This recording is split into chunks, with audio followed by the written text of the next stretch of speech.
Hey everyone, welcome back to WonderGod. What if the one who was forgotten, the one who was ignored by everyone, returned with a power no wizard could ever hope to match? In today's story, we dive into what if Voldemort raised Harry Potter as his son.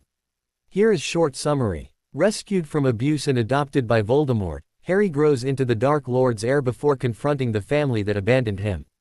But before we begin, if you enjoy stories like this, make sure to subscribe to WonderGod and share it with your friends, because it really helps the channel grow. Now, let's begin the story. A small chuckle came from a man sprawled over the cushions on the couch. With his messy black hair, wire-rimmed glasses and lazy pose, James Potter did not in fact resemble the powerful aura that he was. Indeed, he looked like any normal family man, enjoying time with his family, laughing at said family's antics. James Potter. The woman, his wife of 3 years, yelled in an uncharacteristic shrill voice. How could you leave a pregnant woman to do all the work?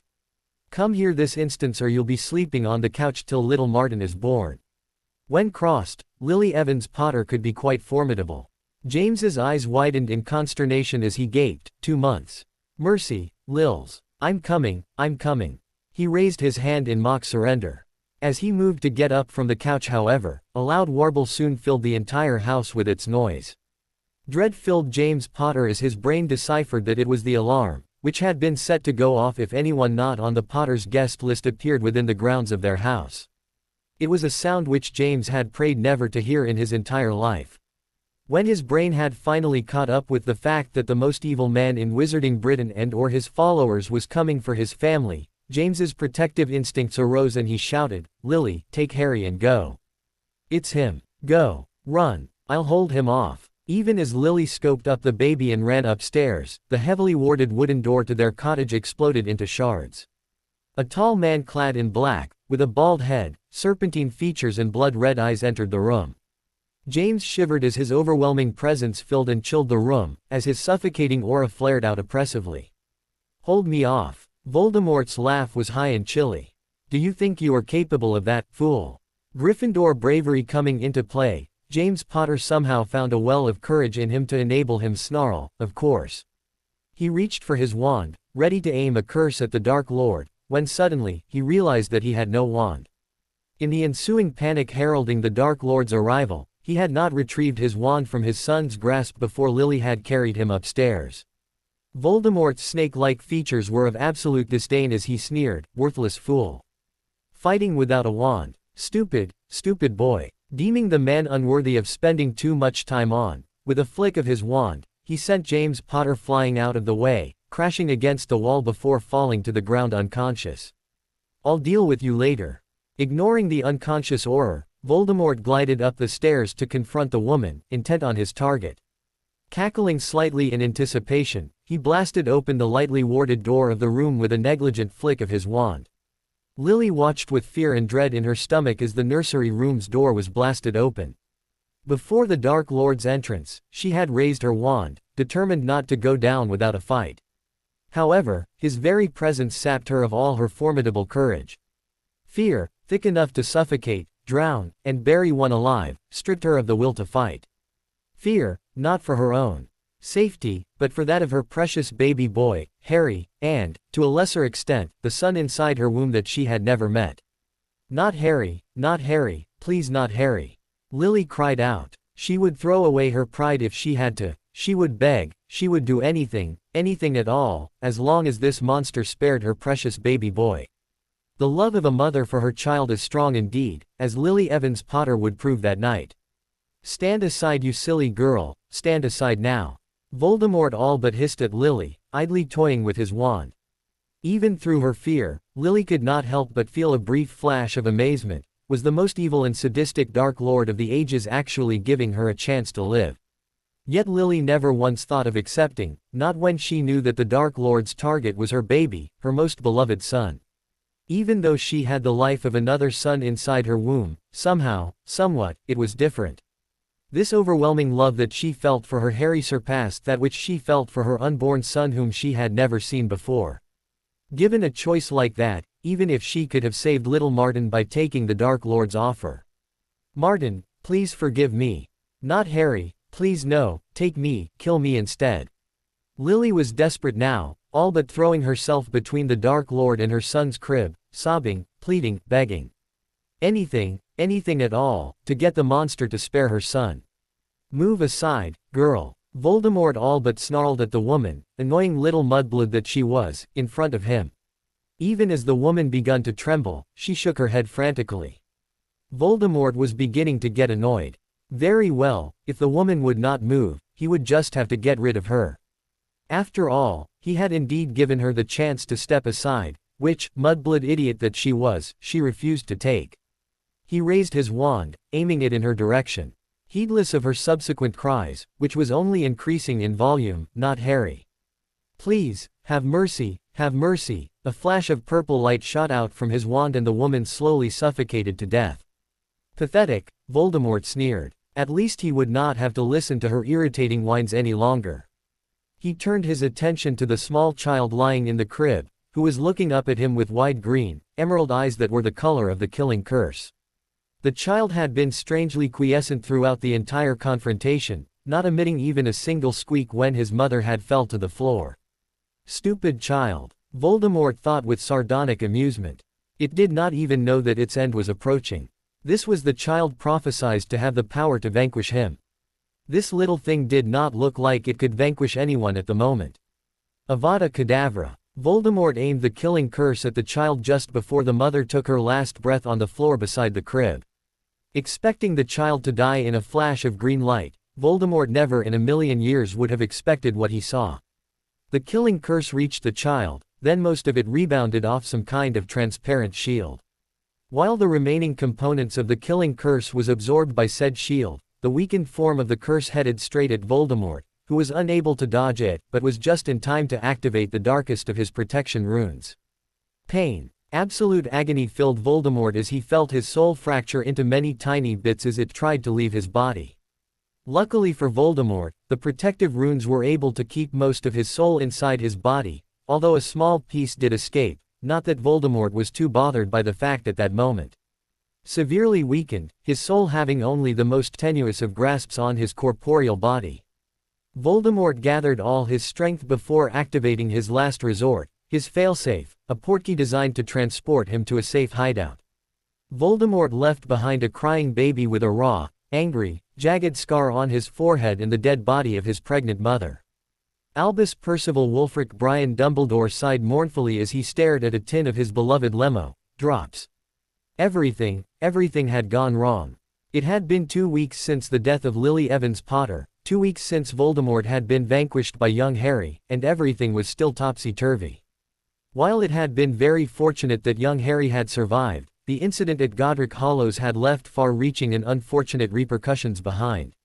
Peter Pettigrew, a man whom he had known since that man had been a boy, had been found to be a traitor and an informant. He was to be led to Azkaban today. Sirius Black, another man he had once known as a young boy, was to be awarded an Order of Merlin, first class for his heroic confrontation and subsequent capture of Pettigrew, and James Potter, well, James Potter, despite having been healed from his wounds within a day, was basically a wreck.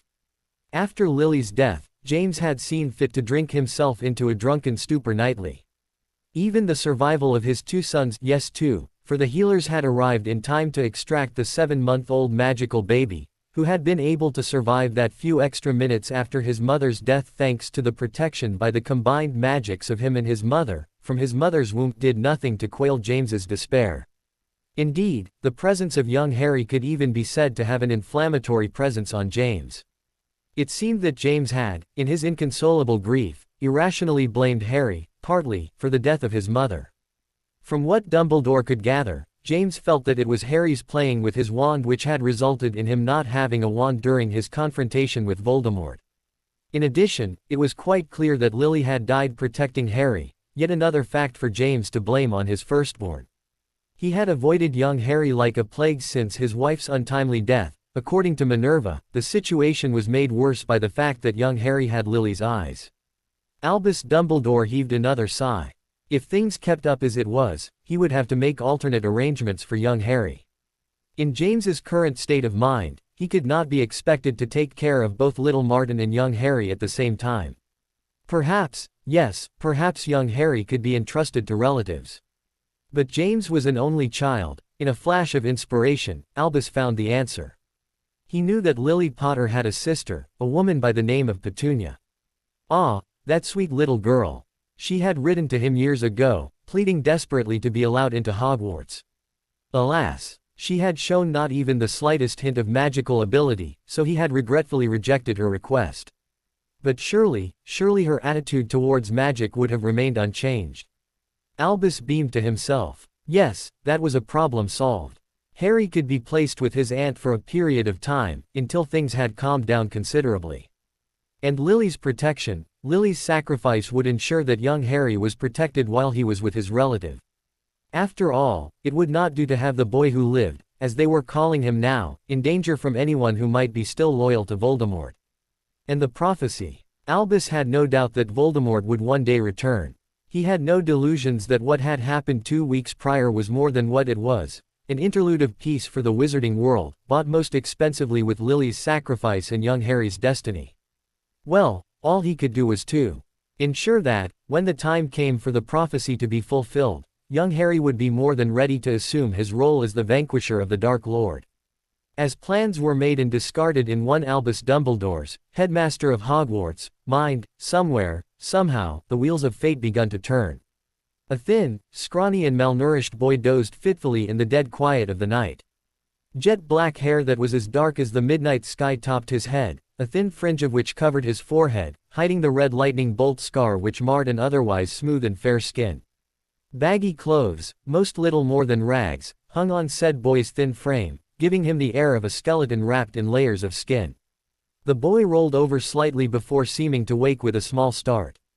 Huge emerald green eyes, shielded by long, thick eyelashes, fluttered open, although it was doubtful that any hint of the color could be seen in the deep darkness of the room. Or more precisely, of the cupboard. For this was the boy's bedroom, as it had been for many years now, the cupboard under the stairs. The boy lazily blinked his eyes as he wondered about what had prompted his early awakening. After all, his biological clock was usually pretty accurate. It had to be since his aunt expected him, a boy who was 6 going on 7, to wake up on his own. Ah, that was it. A rush of excitement filled him, leaving him slightly breathless in its wake. Tomorrow is July 31st. My birthday. For the briefest of moments, Harry James Potter was happy and excited, just like any normal boy his age. Then, he deflated when he realized that no one was going to care about his birthday. Not Aunt Petunia, not Uncle Vernon, not his bully of a cousin Dudley.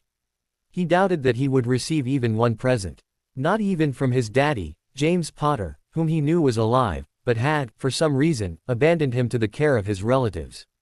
Harry knew James Potter was alive because he had heard Aunt Petunia mumbling about the unfairness of it all, about why she should be forced to care for the freak when even his own freakish father refused to do so. Harry wondered about OT too, sometimes, with bitterness and no little anger. Was he that horrible a son? He knew that he had a younger brother, Martin, whom James seemed to have no problem taking care of. Only him, it was only him that no one wanted. Why did no one wanted him? Not his relatives, not his daddy, and perhaps not even his mummy, who had died early in his childhood. Why it was so, Harry had no idea. The Dursleys forbid questions, in fact, they hated it. If Harry asked even a single question about his parents, a cuff to the head was the least of his worries. Harry shuddered once more at the thought of Uncle Vernon's fists. Sighing softly, he decided not to waste his time thinking about what he could not change, but instead, resolved to grab as much sleep as he could. The next morning, he was woken by the shrieks of Aunt Petunia. "Boy! Get down here, boy, and make breakfast." Oh no, no, no. Harry's first thoughts when he startled awake was of dismay and dread. He had overslept, and hence, had not prepared breakfast for the Dursleys. Rushing out of his cupboard with all the not inconsiderable haste that he could muster, he appeared in the kitchen soon after Aunt Petunia's cry, hoping against hope that his uncle was not yet awake, only to find Uncle Vernon glaring at him furiously. "Boy, I have to leave for an important meeting in 10 minutes and what do I find? No breakfast." With a furious bellow, Uncle Vernon strolled to where Harry was standing, frozen to the spot, and backhanded him across the face. Distantly, Harry felt himself fall to the ground with the force of the blow. Once he was on the ground, he lay there quiescent, as Uncle Vernon aimed a few well-placed kicks at his ribs.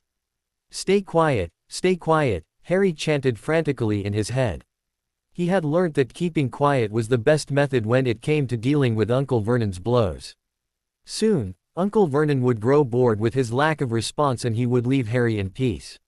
Sometimes, in a bout of wishful thinking, Harry would hope for someone to rescue him, to save him from his relatives, but that wish never came true. Someday though, but in the meantime, Harry hoped that his uncle would stop soon. Sure enough, after a few more kicks, Uncle Vernon gave a grunt of irritation and left the dining room, presumably to get ready for his important meeting. Harry breathed a sigh of relief at that, giving thanks to the heavens that Uncle Vernon had been in a hurry today. He recalled an occasion a few months ago, when he had angered his uncle on a Sunday, and had not managed to hold his cries back. That night, Harry had gone to bed with 2 black eyes, a sprained arm and multiple bruises on his body. Luckily for Harry, for the Dursleys would never have brought him to see a doctor, his body had healed the damage caused by the next day. As it would this time around. Harry always had the ability to heal at a faster rate than normal. It came with all the other freakish powers that he displayed from time to time, Harry supposed.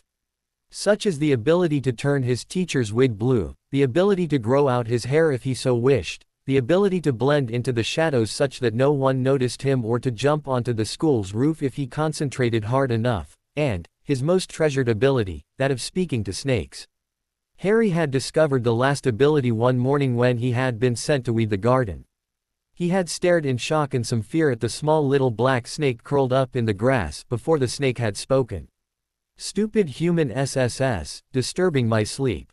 For a moment, Harry had wondered if he was going crazy, to the extent of hearing voices from snakes, but his lips had already formed an automatic response before he could do anything.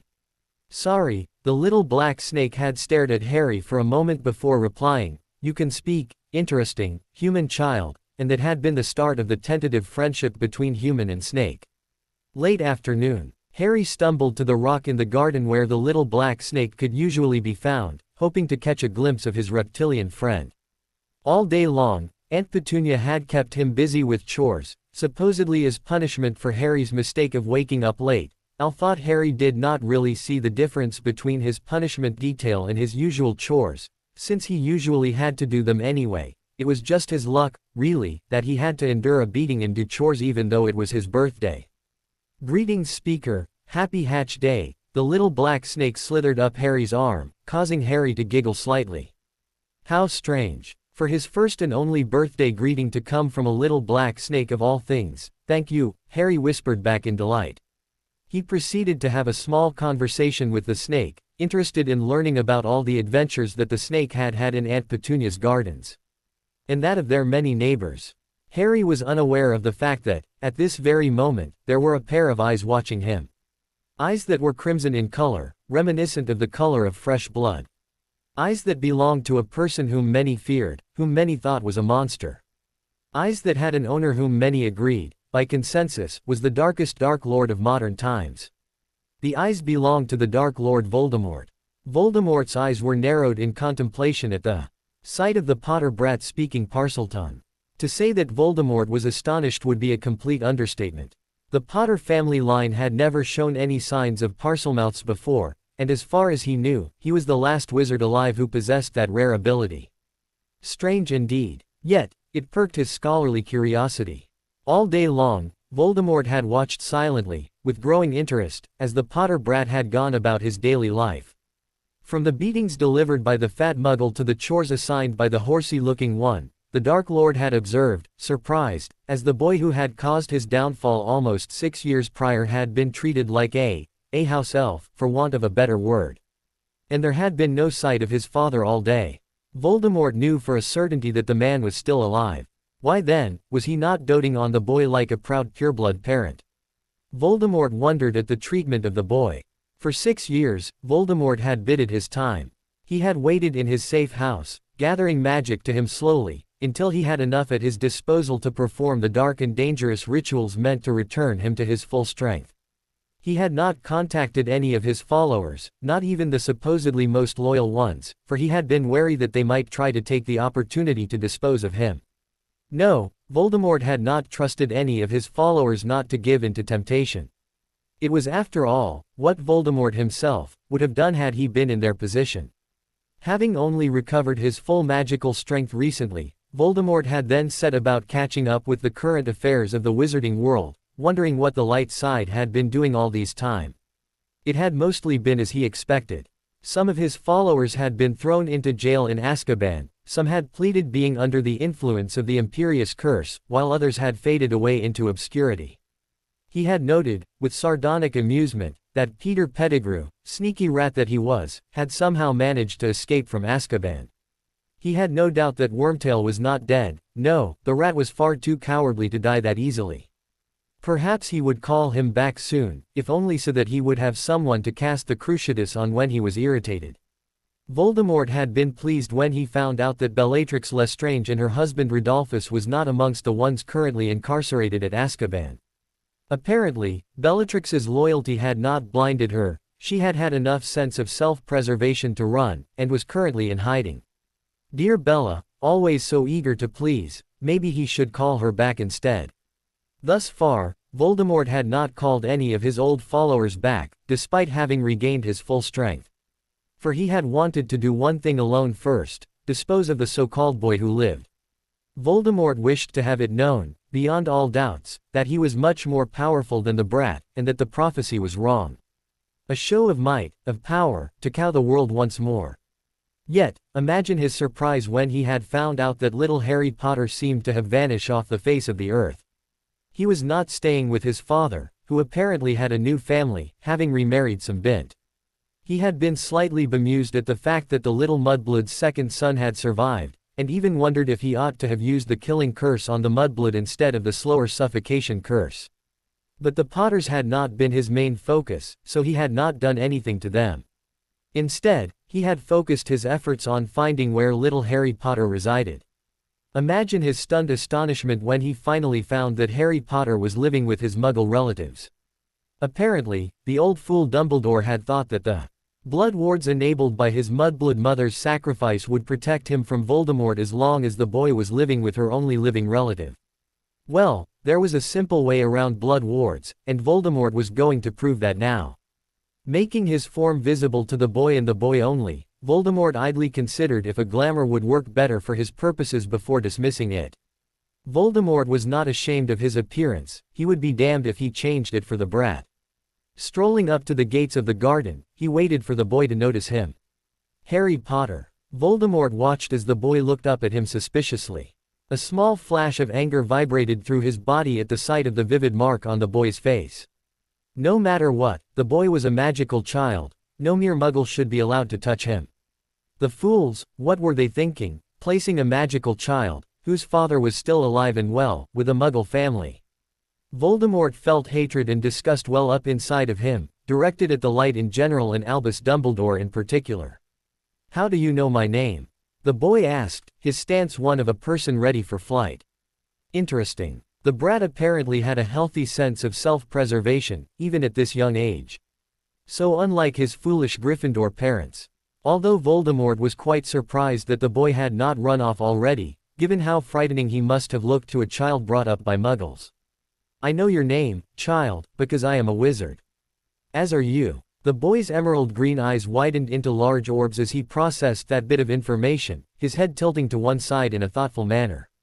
Any other boy might have denied it, or asked for proof. Instead, the boy nodded slowly, before replying, that explains the things that I can do then. Wait, you can speak the special language too. Voldemort allowed a hint of a smile to grace his lips, where his lips would have been if he had some. Indeed. It is called Parseltongue, this language we speak. It is a special language indeed. Even amongst wizards, few can speak it. A smile blossomed on the child's face at that. So I'm special then, Mr. Wizard, are you here to rescue me? Voldemort's serpentine face twitched slightly at that. The boy had just handed him an opening on a silver platter. Yes, child, I am. And I am called Lord Voldemort. He added the last slightly irritably, not wishing to be called Mr. Wizard ever again. But to do that, I need some of your blood. He conjured up a silver dagger and a silver bowl carefully, ensuring that ministry detectors would not detect it, before he passed the items to the brat over the fence, waiting to see what the boy would do. The boy scrunched his face up thoughtfully before peering at Voldemort with his brilliant green eyes. Then, having made up his mind, he cut open his left palm with the dagger. It was not a prick, not even a shallow cut. Instead, the boy all but cut his palm open with a long, deep stroke before bleeding into the silver bowl. Voldemort was once again struck by surprise. No stranger to pain then, this one. And quite intelligent and brave too. Against his will, he could not help but feel a sense of kinship with the boy. Taking the offered silver bowl back from the boy, he banished the dagger before pointing his wand at the bowl, murmuring a few words under his breath and tracing bloody runes with the boy's blood on the outside of the bowl. Then, when the ritual was complete, he drank the rest of the blood in the bowl before banishing the bowl too. As the boy's blood assimilated with his own inside his body, he felt the blood wards around the house and the boy become receptive to him. He smiled in satisfaction. The blood wards would no longer protect the boy from him. Glancing at the boy, Voldemort was surprised to see a look of intrigue and fascination on the boy's face, instead of the disgust and fear he had expected. Truly, the boy was a marvel indeed. In a split second, he had made up his mind. No, he wouldn't kill Harry Potter today. What he would do with him, he had not yet decided, but he would take the boy with him for the time being. For Lord Voldemort was, before he had become a Dark Lord, a scholar. And the scholar in him found that he would quite like to unravel the mystery that was Harry Potter. Opening the garden gate with a flick of his wand, Voldemort entered before leading the boy outside the garden gently. "Hold on to me tightly, child, I am going to apparate us out of here." To the boy's vigorous nodding and eyes filled with gratitude, Voldemort vanished from Privet Drive with one Harry Potter in tow.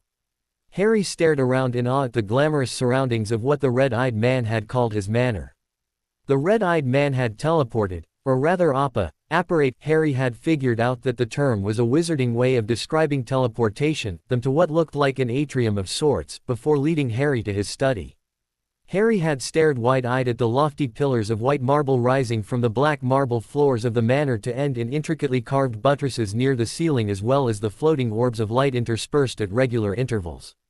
Following in the wake of the man in his billowing robes, Harry had then gaped at the few moving and talking portraits on the walls of the corridor leading to the study. Whispers followed him as he walked down the corridor. A new human. This was from a portrait of an old, decrepit old man. "Who he is?" A surly witch whispered those words to her cat. "Is, wonder how he tasked us." The last was in Parseltongue, hissed by a huge snake curled up on the shoulders of a majestic-looking man. Harry had shivered once before catching up to the red-eyed man. Upon entering the study, Harry found himself greeted by dark wooden furnishings, a cozy stone fireplace, dark stone flooring and shelves upon shelves of books on filling up two of the walls. Fascinated by the sheer amount of books in the man's study, Harry had even managed to forget about the throbbing pain in his palm, where he had cut himself with that silver blade, until the man had, with a small frown, waved his wand over Harry's palm to heal it. Now, staring in surprise at his unblemished skin, Harry shifted slightly from foot to foot. The crimson-eyed man was currently seated behind his desk, while Harry remained standing in front of it, since there did not appear to be a place for him to seat. Not that it mattered to Harry. Indeed, all he could do at the moment was to gape at the display of magic and wonder how he could get the red-eyed man to heal his other wounds as well. Would a simple plea do? Something told Harry that would not be the case at all. After all, since when did others help Harry upon request? Voldemort looked on in no little amusement as the boy tried to find a way to get him to heal his wounds. He had purposely healed only the cut, interested in finding out how the brat would react in such a situation, delighting in watching the boy struggle to ask for his help. Then a flash of inspiration struck Harry. Mr. Voldemort, sir," he added as an afterthought, unsure of how respectful he should be. After all, the man radiated power and strength, and he had even rescued Harry from the evil clutches of the Dursleys. At the man's gesture allowing him to continue, Harry ducked his head and asked softly, "I was wondering, if you could show me more, of that wonderful magic. Are you able to heal my other injuries, sir?" Voldemort almost laughed out loud at that. The boy was interesting indeed. Trying to manipulate him to heal the wounds with both a show of flattery and a questioning challenge, it was an attempt worthy of a child 5 years older than Harry's current age. And a Slytherin child at that, Voldemort mused. He was truly delighted to see such Slytherin cunningness in a child born of 2 Gryffindor parents. But no, it would not do to have the child think that he could manipulate Lord Voldemort. Yes, child, I am able to do so, but tell me, why should I heal you? Voldemort threw the question at the child, waiting to see how he would react. Harry flinched at the question. Why indeed? Nothing more than a freak, he did not deserve to be healed, did he? But yet, something in the man's tone of voice told Harry that this was not a taunt, not a sneer, but something else. The man was trying to tell Harry something, and Harry just had to find out what. Thinking back on the man's words, Harry winced when he finally found the answer. The man had rescued him, healed his cut, and here he was trying to trick him into healing his other wounds. No reason, sir. I'm sorry, he ducked his head as his cheeks burned with shame.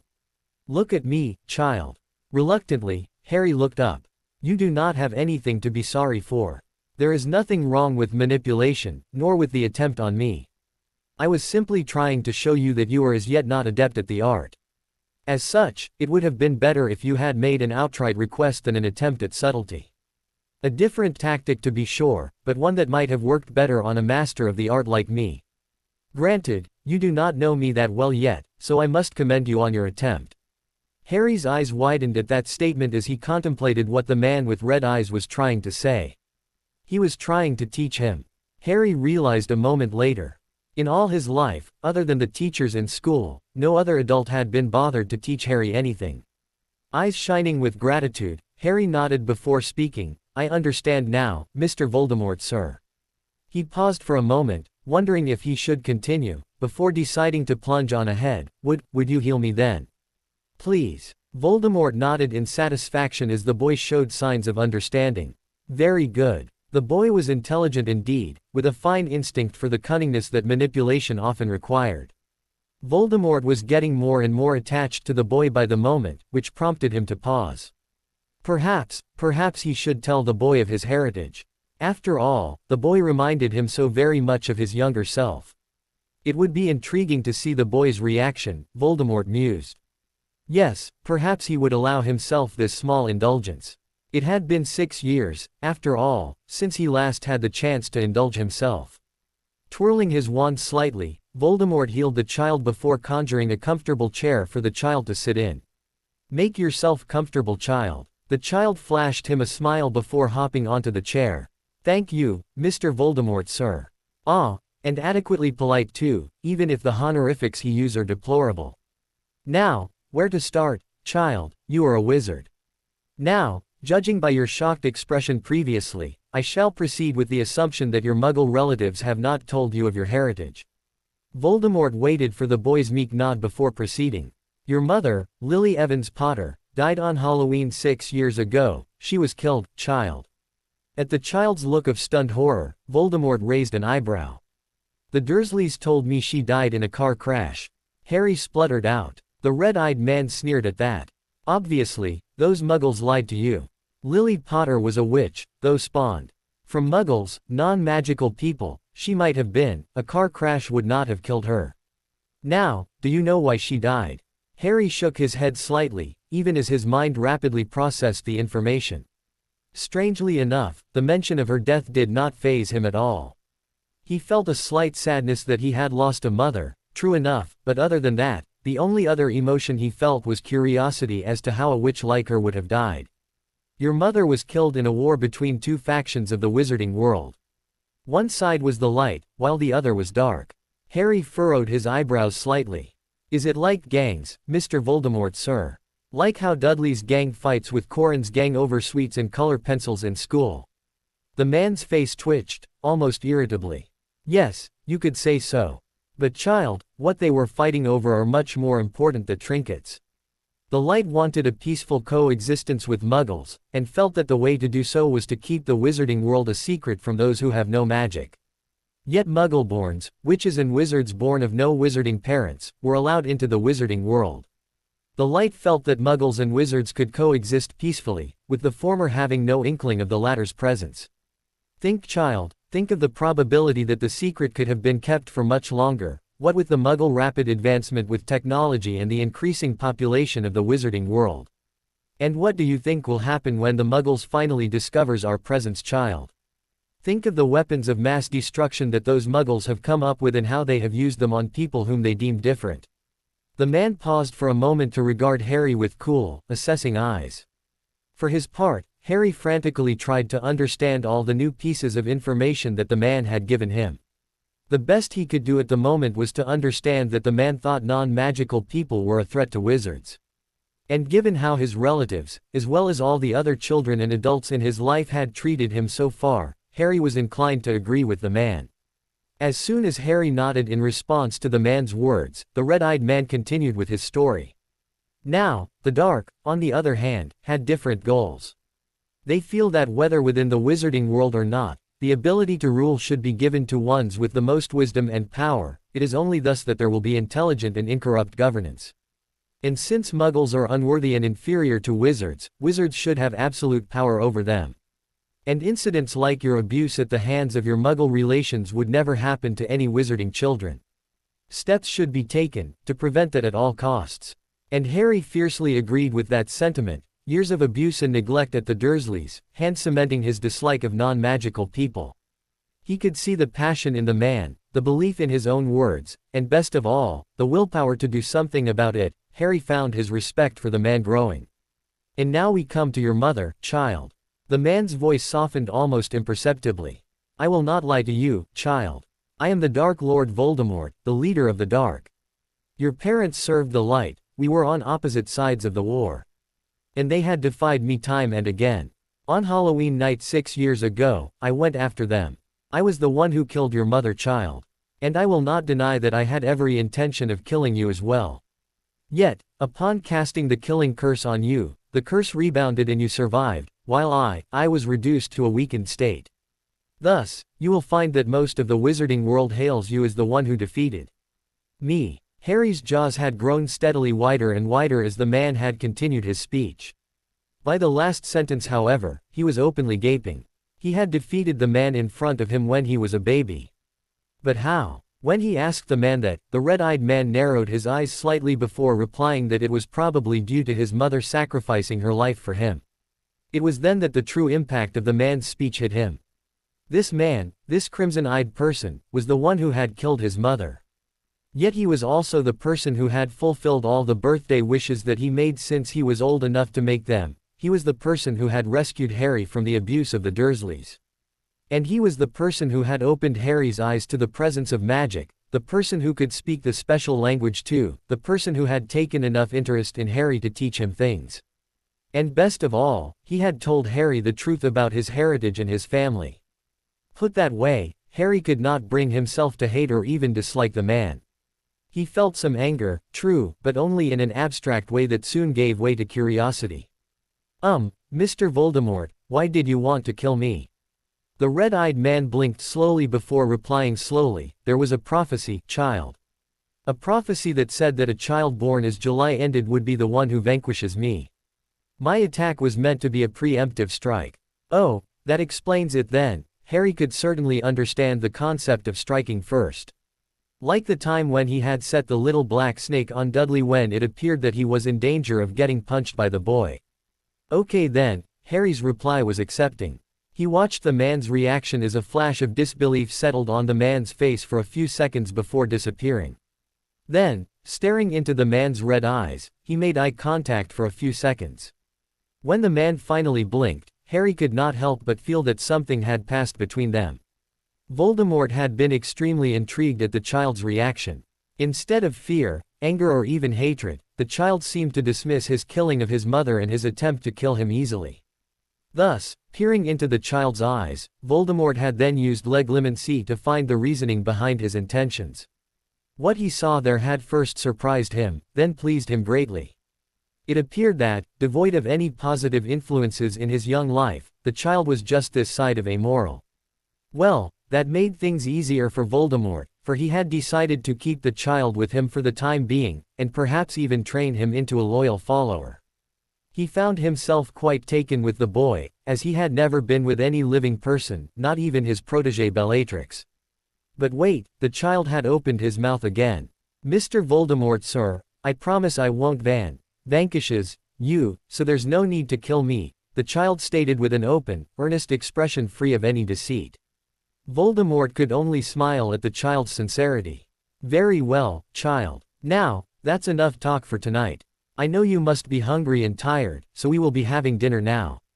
And do not worry, you will be staying here with me for quite some time, so there will be plenty of opportunities for further questions." Getting up from his leather chair, Voldemort led the way to the dining room. Harry had been staying at his rescuer's manor for a couple of days when the dreams started. Thus far, he had enjoyed his days at the manor, which were spent either reading, exploring the manor, or talking to the man and his pet snake.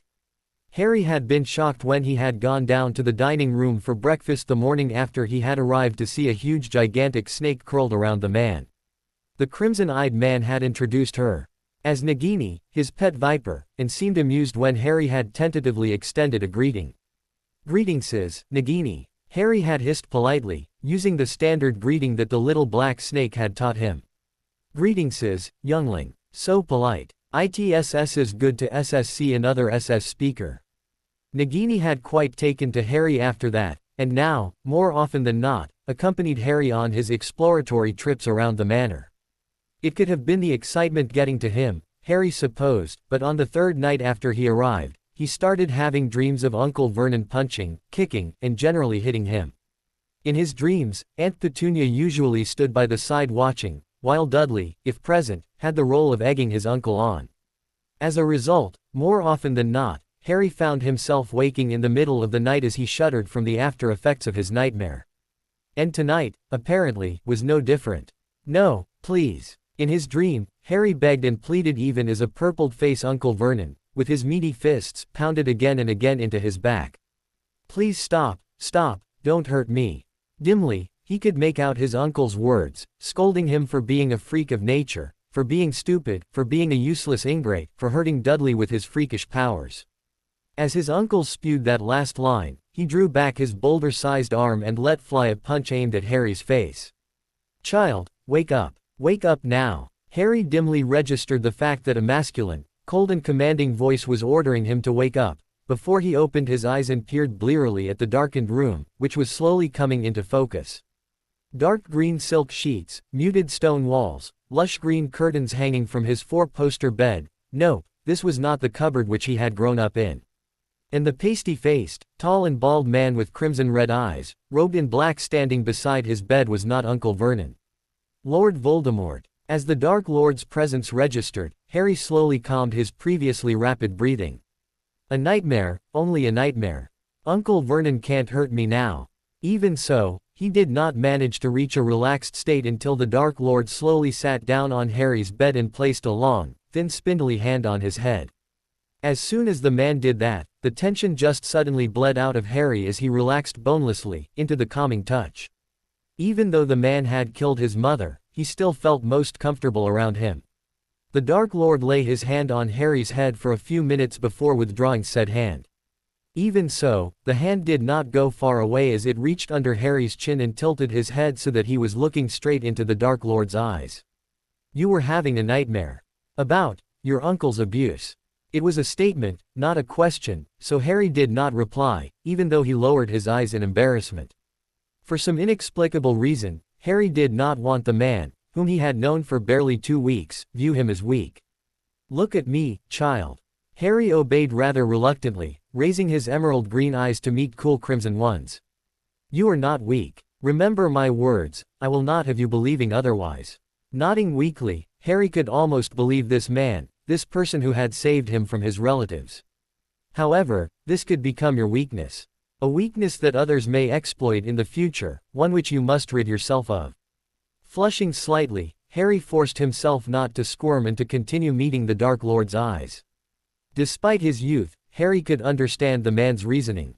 It was just like how Dudley, knowing Harry's fear of Uncle Vernon's beatings, would always try to get Harry into trouble. It was no great stretch to believe that others would be capable of doing so. 2. Tell me, child, how do you feel about your Muggle relatives? the man asked suddenly, in a seeming change of subject. Harry frowned slightly and thought. How did he feel about Uncle Vernon, Aunt Petunia and Dudley? Well, the answer was quite simple, wasn't it? His uncle continuously abused him all the time, Aunt Petunia turned a blind eye and Dudley actively tried to get Harry into as much trouble as possible. I hate them. I hate them a lot, burst out of Harry's mouth childishly. The Dark Lord, however, did not laugh at this seemingly childish proclamation. Instead, sneered, indeed. They have undeniably given you a reason to do so.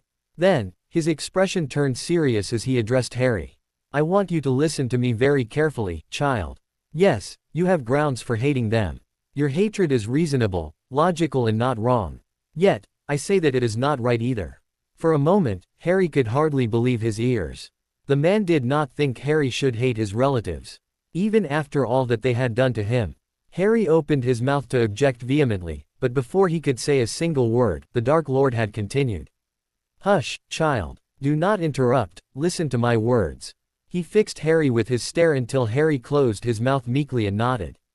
I repeat, child, you should not be feeling hatred for those muggles.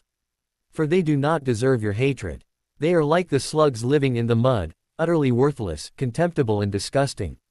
The most that you should feel for them is cool disdain, just like how you would treat any insect or creature. If you should come across them in the future, crush them as you would any annoying fly. Do not obsess over thoughts of revenge, do not make that your goal in life. They are not worthy of your hatred, child. Do you understand me? Harry's eyes had widened as the man lectured him on his attitude towards his relatives. While with any other person Harry might have, with his 7-year-old mentality, childishly tuned out their words, his gratitude and ensuing respect towards the man had caused him to listen closely. Frowning in concentration, he tried to put together all the thoughts and ideas that the man had expressed in that little speech, before hesitantly nodding. Mr. Voldemort, sir. Harry had decided to call the man that, for his teacher had always told him to be polite and to remember his Misters and Sirs, and the man had told him that his name was Voldemort. He was puzzled at the man's raised eyebrow, but waited patiently for the man's sharp nod before continuing, I think so. You are saying I should not hate them, because hatred is worth something, and they are not worth it. He was rewarded with a small lipless smile and a tinge of warmth in those crimson eyes. Very good, child. That is correct. Now, you might be wondering why I brought this up. Think on this, child. Your hatred feeds your fear. Do not hate them, let go of your hatred and you'll soon find that your fear of them and what they can do to you would have diminished. Harry stared uncomprehendingly at the man for a few seconds before his brain got to work on those statements. So, he should not hate the Dursleys because he would fear them. And his fear was causing his nightmares. So if he stopped hating them, he'd not fear them, then he wouldn't have any more nightmares. That did make sense to Harry. He smiled up at the Dark Lord happily. You're so clever, Mr. Voldemort, sir. Okay, I'll try. For a moment, the man looked shocked at Harry's response. Bemusedly, he shook his head slightly before he recovered. I have no doubts that, given enough time and effort, you will be able to do so, child. Good night. Harry responded with a brilliant smile. Good night, Mr. Voldemort. Bright, emerald green eyes stared up at James unblinkingly. Why did you abandon me, Daddy? Why don't you love me anymore? Covered with blood, the dark-haired child reached out to James with pleading, beseeching hands. Daddy, Daddy, Daddy. The loud high-pitched cries, in addition to the soft tugging of his hands, woke James from his nightmare. Opening his eyes blearily, he turned to look at the child who was currently clamoring for his attention. Soft, dark auburn curls framed a cherubic face, from which round hazel eyes peeped out anxiously. For a moment, James was reminded of another child, his firstborn, whom had the same eye shape. The nightmare flashed through his mind before he resolutely pushed the image away. The boy is safe, James told himself stubbornly. Albus did those wards personally. Burying the small tendril of guilt that had tried to curl around his heart, James turned his full attention on his son, his little Martin Charles Potter. Marty, what's wrong? James asked softly, hoisting his son up onto the bed to sit on his lap. I had a bad dream, Daddy. Monster was chasing me. Martin sniffed as he hugged his father tightly. Beside James, sounds of his wife stirring could be heard. What is it, James? asked Samantha Potter née MacDonald as blinked her dark gray eyes sleepily. Coppery bronze hair stuck to her face as she turned so that she was faced him. Marty has a nightmare again, she queried sharply before she could stop herself, wincing as Martin Potter started sobbing. Chill, Samantha, don't scare the boy. Oh my, sweetie, I'm so sorry. Mommy didn't mean to scare you, Samantha fussed over the child as she moved to draw him into her embrace. Though at first, she had married James Potter only for his fame and fortune, and the privilege of being known as the boy who lived stepmother, over the years, she had developed a soft spot for the two males who shared her bed. Monsters don't exist, Marty. James moved closer so that he could envelope both his wife and son in a warm embrace. At least, they shouldn't exist in this world, though Albus says that monster is still alive somewhere. It's all right, bad dreams can't hurt you, Daddy's here for you. Murmuring words of comfort to his beloved son, he glanced over at his wife of 3 years, taking in her caring demeanor appreciatively. He was truly grateful to Sammy for being there for him, for if not for her presence, he knew he would never have escaped the deep funk he had found himself in after her death. Before he could dwell on that further, however, he ruthlessly squashed it, choosing to concentrate on the here and now. He had a loving wife and a cute son, they were his family now, he would not think of any other. The Dark Lord Voldemort mentally shook his head as he exited from the child's room. It had been years, decades even, since someone had dared to address him by his moniker. Created in his youth, only those of his followers who had been his schoolmates had used it. When he finally rose to power, none had dared to use it, he had merely been referred to as the Dark Lord amongst his followers and other hyphenated references by his detractors. And now, to hear a mere child use it with impunity and without the slightest hint of fear, the Dark Lord could only marvel at the quirks of the situation. Still, everything about the boy was rather special. He had entered the child's rooms when Nagini had alerted him to loud sounds coming from said room, only to find the boy thrashing in his sleep due to a nightmare. Using Legilimency, Voldemort had brushed against the boy's mind gently, only to see the child entrapped in a nightmare where he was being abused repeatedly. For a moment, that had triggered a flash of empathy from the Dark Lord, who still remembered the days of his own abuse at the orphanage. Oh, he had had his rather bloodthirsty revenge on them, of course, but still, nothing could erase the fact that he had once suffered under the hands of Muggles. That flash of empathy had caused Voldemort to offer the boy uncharacteristic words of comfort, before he had decided rather abruptly, that the boy needed to overcome his weakness, for Voldemort did not much appreciate being awoken in the middle of the night. That had prompted a rather lengthy explanation on Voldemort's part, on why hatred of the Muggles was not encouraged, even if he did despise them to the core. Voldemort had had to exert tight control on himself the day he had collected the child. And large part of him had wanted to lash out at the Muggles for daring to lay hands on a wizarding child, to deliver a few rounds of the Cruciatus followed by a very painful death. However, that would have only served to alert Dumbledore. As it was, all that Dumbledore would glean was that Harry Potter had suddenly vanished from his relative's home. Voldemort had ensured that the squib watching the house had been suitably distracted at that time. Considering his own almost overwhelming dislike of Muggles, Voldemort had been pleasantly surprised that the child had understood what he was getting at. Perhaps it was not a far stretch after all, to believe that the child possessed enough potential to be the one in the prophecy. Harry James Potter, the boy who lived indeed. Now, Voldemort just had to decide on exactly what to do with the child. He had an idea. Even though he had initially planned on turning the boy to the dark, to raise him to be one of his faithful followers as a show of power to the light side, he was now reconsidering if that might be a waste of such potential, a maturity that belied his age, a high magical potential, the ability to speak Parseltongue. The boy was talented indeed. Indeed, the subtle scan of the boy's magic that Voldemort had performed on the child the night he came to the manor proved as much. Whereas most children that age had but a small magical core, the child's core was double, no, almost triple the size of the norm, such that it could easily have belonged to any child 3 or 4 years his elder. The boy could become powerful indeed, with the proper training and guidance. And Voldemort had this rather insatiable urge to be the one to do so. Perhaps, he mused, it was from his leftover ambition to become a defense against dark arts teacher, which had never been fulfilled. It was a risky idea, yes, of that there was no doubt. There was always the possibility of the boy turning on him after all. But then, the same could be said of any Death Eater, couldn't it? And Voldemort had confidence in his ability to mold the boy to his liking. The child was young enough, after all, to be turned to the dark, despite his parentage. And his experiences thus far, under the hands of his Muggle relatives, would only serve to aid Voldemort in this aspect. As the Dark Lord Voldemort made up his mind about one Harry James Potter, the wheels of fate set in motion years ago by Albus Dumbledore suddenly came to an abrupt halt. When it finally started again, it had changed its direction. The one with the power to vanquish the Dark Lord approaches, born to those who have thrice defied him. Born as the 7th month dies, and the Dark Lord will mark him as his equal. But he will have power the Dark Lord knows not, and either must die at the hand of the other, for neither can live while the other survives. Yet this shall not come to pass if him the Dark Lord coaches. The one with the power to vanquish the Dark Lord will be born as the 7th month dies. In the lofty reaches of the divination classroom of the North Tower, Sybil Trelawney read out this prophecy in a harsh voice as she oversaw the detention of her student. Intent upon washing the teacups and teapots of his teacher, the student did not pay the divination teacher any mind, for, as everyone knew, Trelawney was a quack and made false prophecies which never came true once every lesson.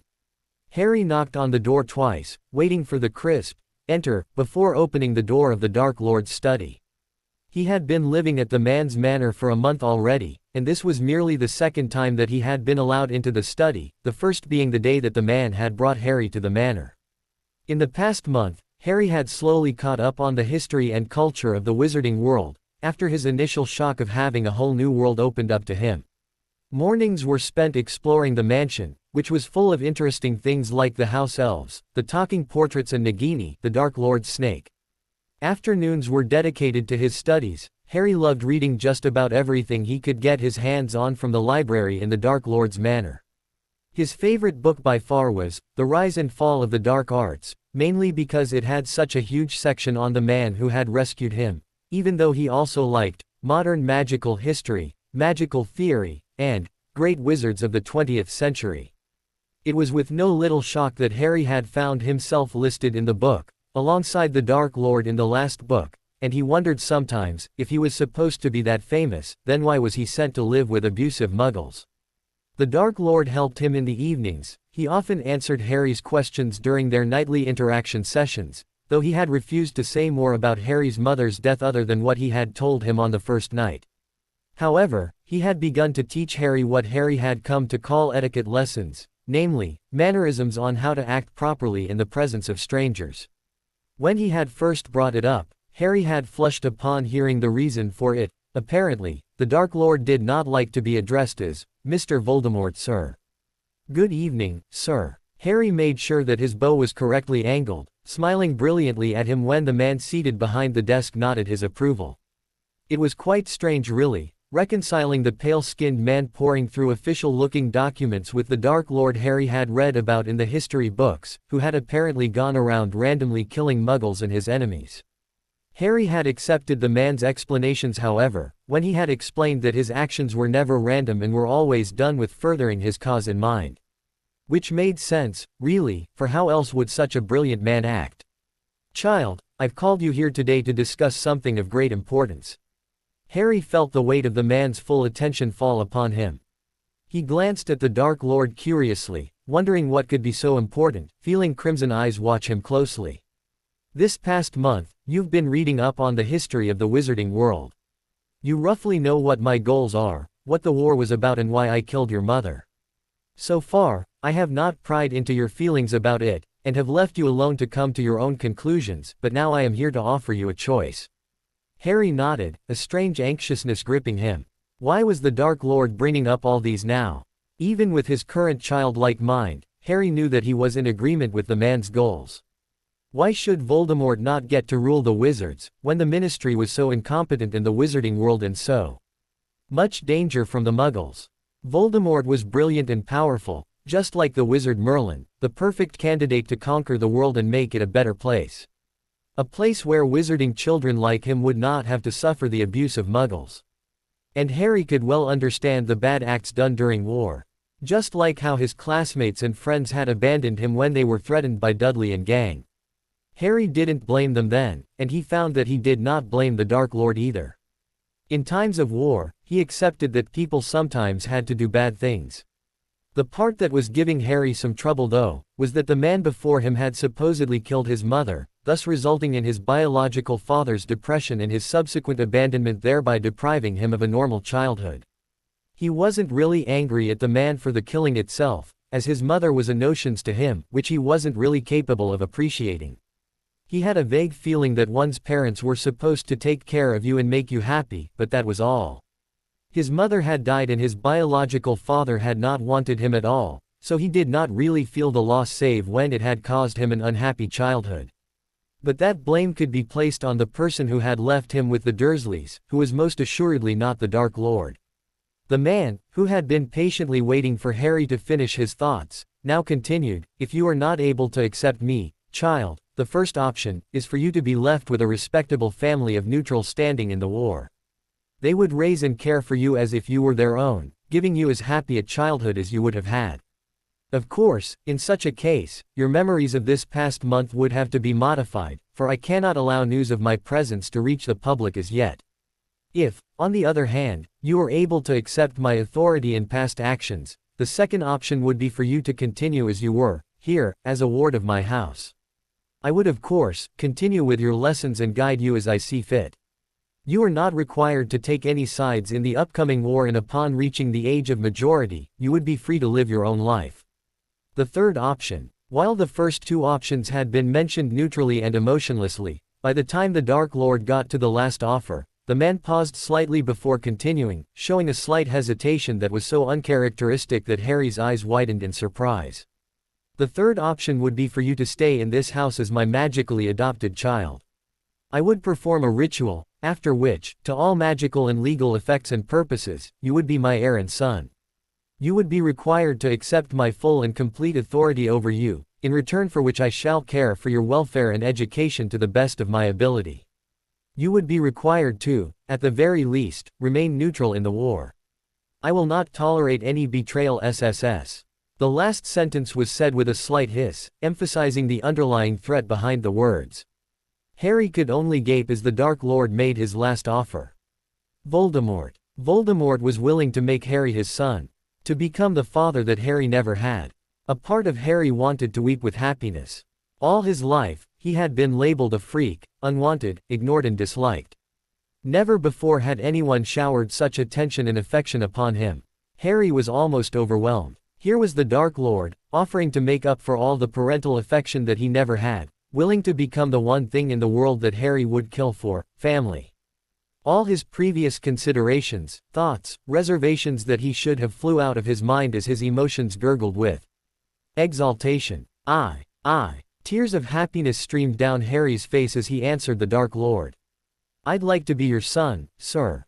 He ran around the desk, launching himself at the Dark Lord, hugging him tightly, before remembering himself.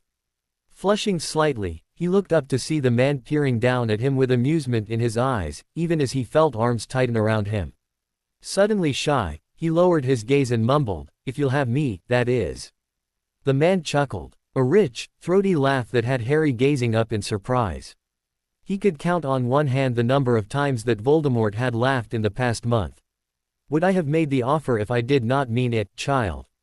Harry's only response was a bright smile. After a few moments, the man disentangled himself from Harry with some hesitation that, if Harry didn't know better, he would have assumed was awkwardness. However, Dark Lords did not get awkward, so, "Child, do you have any questions about this?" Harry thought for a moment, then asked inquisitively, with his head cocked slightly to one side. "Will I have a new name, sir? And am I allowed to call you, Father?" He ducked his head at the last sentence, peeking out from beneath dark bangs to gauge the reaction of the man who would be his new father. The man smiled at him again, a smile that would have been strange on his lipless mouth were Harry not already used to the sight. "Yes, child, you are expected to address me as such, as well as to accept my authority over you as your father. And yes, I shall give you a new name. Harrison Maximus Riddle. A longer version of your current first name, so that you retain that much of your heritage at least. Maximus is the Latin form of, the greatest. I have high expectations of my heir, child. As for the surname, well, you'll be taking my own. Unfortunately, I never had it magically changed, so that'll just have to do. Well, child. Harrison Maximus Riddle. Harry mouthed, pleased with his new name. It sounded important, somehow. Like that of a great person, whom Harry wished to be someday. Just like the man, his new father. Just then, a thought occurred to him. Sir, can I ask something? He bit his lips hesitantly. At his new father's raised eyebrow, he continued, what do you mean by authority? Does it include punishments? The last was said with a whisper. The man laid a finger beneath Harry's chin and tilted up his head so that their eyes met. It means that you will respect me as your father, Harry, and obey me as such. While I will not demand from you unquestioning obedience, when I do ask for it, I expect to get it. As for punishments, it would not be similar to the punishments you get from the Muggles, needless abuse for absolutely trivial reasons, but if you step out of line, you will be disciplined. And that does include corporal punishment. However, Harry, I would never cause you any permanent damage, unless of course, you betray me. Harry breathed a sigh of relief at that, even as he squirmed with the pleasure of hearing the man call him by his name for the first time. Smiling brightly, he replied, I will never betray you, Father. I promise. In response, the Dark Lord merely raised an eyebrow and gestured for him to continue. In a slightly graver manner, Harry continued softly, I will always respect you, and I will try to obey you, Father, and if I fail, or break rules, or displease you, it's only fair that you punish me. Harry maintained eye contact with his father as he said solemnly, and if I ever betray you, I deserve to die. Voldemort stared at the child with astonishment as he loudly proclaimed his loyalty. So earnest and honest, refreshingly so, in fact, when compared to how his Death Eaters used to act around him. He had read of Voldemort's exploits before, he knew that Voldemort was quite capable of torture and death. Yet he was still willing to give his trust to the Dark Lord, and to accept punishments wholeheartedly. Voldemort could only marvel at the boy even as he felt a faint stirring in his heart, a faint tug at his heartstrings that he had not experienced in a very long time. He let none of it show, of course. After all, he had the image of a Dark Lord to maintain, didn't he? How very Gryffindorish of you, Harry. Such a hasty proclamation, have you forgotten your lessons so quickly? He smiled to soften the rebuke, even as Harry flushed slightly. Sorry, I apologize, Father. Harry's reply was meek, but the mirthful light in his eyes showed that he knew Voldemort was merely teasing him. Apology accepted, Harry. But I do expect you to work on reining in your emotions, at least in public. At Harry's abashed nod, Voldemort continued, now, the magical blood adoption ritual I mentioned requires some preparation, but it can be done in 2 weeks' time. During this time, I want you to think on the implications and consequences of becoming my heir, Harry. Once the ritual is done, there is no going back. He paused to allow his words to sink in before petting Harry's head lightly. Think on my words, Harry. Good night. Harry's answering smile was dazzling and his answering words were as sweet honey in Voldemort's ears. Good night, Father. Albus Dumbledore was not a happy man. Or wizard. 3 weeks ago, he had discovered that the precious boy who lived, the child who had caused the downfall of the Dark Lord, had vanished without a trace. It had been Petunia Dursley who had alerted him to the fact. The woman had written to say that her nephew had disappeared, and wanted to know if that meant that the payments for his upkeep would stop. Dumbledore had been alarmed. He had apparated to number 4 Privet Drive as soon as he could, to question the Dursleys discreetly. To his consternation, none of the Dursleys had known of what happened to Harry. Apparently, he had just gone into the gardens one day and disappeared. Dumbledore had cast diagnostic spells on the blood wards that surrounded the place. It was weakened and crumbling from the absence of one Harry Potter, but the fact that it was still there had ruled out one possibility, that Voldemort had somehow found himself a body again and had killed the child. Dumbledore had then wondered if it had other wizards of the light, who misguidedly thought that Harry Potter should not be placed under the care of Muggles and had thus made off with him.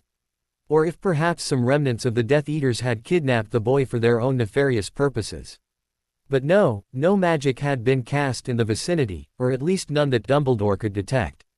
And Dumbledore was proud to say, modestly, that he was one of the most powerful wizards alive, and that no one alive could successfully hide their traces was him. And so, Dumbledore was sorely perplexed, and quite annoyed too. When he had revealed the fact that Harry was missing to James Potter, James had broken down with guilt, and had taken to drinking, again. So much so that Dumbledore had decided that, for the greater good and the best interests of everyone, it would be kinder to siphon away some of the emotions that James felt towards the child. Not too much, of course, just enough to dull the guilt that must have hurt his favorite student so much. After he had dealt with James, and a slightly distraught Samantha, that poor dear, having to deal with a grieving husband and a young child not her own, Dumbledore had then cast locating spells to try to find Harry Potter. Yet, it was as if Harry Potter had vanished from the face of the earth. He could not be found anywhere. Yet, he was not dead either, the spell had revealed. A most puzzling situation indeed. One that Dumbledore decided he would keep under wraps until he had solved the puzzle. No, it would not do at all for the wizarding world to learn that the precious boy who lived, savior of the wizarding world, had gone missing under Dumbledore's care. A month after the magical blood adoption ritual had been performed, a house elf had informed Harry that his father required his presence in the study. Harry, who had been reading in the library, as was his wont, immediately put down Ancient Runes Made Easy, and made his way to his father's study. As he walked, he made a mental note to ask his father for help with some of the runes. Harry found it a very interesting subject indeed and would like to learn more about it. Plus, it had the advantage of being a branch of magic that Harry could learn a lot of without using magic. The Dark Lord had explained that Harry was not able to start on magical lessons yet, for his magical core had yet to mature enough to be fully stabilized. It was currently growing rapidly, like all children's core was wont to do. In another year, or so the Dark Lord had said, Harry's core's growth would have slowed to a more sedate pace, which was when he could begin using magic. The Dark Lord had smirked and said that Harry was a fast developer, like he himself had been, for most children's core only stabilized enough when they were around 11 years of age. That was when they were sent to wizarding schools to learn the magical arts, but in Harry's case, the Dark Lord had determined that he could probably start learning the practical aspect of magic by the time he turned 8. His father had also informed him that any additional amount of power he might have gained as a result of the magical blood adoption ritual would have stabilized by that time. Harry had been extremely pleased to learn that he would have an even stronger inheritance of his father's ability as a result of the ritual, in addition to the ones he had gained through the failed killing curse. He was also elated when he found that he had taken on some of the physical characteristics of his father's appearance during his youth. His features were more refined and aristocratic, his hair was slightly tamer, and he had grown a full 10 centimeters since the blood adoption ritual. In fact, Harry was so happy at the thought of it that he had to consciously fight to keep a grin from breaking out on his face. Halting before the door of his father's study, Harry paused for a moment before knocking to school his expression into a bland, polite mask, as per the etiquette lessons his father had drummed into him. The Dark Lord tended to scowl when Harry turned up in his study bouncing and exuberant, although he did not mind such behavior at other occasions. He told Harry that whenever he called him to the study, it was for serious matters of grave importance, hence Harry should be appropriately behaved at such times. As the door swung open silently, Harry entered the study at a sedate pace, only to blink in surprise at the presence of 3 adult strangers who were kneeling in front of his father. From what he could make out, 2 were male while the third was a female. Both of the males had long, matted dark brown hair, while the female had thick, curly black hair. Harry wondered if their posture meant that he would have to kneel too. However, since his father was merely regarding him with slight amusement and had not made any indication either way, Harry settled for a respectful bow. "Good afternoon, father." At his words, the 3 strangers looked up and glanced at him, with expressions of varying degrees of curiosity, shock and intrigue on their faces. Harry, too, openly studied them. He noted that they appeared to be badly groomed, almost as if they had not been taking care of themselves. They all appeared to be in their 30s, with the female the youngest looking of them all. With her heavily lidded eyes and dark circles, she also seemed the most fatigued, whereas the males appeared to be merely tired. The younger of the 2 males had long hair while the older had short, shoulder-length hair. Harry's observations, however, were cut short by his father's voice. "Ah, Harry, how nice of you to join us. Come, let me introduce you to 3 of my devoted followers. Bellatrix, Rodolphus and Rabaston Lestrange." Harry brightened upon hearing that. Ah, so these are the Death Eaters that father mentioned. Bellatrix Lestrange, his protégé, her husband, and her husband's brother. Father said that they're very loyal to him, they suffered to search for him rather than plead innocence. After hearing positive things about the trio, and looking at how haggard they had become in their search for the Dark Lord, Harry was predisposed to like them. Nice to meet you, Misters Lestrange and Madame Lestrange. He chirped cheerfully, remembering to be polite. His father gave him an amused glance. There is no need to be so formal, Harry. You may address them by their first names. Bella, Rodolphus and Rabaston, this is my magically adopted heir and son, Harrison Maximus Riddle. I expect you to treat him with the same respect you give to me. You may address him as young master. It was striking how differently the Dark Lord addressed the two. He was familiar, almost warm even, when speaking to Harry, however, when speaking to his followers, he was distant to the point of coolness. The trio on the ground exchanged glances before the older male spoke up. It is our pleasure to meet you, young master. Harry was slightly shocked at how respectful they were to him, a mere child of 7. All the time, his mind was whirling. Father said that his followers were more of a family to him than his parents ever were, so that means they are like my family too. After coming to that conclusion, Harry smiled and nodded. Me too, Uncle Rodolphus, Aunt Bellatrix and Uncle Rabaston. But Auntie Bellatrix, are you feeling all right? You seem tired. Sorry. He had noted with some concern that Bellatrix Lestrange seemed to be extremely fatigued and could not help but ask after her, after deciding that it was probably good to show concern to his new relatives. However, in the middle of his words, he had suddenly realized that maybe pointing out her tiredness wasn't the best thing to do, since his father absolutely hated weakness of any kind. Harry glanced at his father anxiously, hoping Bellatrix was not going to be punished for it. He hated it when others were punished because of him. Harry had learnt of his father's dislike for weaknesses when he had showed it after a few weeks prior, when in a fit of self-pity and anger, lamenting the fact that James Potter had abandoned him, he had destroyed a marble statue of Salazar Slytherin, his father's ancestor. His father had eyed him coldly, then, in a burst of white light, sent a stinging hex his way, which had caused a bright red welt to appear on Harry's forearm. He had had to bite his lips to hold back a cry, as it was quite painful. Thereafter, he was made to kneel in the corner of his father's study for 1 hour. By the end of the hour, Harry's knees were bruised and sore and his back was aching from the stress the position had put him in. His father had then explained to Harry that self-pity was not acceptable and that Harry should learn to control his emotions better. Thus far, it had been the only time the Dark Lord had punished Harry. Harry was rather surprised when the Dark Lord smiled in amusement. Indeed. Well then, since the most important points have already been covered, Harry, you may lead them to guest rooms 12 and 13 on the 3rd level. Dismissed. Harry remembered to give his father another bow before excitedly beckoning the trio to follow him. Bellatrix Lestrange followed after the child with her mind in a state of turmoil. It had been a long day for her. First, she had felt her dark mark burn with a fury that she had not felt in years, since before her master's fall. Then, before she could properly rejoice in the fact that her master had returned, her husband and brother-in-law's mark had started to burn too. Together with the pulsing in the mark, it meant that they had been summoned. Bellatrix and the other two had wasted no time in apparating to the Dark Lord's side. She had stared in amazement when she appeared outside the gates of what seemed to be a huge manor.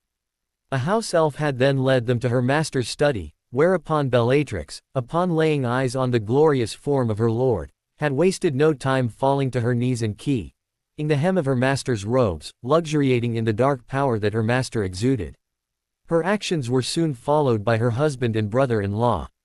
Bellatrix had then stared wide-eyed, breathless as her master had seen fit to bestow upon them the story of his fall, and his subsequent return. I knew it. A fluke. That's all it was, a fluke due to the mudblood's sacrifice. There's no way that master could be defeated by a 1-year-old baby. There's no way master can be defeated ever. She had cackled slightly at that thought. However, the Dark Lord had then turned his ire onto them, castigating them for not being more diligent in their search for him, and generally acting like a lost hen with no thought at all for furthering their cause. Bellatrix had screamed as the Cruciatus curse was cast on her. Pain, Oh, burning, glorious pain had caused her to truly feel the return of her lord and master, for no other could wield the cruciatus this adeptly. After what should have been a few seconds but had felt like years to Bellatrix, the Dark Lord had changed the subject. He told them that he had plans for the upcoming war, plans to be put into action before his return was revealed to the world. And one of these plans, my faithful followers, involves Harry James Potter. This is to be kept with the utmost secrecy. He had paused for a moment, regaling them with baleful glares, promising dire retribution if his orders were not followed. Bellatrix had of course, with all her heart, fervently swore her obedience and loyalty. The Dark Lord had then continued, I have taken the boy as my heir, in good faith. This means that you will all treat with the respect and deference that he deserves, and that you will not attempt to harm him or let any harm befall him. Is that understood? To say that Bellatrix was shocked was an understatement. In all her years of servitude, she had never once questioned her master's actions, but this was almost enough to cause her to do so. Yet somehow, her faith in her master held, and she chose to squash her doubts. After all, the Dark Lord was a genius. If he said that this was an appropriate course of action, then Bellatrix would believe him. Yet, in her heart, she still held some small lingering resentment, at the fact that a mere boy, and the Potter brat at that, would be above her when it came to her master's affections. She did not care about his supposed status, for Bellatrix did not care much about status but only for her lord's affections. However, all that had soon been dispelled when the boy, thin, scrawny, yet with such adorable green eyes, had arrived in the study room and addressed her first with respect, then with familiarity. Aunt Bellatrix, it was the first time she had heard herself addressed as such. Her maternal instinct, long since thought to be dead, arose with the full force of passion that she was capable of. And the concern he had shown her afterwards, together with his obvious intelligence, all of them served only to endear him to her. Now as Bellatrix allowed herself to be led by the child, who had placed his hand in hers, her husband and brother-in-law exchanged bemused glances. Bellatrix ignored them in favor of listening to the child's speech. It's only father and I here with Nagini, so I'm glad that you all came here. I'm lonely sometimes, 'cause father is usually busy with his work. Just when Bellatrix found the beginnings of annoyance stir up in her at the boy's inane chatter, he stopped and peered up at Bellatrix shyly. Sorry Aunt Bellatrix, I didn't mean to bother you with my chatter, I know you must be exhausted. Bellatrix waved her hand carelessly. Think nothing of it boy, young master. You may call me Bella. It was certainly preferable to how awful Aunt Bellatrix sounded. Okay, Auntie Bella. And you can call me Harry. The child chirped with a huge smile, the very image of childish exuberance. Bellatrix glared at the child suspiciously, wondering if the child was making fun of her. Harry kept a straight face as he teased his father's protégé subtly. Upon closer observation, he had noted that this aunt of his seemed ill at ease with children. Hence his childish prattling and general manner of acting as childishly as possible. It was fun and Harry had not had the chance to indulge for quite some time.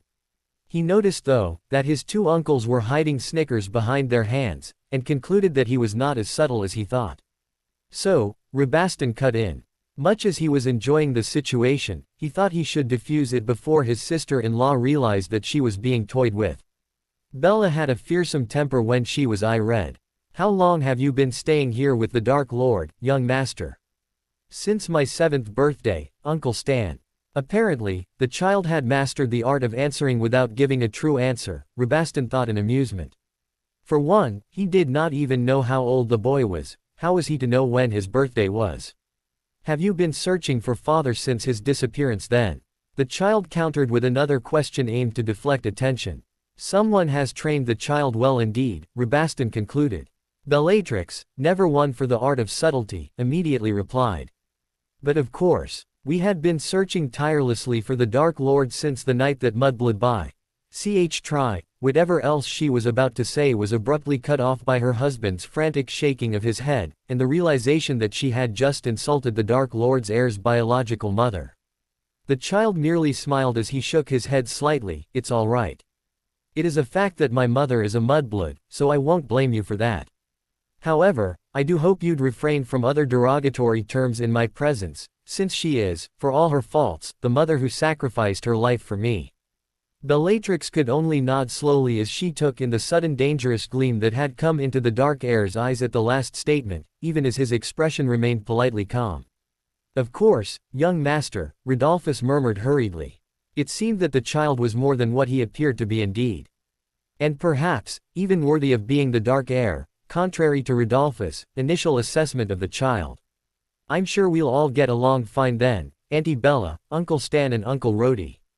The moment passed and the child was once more the young boy excited by the presence of unexpected guests. "Candy. I want candy," 6-year-old Martin Potter shrieked at his stepmother. Samantha Potter gave a long-suffering sigh. "Marty, I've already explained to you that you can't have candy until you finish your food." She looked down at the mess that Martin had made of his dinner. Did she really expect Martin to eat that? On second thought, she muttered as she clapped her hands twice. A house elf appeared, bowing deeply. It squeaked, "Pinky ready to serve mistress." Samantha ordered, "Pinky, get the young master a new half-serving of dinner. And the Halloween candy," she added, relenting at the sight of Martin's begging puppy dog eyes, which she was quite helpless to resist.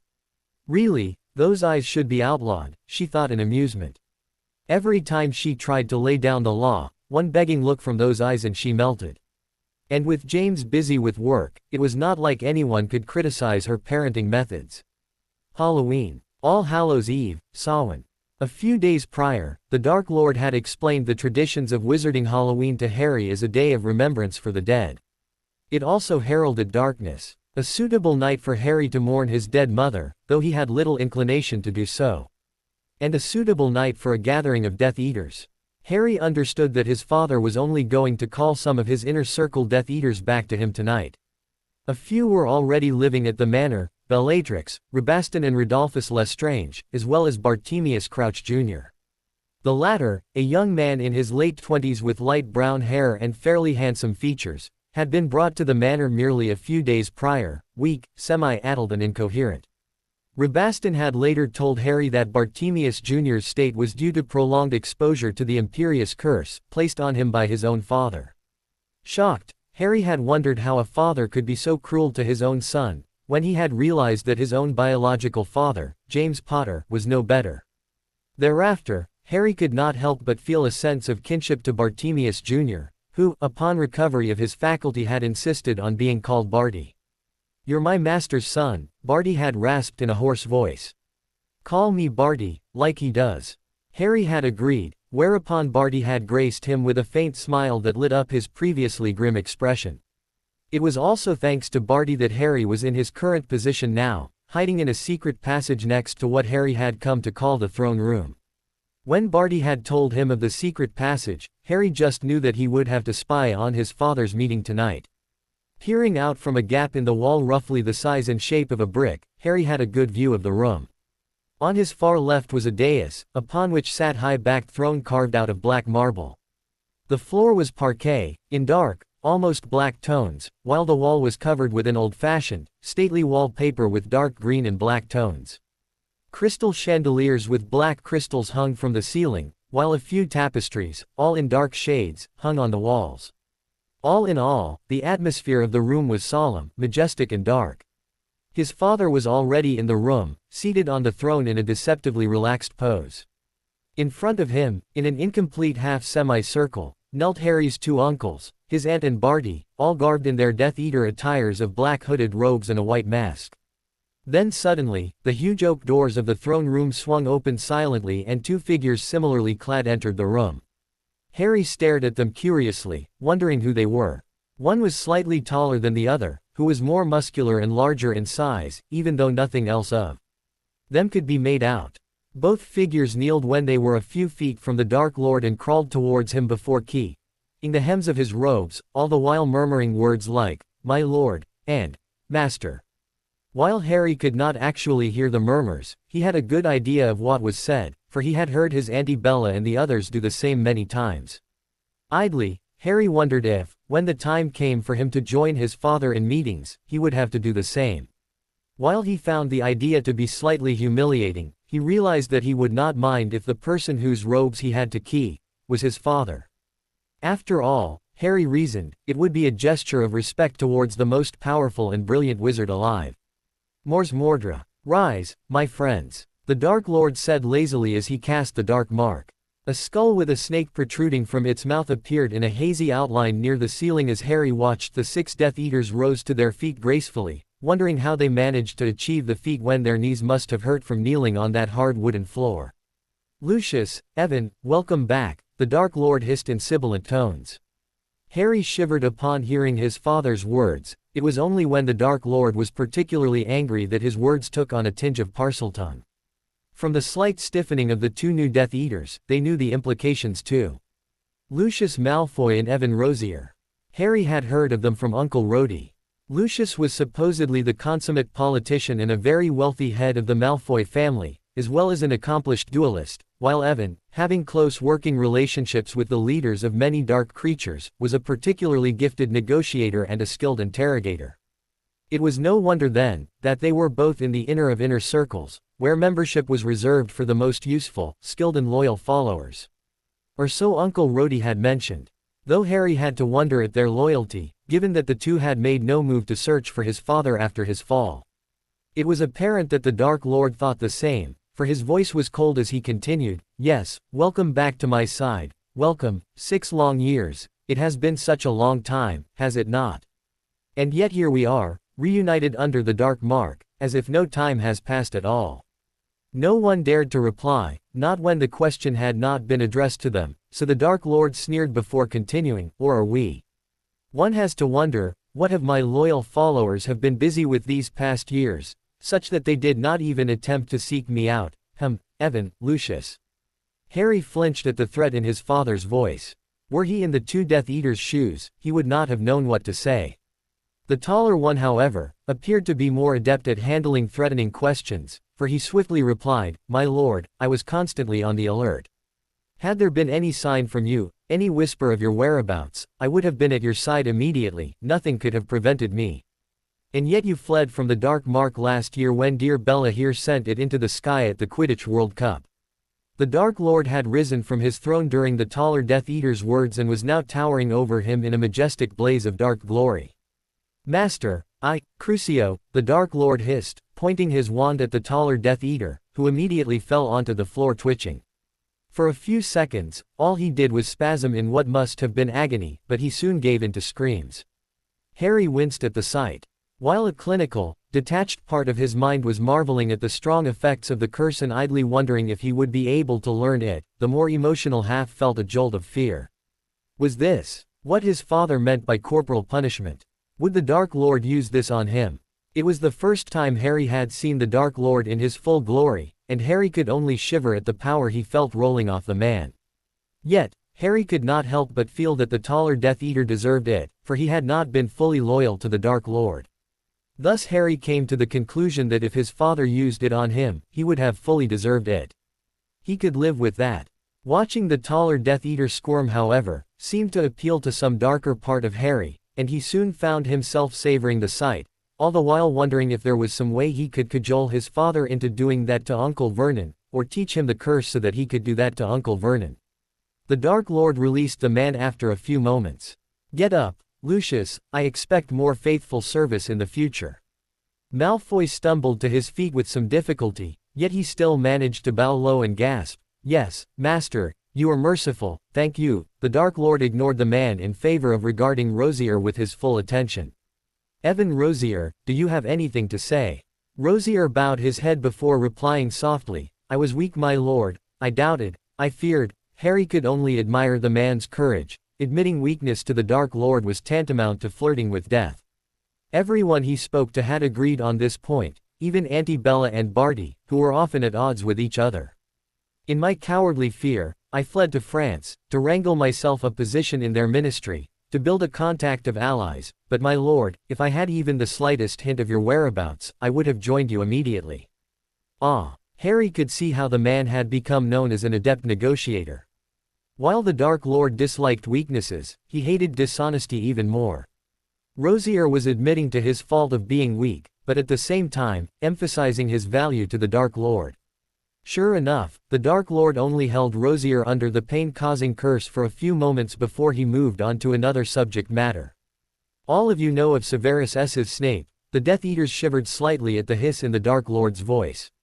"He has not been called and you will not inform him of my return, nor even hint at it." At the murmurs of agreement from the Death Eaters, the Dark Lord then moved on to yet another issue. Thereafter, Harry zoned out slightly as the Dark Lord discussed his plans with the Death Eaters. Or rather, the Dark Lord issued orders and gave explanations if he felt like it, while the Death Eaters obediently agreed. Harry vaguely heard the Dark Lord tell Malfoy to use his influence in the Ministry to clear Barty's and Rosier's name in Britain. He then gave Malfoy the task of spreading his influence in the Ministry, while Rosier was to quietly plant seeds of recruitment amongst the general wizarding population. Barty was to oversee his imperious father's movements, the Lestrange's couple were to quietly recruit the Dementors of Azkaban, Uncle Rabastan was to subtly influence the Daily Prophet. Harry only started to pay attention again when a trussed-up figure appeared in the middle of the throne room. 6 long years, we shall have a bit of fun before we begin work. The Dark Lord's vicious glee was evident in the tone of his voice. This muggle here, sneered the Dark Lord, decided to approach the abandoned manor to try his luck at stealing whatever was left lying around. He did not believe in the rumors that the manor was haunted. He was of course, soon thrown into the dungeons by the wards. He does not believe in magic. We will have to teach him the errors of his way then. A cold laughter issued from the Dark Lord's throat as he waved his wand to vanish the ropes around the man before aiming another spell at the man. As a jet of violet light hit the man, blood started to pour from all his orifices, including his eyes, ears and mouth. "Come, my faithful followers, join me in showing this muggle the delights of magic." Harry felt a small twinge of pity for the muggle, who was screaming loudly through his blood, but it was soon replaced by fascination as the Death Eaters stepped up to play. "Silencio!" Barty cast on the man, no doubt irritated by his screams. Harry saw his Auntie Bella scowl at Barty for a few seconds before turning to the man. "Crucio," she sang sweetly, causing a jet of red light to hit the man, who began to spasm and writhe in what must have been painful agony. Silently. Then Malfoy stepped up and made a slashing motion with his wand. Instantly, a deep slash appeared on the torso of the muggle, like a sword wound. Harry watched avidly as the man twitched and clawed at the wooden floor. A part of Harry knew that he should be horrified at the torture of the muggle, if what his school teacher had said of torture was true, but in all honesty, Harry could not dredge up more than some small feelings of pity for the muggle. After all, if torture was so wrong, then why had Uncle Vernon been allowed to beat him up time and again? His father's theory of survival of the fittest made more sense to Harry. And since muggles were weak, Harry watched quietly as the Death Eaters played with the wretched man. When they were finally done, the man did not remotely resemble a human. The Dark Lord soon put an end to his life with an Avada Kedavra. Harry's eyes widened as a bright green light shot from his father's wand. A flash, then the man was dead. Harry gasped and flinched. Was this how his father had tried to kill him when he was 15 months old? Harry felt a frisson of fear creep up his spine at the thought. But no, his father would no longer attempt to kill him, he had promised Harry that. Even as adrenaline left him tingling, Harry forced himself to relax. He watched as his father told Rosier to dispose of the corpse, then dismissed all his Death Eaters save one. "Barty, stay." Wondering what his father wanted Barty for, Harry watched as Barty remained and obediently waited for the other Death Eaters to file out of the room. Then the Dark Lord looked straight at the corner where Harry was hiding and hissed in Parseltongue, "Open." As the piece of wall that Harry was hiding behind swung outwards silently, Harry gulped at being discovered. "Come here, Harry," the Dark Lord ordered neutrally.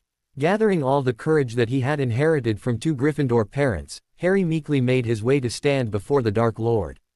"Good evening, Father," he greeted his father softly before ducking his head. "What did I tell you about tonight, Harry?" his father asked him, a dangerous undertone evident in the sibilant voice. Harry winced slightly. "I was to stay in my room, because you were not ready for Mr. Malfoy and Mr. Rosier to know of my existence." Harry hung his head as he realized how his childish impulsiveness could have thrown his father's plans awry. "I apologize, Father," Harry told the floor guiltily. He heard the Dark Lord snort at that. "And how did you find out about that particular passage, son?" Harry closed his eyes at that question. Oh no, what was he to do? He did not wish to get Barty into trouble, but neither did he wish to lie to his father. to the man who had been so nice to him since he had found him 3 months ago. I don't want to say, father, was the best that Harry could come up with. For a moment, Harry thought that his father would be furious and that he would be the next one writhing on the floor from the red light of his father's wand. However, the Dark Lord merely shook his head slightly. I see you do not want to get your co-conspirator into trouble. A noble attitude to have, then. I believe I shall ask the person himself. Barty, why did you inform Harry about the presence of the secret passage? Harry blinked as his father turned to Barty. He knew all along. How? Harry did not get an answer, however, he did get to see the very interesting sight of Bartemius Crouch Jr. flushing and fidgeting like a naughty school kid. No answer. Shall I answer for you then, Barty? You were, despite how you tried to tell yourself otherwise, jealous of Harry. Jealous of his place as my son and heir. So you sought to get him into trouble, some harmless trouble, or so you told yourself. But where does the line gets drawn? Soon, your actions will escalate, and finally, eventually, you will cross the line. All the blood seemed to drain from Barty's face when he heard the Dark Lord's words. Harry watched uncomfortably as Barty immediately dropped to the floor. I sincerely apologize, Master, please forgive me, he whispered hoarsely. Crucio. The Dark Lord snapped out, before laughing cruelly at the twitching man. Barty, Barty, Barty. You should know that I do not forgive, nor do I forget. He held the curse for about 10 seconds before releasing it and allowing Barty to draw himself to an upright kneeling position once more. Father. Harry kneeled and turned beseeching eyes on the Dark Lord. Please be lenient. It was more my fault than Barty's, I was the one who chose to use the secret passage. And I'm sure Barty has learnt his lesson. Please. The Dark Lord regarded his heir with narrowed eyes for a few moments before replying. Very well, Harry, since you asked so nicely. Barty, you will stay in that position on that very spot until dawn, and Harry, you will accompany him. Consider this your punishment. With that, the Dark Lord turned and strolled out of the room, his robes billowing gracefully behind him. A few years into the future, Harry had looked back on the incident and wondered if the Dark Lord had intentionally and deliberately decided on that punishment knowing the likely consequences. For after a few moments of awkward silence, Barty and Harry had spent the night in a sincere conversation. By morning, Barty had rid himself of his unreasonable jealousy and Harry had gained himself the absolute loyalty of one of his father's Death Eater. A few days after Harry's 8th birthday, his father had told him that his magical core's growth rate had mostly stabilized, he was now allowed to begin practical magical lessons. Harry had been overjoyed. He had been learning mainly extremely theoretical subjects, history of magic, taught by his uncle Stan, who had somehow managed to make the lessons extremely interesting, ancient runes, taught by the Dark Lord himself on Monday and Friday nights, for none could surpass his mastery in that ancient art, and arithmancy, taught by Uncle Rhodey. While Harry loved the first two subjects, he found the last tortoise and privately labeled the 2-hour lessons every Wednesday afternoon with Uncle Rhodey the most boring 2 hours of every week. Now, Harry could finally start doing magic. So as not to overtax his still growing magical core and risk magical exhaustion, he was to start with lessons in charms with Lucius Malfoy every Thursday nights for 2 hours. Thereafter, if his magic proved to show no sign of faltering, he could begin learning the basics of dark arts from his Auntie Bella, whom, as the Dark Lord's protégé, was trusted to show Harry the very basics. Eventually, or so the Dark Lord had told Harry, he was to learn transfiguration as well, but that would be all that he would be taught before the start of his formal education. Before the first of his new lessons, the Dark Lord had brought Harry to Diagon Alley to purchase his wand, under a heavy glamour. Ollivander, the wand maker, had stared at his father for a long time before bustling off to select wands for Harry to try. After half an hour, Harry had finally found his wand, a 11.5-inch holly wand with a phoenix feather as the core, a wand which Ollivander had pronounced the brother wand to the Dark Lords. Curious indeed how these things happen. The wand chooses the wizard. Remember, I think we must expect great things from you, Mr. Potter. After all, the Dark Lord did great things, terrible, yes, but great. Harry had had to try hard to suppress a snicker at his father's expression, which showed how badly the Dark Lord wanted to give the wand maker first-hand experience of said great things, but alas, discretion had won out in the end. By now, Harry had had a few lessons in charms and there had apparently been no side effects in his magical core. He did enjoy the lessons, though he was as yet unsure about the teacher. As soon as Lucius Malfoy stepped into the room, he was drawn to the sight of the dark-haired boy sitting motionlessly at the desk, emerald green eyes glinting in the glow from the magical lights floating at even intervals near the ceiling, a half-smile playing about his lips. Harrison Maximus Riddle was an unusual child indeed, as Lucius had concluded after a few lessons with the boy. While most children his age would fidget easily, the dark heir tended towards absolute stillness and the eerie intensity in his eyes would easily cow the faint-hearted. Lucius, however, prided himself on having the perfect mannerisms befitting of a pure-blooded scion of the House of Malfoy all the time. "Good afternoon, young master." Lucius inclined his upper body in a slight bow, carefully showing the correct amount of respect to an underage, unproven heir of his master. The boy nodded back seriously before stating in his childish, high voice, "You may begin, Mr. Malfoy." Were it any other child, Lucius would have to try hard to suppress a smile at their presumptuous tone, but as it were, the commanding tones of the dark heir just seemed natural to Lucius. "Of course, young master. Today we shall continue with the basics of charms, followed by a start on transfiguration." After seeing the little prince's astonishing pace of progress in charms, Lucius had decided that he should also impart some knowledge of transfiguration to the prince. Initially, when the Dark Lord had first ordered him to tutor the dark heir in the magical arts, Lucius had been resigned to agonizingly long hours of failure. After all, the child was merely 8. There was a reason why magical children were only sent to school at 11, for that was when most came into enough magical potential to be taught. Still, he had resolved to start with the easier, more interesting subject of charms, which contained less theory than other subjects. After 3 lessons with the child, however, he had changed his stance. For such a young child to achieve the levitating charm on his 3rd try was an unheard of feat. It would be a waste not to challenge this eerily mature child's mind instead. Seeing a small smile light up the boy's eyes, Lucius knew his decision was correct. He sped through charms more quickly than usual, knowing that the boy would be able to stay with Lucius.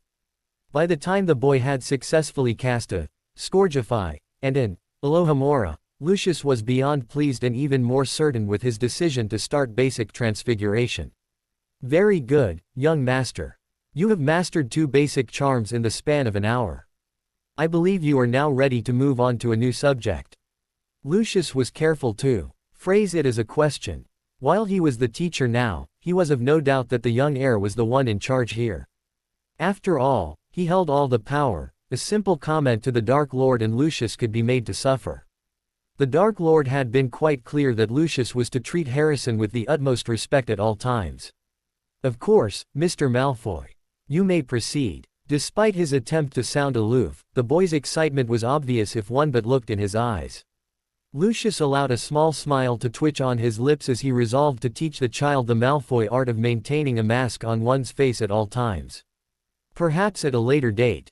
Currently, however, he had a transfiguration class to teach. After spending half an hour expounding on the basic theory of transfiguration, Lucius indicated for the child to attempt the most basic of transfiguration, turning a matchstick into a needle. He watched as the boy narrowed his Avada Kedavra green eyes in concentration, before determinedly pointing his wand at the matchstick. If not for the child's already remarkable results at charms, Lucius would have gaped in disbelief at the silvery rod that resulted. True, it wasn't really a true needle, the tip not being nearly narrow enough, but it was still an accomplishment for a first attempt. Lucius was not wont to give a full praise, however, for anything less than perfection. While it was a good attempt, young master, you would do well to concentrate harder on the visualization. A couple of lessons prior, Lucius might have been hesitant about outright criticizing the dark heir, but by now, he knew that the child was willing to accept correction when he did make a mistake. The boy nodded before trying again. This time, he managed a perfect transfiguration. The matchstick became both silver and pointy, and even lengthened to the size of a proper needle. Lucius inclined his head slightly and allowed a smile to grace his lips. "Very nice, young master." When the boy returned a small smile, Lucius could not help but feel a sense of satisfaction. When he had been ordered to teach the child, he had initially deemed it a waste of his precious time, time which he could have spent on politicians and other important figures, on spreading his intricate web through the ministry. However, one did not say no to the Dark Lord unless said person had a death wish, so Lucius had resigned himself to the chore. By now, however, Lucius was starting to take pride in the teaching and in his prodigious student. A few lessons later, Lucius had been unable to continue with teaching Transfiguration, as he did have a busy schedule, so the Dark Lord consented to allow Barty to do so instead. Harry enjoyed these lessons even more than when it had been Lucius who was the teacher, for Barty was younger, less stuffy and much more fun. "Young master, can you transfigure this porcupine into a pincushion?" Barty taught by challenging Harry to do his best and beyond. Never one to back down from a challenge, Harry merely nodded determinedly. When he finally succeeded in his task, he smirked at Barty in triumph, whereupon Barty had no choice but to concede that Harry had been successful. Barty was even more fun when he was not in teacher mode. Harry spent some afternoons exploring the manor grounds with Barty, on foot and sometimes even on broomsticks. To his surprise and slight consternation, he had found out that he was a natural at flying when he had first got onto a broom and managed to perform a loop in the air, a feat that had almost given Barty a heart attack, who later confessed that he had been wondering morbidly what the Dark Lord would do to him if Harry had been found on the ground with a mangled body. Apparently, flying was a talent which he had inherited from his biological father. "It's probably the only thing I would ever inherit from him," Harry had sneered. "Considering that I am no longer one of them." Barty had smiled at Harry, before replying, "You're the Dark Heir now, young master, isn't that a much better inheritance?" Harry had returned Barty's smile before nodding in agreement. The last new lesson that Harry would be having was the dark arts, to be taught by his Auntie Bella. Truth be told, Harry was the most excited about this particular lesson, since he had been told heavily influenced by his Dark Lord father to be biased towards the dark arts. Having completed his assigned readings for the class, Harry arrived punctually at the training room, which had been designated as the classroom for this particular lesson of his. Bellatrix, dressed in a form-fitting black dress, was already waiting for him with her wand at the ready. "So, Ickle Harrison, are you ready for your first ever dark arts lesson?" She cackled slightly at her own words, before pointing her wand at Harry and casting a curse at him. After identifying the curse as the leg locker curse by its sickly pale yellow light, Harry dodged the jinx by jumping out of the way. "Come on, little Harrison, you've got to do better than that," she sang in a poisonously sweet voice as she aimed yet another curse at Harry. Scowling slightly, Harry had tried to return the curse. "Locomotor mortis," he yelled, pointing the wand at Bellatrix, but to no avail. "Visualize little Harrison, and wave your wand like this." She cast the curse again, this time successfully locking Harry's legs together. With his legs bound, Harry tripped and fell face first onto the hard wooden floor, bruising his left cheek in the process. He watched as with another wave of the wand, Bellatrix cancelled the spell. "Get up, Ickle Harrikins, and try again." Harry narrowed his eyes, slightly irritated by diminutive nicknames she had come up for him. Over the months, Bellatrix had become somewhat of a mother to him, who had never had one before. She often brought him packets of sweets and chocolates from her outside trips, often heavily disguised under glamours, for she was still a wanted criminal, fussed over him as much as her nature would allow, and generally coddled him. But Harry drew the line at the childish nicknames. With a sweet smile, Harry replied, "Very well, Auntie Belle, locomotor mortis." Stopping in mid-sentence, Harry cast the curse at Bellatrix successfully and even managed to catch her off guard. Her legs locked together and she had started to fall towards the floor before she hastily waved her wand to cancel the spell. "Very nice, Harrison. A trick worthy of a Slytherin." Bellatrix purred and gave Harry a genuine smile before she continued, "No need to shout, dear Harrison, as the power of the spell lies not in the volume but in the visualization and concentration of the caster." Harry nodded slightly sheepishly. "I knew that but I forgot.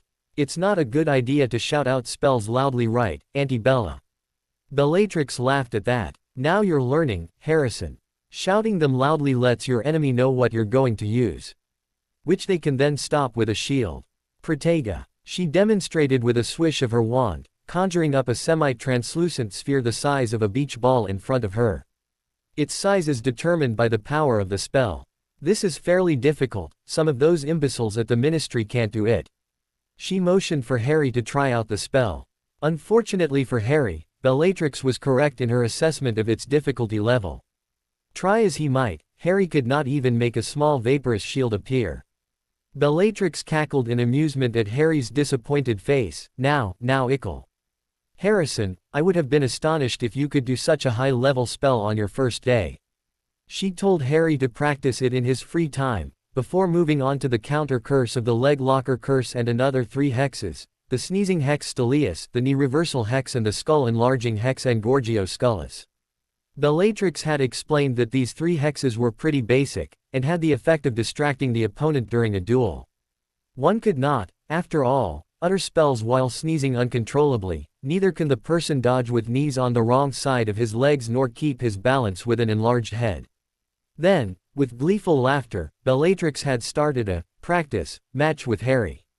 After the initial rounds of him falling onto the ground while Bellatrix remained untouched, Harry had finally managed to get in 1 or 2 hexes before he was once again cursed.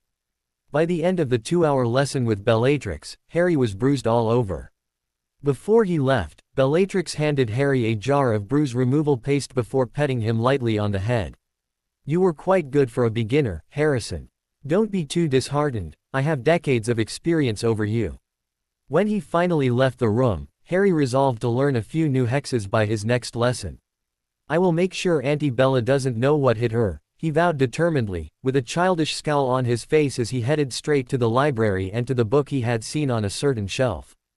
Basic hexes for the busy and vexed. Oh yes, he would make sure to surprise his aunt in the next lesson.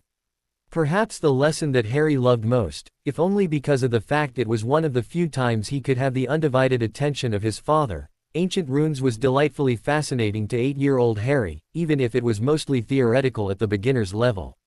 However, the Dark Lord had informed Harry that once he had developed a certain level of proficiency in the runes, runes could be used with many ritual magic, in both defense and offense.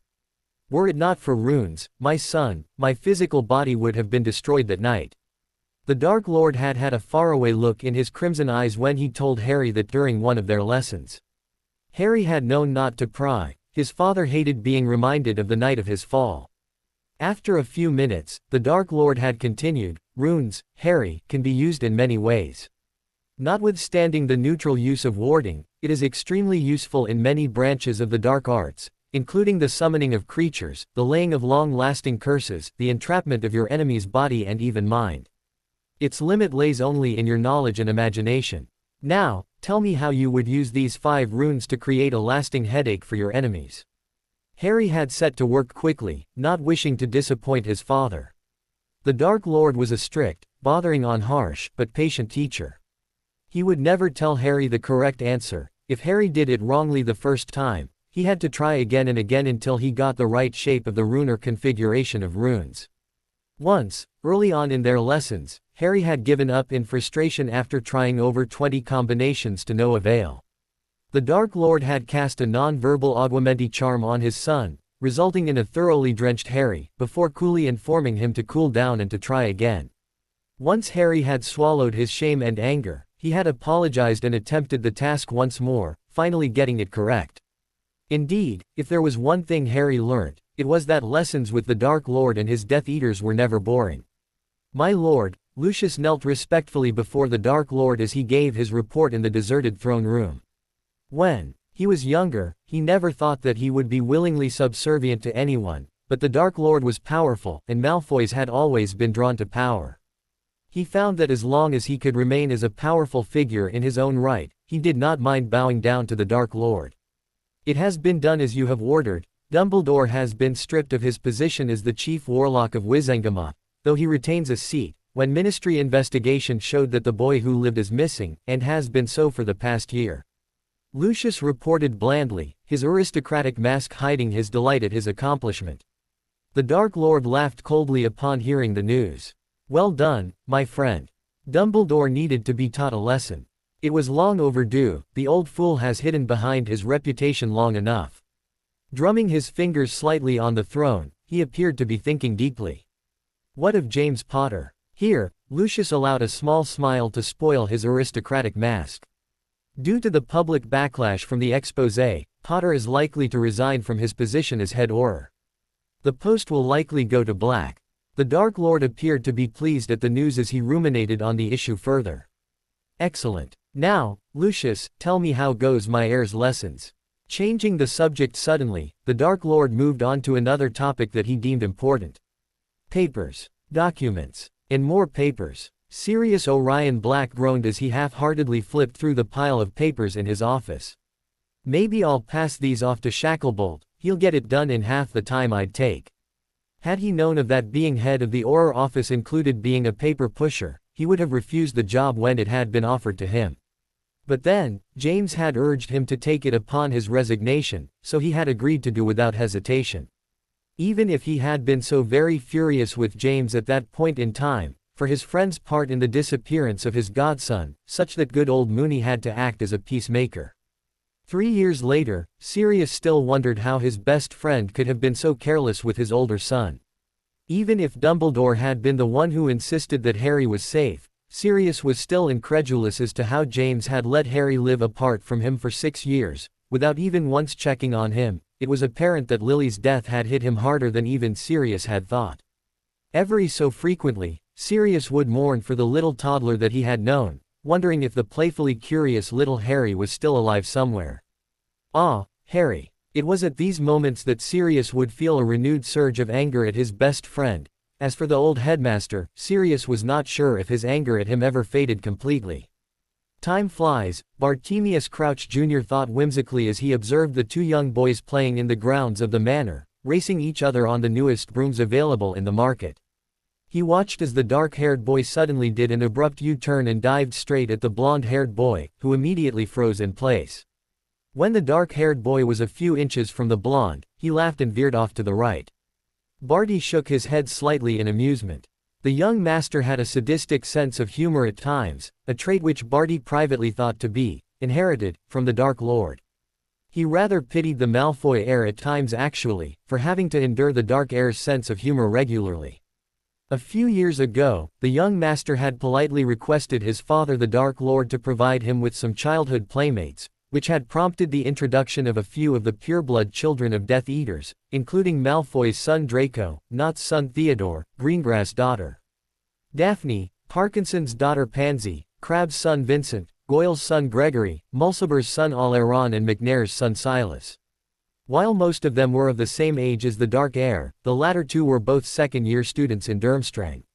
Of all the children, Barty had privately observed that the young master seemed to be closest to the Malfoy heir, followed closely by Mulciber, which Barty considered most strange, considering the latter was 2 years older. And Barty knew that at that age, a gap of even 2 years was sometimes considered insurmountable. Oleron Fidel Mulciber watched the Dark Heir and Draco race each other around the sky contentedly.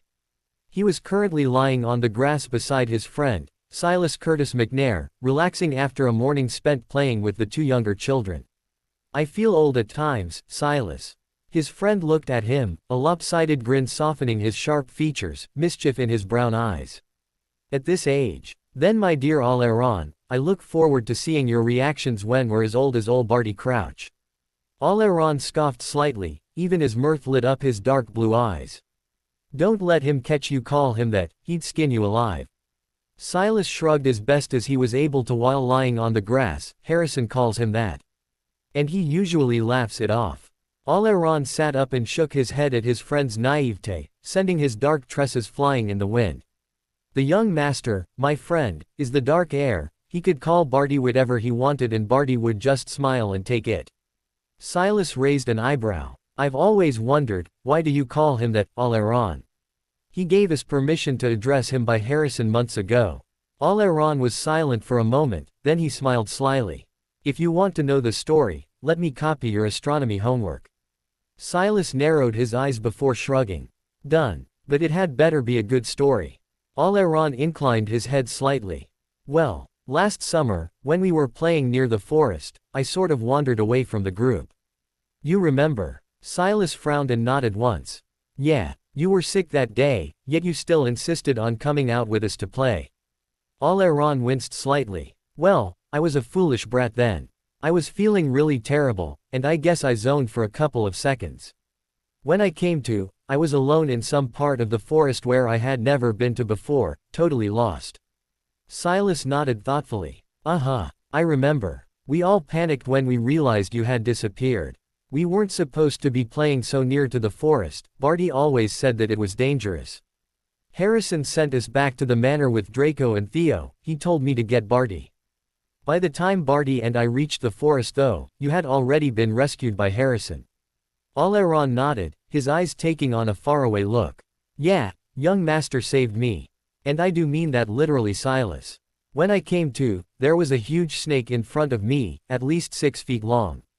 I recognize the species, it's a really poisonous viper. If it had bitten me, I would have been dead within 3 seconds. And it was on the verge of doing so. It was towering over me when young master appeared. Glancing at Silas, he noted that he had his friend's full attention. He revealed to everyone that he could speak Parseltongue last week, remember? At Silas's nod, Oleron continued, he spoke to the snake in soft hisses. The snake backed away, Silas, it backed away and it actually bowed to young master before disappearing into the forest. Then young master levitated me out of the forest. At Silas's look of stunned astonishment, Oleron smiled wryly. He saved my life, Silas. I owe him a wizard's life debt. And his personality, his power, I have decided, Silas, when he comes into his own, I'm going to be his loyal follower. Silas did not reply for a long moment. When he finally responded, it was with a move that Oleron did not expect. He punched Oleron's shoulder, hard. OWW. Oleron glared at his friend. What's that for? Not telling me about the incident, of course. Silas retorted. Oleron shook his head. I couldn't. He did not want to reveal his Parseltongue ability then, so I promised to keep it secret until he told everyone about that ability. Silas nodded. Okay, I understand. He was silent for a moment as he pondered the implications of his friend's revelation. So you'd be watching out for him when school starts then? Giving his friend an odd look, Oleron laughed lightly. Silas, the young master does not need to be watched out for. I'll be serving him when he attends Durmstrang this fall. Pausing slightly, Oleron regarded his friend for a moment before asking in a serious manner, Silas my friend, will you join me in serving the young master? Silas nodded slowly in response to his friend's question. Though Oleron could be serious and all too mature at times, never had Silas seen his friend so grave. I've been Harrison's companion for as long as you have, Oleron. And yes, I'll join you. Oleron smiled, glad that he had gained a new follower for his chosen master. Though he could tell that Silas's heart was not wholeheartedly devoted to Harrison Maximus Riddle as yet, Oleron knew that with time, he would be drawn in by the young master's power and charisma. Said young master was currently enjoying himself in the air. With loops, feints, barrel rolls and other techniques, Harrison Maximus Riddle truly enjoyed flying, though he did not really feel the same way about Quidditch. After the dive which had nearly scared Draco off his broom, Harry flew past Draco before shouting to his friend, Hey Draco, come on, try to catch me. Smirking, he sped away to the muttered curses of his friend. Harry quite enjoyed teasing the Malfoy heir in private, though he was often careful to allow Draco to maintain his perfect arrogant mask in public. He knew that the Malfoys prided themselves on that and Harry could certainly not fault that, seeing as how he too, at the behest of his father, had learnt to act the same way. Though not without inserting his own brand of sardonic quirks, Harry was often the epitome of cool and well-bred politeness the few times he was away from the manor. In a way, he and Draco were alike. Both idolized their father to a certain extent and would rather suffer through a slug-burping curse than to disappoint them. Both had to live up to the pressures of being heirs to lofty positions, and both were intelligent and cunning enough, though Harry prided himself on being the better of the two. He would miss Draco, he could admit, if only to himself, when they finally started formal schooling come fall. While Draco would be going to Hogwarts School of Witchcraft and Wizardry, Harry would be leaving for Durmstrang Institute. Harry recalled the conversation he had with his father over his decision. Father, may I know why you're sending me to Durmstrang instead of Hogwarts? Harry had been rather curious. With all the Dark Lord had had him read on Hogwarts, Harry had fully expected to be sent there. The Dark Lord had frowned slightly. There are many reasons, Harry. First of all, Hogwarts is where the old fool currently resides. While your occlumency skills have progressed enough to be able to shield against an overt mental probe, it is not at the stage where you're able to hide the fact that you have been learning the art. Dumbledore would get suspicious, especially since you have my last name. Furthermore, James Potter, fool that he is going to be teaching at Hogwarts as the teacher of the dueling elective, a new elective Dumbledore has no doubt created to recruit students for his precious order. Harry had nodded thoughtfully at that. I understand, Father. That's also the reason why you allowed Karkaroff to remain in your service, right? Because he's the High Master of Durmstrang, the school's as safe as can be. Correct. That is the only reason, the Dark Lord sneered. That I had not terminated him immediately for his cowardice. Harry had smiled at that. Luckily for Igor Karkaroff, he had only revealed the names of common Death Eaters to the Ministry, and none of those in the inner circle. Or nothing would be able to save him from the Dark Lord's wrath when the Dark Lord had finally called all of his Death Eaters back to him the previous Halloween. In addition, Durmstrang's curriculum is broader than Hogwarts. Its students and faculty also takes a more liberal view of the dark arts. You would not have to hide most of your talents there, Harry. And I fully expect you to use this opportunity well to befriend your fellow schoolmates. Finally fully convinced of his father's reasoning and marveling at the thought that had gone into the decision, Harry had bowed slightly. I will not disappoint you, Father. The day before Harry was to leave for Durmstrang and Draco, Theodore and the other children for Hogwarts, Harry met his two closest friends for the last time in what was going to be a long while, at least to them. All of them were seated, Harry on his bed and his friends in chairs facing him. Draco, Theo, Harry had started with an unusually serious air. Draco and Theodore had exchanged glances before giving Harry their full attention. I fully expect you two to be my hands at Hogwarts. Draco, even though I cannot be there personally, I hope you can help me, and by extension my father, gain followers there. Start with your yearmates in your house for now. And Draco, I know you have to keep up appearances, but do try not to alienate too many people. Draco had inclined his head in a respectful nod. Smart and already aware of the subtle arts of politics, he knew it when Harry was in his dark air persona. And having seen firsthand of what Harry could do, he was more than convinced of Harry's ability to lead, and hence, had chosen to follow him willingly. Even if his father had not instructed him to obey Harry, Draco knew that he would have done so on his own. Good. I know I can count on you. Harry's smile was affectionate as he allowed his true feelings for his friend to shine through his mask. Theo, Harry addressed the other boy with a slight frown. I know you're solitary by nature. But in this, I expect you to give Draco your full support. Theodore returned Harry's gaze silently for a few seconds, before suddenly smiling. Harrison, I don't usually do groups, well. I'm not much of a leader, neither do I usually follow. But, here, Theodore glanced at Draco, then back at Harry. With you as the leader, I find I don't mind. And since Draco is your second, I will follow him as well. Harry returned Theodore's smile with one of his own, before lounging back on his pillows. Have fun at Hogwarts, you guys. Tell Pansy, Vince and Greg hi from me. And give James Potter hell. Draco and Theo both smirked at that. Oh, I'll be sure to pass on your greetings to your dear daddy, Harrison, Draco drawled. Harry scowled. Since the two had started occlumency at roughly the same time as Harry had decided to trust them with the fact that he had been Harry James Potter about a month ago, much to the disapproval of the Dark Lord who had wanted to keep it a secret from all but his most trusted Death Eaters in the inner circle. Since then, they had not stopped teasing him about it, though Harry supposed it was a better reaction than what he had expected. So Harry decided to throw a pillow at Draco. A surprise, oomph, issued from his face, even as Theodore laughed.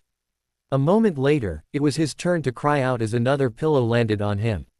And so, the last day of the three boys' idyllic childhood was spent in a pillow fight in Harry's room. 10 a.m. in the morning. After a hasty breakfast, Harry had put his shrunken trunk and shrunken fur hat into his pockets before dressing hastily in the white-collared shirt with a red and black striped tie and the blood-red robes edged with black at the collar and hem that made up Durmstrang's uniform. He had slipped the black leather gloves into his pocket before fastening the black belt with a satisfied air, examining the plain silver buckle with interest. Oleron had told him that a symbol would appear there after his first month, depending on. Harry's lips curled into a smirk. After surveying himself somewhat critically in the mirror, he decided that with the strong glamour that concealed the lightning bolt scar on his forehead and the features that the magical blood adoption ritual had given him, there was no way he could be recognized as the boy who lived unless one squinted really hard. Carrying his fur-lined cloak in his arm, he had slid his wand into the wand osler that had been his 11th birthday present from Bellatrix, before bidding all the Death Eaters living in the manor goodbye, save for Bellatrix, who would be accompanying the Dark Lord and Harry to Swansea Port.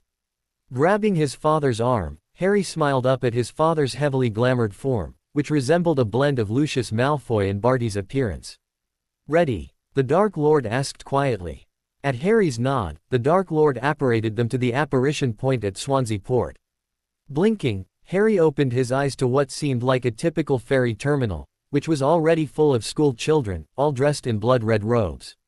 Harry spotted a fireplace a few hundred yards away. There were apparently two methods to get to the port, by apparition or by the flow network. Even if Muggle-borns were allowed to study at Durmstrang, they wouldn't be able to get in here. He followed his father to a secluded corner by a pillar, waiting for Bellatrix to join them, which she did moments later. "Ah, just look at my ickle little Harrison. All grown up now and ready to go to school." Bellatrix, also heavily glamoured, cackled delightedly before reaching out to envelope Harry in a tight hug. After teaching Harry the basics of the dark arts for a few years, much of Bellatrix's slight insanity due to dark arts addiction had been cured through a better understanding of how to wield it, though she still liked to act otherwise. "Take care of yourself," she mumbled softly. "Don't miss me too much, Auntie Bella," Harry whispered cheekily into his surrogate mother's ear. Upon being released from the tight stranglehold Bellatrix had on him, he inclined his head in a slight bow to the Dark Lord, who said neutrally, "I wish you all the best in your endeavors, my son." Harry smiled at the last. "The same to you, father. Goodbye." To anyone else who might be looking, Harry was sure that his strange family would go unnoticed in the crowd. A couple bidding farewell to their son. The extremely enthusiastic mother and cold, aloof father, all understandable, stereotypical images of parents that could be easily explained.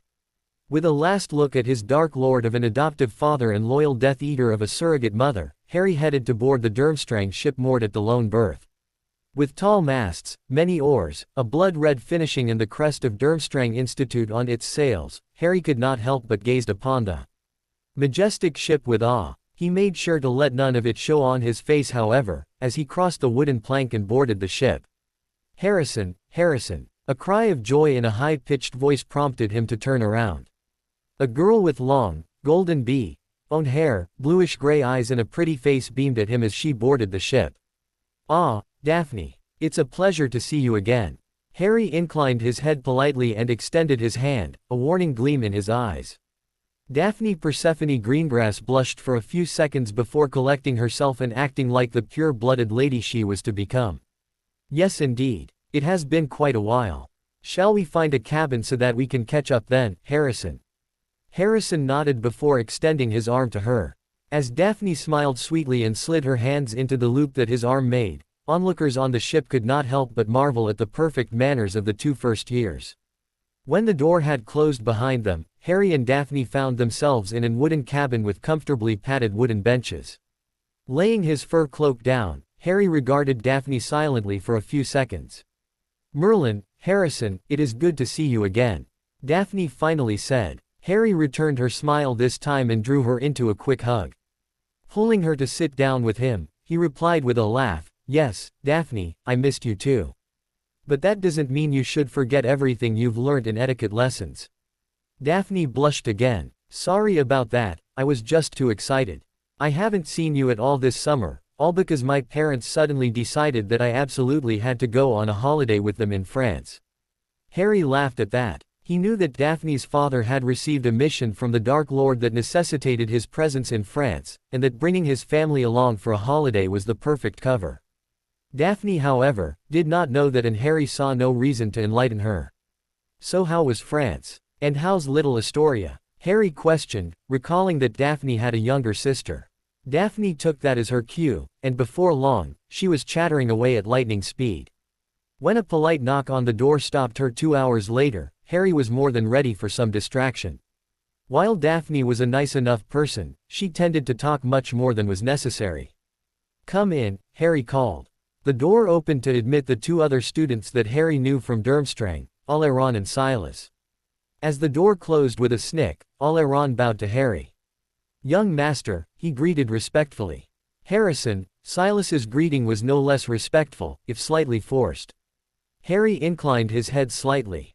"Oleron, you have to address me by my name in public.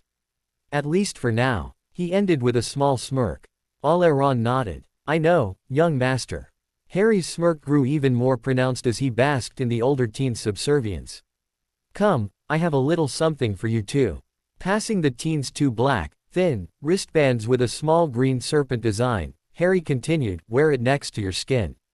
It'll burn slightly when I change the details on my band, and the time and place will appear on your bands. It's been spelled so that only you will see the writing." Harry showed them his own version of the wristband, slightly thicker and more elaborate, with a silver serpent instead. Oleron and Silas nodded, then immediately put on the band. "Can I have one too, Harrison?" Daphne asked curiously. Harry regarded Daphne silently before explaining patiently, "Daphne, this is not a trinket. It's for my followers, or rather, my future followers, those who have pledged to serve me. A mark of their loyalty, just like the dark mark." "I know." Daphne smiled as Harry widened his eyes slightly for a moment before regaining his composure. "You're my friend, Harrison. I am willing to follow you, at least while we're still students." She added the last with a small laugh. Harry laughed too, and handed her a wristband. "Very well, Daphne. I'll accept your pledge, however temporary it may be." Soon enough, a bell chime signaled the arrival of the ship at Durmstrang. Pulling himself from the tiny window that the cabin boasted, where Harry had spent the last hour observing first the underwater life, and later the mountain scenery of Durmstrang, Harry draped his black fur cloak over his shoulders. No longer thin and malnourished like he had been at the Dursleys, Harry was nevertheless still relatively short at just barely shy of 5 feet, though he had filled out some. In fact, Daphne was slightly taller than him, a fact which he could not help but feel annoyed at. However, when they had exited the ship and gotten their first look at the castle just in front of the lake, Harry soon forgot his irritation. The castle was breathtaking. Huge and sprawling, the main wing consisted of 4 stories, while the 2 towers that Harry could see both had 7 floors. Dark granite formed the exterior of the castle, and the roof were tiled with black. Situated in the middle of the valley, the castle was framed on both sides by forests, thick and dark. All in all, it gave off a slightly forbidding and dark aura. Together with Daphne and the other first years, Harry followed the prefect, one Xavier Deverell, into the school. As he walked, he heard some of the other first years around him chattering excitedly. "Start school at last, so excited."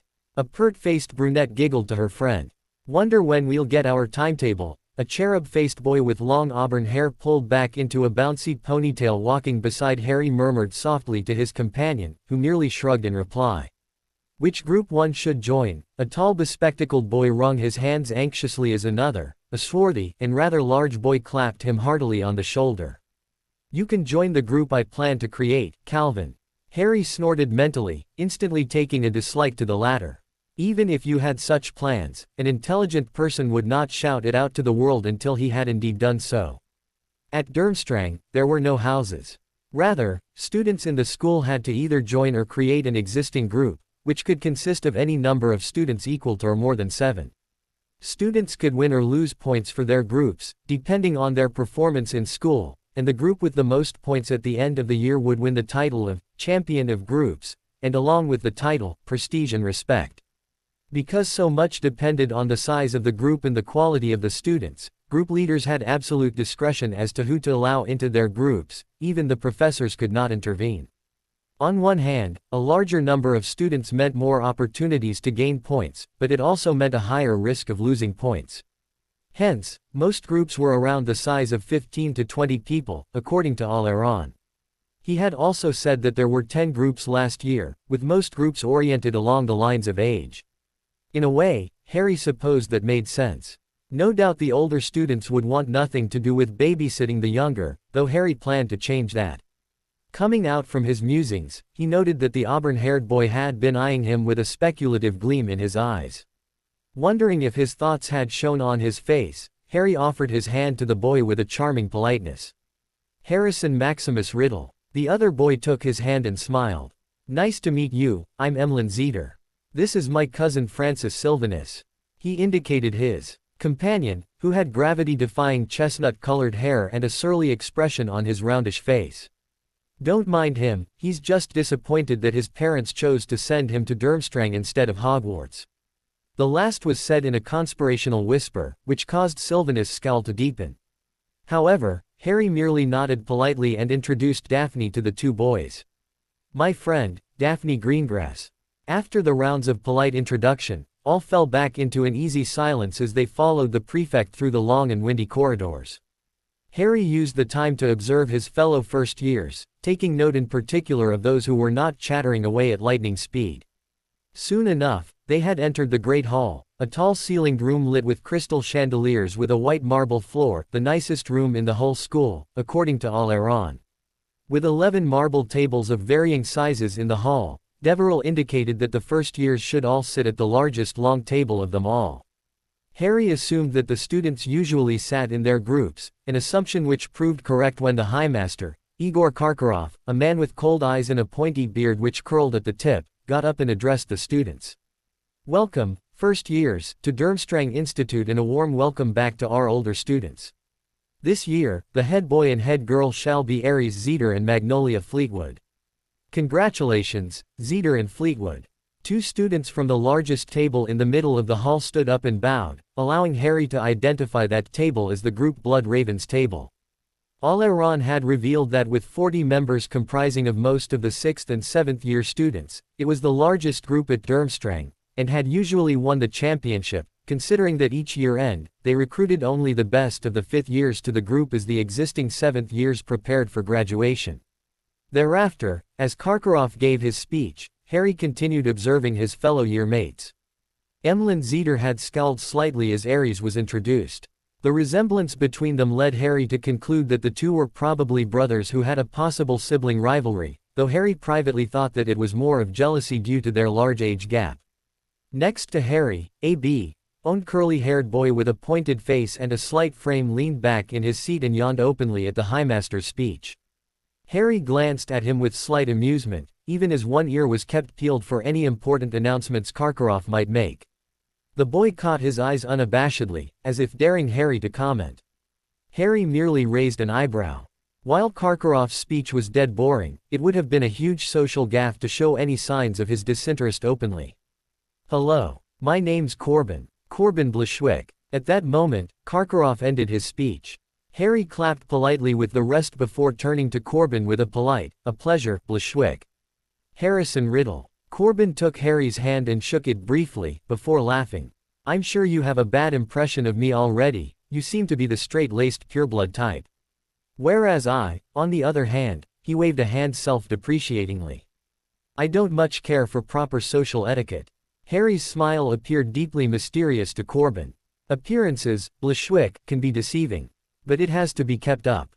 As Harry left a slightly intrigued Corbin to puzzle out his words, he turned to his meal, though not before noticing a small gleam in the eyes of the boy seated opposite him, a dark-haired boy with a triangular face and a large frame, who had, Harry noticed, been rather quiet so far. Words of wisdom, Riddle. I applaud you for that.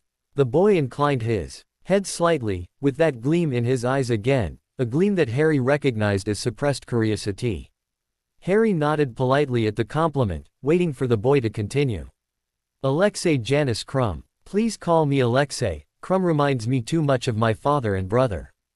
Krum, huh? Harry remembered that Silas had constantly referred to a Victor Krum while telling Harry about Quidditch at his school. A genius of a player was supposedly the best seeker in school. Could that be the brother this Alexei was talking about? Harry made a mental note to ask around discreetly. Of course, Alexei. In that case, you may call me Harrison. Harry's smile was perfectly charming. His goal, after all, was to make friends. He watched as Daphne chatted away excitedly to two girls seated near her, before turning an assessing gaze onto the loud-mouthed boy he had taken an instant dislike to. The boy had already gathered his own small gang around him, Harry noted, though he wondered how many of them were just too weak-willed to resist his forceful advances. Well, I'll just have to do better than him then. After dinner, Deverell came round again to hand out timetables. Harry noted with satisfaction that he would be taking the core classes of Charms, Transfiguration, Dark Arts, Ancient Runes and Arithmancy alongside the third years.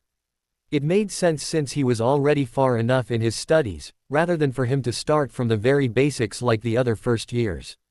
It was an advantage, really, to have the Highmaster working for one's father, although Harry was still taking classes with the other first years in astronomy, herbology, European history of magic, and potions, subjects which the Dark Lord had not deemed important enough for Harry to learn in advance. Unfortunately, Durmstrang did not offer British history of magic. Then, they were led to their dormitory rooms, which was hidden behind a portrait of a sallow-faced wizard, whom Deverell informed them was Grigory Durathor, one of the founders of the school. The password's blood red. All of you first years will be sharing a common room for the first month, after which you'd have found a group. The door of your dormitory rooms will then be magically linked to your group's common room. Leading them through the door hidden behind the portrait, Deverell pointed to 2 staircases leading up from the rather drafty, stone-floored and walled common room, with a few uncomfortable-looking chairs here and there. The staircase on the right leads to the girls' dormitories, the other one to the boys'. Roughly 5 to a room, you may choose your own roommates. With that, he turned and left the common room, leaving the first years to their own devices. Harry swiftly calculated, there were 14 boys in his year, which meant that one room could have only 4 boys, but while Harry valued privacy, he knew the value of making friends more. Turning to the boys he called out in a slightly raised voice, Zeder, Sylvanus, Blashwick and Alexei, would you like to share a dorm room with me? It was a calculated risk he took here, Harry knew. If any of them rejected his offer, he would have been seen as presumptuous and his standing would fall. On the other hand, if they accepted, why not? Come on, Francis, let's meet our new roommates. Emlyn smiled before dragging his still moping cousin over. Corbin's reaction was even more dramatic. Of course I'd love to. I thought you'd never ask. He battled his eyelashes at Harry slyly, before heading over to Harry's side. Alexei's response, thankfully, was more toned down. Thank you, Harrison. I accept. And there it was, acknowledgement from his other year mates for his taking charge.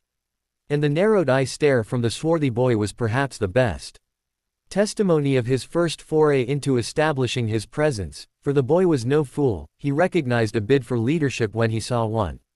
I'll see you tomorrow then, Daphne. Harry smiled at his friend, confident that with her vivacious personality, she'd find roommates quickly.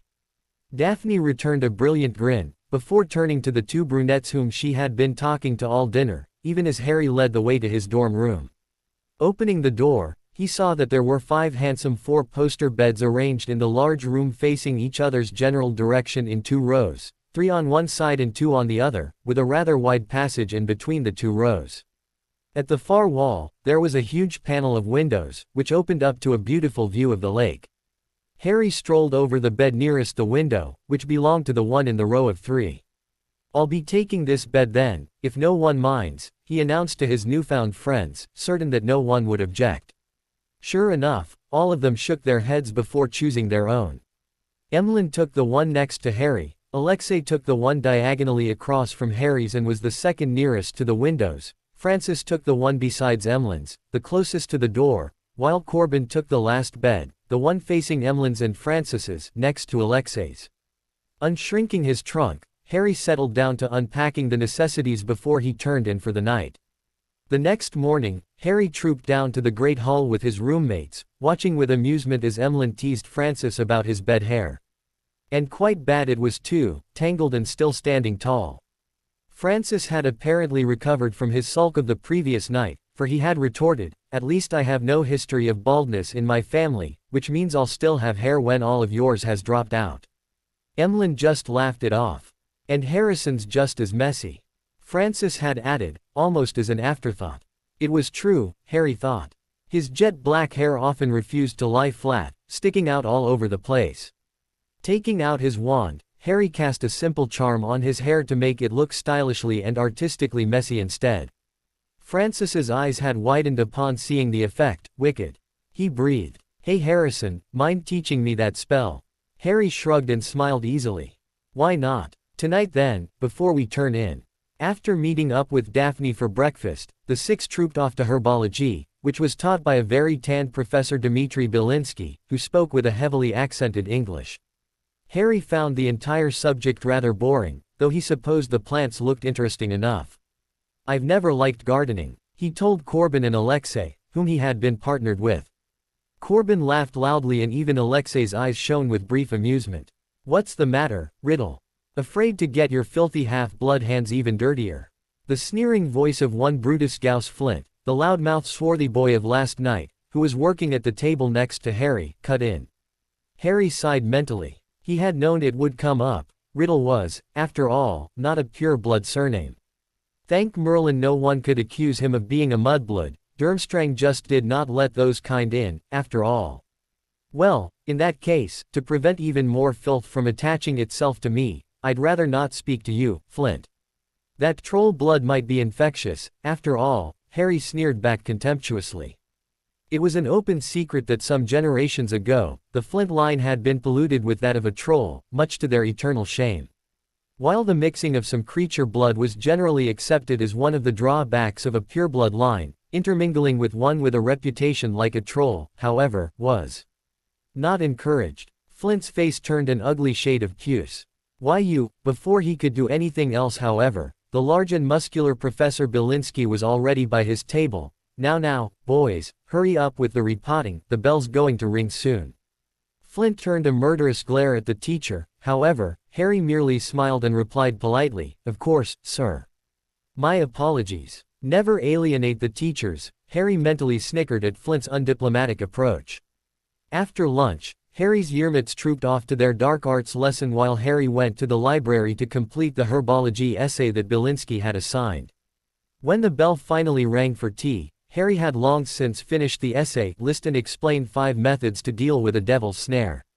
Determine which is the best method, and had moved on to reading from one of the books on intermediate dark arts that Harry had found in the library. Overriding the non-copying charm on the book with a dark spell that his father had taught him, Harry spelled himself a copy of the book which he shrunk and hid in his pockets before heading for tea. Hearing his roommates chat excitedly about their first dark arts lessons, Harry was practically pounced upon by Daphne. "You've got to tutor us in this subject, Harrison." Harry had smirked, amused, when the other boys had found out the reason behind his absence in the dark arts class. "How did you manage to get into the third-year classes?" Emlyn had whispered in odd tones. Harry had shrugged casually. "My aunt has tutored me in the subject for a couple of years. And my father is the Dark Lord," he mentally added, "whom the High Master is working for." His first dark arts class was interesting enough. Harry had been afraid that he would not have found it stimulating enough, considering that he had spent 3 years under the tutelage of Bellatrix Lestrange. He soon found out, however, that Bellatrix, as unlikely as it seemed, had tried to keep things age-appropriate, teaching him mostly jinxes and hexes, with only a few minor curses.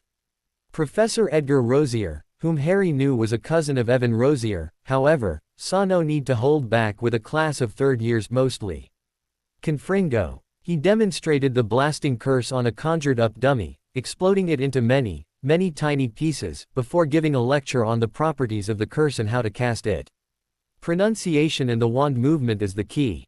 Frowning slightly, Harry raised his hand. "Yes, Mr. Riddle." "Professor," Harry begun respectfully, would not intent and concentration matter much more. Rosier eyed his new student in surprise for a few moments, before nodding. "You are correct, Mr. Riddle. At your level, pronunciation and the wand movement is quite important. However, as you become more accomplished with the spell, you'll learn that intent and concentration will determine the power of your curse." "Very insightful, Mr. Riddle. Take 15 points to your future group." Thereafter, he split the class into 5 groups, most probably according to groups, setting them to practice the curse with 5 different dummies. Harry was placed into Oleron's and Silas's group, together with a scowling blue-haired female, a smiling red-haired female and a rather tanned male. "Harrison, this is Ivan Vavilov, leader of the Bats of the Dark, also known as Black Bats, our group. And this is Ekaterina Durov and Steffi Stockman, also members of our group." Harry greeted them all courteously with impeccable manners, noting that they all had the symbol of a black-colored bat spelled above the Durmstrang crest on their school robes, as well as embossed on the buckles of their belt. He watched as all 5 of them took turns to cast the spell. Oleron had the most success. Smoke issued from the dummy as small bits broke from it and it flew backwards to land on the floor, but it was still mostly whole. Then, it was Harry's turn. He gave red-haired Steffi a smile when she so kindly mended the dummy before his turn and set it straight again. Picturing the dummy breaking into pieces with a savage glee, Harry waved his wand and pointed it at the dummy, pouring his will into his words, confringo. With a small explosion, the dummy was blasted into many different pieces, though not as many as Rosier's had been. Harry hastily erected a solid shield to protect himself and his group from the falling pieces, as Professor Rosier called out, "Good job, Mr. Riddle. Take 15 points. By the time the class had ended, Harry had 45 points to contribute to his future group and most of his classmates were eyeing him with speculative glances. By the end of the first 3 weeks, word had spread that Harry was a prodigy. As a result, he had received offers of membership from many groups, even the Blood Raven's closest rivals, the Jade Talons. Harry had declined all such offers politely, stating that he was not ready to decide. As a result, most groups had assumed that he was forming his own group, with his fellow year mates, thus dismissing him as of no threat to them. Indeed, Harry had quietly formed connections with his year mates, except for those in Flint's little gang, Nero Clegg, Calvin Delaney, Amelia Bottlewick and Matthew Jukes. He helped them out in their studies and generally maintained cordial relationships with them, though of course, he was closest to Daphne and his roommates, with whom he often spent most of his free time. One night, he gathered them all together in the dormitory room, even Daphne. "I'm going to open negotiations with the Black Bat's leader tomorrow," he told them quietly. All of them stared at Harry, surprised. "You're going to join their group? Whatever possessed you to decide that?" Corbin asked Harry in disbelief. Emlyn cocked his head slightly. "Yeah, Harrison, he has a point. They're merely ranked 7th after all, and with your talents, I'm sure many other higher-ranked groups will welcome you with open arms." Harry raised an eyebrow. "And how many talents are there in those higher-ranked groups?" When none replied, Harry continued, "Many. At least a couple per group, a handful in the highest-ranking ones. There would be no opportunity to shine in those groups. Whereas for the Black Bats, their leader is only of an above-average caliber. He is friendly, true, which accounts for the number of year-mates following him, and even 5 of the second years. But he has no true power, no charisma. The only others of worth in the gang are Ekaterina Durov, Oleron Mulciber and Silas McNair. The latter 2 will not be a problem. The group is essentially ripe for a takeover, especially if I bring you all with me. Which brings me to the question, are you all willing to join me?" Uncharacteristically, Alexei was the first to speak. "You have convinced me, Harrison. I will follow you." Privately, Harry thought it was because Alexei wanted a group without any link to his brother Victor, who was in the Maroon Wings, and so far, the only high-ranking group willing to take him in. Emlyn and Francis exchanged glances, then Emlyn grinned. "Why not? We're in. Even if you are a half-blood, you're better than Flint." Corbin shrugged and said with a lazy grin, "With you around, things will always be interesting." "I'm with you." Daphne smiled at Harry. "Remember what I said on the train." She tapped her wristband meaningfully. Satisfied, Harry dismissed his friends. The next day, Harry purposely joined Ivan and Ekaterina during charms, despite his usual partners being Oleron and Silas. "I want to speak to you alone, Vavilov. Tonight, in the Black Bat's common room." Ivan glanced at Harry thoughtfully before agreeing. Satisfied, Harry cast the summoning charm on the wooden block they were supposed to summon from the teacher's table and watched as it lazily drifted towards him. "Oh, bravo, Mr. Riddle. Take 15 points for being the first to successfully cast the charm." Professor Victoria Eastwood cried, with a small wink at Harry. Harry smiled in amusement, knowing that she had a soft spot for cute little boys, which he supposed he currently was. By now, Harry had accumulated 300 points to contribute to whatever group he joined. It would have been more, but the Transfiguration teacher, Frederick Flint, was a relative of Brutus Flint and had taken a strong dislike to Harry as well. Apparently, he had been told of the insult to the Flint's family and kept taking points off from Harry for the slightest of one lesson, When Harry had been the first to successfully transfigure his bar of soap into a toad, which had subsequently croaked really loudly, the transfiguration professor had snarled, "Riddle. 10 points for disrupting lessons." Harry had blinked before replying coolly, "It won't happen again, sir." When Oleron had tried to stand up for Harry, Harry had calmly told him to shut up. "You can't expect the world to be a fair place, Oleron. Since he likes taking points from me, I'd just have to earn even more."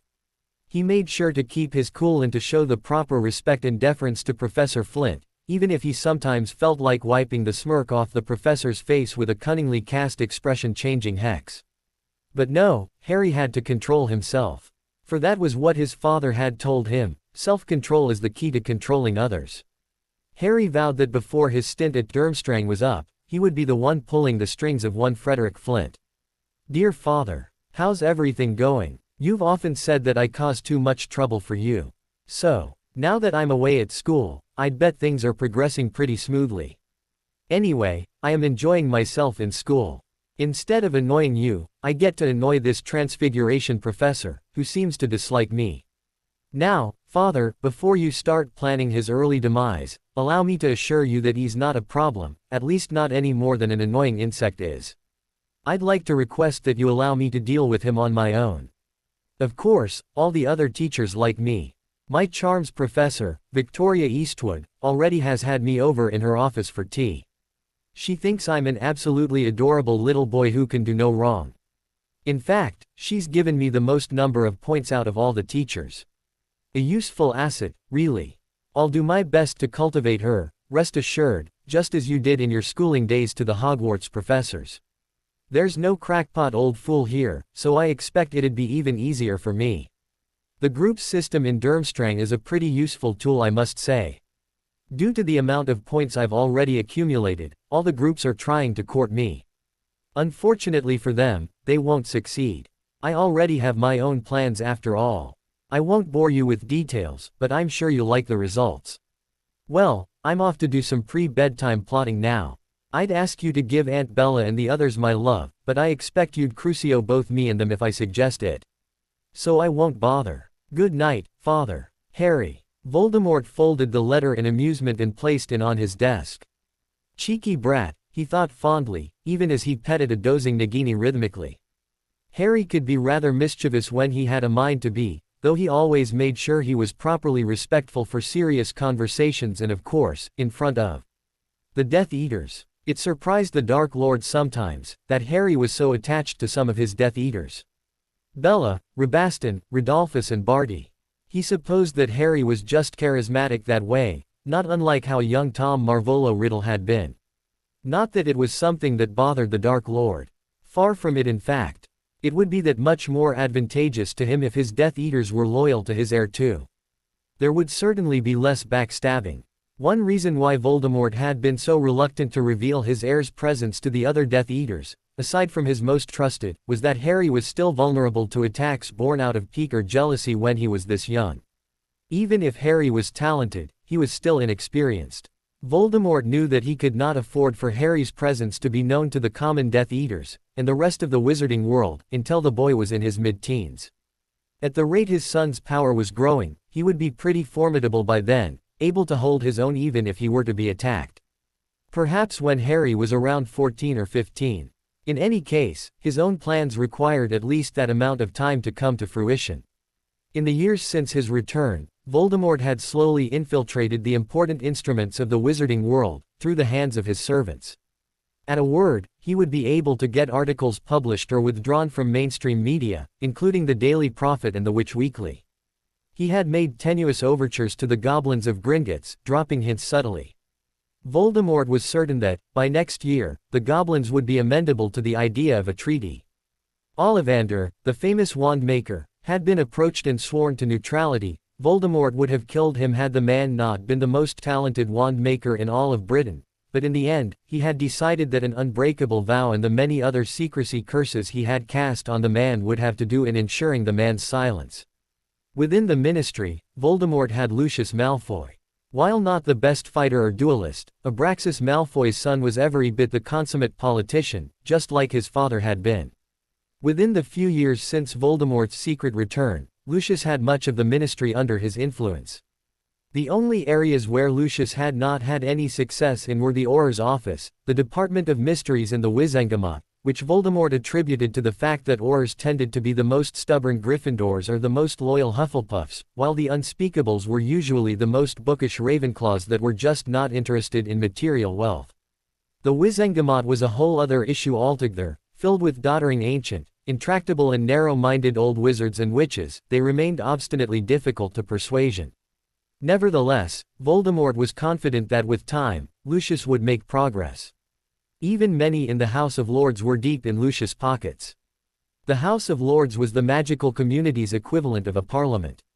It was the body that passed legislation on a majority basis using a voting system. Seats in the House of Lords were inherited, and many old pure-blood families had more than one seat. Lucius, in his capacity as Lord of House Malfoy, had 6 seats, out of the current 218 that were actively in use. It had almost been child's play for Lucius to get the House of Lords to pass the anti-werewolf legislation that Dolores Umbridge had floated around. Voldemort had been quick to seize that opportunity when it presented itself. Left on her own, he had no doubt that Umbridge would eventually have passed the legislation, though not for a couple of years, since she was opposed at every turn by the creature-loving fool Albus Dumbledore. However, with Lucius' subtle and skillful influence, it had been passed early this month. It would make things that much easier for Voldemort when he finally approached the different werewolves' clans for their support. Which Voldemort would do once he had consolidated his power base. Currently, the number of his Death Eaters stood at 57, which, while not an unrespectable amount, was still not yet enough for the Dark Lord's plans. Recruitment had been rather slow of late, especially since the Dark Lord could not allow his return to become public knowledge as yet. Though he did allow certain rumors, especially since it served to bring him new recruits. Well, there was no need to be impatient. Voldemort fully expected the wheels to be set into motion soon. In the meantime, he merely had to ensure that his Death Eaters were well trained. A smirk split his lipless mouth as he contemplated setting Barty, who had been getting rather restless of late, to train the new recruits.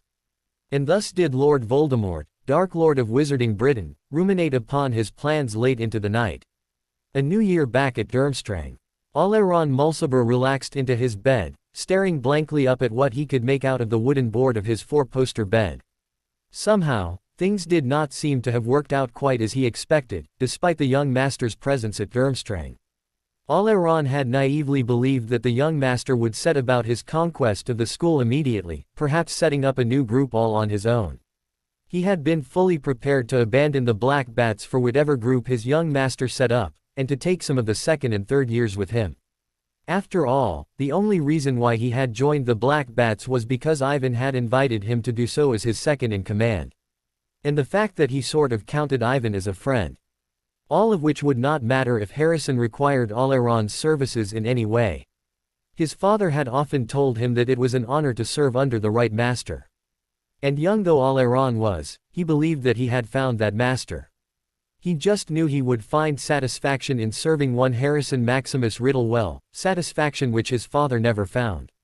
Unfortunately, the elder Mulciber was a rather mediocre wizard, and his loyalty to the Dark Lord was not of much value. It was because of Oleron's late grandfather's long service to the Dark Lord really, that Mulciber Sr. was even amongst the Dark Lord's inner circle. So, instead of questioning the young master, Oleron had decided to do what any loyal follower would. He bided his time and waited. Even if he did not like it when the young master's plans involved said young master presenting the very image of a model student for the time being, Oleron would have happily retaliated against the Transfiguration professor, even if he would get detention or worse, had Harrison not stopped him. Scowling slightly, he recalled how Frederick Flint had treated his young master, unfairly and aggressively. But no, he would not do anything yet, since it was what Harrison wished. Oleron knew Silas was not as patient though. For someone who claimed to not want to serve the young master wholeheartedly, Silas seemed inordinately eager for Harrison to make his move. Oleron had to have several sharp words with his friend in order to convince him not to confront the young master about it.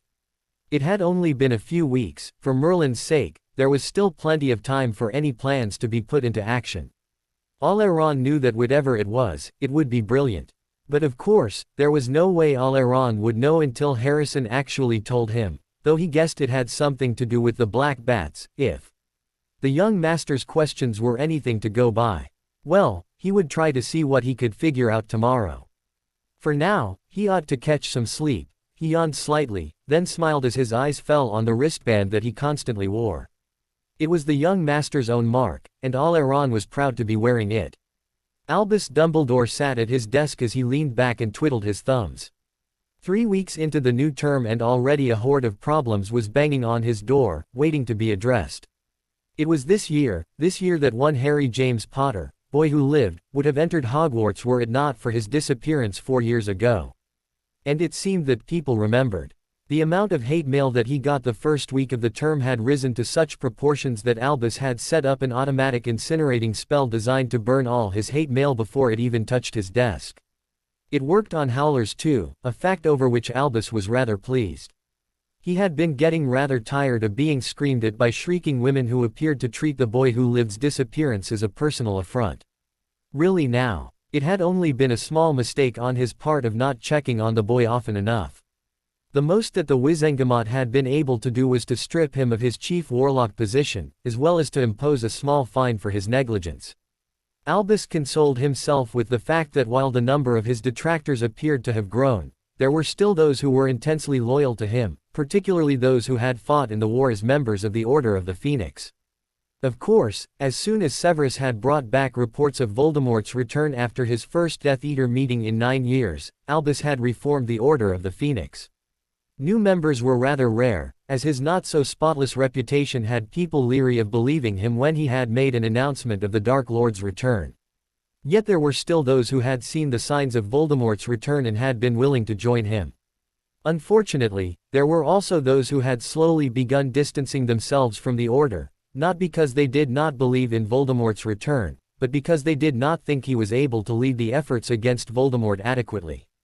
Young Sirius, in particular, had been gaining an independent streak lately, which would no doubt cause Albus many problems in future, since the Aurors mostly followed Sirius' lead.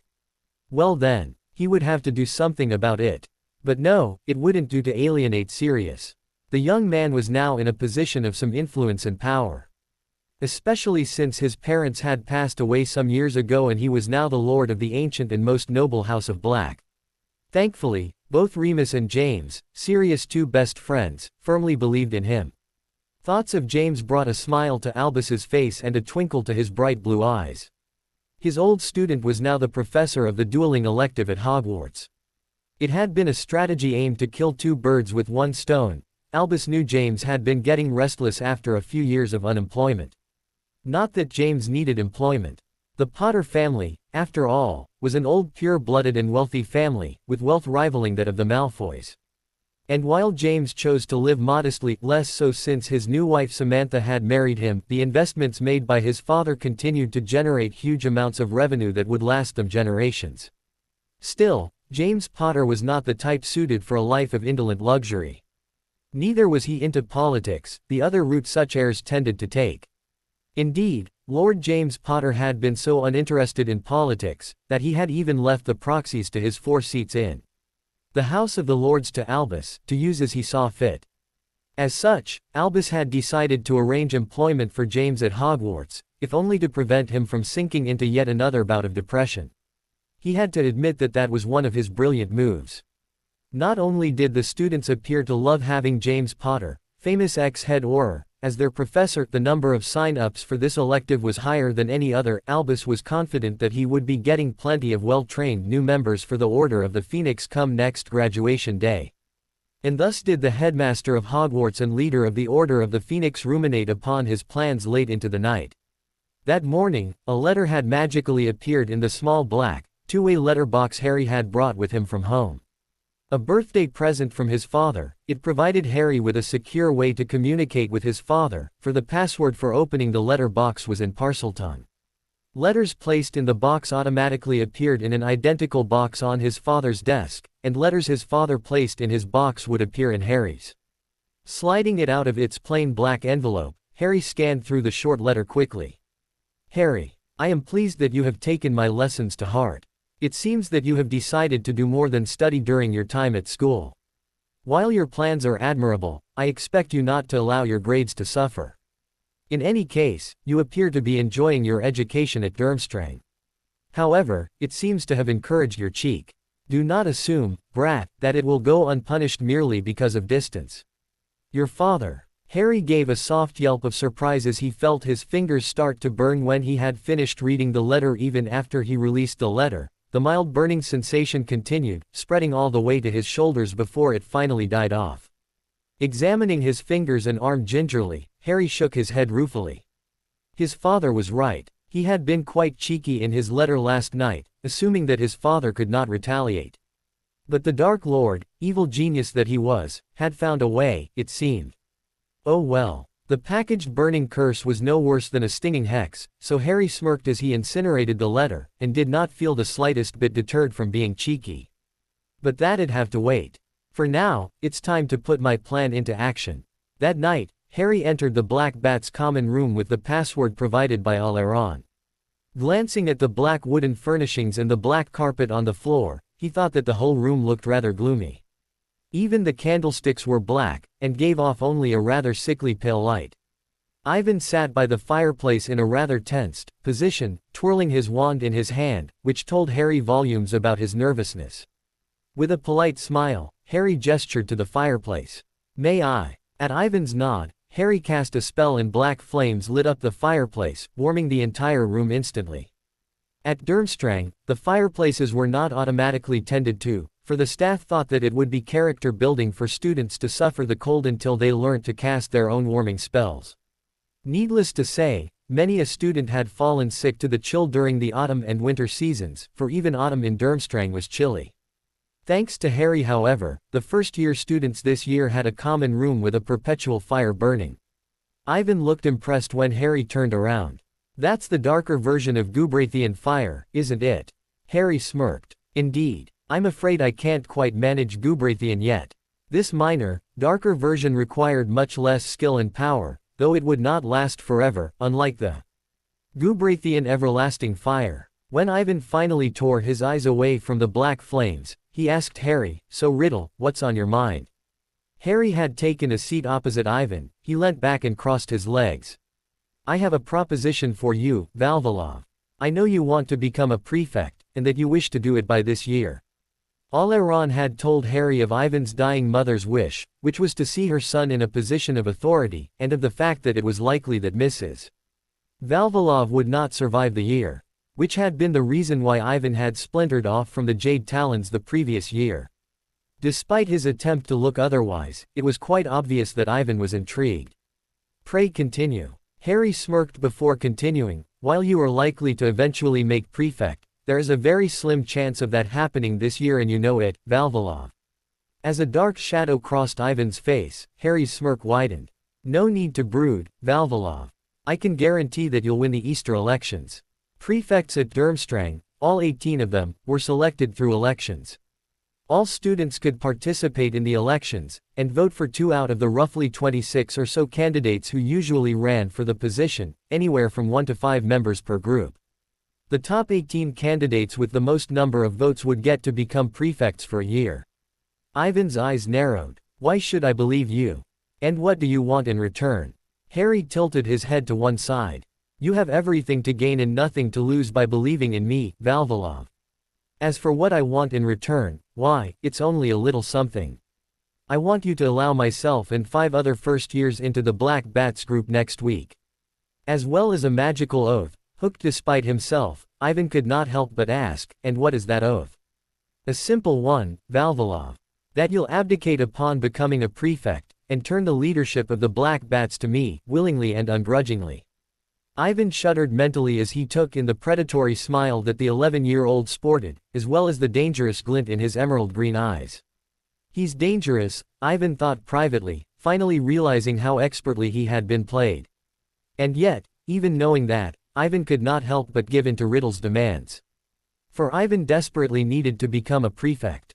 And Riddle knew that. Very well, Riddle. I, Ivan Vladimir Valvalov, promise upon my magic that, upon my election as a prefect, I'll step down and pass the leadership position of the Black Bats group to you, Harrison Maximus Riddle, willingly and ungrudgingly.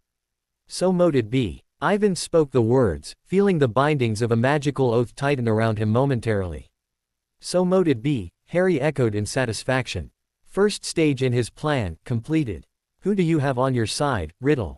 How did you know? For there was no doubt in Ivan's mind that Harry knew the whole story behind Ivan's bid for power. He had been too sure of himself for it to be any other situation. The younger student's smirk was arrogant. Why, Ivan, didn't you know? Your second in command belongs to me. With that, Harry left the room. Thereafter, Harry could be seen mingling with all first and the second years, as well as a select few third years who were in the Checkered Knights group ranked second last. He ignored Brutus Flint and his little gang, who had joined the Golden Boys group, which was only one rank higher in ranking than the Black Bats. Because of his prowess in certain subjects, he was able to offer help to first, second and third year students, effectively gaining allies and goodwill across all three levels. Within the Black Bats group, which now had 18 members after Harry and his fellow year mates entered, Harry was unofficially recognized as the leader of the first years, with an official position just beneath Oleron and Ekaterina. And everyone could see that the second in command, Oleron, deferred to Harry whenever called upon, a fact which mystified most in the group. Harry merely smiled whenever anyone commented upon it, and set about binding the members' loyalty to him. He also worked to increase their familiarity with each other. Before, the second and third years pretty much kept to their own year mates save for group meetings. Now, they all interacted more frequently, even sitting amongst each other during meal times at the Black Bats table in the Great Hall. Just before the Christmas break, Harry had utilized the wristband to summon Oleron and Silas to a deserted classroom on the fourth floor. As soon as the duo entered, both bowed to Harry, who was seated on the teacher's desk, with Oleron's bow being the deeper and more respectful of the two. Young master, Oleron had greeted naturally. After 3 months of hearing nothing but his name from the teen's lips, Harry had honestly thought that Oleron would have forgotten the more respectful address, and was pleasantly surprised when this was not the case. Oleron, Silas. I will be getting Draco to throw a small party just for his children 2 days after Christmas itself. I want your assessment of who amongst the second and third years you think will be amenable to an invitation. Harry ordered as the two teenagers stood before him. Oleron smiled. So the young master is setting the stage for recruitment. He had thought that with all the political intrigue going on amongst the student population at Durmstrang, Harry would have limited his goals to just school politics. Really, the young master's brilliance continuously surprised Oleron. Septimus and Octavius Withers, young master, would welcome it. They're both from pure-blooded family with a strong history of blood purity ideals. And they respect what they have seen of your power so far, from the demonstrations in the third-year classes we share. They're also drawn to your charisma. Septimus told me that he found the speech you gave to the Black Bats on Halloween logical and enchanting. Oleron had purposely sounded out the two subtly, for he knew the triangular-faced, own-haired blue-eyed Aryan twins were even more talented than Silas, and was second only to himself amongst the third-year males. Silas nodded in agreement. He had been observing Harrison Riddle very closely for the past few months, and subconsciously had come to the conclusion that his friend was right. Harrison was a master worth serving, demanding but just, extremely intelligent and powerful. However, Silas was not ready to admit that to himself just yet, so he continued to show subtle reluctance to fully embrace Riddle's position. Yeah, most of the third years in the Black Bats are fine. Though I wouldn't invite Ekaterina or Ivan if I were you. Ekaterina dislikes you, because she thinks you're going to try to usurp Ivan's position, and Ivan, well, his attitude just doesn't make sense. Oleron nodded. It's true. Ivan's attitude, it almost seems that all the fight's gone out of him. He doesn't even seem to be doing much to gain himself votes. Harry smirked at Oleron's and Silas's observation. The two were perceptive indeed, Harry gave them that. Ivan had become depressed after Harry's confrontation with him, and rather understandably so. For once his year as a prefect was up, he might not have a chance at glory again. Ivan was just smart enough to know that once he had given up control of his group to Harry, he would have no future to speak of. Thus far, Harry had kept his deal with Ivan a secret.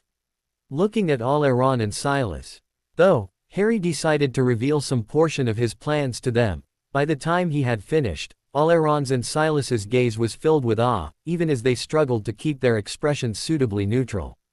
"Young master, I shall serve you to the best of my abilities to aid you in achieving your goals," Oleron finally murmured, bowing low. Christmas. Brutus Flint had taunted Harry when he had found out that Harry would be staying at Durmstrang for most of the break. He would only be flowing home for 4 days, from Christmas Eve to the day of the party at Malfoy Manor. It was only logical, since the Dark Lord had plans for Christmas, he was going to give the Order of the Phoenix a lovely Christmas surprise. But Flint, idiot that he was, had taken it to mean that Harry was not wanted at home. Unfortunately for Flint, he had taunted Harry in the corridor outside the library, in full hearing of Oleron, Silas, Septimus and Octavius, who had just left the library. Oleron had taken offense, immediately casting the skull-mutating hex at Flint. "Mutatio scullis," he had shouted, before watching dispassionately as Flint's head twisted and distorted until it did not remotely resemble a human head. When a terrified Nero and Calvin had escorted Flint away, presumably to the healing bay, Harry had rounded on Oleron. Slap, slap. Harry had backhanded the older teen twice forcefully across his left cheek. That, Mulciber, was a particularly stupid thing to do. In a corridor, where anyone could have witnessed the attack, and in full view of the portraits. Harry had nodded at a gaping portrait of a dour-faced old man, before casting a muttered spell under his breath that would obscure the portrait's memory of the event. If worse came to worse, he could always use Karkaroff, he had mused. Harry had turned back to Oleron, who had slowly kneeled under the weight of Harry's wrath. Harry had regarded the teen silently, letting him stew in his own juices for a few seconds, before he icily ordered, "In future, I expect you to take your cues from me. Do not act without using your brains, or slap marks will be the least of your worries. Is that understood?" Oleron had gazed up at Harry as shame and guilt burned in his stomach, leaving a sour taste in his throat. He had been rash and foolish, had acted without permission. He could have caused them group points and gotten them into trouble, both of which the young master could not afford at this stage of the plan. And worst of all, with his over-the-top reaction, he had inadvertently hinted at a deeper relationship between the two to those present, most notably of all, the Withers twins and the Flint gang, a relationship which the young master was not yet ready to reveal. Yes, young master. He had wanted to add more, whether to apologize profusely for his error or to beg for forgiveness he did not know, but the young master had only asked one question. And he had not dared to speak out of turn, not when he was already in trouble. With a final disapproving glance, Harry had swept off. Minutes had passed before Oleron had finally risen to his feet. "I have an effective bruise removal paste in my trunk," Silas offered, seeking to break the tension. Oleron had touched his cheek gingerly, before replying, "You heard what he said about slap marks, I doubt I'm allowed to ease the bruising." Silas had raised an eyebrow, "That'll probably take all week to fade naturally." "I deserve it," Oleron had flatly stated, before turning to regard the two Withers twins, who had been silent throughout the entire exchange. "Now, what should I tell them?"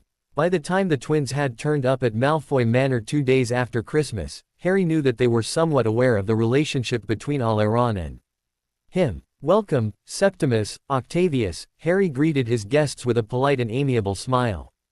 "Allow me to introduce you to my friend, Draco. Draco, these are my fellow group mates from Durmstrang." Harry and Draco had kept each other relatively updated on the status of their respective plans and exploits, so Draco knew about the Withers twins. "Welcome to my manor, Misters Withers." The two twins exchanged glances before murmuring appropriately polite greetings to the host and to Harry. After Harry had welcomed all the guests, he hung back with Draco for a few words, after casting a suitable privacy charm. "So Draco, what do you think of my followers so far?" Draco had cast an assessing gaze at them, before replying, "Honestly, Harrison, I'm impressed. You've managed to draw quite a number of them to you, even if some are works in progress. Theo and I haven't had much luck, I'm afraid. House rivalries are firmly entrenched, we can only speak openly in the Slytherin common rooms. Aside from Theo, Pansy, Vince and Greg, we've only managed a tentative alliance with Blaise Zabini, Millicent Bulstrode and Tracy Davis." He nodded towards the 3 Hogwarts first years present at the party who were not children of Death Eaters. Harry lay a comforting hand on Draco for a few moments. "There's still time, Draco, don't fret.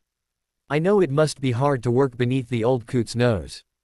Draco gave Harry a genuine smile, before they dispelled the privacy charm and headed to the party, with the goal to promote mingling between Hogwarts and Durmstrang students, as well as to cast Harry in a positive light to the few who did not yet know him. By the end of the night, Harry could say with satisfaction that he had had some success in both regards. He told his father as much smugly, later that night. Voldemort gave his son an amused glance before reaching out to ruffle his hair slightly. "Indeed, I must congratulate you, Harry. You play this game well, far better than I had expected."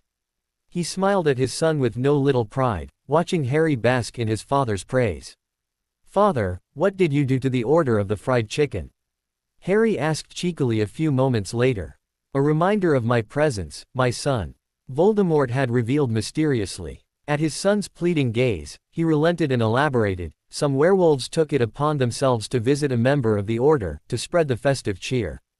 Alas, the Order member was unable to appreciate their visit, hence he and his family ended up quite dead." Harry clapped his hands appreciatively. "I just wish I can see that old coot's face when he got the news. By your usage of the werewolves, I take it the Ministry is still denying your return." Voldemort had inclined his head, before father and son shared a laugh at the foolish blindness of the Ministry. School picked up pace when Harry returned from the Christmas holidays. Between his political machinations for the elections, his schoolwork and his extra studies, Harry soon found himself with no time to relax. One day, while reading in the Black Bat's common room, Harry decided to take a short break. Retrieving his broom, he was on his way out when Oleron came in. Eyeing the latter speculatively for a few seconds, Harry had suddenly said, "Join me." It was not a question. A few minutes later, Oleron was flying over the lake alongside Harry. For the first time since Christmas, Harry found himself relaxing as, despite the frigid winter air, he basked in the relative warmth of the sun and the sparkling waters of the lake. Oleron followed slightly behind, unsure of his welcome after his blunder before the Christmas holidays. Harry sighed mentally as he pulled up beside his devoted friend. "Oleron." "Yes, young master." Harry tossed Oleron a small smile. "I'm not entirely like my father, Oleron. After the punishment is over, everything is forgiven. I merely expect you to do better next time." Oleron smiled back at Harry as he relaxed his shoulders, releasing the tension had been present in him every time he saw Harry since before Christmas break. "Thank you, young master." Harry cocked his head slightly. "You took your punishment well. I was quite surprised when I saw the mark still present during the Christmas party." Oleron shrugged ruefully. "I screwed up, badly. I'll take my licks." Harry laughed at that, before changing the subject, quizzing Oleron on the flying abilities of the Black Bat's members. As the Easter break approached, the entire castle was abuzz with the prefectural elections just around the corners. Candidates could be seen handing out pamphlets and little memorabilia to anyone and everyone, aided by their fellow group mates. Ekaterina and Steffi had created round badges which changed words when pressed, rotating between Ivan for prefect and Black Bat's rocks, which they had distributed to all the Black Bat members. Harry had sighed when he saw them, before reluctantly donning one, for he recognized that it was a good form of advertising. He then sent the second-year females, Wenda Stockman and Rune Russworm, in addition to Dear Daphne, to spread the story of Ivan's reason for winning the election amongst the female population, a move which Harry knew would appeal to the sympathetic instincts of the majority of that population, while he ordered the rest of the second years and the first years to paste posters of Ivan Vavilov anywhere and everywhere, including the toilets. Harry then went around subtly reminding everyone whom he had helped in one way or another that he really wanted Ivan to win the elections. By the day of the election, Harry was confident that Ivan would secure a position. He counted almost 50 confirmed votes, which, in a population of less than 200 students, was quite a lot. However, even he was surprised when the results came out and Ivan came in 8th, out of the 18 winning positions, with a total of 73 votes. Apparently, Harry's strategy had worked better than expected. There were much more of females belonging to groups with only one prefect candidate who, after casting the first vote for their group member, had cast the second for Ivan in sympathy than Harry had expected. After the party celebrating Ivan's win, at which Harry allowed himself to enjoy the fruits of his labor, Ivan had addressed the Black Bats one last time as their leader. In light of my recent elevation, I have decided to dedicate most of my time to upholding my duties as a prefect. As such, I feel that I am no longer able to lead the bats of the dark, and I now pass over my position to a more worthy candidate, Harrison Maximus Riddle. Stunned silence reigned in the common room for a moment, before Oleron had led the room in a standing ovation for their new leader. Harry had stood up then, and said smoothly, "I thank Ivan for his kind words. I am more than ready to uphold the full mantle of responsibility for this position. My friends and fellow group members, this I swear to you, I will bring our group to heights never before reached.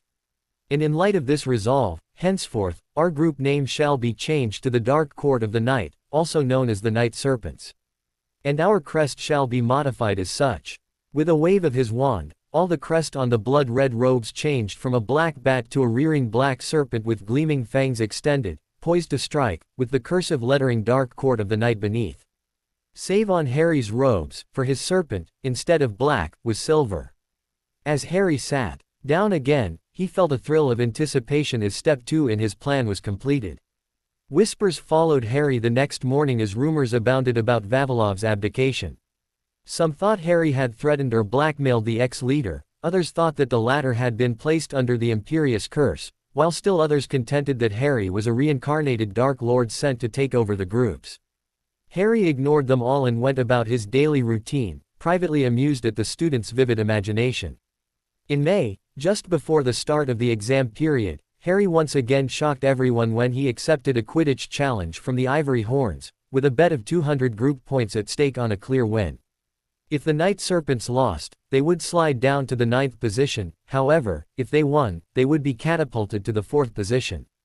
With Oleron as keeper, Alexei and the Stockman sisters as chasers, the Withers twins as beaters, and Harry as seeker, the match took place on a bright and sunny Saturday, in the Quidditch pitch on the open grassland between the two forests. And they are off. From the Night Serpents, Mulciber, Crumb, Stockman, Withers, and Riddle. A rather interesting lineup, and rather last minute too, certainly. No one expected them to accept the Ivory Horns challenge. The commentary was provided by a 5th-year Sylvia Bottlewick, the rather flighty older sister of Amelia Bottlewick, who was a member of Flint's gang. And Crumb scores. The younger brother of Victor Crumb, Star Seeker of the Maroon Wings, who seems to have shared his brother's talent, and it's 0-10 to the Night Serpents. Harry flew around the pitch lazily, ignoring the commentator, keeping one eye on his team with the other eye peeled open for the snitch. His opposite was a 5th year by the name of Dacian Wiggleworth, a reedy and thin boy who looked to be about 13 instead of 15, who was currently marking him closely. Harry smirked sadistically. It was a smirk that used to send Draco running for cover. But Wiggleworth did not know that, so he merely returned the smirk. Then suddenly, Harry pulled into a fast dive, racing for the ground at top speed. And Riddle pulls into a sharp dive. Look at him go. Has Riddle seen the snitch? 100 meters, 50, 20, 10. Harry finally pulled up from the dive when he was barely 1 meter from the ground, his toes skimming the grass. His opponent, though, was not so lucky. Although Wiggleworth had realized the Wronski feint for what it was sometime during the last 10 meters, he had not managed to brake in time and had crashed into the ground, albeit at a slower speed than otherwise. Blood dripped from Wiggleworth's broken nose even as he Ned loudly. His bloodlust sated, Harry laughed as he took for the skies once more, even as the Ivory Horns captain frantically called for a timeout. Great flying, Captain, Octavius and Septimus called out simultaneously. Harry returned a thumbs up and a cheerful wave. After that, it was almost too easy for the Night Serpents. Despite not having much training in working as a team, Oleron and the Stockman sisters were decent flyers, the twins could be considered good ones, and Alexei and Harry were amongst the top few in school. The Ivory Horns were severely demoralized by Wiggleworth's crash. As a result, when Harry finally caught the snitch, the final score was 200-0. Harry smirked in triumph at the helplessly fluttering snitch in his tightly clenched fists. Maybe, just maybe, he would learn to enjoy Quidditch. The school year ended in a flurry of exams. As expected, Harry was top in almost half of his classes, even the ones he took with third years. The ones he did not top, namely Transfiguration, Arithmancy, Herbology and Potions, he came in amongst the top 5, with his most horrible subject being transfiguration, to the surprise of no one. Harry had actually smirked when he realized that Professor Flint had not managed to find a way to grade him any lower than the 5th position. Then suddenly, trunks were packed, shrunk and kept in pockets. Students residing in Britain and a few other countries banning underage magic were given letters warning them not to use magic over the holidays. Before they left the common room for the last time that year, Harry had given his group mates a genuine smile, vowing to catapult them even higher in the rankings next year. That summer, the Dark Lord had taken one look at Harry's results slip and pronounced that he should be doing better. Harry had sighed as he listened to his father's lecture half-heartedly. Sometimes, it was tough having a genius for a father. Apparently, the young Tom Riddle had consistently been top for all his classes every single year. The Dark Lord had ended with a pronouncement that he would be personally teaching Harry the dark arts from now on, and that he expected Harry to complete all the homework assigned by the school by the first week. Because from the second week onwards, you'll be too busy with work assigned by me to even think about school work, the Dark Lord had said with an evil gleam in his eyes. Harry had groaned softly at that. But in the end, the only thing Harry could do was to reply with a, "Yes, father." That first week, other than time spent doing his homework, Harry had spent all the rest of his time playing modified Quidditch with Draco, Theo and the rest of the Slytherin first-year boys, as well as Oleron and Silas, enjoying the bright blue cloudless skies, rolling green fields and the warmth of the sun key, dotting one's skin. Draco had complained that first years weren't allowed broomsticks at Hogwarts, a fact which Harry thought was strange. He later figured out that it was another one of Dumbledore's plots to ensure that the mudbloods would not feel left out. After all, were it not to level out the playing field between those who had and those who did not have magical background, there would be no need to ban first years from Quidditch. Most magical children grew up playing the sport, or at least, learned how to fly. Next year though, I'll get onto the Slytherin team next year. Draco had vowed. Harry had smiled sweetly at his friend, and promised to help him train his Quidditch skills. Without the heart-stopping stunts. Draco had quantified. Sighing, Harry had pursed his lips slightly before reluctantly agreeing. "You're no fun anymore, Draco." Draco had scowled at that. "Save your sadism for Brutus Flint, Harrison." Theo had joined in then, with a question, "Say, isn't Flint our house Quidditch captain's name? You think they could be related?" Harry shrugged before snickering. "From what you've described to me, Marcus Flint sounds like he has troll blood too. So yes, I'd say that they're related." Then, the week of relative relaxation ended. Harry was assigned various tutors for each of the subjects he had not achieved top marks in: herbology, potions, arithmancy and transfiguration. After the first 2-hour lesson he had with his Uncle Rhodey, he vowed never to get less than top marks again in arithmancy. He liked the man well enough, but Rodolphus Lestrange was the most boring teacher in the world. Harry swore that he would rather take remedial arithmancy with Professor Kai Zhongli every day for the rest of second year before he would take lessons with Rodolphus again next summer. For transfiguration, Barty had found no fault with Harry's work. It was then that Harry had reluctantly revealed his feud with Frederick Edmund Flint, uncle of one Brutus Gauss Flint, which had prompted Barty to dissolve into a laughing fit at some of the things Frederick Flint had taken points off for. For desecrating the sanctity of the school spirit when you transfigured a red cushion into a blue jay. And for disrupting the class when the toad you transfigured from a bar of soap croaked loudly. Ah, the nerve of the man. After regaining control of himself, Barty finally asked, "And you just took it lying down, young master?" Scowling, Harry had shot back, "I was not about to start a war with a professor in my first year.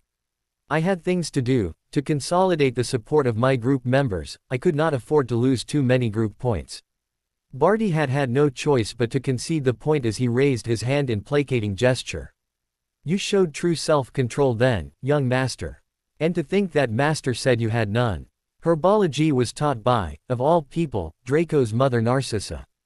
Since becoming Draco's best friend, Harry had taken to addressing Lucius as Uncle Lucius, and hence, Narcissa automatically became Aunt Narcissa to Harry. Despite her impeccable grooming, Narcissa Malfoy née Black did not mind getting down and dirty with the plants. While teaching Harry the correct way to repot a mandrake baby, Narcissa had calmly braved the dirt and dust. At the end of the lesson, Harry had tried to apologize for being the cause of ruining Narcissa's grooming and image, however, she had merely waved him off. Nonsense, young master. The image of the Malfoy is carefully cultivated for outsiders. Since you became Draco's best friend and Bella's protégé, Lucius and I have long since considered you family. She had then bestowed a warm smile at Harry, unlike her usual cold, polite public smile. Harry had once again marveled at the Malfoy's ability to present an aloof, cold and perfect facade to the outside world. Potions. For this particular subject, Harry flowed to Malfoy Manor every Friday afternoon to take lessons with Draco and Theo with one Severus Snape.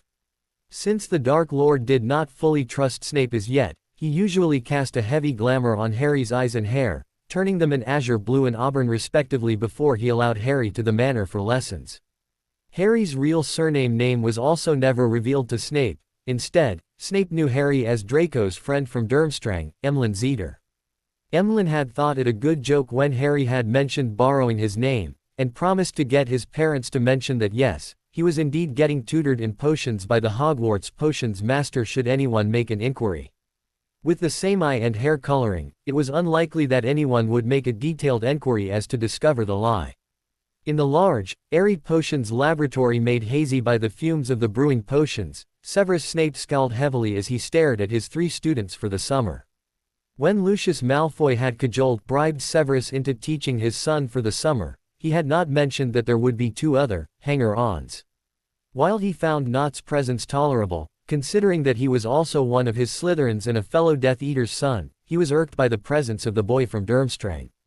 Perhaps it was the way the boy had smirked at him upon being introduced to him, or perhaps it was the insolent manner in which the boy made eye contact with him, with that hint of a challenge in them. Nevertheless, Severus found himself disliking Zeter on sight. The problem was, the boy was careful to keep his tone neutral and even slightly respectful, so Snape could not find an excuse to refuse to teach the boy. In addition, while the boy was not as naturally talented as Draco, he had deft hands and an eye for the sort of quick, precise work that the ingredients generally needed to be prepared with. Thus, he could not truly fault him for much, even as he found himself nitpicking on Zeter with the attitude that he usually used on Gryffindors. Zeter, the color of your potion is wrong. Redo it. Severus snapped out and vanished the contents of Zeter's cauldron with a wave of his wand. Harry had found it extremely enjoyable to play with the potion's master, albeit in a manner so subtle that the man could not call him out for it. A smirk when a smile would have been more appropriate, allowing his natural arrogance to shine through, a challenging glance that was gone next moment, the bland, neutral tone. Oh yes, Severus Snape was quite fun to irritate, as he would get that crease in his forehead and that glare in his eyes. When the man finally vanished Harry's potion for being 2 shades off from the bright turquoise that the swelling solution was supposed to be, he must have expected Harry to react strongly. Instead, Harry merely nodded and started to prepare the ingredients all over again. Little did Snape know that Harry was used to this type of teaching style. His father, Aunt Bella, Uncle Lucius and Barty were all perfectionists.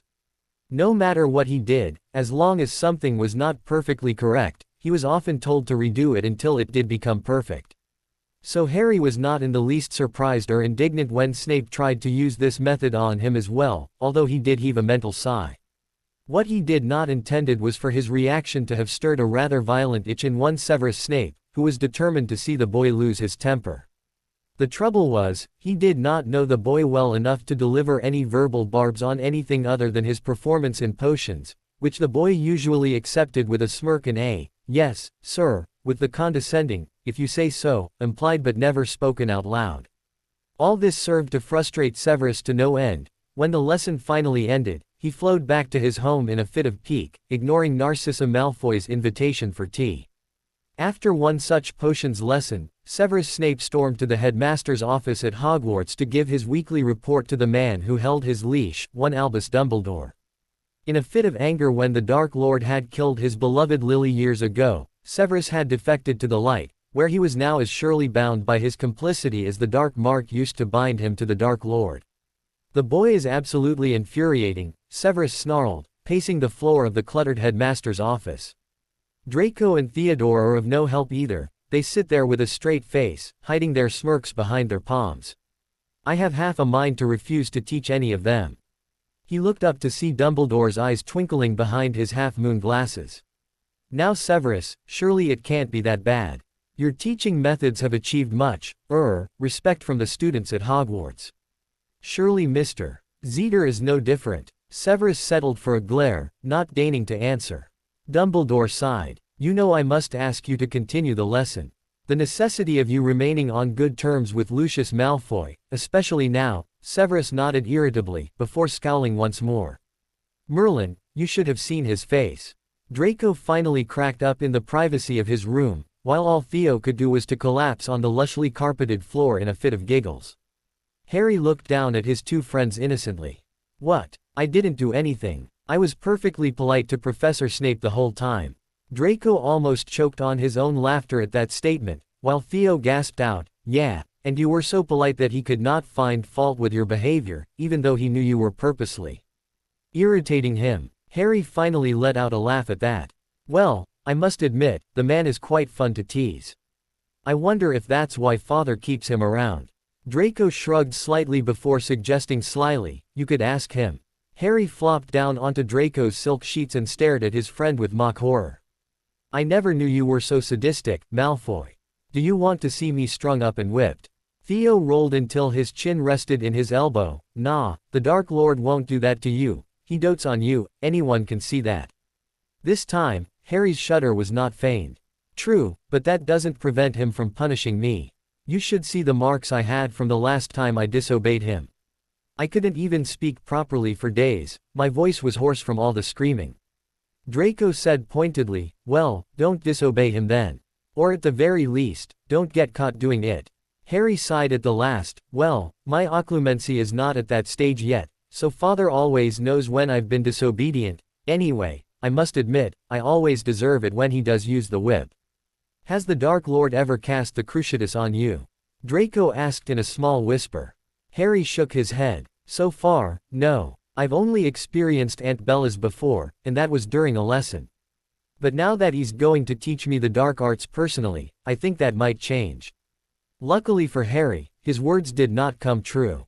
While the Dark Lord was indeed a harsh taskmaster, he did not use any of the unforgivables during their lessons. You're not ready to learn them just yet, my son. If you keep up with your studies though, you will be ready by next summer. Harry had obediently nodded at the Dark Lord's answer on the subject, before readying himself for another round of learning. That summer, the Dark Lord no longer spent much time teaching Harry theory, expecting him to learn that on his own, now that he had fully understood the fundamentals. Instead, almost all of the 2 hours Harry spent every other night with his father was for practical lessons in the training room. Other than dark curses and the practical usage of runes in dark magic, the Dark Lord also taught Harry the basics of non-verbal spells as well as wandless magic. While the first few lessons in the two was fraught with no little frustration, Harry persevered and by mid-August, he could cast most of the intermediate spells non-verbally, as well as perform basic wandless magic. Harry recalled his particularly dismal performance during one duel. A jet of white light shot from the Dark Lord's wand, causing Harry to swiftly jump to the side even as he tried to gather his concentration to cast a non-verbal spell. His father had cast a silencing charm on him, so that as much as he was tempted to do so, he could not vocalize any of his spells. Brows furrowed in concentration, he aimed his wand at his father and yelled the incantation for a stunning spell mentally. With a smirk, Harry watched elated as a thin jet of red light shot out of his wand, only to fizzle out into nothingness a few feet away from him. The Dark Lord took advantage of his open jaw surprise to send a hex Harry's way, a hex which Harry did not manage to dodge. He hit the ground with a soft thud, cradling his chest and wincing. Get up. We shall try this again. His father was as uncompromising as ever. With a muffled groan, Harry pushed himself to his feet and prepared for yet another harsh lesson. Your non-verbal spells are less powerful than your verbal ones, this is not acceptable. I want you to use only non-verbal spells for your lessons this year. With practice, you should be able to channel the same amount of power into them as with your verbal spells. The Dark Lord proclaimed at the end of the lesson. Panting, exhausted on the ground, with his muscles aching and with bruises and cuts all over his body, Harry agreed glumly, foreseeing that he would have to put in a lot more effort during his lessons that coming year. The last 2 weeks of summer, Harry was invited to stay over at Malfoy Manor. After learning what the underlying purpose of the visit was for, the Dark Lord allowed Harry to do as he wished. Having planned this with Draco, Harry had decided that it would be a 2-week camp mingling session for all his followers at both Durmstrang and Hogwarts. He sent carefully worded invitations to all the Night Serpents save Ivan and Ekaterina, and first-year Slytherins that Draco counted as friends and allies. As a result, the attendance rate was truly phenomenal. Only Caspar Braun and Millicent Bulstrode, who were holidaying with their family, declined. Thereafter followed the most enjoyable 2 weeks of Harry's summer. Every day, the group would spend the mornings playing Quidditch, swimming or other outdoor games, the afternoons learning fun things like dancing, singing, speech-making and other life skills from an external instructor, and the night completing their holiday homework or practicing spells. It was during the last that Harry actually bonded more fully with his friends and followers. Having long since completed his holiday homework, he often helped the rest with theirs, in those subjects in which he was competent in. The first weekend, a visit was organized to Diagon Alley.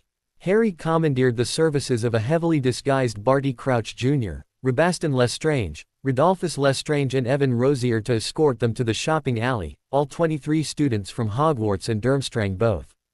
Surveying all his companions, dressed in high-quality identical dark robes and conversing quietly amongst themselves, Harry supposed they were a sight to behold. A large group of 12 to 14 years old teenagers behaving with impeccable manners, outlined against the colorful crowd and shops, standing perfectly postured on the cobblestone pavements of the narrow alley. Certainly, as they strolled down Diagon Alley, they drew plenty of stares and pointed fingers.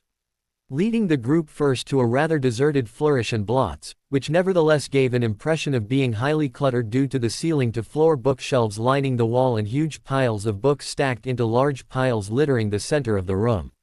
Harry led the way into the shop with a quiet command, 15 minutes, then we proceed.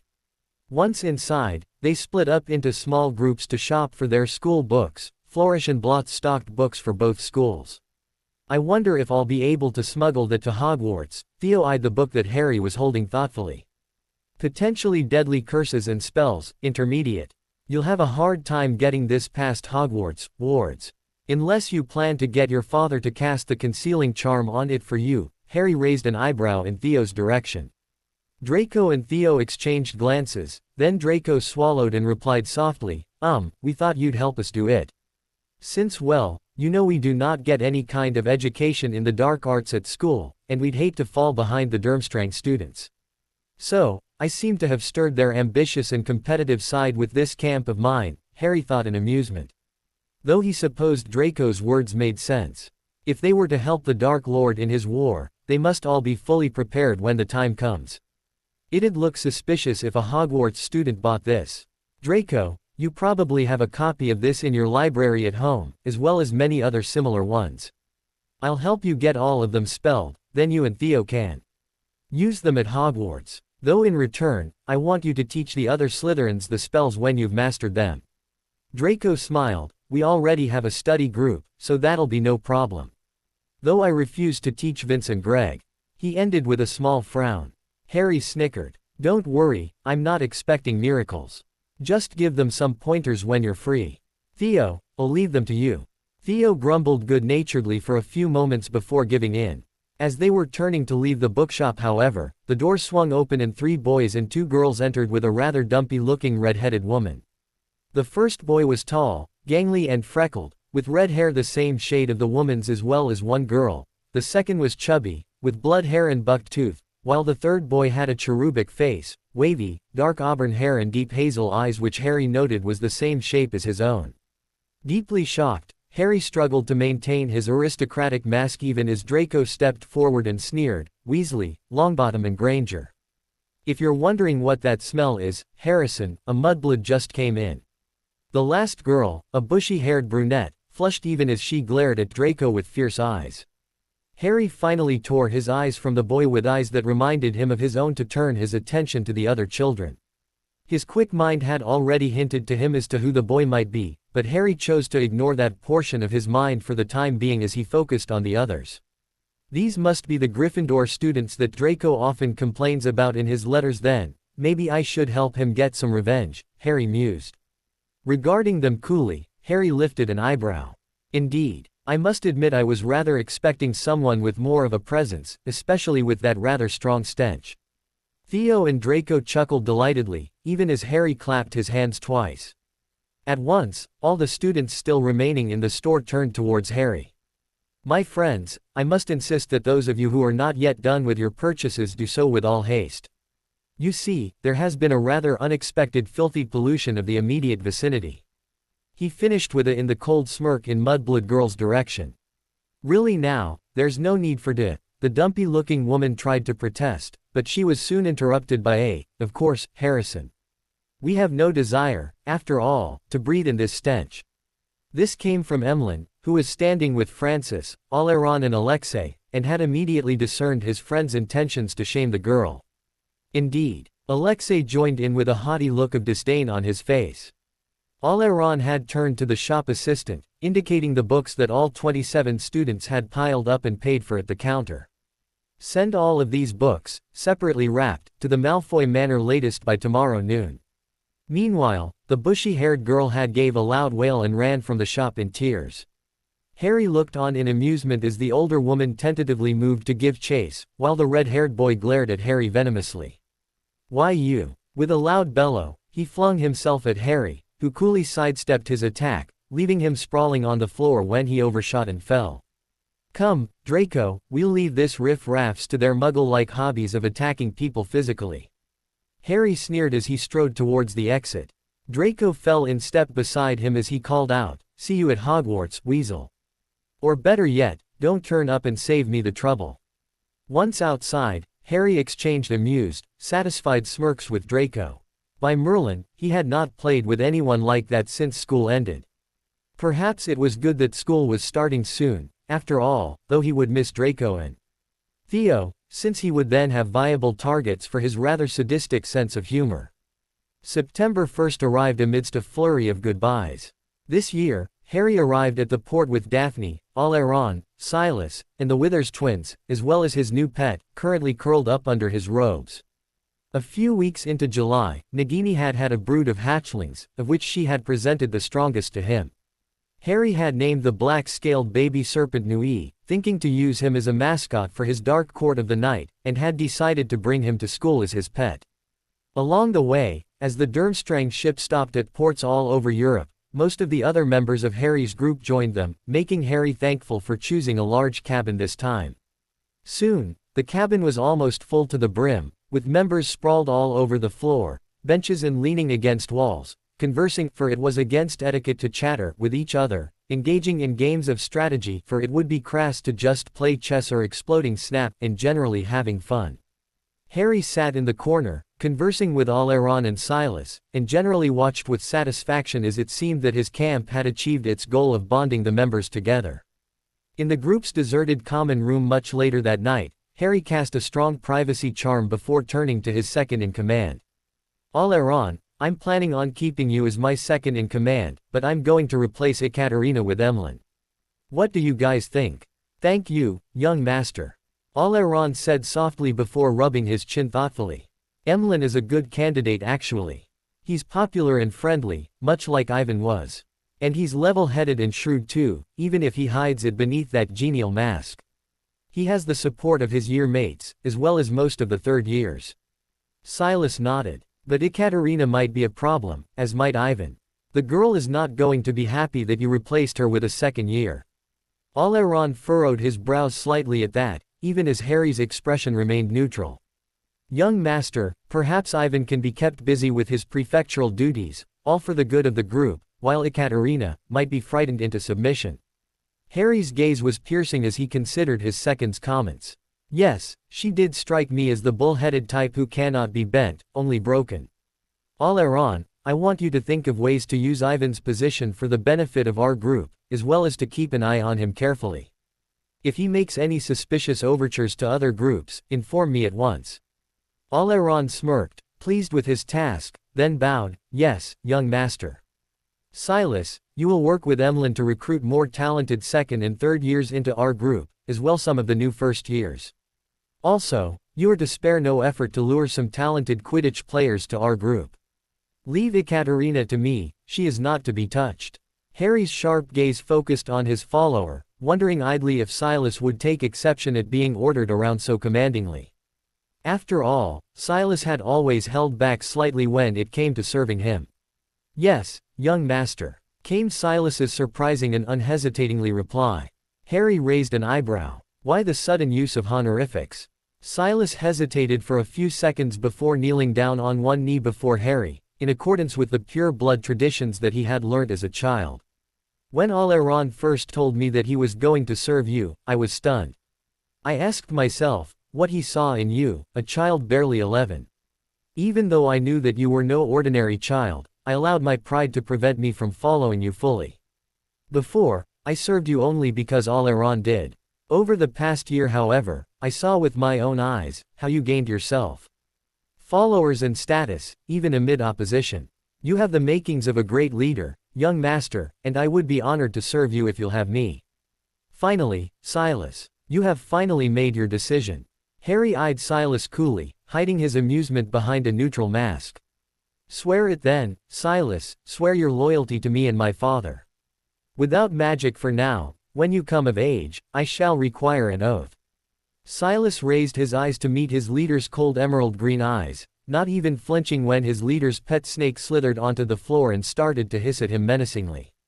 "I, Silas Curtis McNair, do swear my loyalty to Harrison Maximus Riddle and the Dark Lord, to take the former as my leader and young master, and the latter as my liege lord and master."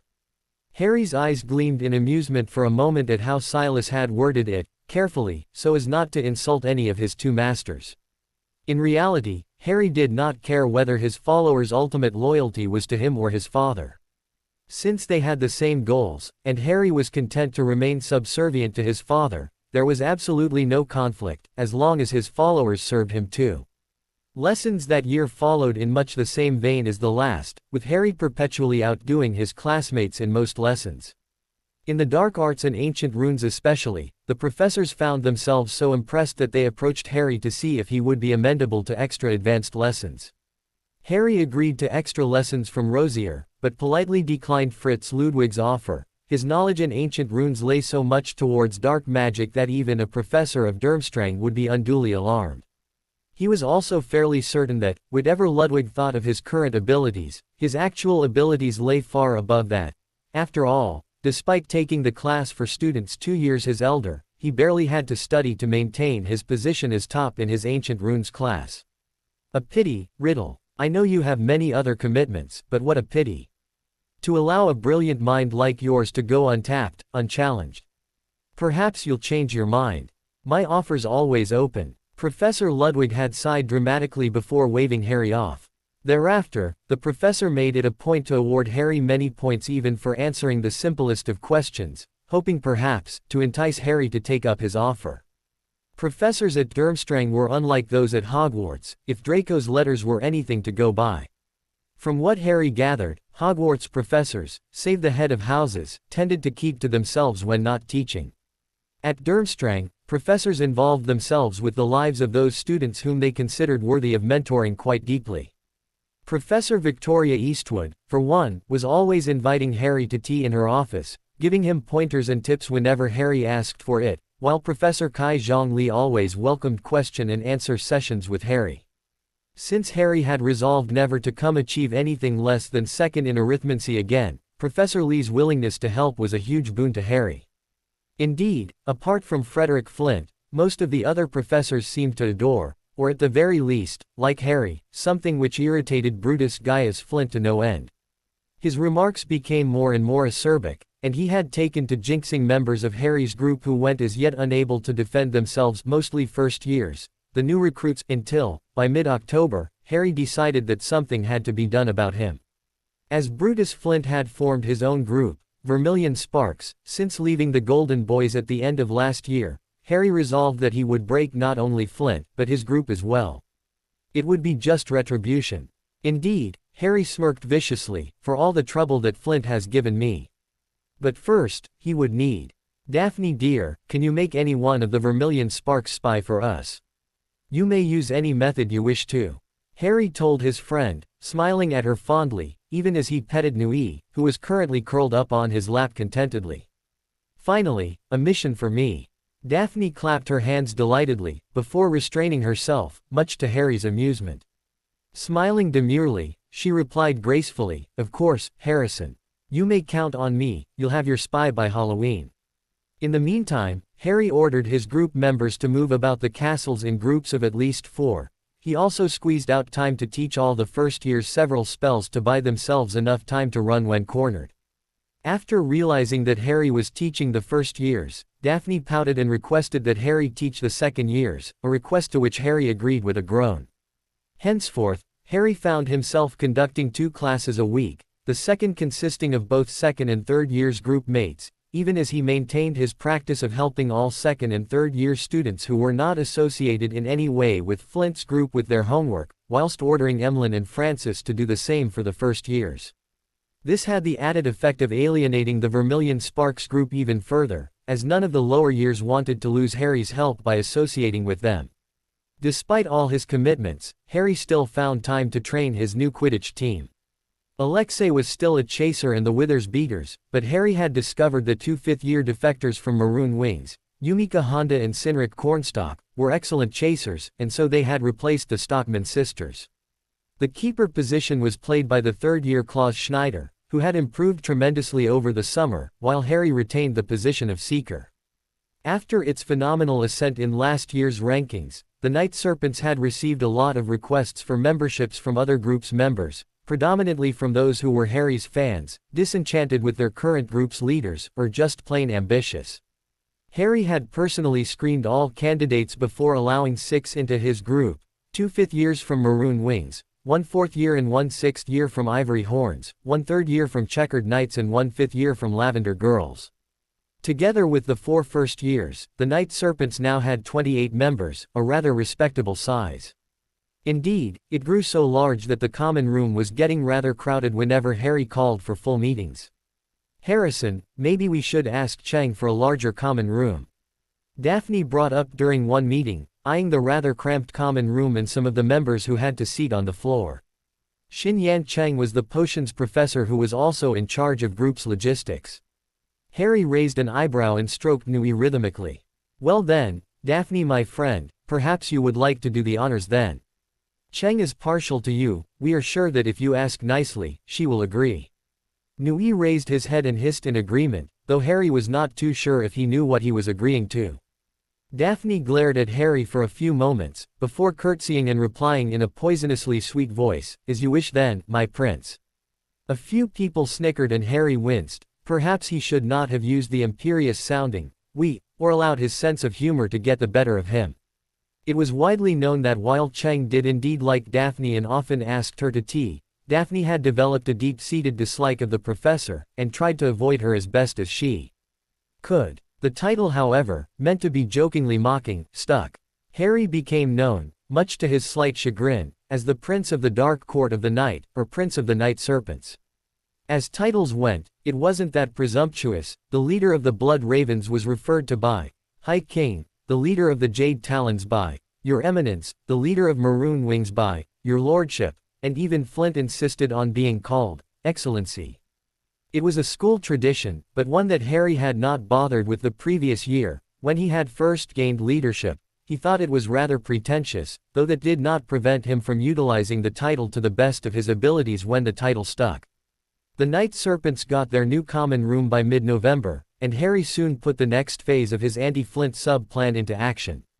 Having already won 2 Quidditch matches, one with the Brown Bears and one with the Azure Droplets, for relatively low stakes of 100 points each, Harry now issued a challenge to the Vermilion Sparks. Brutus Gaius Flint, leader of the Bright Sparks of Flint. I, Harrison Maximus Riddle, Prince of the Dark Court of the Night, do hereby issue a Quidditch challenge. 500 group points, to be determined by a win of 300 points lead.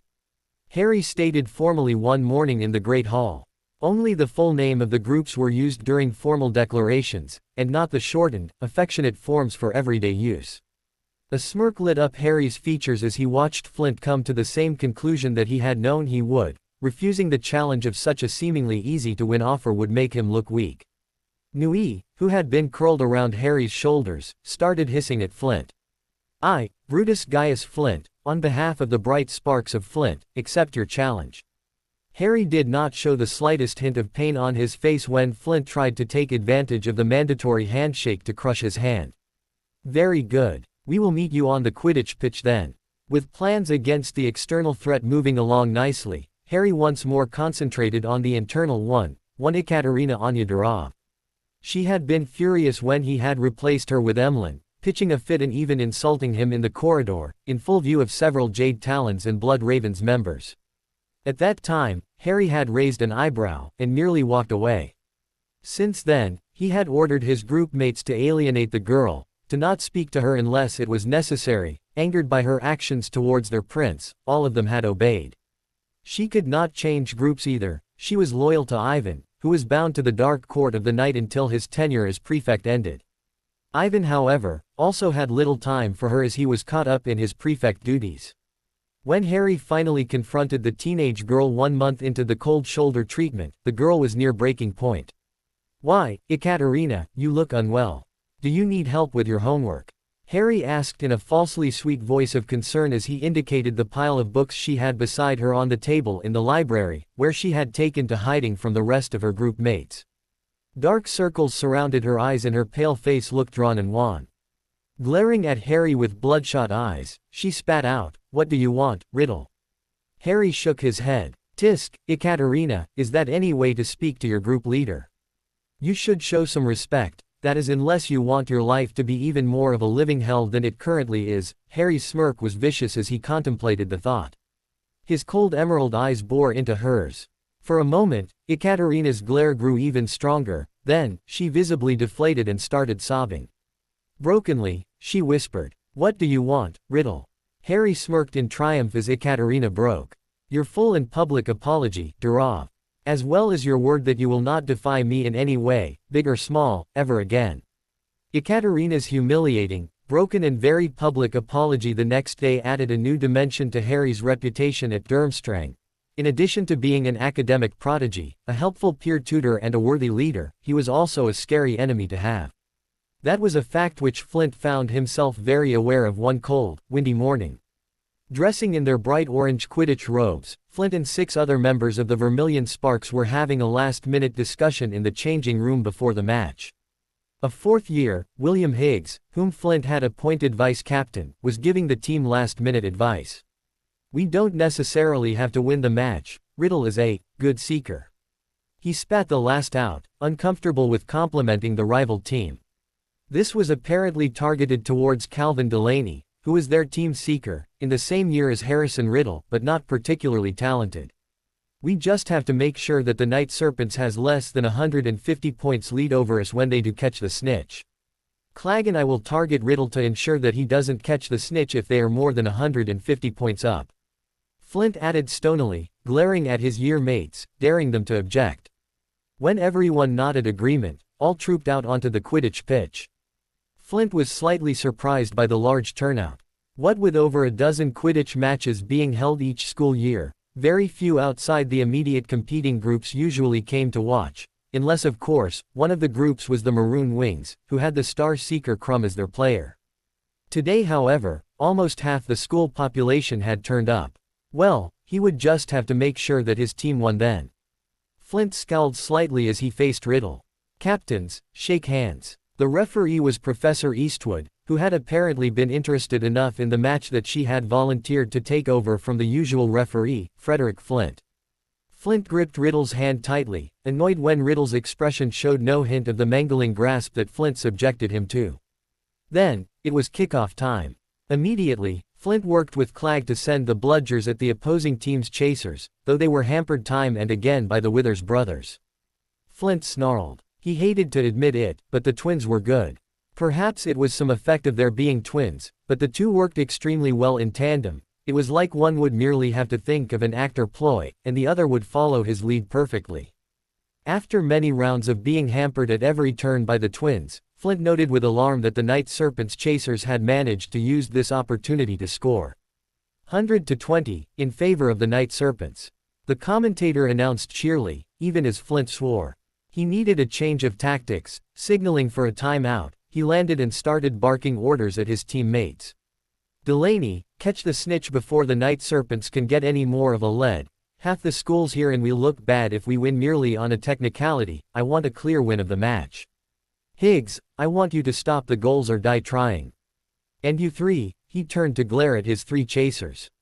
Mark their chasers if you have to, throw them off the broom, something.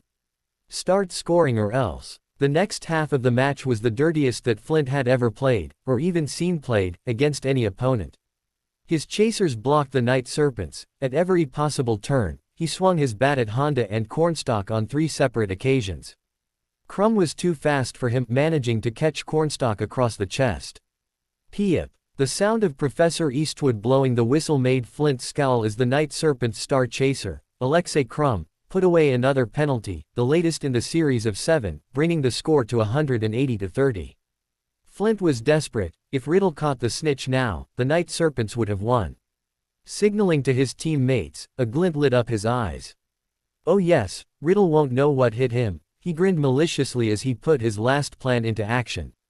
All of a sudden, all the Vermilion Sparks players, with the exception of the keeper, flew towards Riddle, aiming to surround and mob him. Harry smirked when he saw all the opposing team's players suddenly fly towards him.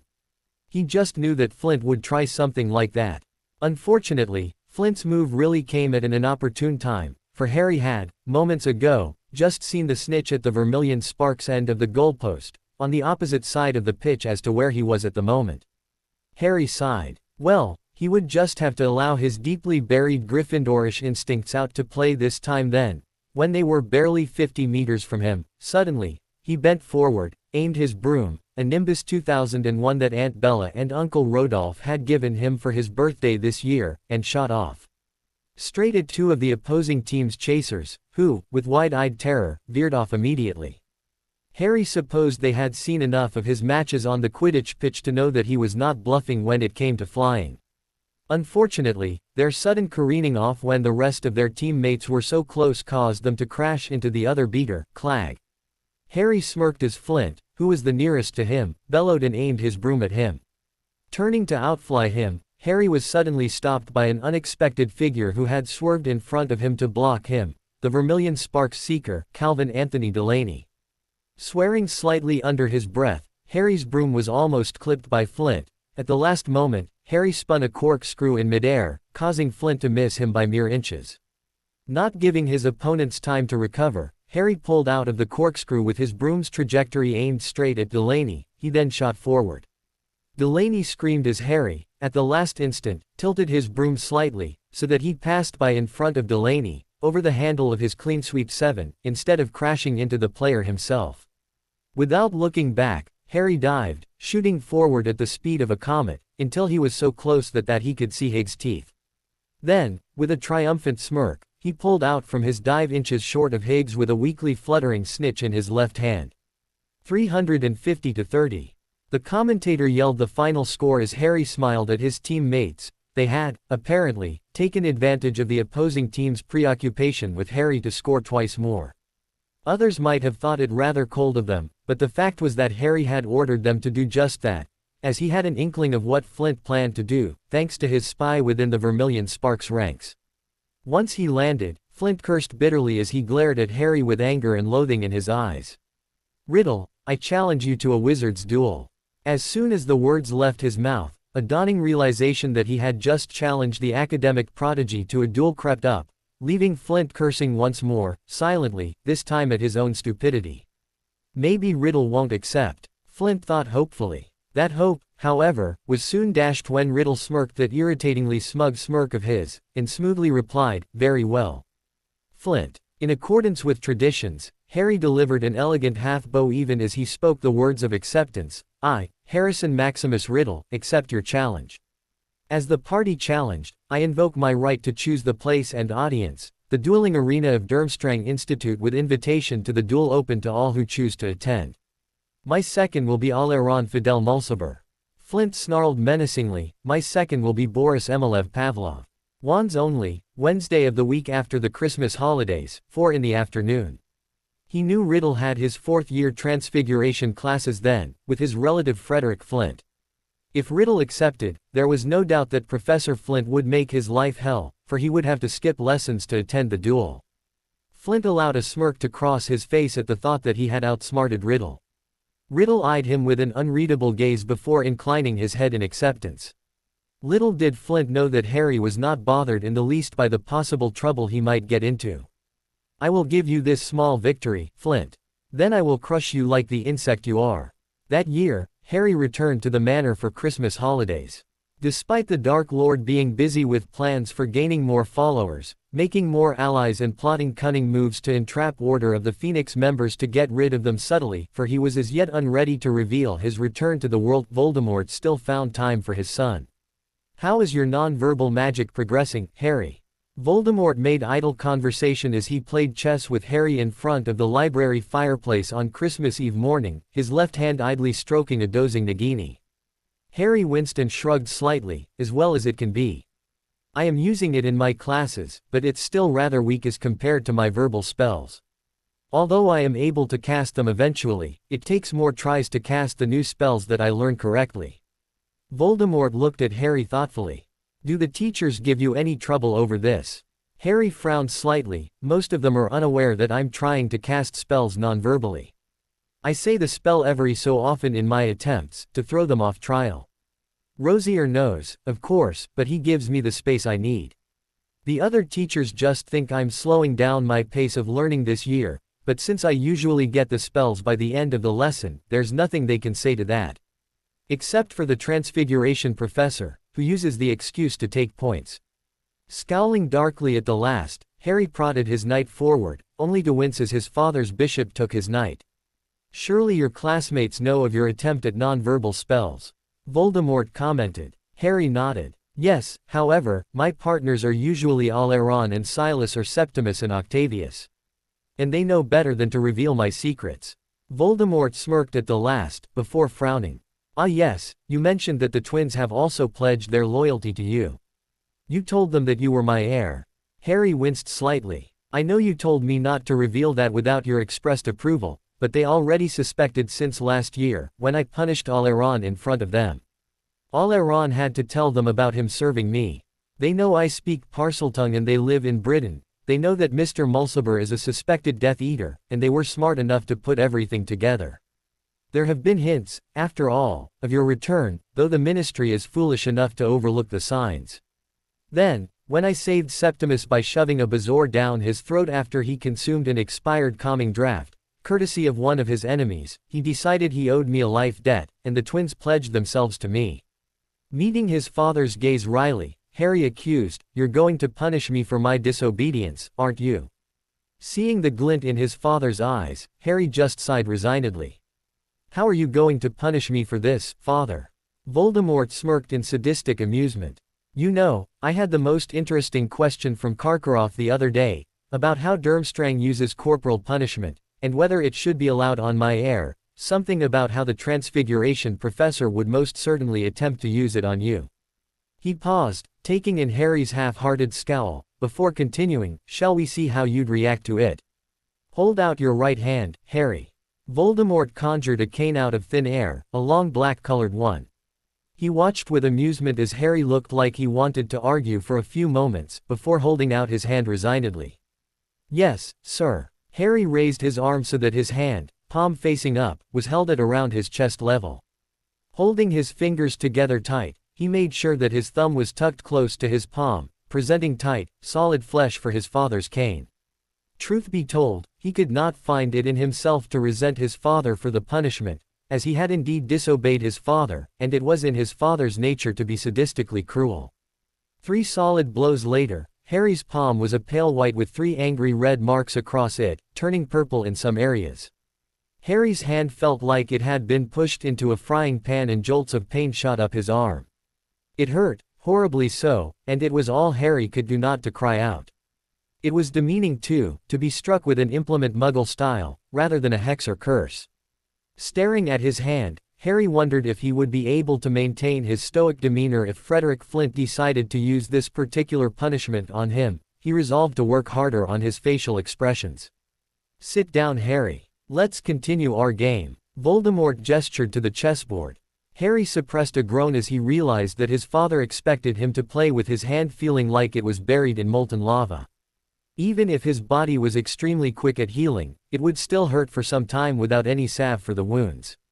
"You're evil, father. Maybe I won't give you your Christmas present after all," Harry grumbled, knowing full well that he would do no such thing. He heaved a mental sigh as he continued to play against his father, knowing that he would no doubt get severely thrashed. Still, despite the pain and his soon-to-be defeat, he wouldn't trade this precious time he had with his father for the world. After the holidays, during which Harry had co-organized the traditional Hogwarts Durmstrang Christmas party with Draco, Harry returned to school in an extremely light mood. "Master, USS seemed to be very happy," Nui hissed at Harry, peeking out from beneath Harry's blankets. "Well Nui, tomorrow I'm going to crush Flint once and for all." Nui flicked his tongue out curiously. "The big child. Can I eat him after Master ISS's done?" Harry laughed and shook his head. Flicking a finger at Nui playfully, Harry scolded lightly, "Nagini brought you lots of food during the Christmas holiday, you can't be hungry already." Unlike normal snakes, magical serpents like Nagini and Nui could survive for weeks without sustenance. Harry was glad, for it meant that he did not have to bring Nui hunting often. While many in the school knew of his pet snake, he was not ready to reveal that he could speak Parseltongue just yet. That would happen only at a later stage of his plans. Currently, only Alairon, Silas, the twins and Daphne knew of his little secret. The next afternoon, Harry ate lightly during tea time, not wishing to duel on a full stomach. He had asked the head girl, Mira Georgieva Dragonov of Blood Ravens, to be the referee. Since formal duels were not forbidden at Durmstrang, the head girl had readily agreed, as it was the duty of the head girl and boy to preside over duels. When Harry arrived at the large, domed-ceiling dueling arena with Alairon, he was mildly surprised at the turnout, which was as large as it had been at the Quidditch match.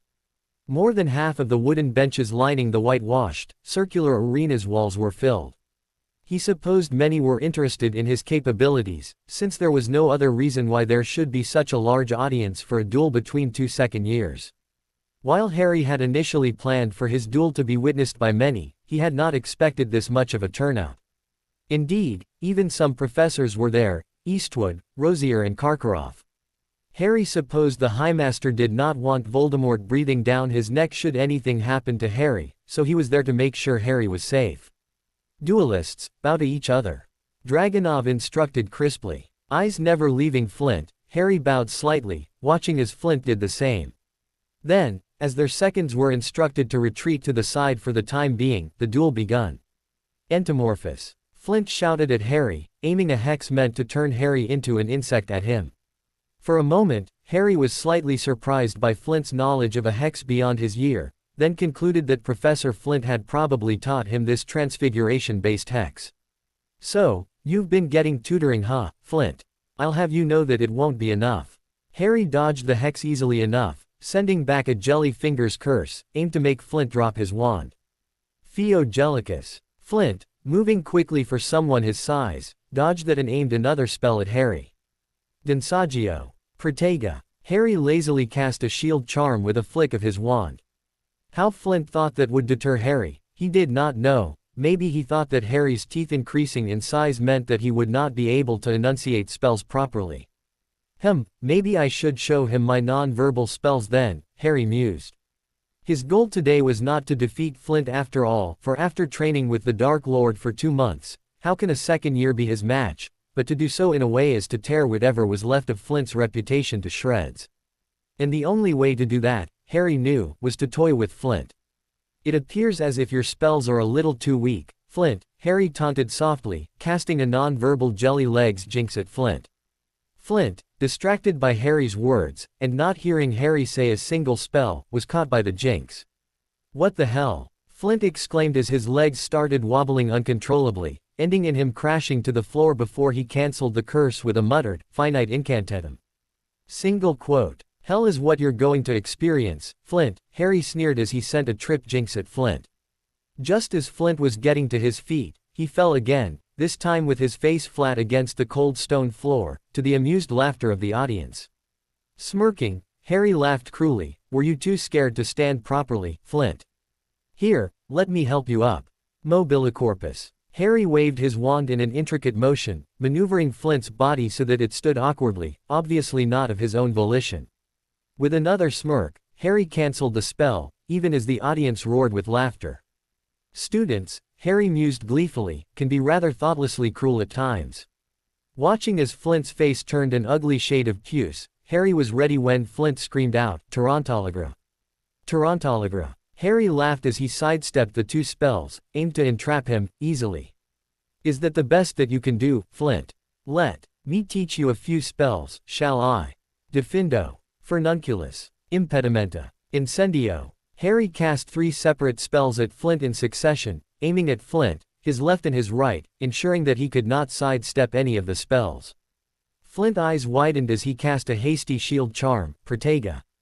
However, the shield that he conjured was weak and brittle. It broke when the severing curse struck it, leaving Flint unable to react in time to the furnunculus curse that came after, since to step to the right would put him in danger of being bound and to step to the left would put him in danger of being burned. Flint's screams filled the air as angry red boils appeared on his skin. Harry smirked and stalked closer. Levicorpus. A flash of white light, then Flint was dangling upside down from his ankles, his robe sliding to show the hairy trunks of his legs. Ew, that was a sight I could do without. Flint, Flint, Flint. Had enough. Do you wish to surrender now? Harry mocked, twirling his wand ever so slightly. Even though Flint still had his wand with him, Harry was not afraid as he knew that Flint would not know how to free himself. Though he may still cast a curse at Harry. Never. Flint yelled, "Entomorphous." Harry sighed as he dodged the spell with his lightning-quick reflexes. "Silencio. You're giving me a headache, Flint, with your banshee-like voice." He taunted Flint for another 30 seconds, before turning to the head girl reluctantly. "All good things, alas, has to come to an end." Harry inquired politely, "Miss Dragunov, since Flint is clearly unable to continue the match, would you pass judgment?" "Very well." Mira Dragunov nodded. "As Brutus Gaius Flint has been silenced, trussed up, and is unable to continue dueling, given that he has shown no indication of any ability at non-verbal spells, Harrison Maximus Riddle is hereby declared the winner of this duel. Do you, Boris Emilev Pavlov, as Flint's second, wish to contest this result?" The fifth year shook his head and frowned as he eyed Harry speculatively. He was aware that facing Harry would be a suicidal move on his part, both for his health and political future sake. Harry smirked as he watched Pavlov lead Flint away, as his own second came up to congratulate him. "A very nice show, my prince. We were extremely impressed," Oleron stated with a wide smile, obviously happy for his leader. "Yes, Prince, it was very hilarious," Emlyn clapped Harry on the shoulder, grinning happily. "Francis and I were laughing throughout the duel. All the second years had turned up for Harry's duel it seemed, for it was currently their free period." "Thank you." Harry returned Emlyn's grin. It was an enjoyable exercise. He allowed his eyes to rove towards the other spectators, some of whom were calling out to him with praises. "Good job, Mr. Riddle." This was from Professor Rosier, a compliment Harry acknowledged with a small bow. "Yes, your skills are quite remarkable, Mr. Riddle." Professor Karkaroff added, his manner oily and smooth. Harry inclined his head coldly. He disliked insincere flattery immensely, although he was too polite to show it. Karkaroff hovered for a moment before smiling at Harry and stalking off. "Well guys, much as I enjoy basking in the afterglow, Oleron and I have to face the music now." Seeing the second year's confusion, Harry smiled wryly. "We practically skipped Transfiguration class for this duel." Most of the second years stared at Harry in disbelief, even as Corbin whistled. "Wow, Harrison, you must have a death wish, to skip Professor Flint's class to duel his relative." Corbin cheerfully commented. Harry acknowledged Corbin's comments with a wry tilt of his head, before leaving the dueling arena with Oleron in tow. Needless to say, Frederick Flint was furious. He assigned Harry and Oleron detention, took 100 points from the Night Serpents, and told Harry that, as the instigator, he would be caned later that night. Harry took it in stride, though he had to shoot Oleron a glare to stop the latter from protesting. "Professor Flint, it's Riddle, reporting for detention." Harry knocked on the door of Flint's office politely, his face a bland mask. Upon a curt command, Harry entered the office, noting that Frederick Flint preferred old-fashioned and handsome furniture, and he also had a large collection of books. Remaining silent, Harry met Flint's gaze calmly as the man glared daggers at him. At last, Professor Flint deigned to speak. "So, Riddle, you thought you could skip my class with impunity, in order to take part in some childish duel.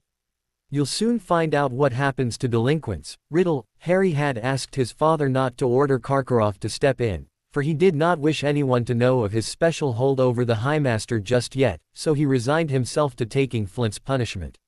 As much as he disliked the professor, he knew that etiquette required him to offer an apology, since the fault, after all, had been his. However, not wishing to be accused of trying to worm his way out of punishment, Harry decided to save it for later. "You will be caned 3 times across each palm, Riddle. 1 for every 10 minutes you were absent from my class," Flint said harshly, conjuring up a swishy cane from nowhere. Tamping down on his urge to hex the professor, Harry replied evenly, "Yes, Professor." He braced himself as best as he could and offered up his left palm in the appropriate position. Frederick Flint narrowed his eyes as he contemplated the boy in front of him. Never before had a child as young as this not pleaded and begged for lenience, so Frederick rarely assigned caning as a punishment to students this young. He wondered if this was a trick of sorts, though Riddle did not seem like the type to play pranks, before taking in the neutral expression of the child and deciding that yes, the boy was apparently quite sincere. Raising the cane, he swished it in the air experimentally. Frederick found that this usually served to frighten the student more. He was disappointed when Riddle gave no visible reaction, so he started the punishment immediately. Thwack! The first blow landed smack in the middle of Riddle's palm, turning first pink, then red with pale white edges surrounding the stroke. In Frederick's long experience, the first stroke usually elicited some reaction in even the most hardened, whether it be a cry or a flinch, or even a loud yell, yet the boy showed none. Frowning slightly, Frederick kept his eyes on the boy's face as he brought the cane down hard again, this time, on a rather bony part of the hand just below the fingers. A small spark of pain flashed across emerald green eyes before disappearing just as swiftly. Again, the boy did not make any sounds. When he delivered the third blow, he laid it over the first, wondering if the higher level of agony would cause a reaction. This time, he noticed the boy clench his other hand, even as his face remained expressionless. "Very good self-control," Frederick acknowledged sourly. The other hand. He watched as Riddle slowly withdrew his left hand, no doubt due to the throbbing agony. Sometimes, by this point, students would break down sobbing at the thought of having to submit to the same on the other palm. Many, cursing and shouting, refused point-blank to offer their other hand. Frederick would then have no choice but to change the punishment to some other thing. He was, after all, not a cruel man. Riddle, however, continued to astonish him. He offered his right hand. In the same manner he had his left, quietly and with dignity. Frederick did not draw out the strokes this time. Riddle had earned that much from him at least. Thwack, thwack, thwack. And it was over. Riddle lowered his hand slowly, waiting for dismissal, his face still as neutral as it had been when he first entered the room. Frederick reluctantly conceded that he was impressed by the way Harry had held himself throughout the punishment. "You may go, Riddle." Harry used his considerable occlumency skills to suppress his overwhelming urge to curse the man, as well as to bury the pain he felt behind tightly locked shields. Although his hand would be fully healed in at most a half-hour's time, as his magic was already healing the non-magical wounds quickly, that did not mean, however, that the humiliation of the punishment had faded. "One day, I swear, one day. Frederick Flint will pay." Unfortunately, before he could leave, he still owed the man an apology. Inclining his head slightly, Harry spoke, "I apologize, Professor, for my ill-mannered action this afternoon," before he turned to leave the room. Behind Harry, Frederick Flint's jaws dropped in surprise. School life picked up again after Harry's memorable duel and subsequent punishment. Making use of the sudden popularity that the duel had given him, whereby most students now saw Harry as a celebrity of sorts, Harry put into place plans that would help him run for prefect this year. He continued helping all the lower year students up to 4th year, ordering all his group members to do the same. This gained him and his group popularity and respect. Very soon, almost all lower year students were referring to him affectionately as the Prince of Serpents, or Dark Prince, not only those in his group. As Easter rolled around, Ivan surprised everyone by voluntarily stepping down from his prefect position, not wishing to run for a second year. Apparently, he had taken one look at Ekaterina's plight and decided that he did not wish to suffer the same fate as her. Looks like loyalty isn't worth much to Ivan, Harry thought disgustedly. Foolish, really. A leader should always take care of his own. Harry was thus free to focus all his energies on consolidating his support. When the results came out, Harry was delighted to learn that he had came in third place, merely behind two candidates from the Blood Ravens and Jade Talons group. It was official, Harry was the youngest prefect to be elected in a century. He was now considered by many to be a prodigy in every sense of the word. Harry spent Easter break as he usually did, studying and generally enjoying himself at Malfoy Manor with Draco, and occasionally Theo, who dropped by pretty often. That Easter, his father had gone out of the country with Bellatrix and some other Death Eaters, so Harry went to live at Draco's house instead, rather than return home to an empty house aside from all the house elves. It made him quite grateful that his father had, before Harry started first year, changed the Hogwarts, by ordering Lucius to influence the Hogwarts Board of Governors, and Durmstrangs by ordering Karkaroff to do so. School terms to match. School started on September 1st, with 2 weeks of Christmas break during the last 2 weeks of December. The second term begun again after the New Year, then ended around the second week of March for Easter, while the last term begun after 2 weeks of Easter break, and ended in the last week of May. Summer holidays now lasted 3 months instead of 2. Harry knew his father's decision was in no way altruistic. Judging by how his last summer had gone, his father only increased the length of his holidays so that he could have Harry attend lessons of his own designing. As such, Christmas and Easter were Harry's only true holidays in the year. After the Easter break, Harry received tentative offers of alliance from the Jade Talons, who were hoping to oust the Blood Ravens after many years playing second fiddle to them. After a short discussion with Oleron and Emlyn, Harry refused their offer, an action which earned their animosity. Still, they apparently decided not to act so close to examinations, so Harry enjoyed the rest of the school year in peace, finally able to concentrate on his studies. Pouring all his time and effort into his weakest subjects, he nevertheless found time to revise for his few stronger subjects. The final week after examinations, Harry spent time bonding with his roommates. Then, on a spur-of-the-moment decision, though this time he made sure to ask for his father's permission first, he decided to reveal his Parseltongue ability, demonstrating it on Nui. All of his roommates gaped in surprise. Corbin was the first to recover. That is just so cool. Wicked, Harrison. Emlyn remarked dryly, you really are a prince of serpents, aren't you, my prince?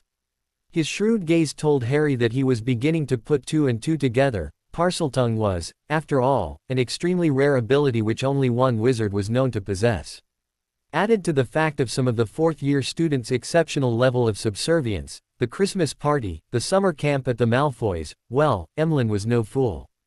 Alexei too, regarded Harry for a long moment before commenting, thank you for trusting us with this knowledge, my prince. Francis merely looked back and forth between everyone before frowning in confusion. Harry merely smirked. Take the holidays to think about it, everyone. I am not expecting anything now. When the examination results came out, Harry was elated. He was top in all but 2 subjects, transfiguration and potions. No more arithmancy lessons with Uncle Rhodey. And so, the school year ended on a light note for Harry and his friends. This summer, Harry was again only allowed 1 week of relative relaxation, during which he completed all his homework, before he was once more plunged into extra lessons in potions and transfiguration. Harry spent that 1 week generally lazing about with Draco and Theo, while studying with Oleron and Silas. I want to hear all about your duel, Harrison. Draco pounced on Harry as soon as he entered Harry's room one day. Laughing, Harry allowed himself to be pressed into the dark silk sheets of his bed. Get off me and I'll tell you, if you tell me the full story of how you caused Weasley and Potter to be almost suspended. Deal. Draco drawled, moving to hug a pillow in a sitting position.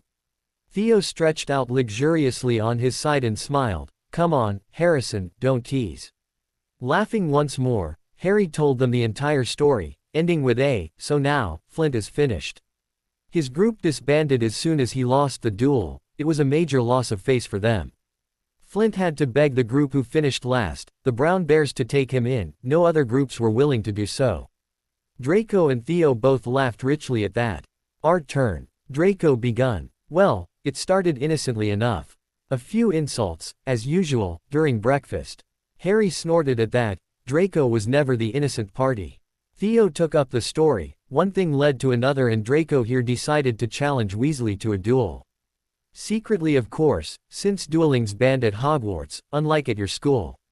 The last was said with a wry shrug. Draco smirked. Well, the Gryffindors didn't care about rules, did they? At first, I thought I'd sick Filch on them, but then I decided to be kind. Weasley appointed your brother as his second. I thought he would choose Longbottom. Theo cast Draco an amused glance. Since when are you kind? You merely wanted to kill two birds with one stone. Draco here kidnapped Longbottom to the trophy room the same night, casting spell on his hair to turn it platinum blonde. He immobilized him, then sat back and watched as Weasley and Potter, thinking it was Draco, started hexing Longbottom. The professors caught them and gave them a month's worth of detentions. I heard Severus tried to push for suspension. Harry raised an eyebrow. They attacked without warning. Not very Gryffindorish of them, Draco smirked. Well, I might have called Weasley's and Potter's mother some rather unsavory names during breakfast. Harry shook his head, a glint of warning in his eye. I hope you were insulting Potter's stepmother and not my mother. He had come to terms with the fact that the boy with eyes similar to his own was his younger brother, currently a Hogwarts first year in Gryffindor House, and had dismissed the boy as inconsequential, with no relevance to him. After all, he had only seen the boy once in his entire life, for 5 minutes in a bookstore. He was, to put it mildly, rather indifferent to the boy, or so he told himself. Draco raised his hands. Hey, I wouldn't dare to do that, my prince. The last was said slyly, with a smug smirk on his lips. Harry groaned at that, knowing he was bound for days of teasing. Who told you about that? Draco's smirk widened. A Slytherin never reveals his sources, Harrison. Late one afternoon, Harry was searching fervently in his father's library. He was searching amongst the huge, dark mahogany shelves that were interspersed throughout the enormous room, second largest in the manor save for the throne room, for promising books, books which would contain a solution to the threat he currently faced from the Transfiguration Professor, Frederick Flint. The punishment he had faced at the teacher's hands had been the last straw, as far as Harry was concerned. Flint had gone too far. He was a threat to Harry's influence and power. It wouldn't do, after all, for the dark heir to be pushed around like the professor had been doing to him. For his first 2 years at Durmstrang, he had laid low and endured, but next year would be different. Since he had been elected as a prefect, more avenues were now open to him, but first, he had to deal with Frederick Flint. And Harry was reluctant to use Karkaroff to do it, even though he knew that one word in the High Master's direction and Flint would be fired. But somehow, victory in such a form would feel hollow to Harry. He wanted the professor to bow, whether knowingly or unknowingly, to his power. Harry wished for his hands to be the ones that crushed the professor, even if the professor did not know it. After hours of wandering amongst the many bookshelves in the library, Harry gave up and headed for the backmost shelves in the library. Upon those shelves stood books about the darkest of the dark arts, blood magic, sacrificial magic, necromantic magic and many more obscure branches of the dark arts that the average wizard on the street did not even knew the existence of. It was the last place where Harry wanted to search, for he knew he was as yet unready to delve into those mysteries, a prodigy though he might be, yet, it was here that he spotted a promising tome. Black leather cover with silver bindings. A title that seemed innocuous, but held the promise of more. And to top it off, it was written in Parseltongue, which meant that Harry was one of the 2 people in Britain, and possibly the world, to be able to read it. Heaving the book into his hand, Harry shrunk it before he started to search for more books. Once the week was up, Voldemort informed Harry that he would be speeding up Harry's potions and transfiguration lessons as he wanted them completed by Harry's birthday. As a result, Harry now attended potions lessons at Malfoy Manor 3 times a week, causing Snape to develop an ulcer or so Draco revealed to him one day. Harry had smirked. He did love toying with the greasy-haired potions master. That summer, Harry also discovered that he had undergone a minor growth spurt. One morning, while choosing a robe for the day, he had been mildly surprised to realize that what had been the correct length the previous summer was suddenly 2 inches shorter. Casting a height-revealing spell, he was pleasantly surprised to learn that he stood at 5'3". His once thin frame had begun to fill out slightly. Harry made it a point to exercise daily, not wishing to grow fat. His mind flashed on Peter Pettigrew, the fat wizard who Harry had met once and took an instant dislike to. Not including the fact that he had once betrayed Harry's biological parents, he was just too much of a coward for Harry's taste. Self-preservation was fine and all, but once the line was crossed, Harry looked down on cowards.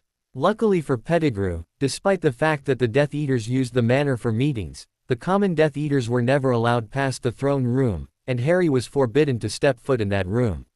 Only the most trusted of the 20-odd Inner Circle members were allowed in the manor proper, and Pettigrew had not attained that status. Despite Voldemort being extremely busy that summer, he still found time to train Harry, finally teaching Harry what he had wanted to learn since he found out about the dark arts, the unforgivable curses. Happy birthday, Harry. You turned 13 today, you're no longer a young child. I will start teaching you what you have been asking from me since you first delved into the dark arts, the unforgivable curses. Voldemort watched his son's reactions carefully. Despite Harry's attempt to keep his reactions restrained to a smile and a polite nod, his emerald eyes shone with joy and exuberance. Then, deciding that he probably wasn't fooling his father anyway, Harry threw all restraint to the winds and grinned. Thank you, Father. This is best birthday present I've ever had. Harry truly was eager to learn about the high-level curses. Despite its name, whatever the dark arts class taught at Durmstrang was barely on the side of dark magic, for Durmstrang was still a school, which had to cater to the students' abilities. And the true dark arts required a level of dedication and talent that most students simply did not have. Therefore, most of Harry's dark arts education still came from Bellatrix, Voldemort or self-study when he was in school. Voldemort smirked. You might not say that when I'm done with you. Now, wipe that silly smile off your face and get to work. Harry nodded and unsheathed his wand with a flick of his hand. Voldemort shook his head. Not yet, my son. First, I want you to experience the curses. Then, we'll move on to the incantations and how to cast it. Harry cocked his head slightly, asking with a raised eyebrow cheekily, not the killing curse I hope. Voldemort cast a stinging hex at Harry for his snark, a hex which Harry dodged, before retorting. Pay attention. Harry nodded slightly guiltily, then listened carefully as his father lectured about the properties of the Imperious Curse. Now, I want you to experience it, Harry. Imperio. It produced the most wonderful feeling ever. Harry felt a floating sensation as every thought and worry in his head was wiped gently away, leaving nothing but a vague, untraceable happiness. He stood there feeling immensely relaxed, only dimly aware of his father watching him. Throw your wand on the floor. Throw it away. Harry felt himself dimly register the wand's presence in his hand, then lifted his arm to throw it. Why though, he asked himself absently. A rather stupid thing to do really, the wand was after all, the key to his magic. Throw it away. Throw it away now. The result was that Harry tried simultaneously to throw his wand away and to hold on to it. In the end, he swung his hand forward in a throwing motion but the wand remained tightly gripped in his hand. When Voldemort released Harry from the spell, his father was sporting a smile. Very good, my son. You have a strong will, no one has ever tried to resist my curse before, much less succeed, albeit partially. Harry smiled at his father, basking in the praise. When Voldemort insisted on putting Harry through the curse repeatedly until Harry could throw it off, Harry did not protest. He hated the feeling of being controlled. Over the next week, Harry learnt the finer points of how to cast the Imperious Curse, the incantation, the wand movement, how to channel his power to bend the victim's will to his own, all of it. First he practiced on spiders, then on dogs. Finally, Voldemort deemed him sufficiently ready for his first human guinea pig, a muggle that Bellatrix had brought back to play with. Harry succeeded in controlling the muggle on his very first try, a fact which pleased Voldemort to no end. Though, he warned his son, it will be much harder if the person you're trying to cast it on is a wizard who is strong-willed and has experience with the curse, occlumency or both. Harry nodded, taking his father's warning to heart. After that, Voldemort taught Harry the Cruciatus Curse. Bella's favorite, he smirked. Perhaps I should have her teach you this curse instead. Harry glared at his father. Merlin, no. Aunt Bella is addicted to the curse, she'd probably find as many opportunities to cast it on me as she can. Voldemort twirled his wand sadistically. And what makes you think I won't? Harry frowned and muttered sullenly, at least you've heard me scream often enough. Voldemort smiled in amusement. Then, after a quick warning, he cast the curse on Harry. That first time, Harry did scream, and loudly too, even as he felt twitching to the floor. When Voldemort released the curse after about 10 seconds, he asked Harry, "So, what do you think?" Harry winced as he gingerly sat up. "It was worse than when Aunt Bella cast it on me." He ducked his head, not liking the fact that he was admitting a weakness. Voldemort nodded thoughtfully. "I suppose we'll save it for punishments then. I had wanted to slowly desensitize you to the curse by subjecting you to it daily, but that might cause insanity." Harry shuddered at the thought of his father using the curse on him again for any reason at all. He took a deep breath, then reminded himself that his father was usually a fairly just, if slightly harsh, disciplinarian with him. If the Dark Lord did use the curse on him, it would be because Harry had screwed up big time. In which case he would deserve it. It took Harry 2 more weeks to get a handle on the Cruciatus curse and the Killing Curse.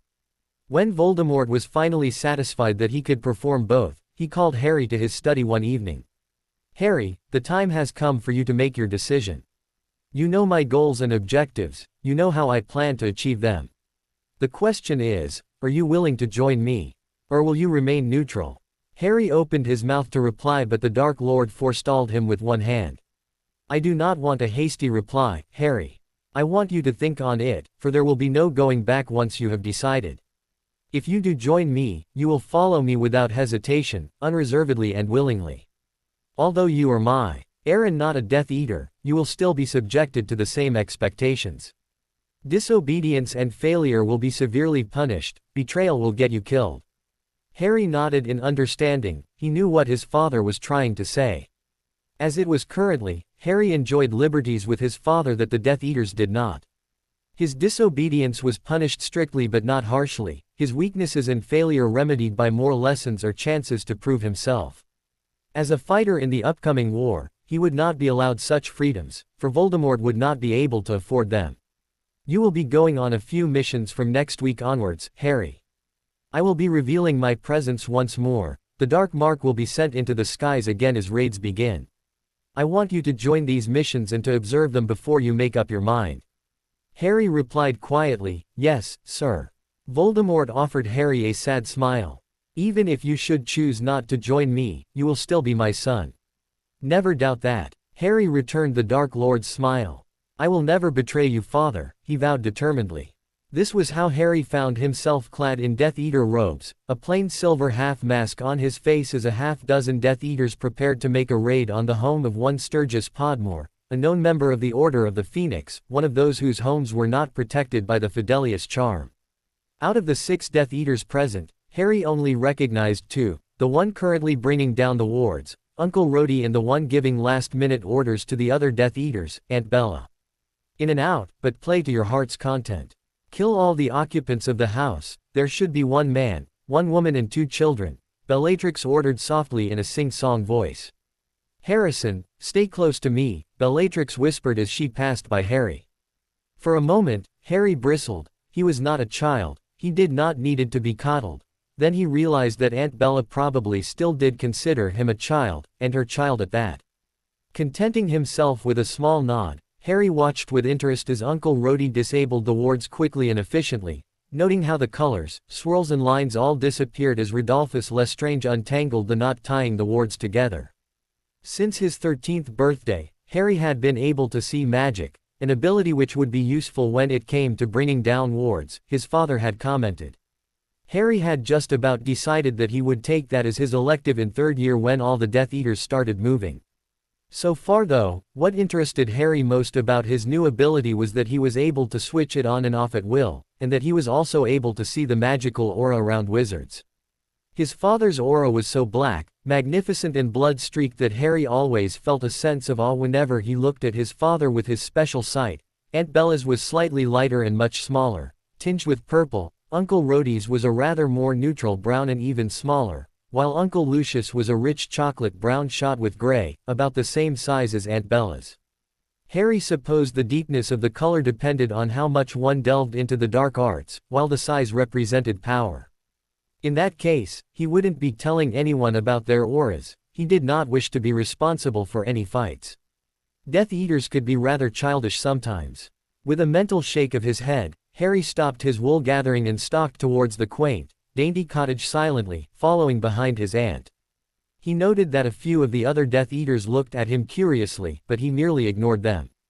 At the door, while Rodolphus led 2 Death Eaters to the back door just in case anyone tried to escape, Harry watched as his aunt cast an anti-apparition and anti-port-keying charm on the house. Marveling at the golden glow that emitted from the house after the charm was cast, Harry's attention only returned to Bellatrix when she blasted the door open. "Mary, run. Go, take the children and run." A wizard with a square jaw and thick straw-colored hair shouted at his wife, a short and dumpy-looking woman, who immediately grabbed one of the children's hands and ran in the direction of presumably the back door. Now, we can't have that, can we? Oh, Mrs. Podmore." Bellatrix sang and cackled, sending red jets of light towards the running woman, stunning spells, even as the 2 other Death Eaters started to battle Sturgis Podmore. Harry stayed near his aunt as she neared the stunned woman, who lay on the ground even as a 7-year-old child cried in her arms. The other, a 14-year-old boy, had dodged the stunner and was currently returning Bellatrix's attacks. Harry watched fascinated as Bellatrix toyed with the boy. Aunt Bella really is an excellent duelist, Harry thought. Now, if only she didn't like to play with her food. Bellatrix Lestrange could have stunned or killed the boy within the first 30 seconds, however, she chose to drag it out, casting non-lethal but extremely painful spells on the boy that resulted in a lot of screaming. Harry observed disinterestedly for a few moments, not at all moved by the boy's cries. In his opinion, he had lost his right to live when he had attacked his Aunt Bella. He allowed his attention to move to the other younger child, feeling a flash of pity for the little girl. It was not the girl's fault, after all, that her parents were ardent supporters of Dumbledore and members of the Order of the Phoenix. Nevertheless, such was war. The girl had to die. The dark side could not afford to show any form of weakness to the light. In addition, the girl would probably grow up to hate the dark. Why not nip a possible avenger in the bud while the girl was still young and of no threat? Then, there was the fact that the girl, even if she were to survive, would not have a pleasant life at all. Harry thought back darkly to his time at the Dursleys and concluded that yes, the girl would be better off dead. He turned his attention to Podmore next, who was slowly being forced backwards by the Death Eaters. He was an adept duelist, Harry had to give the man that. However, when Rodolphus and the other men had secured the rest of the house against all possible escape and joined in the fray, he was overwhelmed and forced to his knees. Thereafter, Harry watched neutrally as the Death Eaters laughed and toyed with the man, even as Podmore refused to say scream. Then, one suggested cruelly, "Why don't we let the man watch his wife and children die with his own eyes?" Bellatrix giggled as she gave permission. First, she finished off the teenager in a bright flash of green light. Then, she caressed her wand lovingly as she participated in the torture of the wife and the young girl. Harry thought that Bellatrix appeared to be enjoying this even more than the most recent birthday present that Harry had given to her, a beautiful, jewel-studded hairbrush that she had gushed over.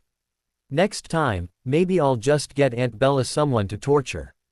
Ignoring the uncomfortable twinge from whatever was left over from his conscience at the torture of the young child, Harry watched in amusement as Podmore broke down crying. The man, who had been so brave and fierce even in the face of his own torture and death, broke into tiny pieces at the death of his spouse and children. In the end, one of the other Death Eaters finished the little girl as Bellatrix finished the wife. Then, Rodolphus killed off the man with the killing curse, and the Podmore family was no more. After they were outside, Bellatrix turned to Harry with a smile. "Harrison, I know you're only here to observe, but do you want to do the honors?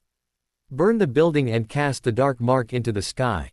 The other Death Eaters appeared to be stunned. It seemed that this was a jealously guarded privilege. Harry inclined his head slightly. "Thank you, Aunt Bella." Harry flicked his wand out and shouted, "Incendio!" Bright, huge, roaring green flames sprung up around the house eerily as Harry displayed a powerful and tightly controlled burning curse that burned only the house and did not touch the garden, or the bodies within the house. The Death Eaters who did not know him all looked shocked. They could tell from his unbroken voice and height that he was merely a child. How then, did a child like him perform such a powerful spell? Mors Mordra. With a smirk, Harry sent the dark mark into the sky, before he sidelong apparated with Bellatrix back to the manor. After 2 more missions of observation, once with Barty leading, observing how he decimated a small pack of werewolves who had refused to join the Dark Lord, and once with Lucius Ledding, watching him negotiate an alliance with a clan of centaurs, Harry had a pretty good first-hand experience of what his father's missions consisted of. The last day of August, he finally decided to tell his father of his decision. In his father's study, he watched as the Dark Lord perused the Daily Prophet in an armchair beside his desk. "Has the ministry acknowledged your return yet, father?" Harry asked curiously. "No." Voldemort sounded amused. "They claim that the 2 raids I conducted in the past month is orchestrated by dear Bella and Rodolphus, Death Eaters whom the ministry failed to capture the first time round, who have suddenly decided to come out of hiding." Harry snorted at that. The ministry is indeed run by a bunch of incompetents. I wonder how long they'll take to realize the truth. Voldemort steepled his long spindly fingers together. Not in the short term. Now Harry, what do you have on your mind? Despite Harry's progress with occlumency, his father could still read him like a book. Harry shrugged slightly, then decided to plunge ahead. "Father, during this past month, you have given me the opportunity to witness firsthand some of your plans put into motion, raids, attacks and negotiations, without the need to participate in them. I want to thank you for what you've done for me. I know you don't give other recruits the same treatment at all." He ended with a wry tilt of his eyebrow. Voldemort smirked, then gestured for Harry to continue. "I find that I wholeheartedly agree with your methods and your plans, they are nothing short of genius. I know that you thought I might be frightened off by the cruelty and bloodshed, I assure you that I am not. I respect your goals, I believe in them. I admire your methods, I am willing to participate in them. And most of all, I revere you, as both my father and the Dark Lord. I am willing to submit to you and to follow your lead, as my lord and leader. I, Harrison Maximus Riddle, do so swear and avow." At the last, Harry kneeled before his father in accordance with pure blood etiquette, bowing his head in deference. "Look at me, Harry." Harry obediently raised his eyes to meet his father's, no his lord's, crimson eyes. "I, Tom Marvolo Riddle, also known as the Dark Lord Voldemort, accept your vow." A rush of exaltation flooded Harry. He had done it, he had finally made his decision. Henceforth, he was truly a dark wizard. Voldemort gestured for Harry to rise. "I will introduce you to the rest of my servants another time, Harry. As of now, keep this to yourself." Harry nodded. "Yes, my lord." Voldemort's lips twitched into a small, rare smile. "You are still my son, Harry. Treat me as such when we are not about official business." Harry sighed in relief. "I was sort of worried that you'd want me to bow and scrape all the time, father." Voldemort sent a stinging hex Harry's way, which Harry did not manage to dodge, due to his close proximity to his father. "Watch your tongue, brat." Harry winced slightly at the rising red welt on his arm. "Yes, father. Now, if you'll excuse me, I need to pack up." He flashed an impudent grin at his father before leaving the study. The first day of a new school year. Harry pinned his prefect badge, a small silver badge that spelled out, "Prefect," in elaborate, cursive writing, onto his robe smartly before boarding the Durmstrang ship with his companions. This year, those of his followers who resided in Britain had met him at the port before boarding the ship with him. Entering an empty cabin, Harry immediately seated himself in the center of the wooden bench, watching the others with hooded eyes as Daphne seated herself next to him and immediately begun regaling Harry with the tales of her holiday. Oleron positioned himself on the other side of Harry while Silas seated himself by Oleron's feet, with his head resting on the bench between Oleron and Harry. Emlyn and Francis sprawled across the opposite bench and the twins positioned themselves on each side of the door, like sentries guarding the doorway. When the ship stopped at different ports on the way to Durmstrang, more people joined Harry's cabin. Corbin stepped in, took one look at the tableau before him, smiled slyly and seated himself on the floor in front of Emlyn, facing Harry, while Alexei frowned slightly until Francis shifted to make room for him. Harry smiled at the power play amongst those in the room, even as Daphne chattered on obliviously. Or perhaps not so obliviously. One never could tell with her. Clearing his throat, He petted Daphne's hand slightly, indicating that he would like to speak. Daphne tilted her head to one side curiously. Harry rarely engaged in idle chatter in large groups. After casting a strong privacy spell on the cabin, Harry begun, Emlyn, Alexei, Francis and Corbin. Do you remember what I mentioned before the end of the school year? He watched his roommates' reactions carefully. Emlyn exchanged glances with both Alexei and Francis, before speaking up wryly. It's rather difficult to forget, isn't it? What with the huge firecracker you dropped on us? Harry raised an eyebrow, gesturing for Emlyn to elaborate. Emlyn raised a hand and begun to tick off points. First, back in our first year, you arrived at school with 2 followers, Aaron and Silas. Everyone can see that, for some reason, they defer to you. Daphne is the only female constantly seen by your side. All 3 come from dark, pureblood families, with suspected ties to Death Eaters. Second, you are rather close to the Malfoys. Draco allows you to use his manor to host parties and gatherings. Yet, one has to wonder why none of these parties are held at your place. You're clearly rich enough. Harry smirked as Emlyn eyed the silver rings, all inset with beautifully carved precious stones, on Harry's fingers. Third, you are gathering followers at Durmstrang, selecting only the most talented or loyal into the group. The full name of the group, the Dark Court of the Night, hints at your intentions. Fourth, Daphne referred to you as a prince. Even if it was in jest, the title hints at a lot.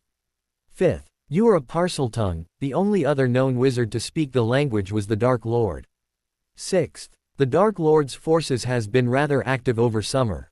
Even if the Ministry insists that the ringleaders are Death Eaters, those of us with brains and some connections know better. Harry smiled in amusement. Clearly, Aaron's assessment of him was correct. Emlyn indeed hid his shrewd mind behind a jovial exterior. Very good, Emlyn. Harry praised softly as his emerald-colored eyes gleamed in the sunlight flooding the cabin. And what, pray tell, is your conclusion then? He allowed his voice to fall into formal cadences. Emlyn noticed the switch and smiled. Looking into the eyes of the person he considered his friend and acknowledged as his leader, he replied with a challenging glint in his eyes. You are closely related to the Dark Lord. Harry inclined his head slightly. I am his son and heir. All 4 third-year males kept in their breaths. It was one thing to have their suspicions and quite another altogether to have said suspicions confirmed. With a sharp, predatory smirk, Harry then proceeded to give a short summary of the objectives of the Dark. All of you were my roommates for 2 years, you know me well. You all know of my abilities, you all know my leadership style. All of you have spoken often of your own ideals, they coincide perfectly with that of the Dark. I plan to become my father's right hand in the upcoming war. Will you follow me? Harry held the gaze of each and every one of his roommates solemnly. Silence filled the cabin after Harry's question. Then, after a few moments, Emlyn stood up and walked towards Harry. Stopping at an appropriate distance, he went down on one knee before his friend. Harrison, these 2 years, I have watched as you manipulated and fought your way up. I have seen you grow into a great leader with an even greater potential. I have witnessed your abilities firsthand. And I have observed your sense of responsibility towards those you consider yours. I am proud to call you my friend, and I am willing to follow you. He took a deep breath, then looked up at Harry determinedly. I, Emlyn Julius Zeter, hereby swear to take Harrison Maximus Riddle as my prince and leader in the service of the Dark Lord. His cousin, Francis, followed suit with a quirk of his lips. I concur, Harrison, and not just because he's my cousin. I, Francis Horatio Sylvanus, hereby swear to take Harrison Maximus Riddle as my prince and leader in the service of the Dark Lord. Alexei then stepped forward gravely. My prince, you gave me a chance to shine in my own right, out of my brother's shadows. You were the first person who saw me for my own capabilities. For that, I will always be grateful. I will serve you willingly. Kneeling before Harry, he swore his service to Harry and the Dark Lord. Corbin rose lazily from the floor with a smirk on his face. Harrison, back when I first met you, I knew you were special. I admit, I didn't expect you to be this special. Life around you will be very interesting, I just know it. He knelt with a dramatic flourish in front of Harry. However, he seemed to know that Harry would not tolerate him making a mockery of the vow, for when he said the words, he was uncharacteristically sincere and serious. Welcome to the ranks then, my friends. Harry proceeded to give his new followers the wristbands that he had first given to All-Aron, Silas and Daphne in his first year, explaining its uses. When that was done, Harry finally allowed himself a small smile of contentment. The year begun with Harry being rather overwhelmed with his new duties as prefect. He had to attend meetings, help the professors, lead the first years around, explain the rules to them and generally helping them to settle in. Harry recalled the rather brusque manner in which Deverell had done so in his first year, and decided that he would not follow in his footsteps. He was charming, polite and helpful. As a result, many of the first years liked him, and he easily gained the membership of the most talented of the batch. The Night Serpents by now had a membership of 34 students, a number that rivaled the Jade Talons and was second only to the Blood Ravens. Harry had finally decided to expel Ivan and Ekaterina from the group, as well as a few others, to make way for more talents while keeping the group as slim as possible. It was not easy. Busy with his prefect duties, Harry delegated most of the day-to-day administration of the group to All-Aron, Silas, Emlyn and Daphne. The latter had actually quite surprised him. While Harry had always known that Daphne was as shrewd as Emlyn and as capable as All-Aron, she had never quite shown any inclination to aid in the management of the group, preferring to enjoy herself with her female friends. This year, however, she had volunteered to take charge of the first and second year members. Pleasantly surprised, Harry had accepted. He supposed she had matured over the summer. Which left him to deal with the head boy, head girl and the other prefects in the prefect meetings, which were essentially a jostling of power by the various prefects for the sake of themselves and their groups. It never ceased to amuse Harry at how much the various prefects puffed, preened and argued for the sake of argument, over the most trifling of duties and privileges. Nevertheless, such weaknesses on the part of the others meant that Harry could advance his own agenda much more easily. He formed alliances with the smaller group's prefects.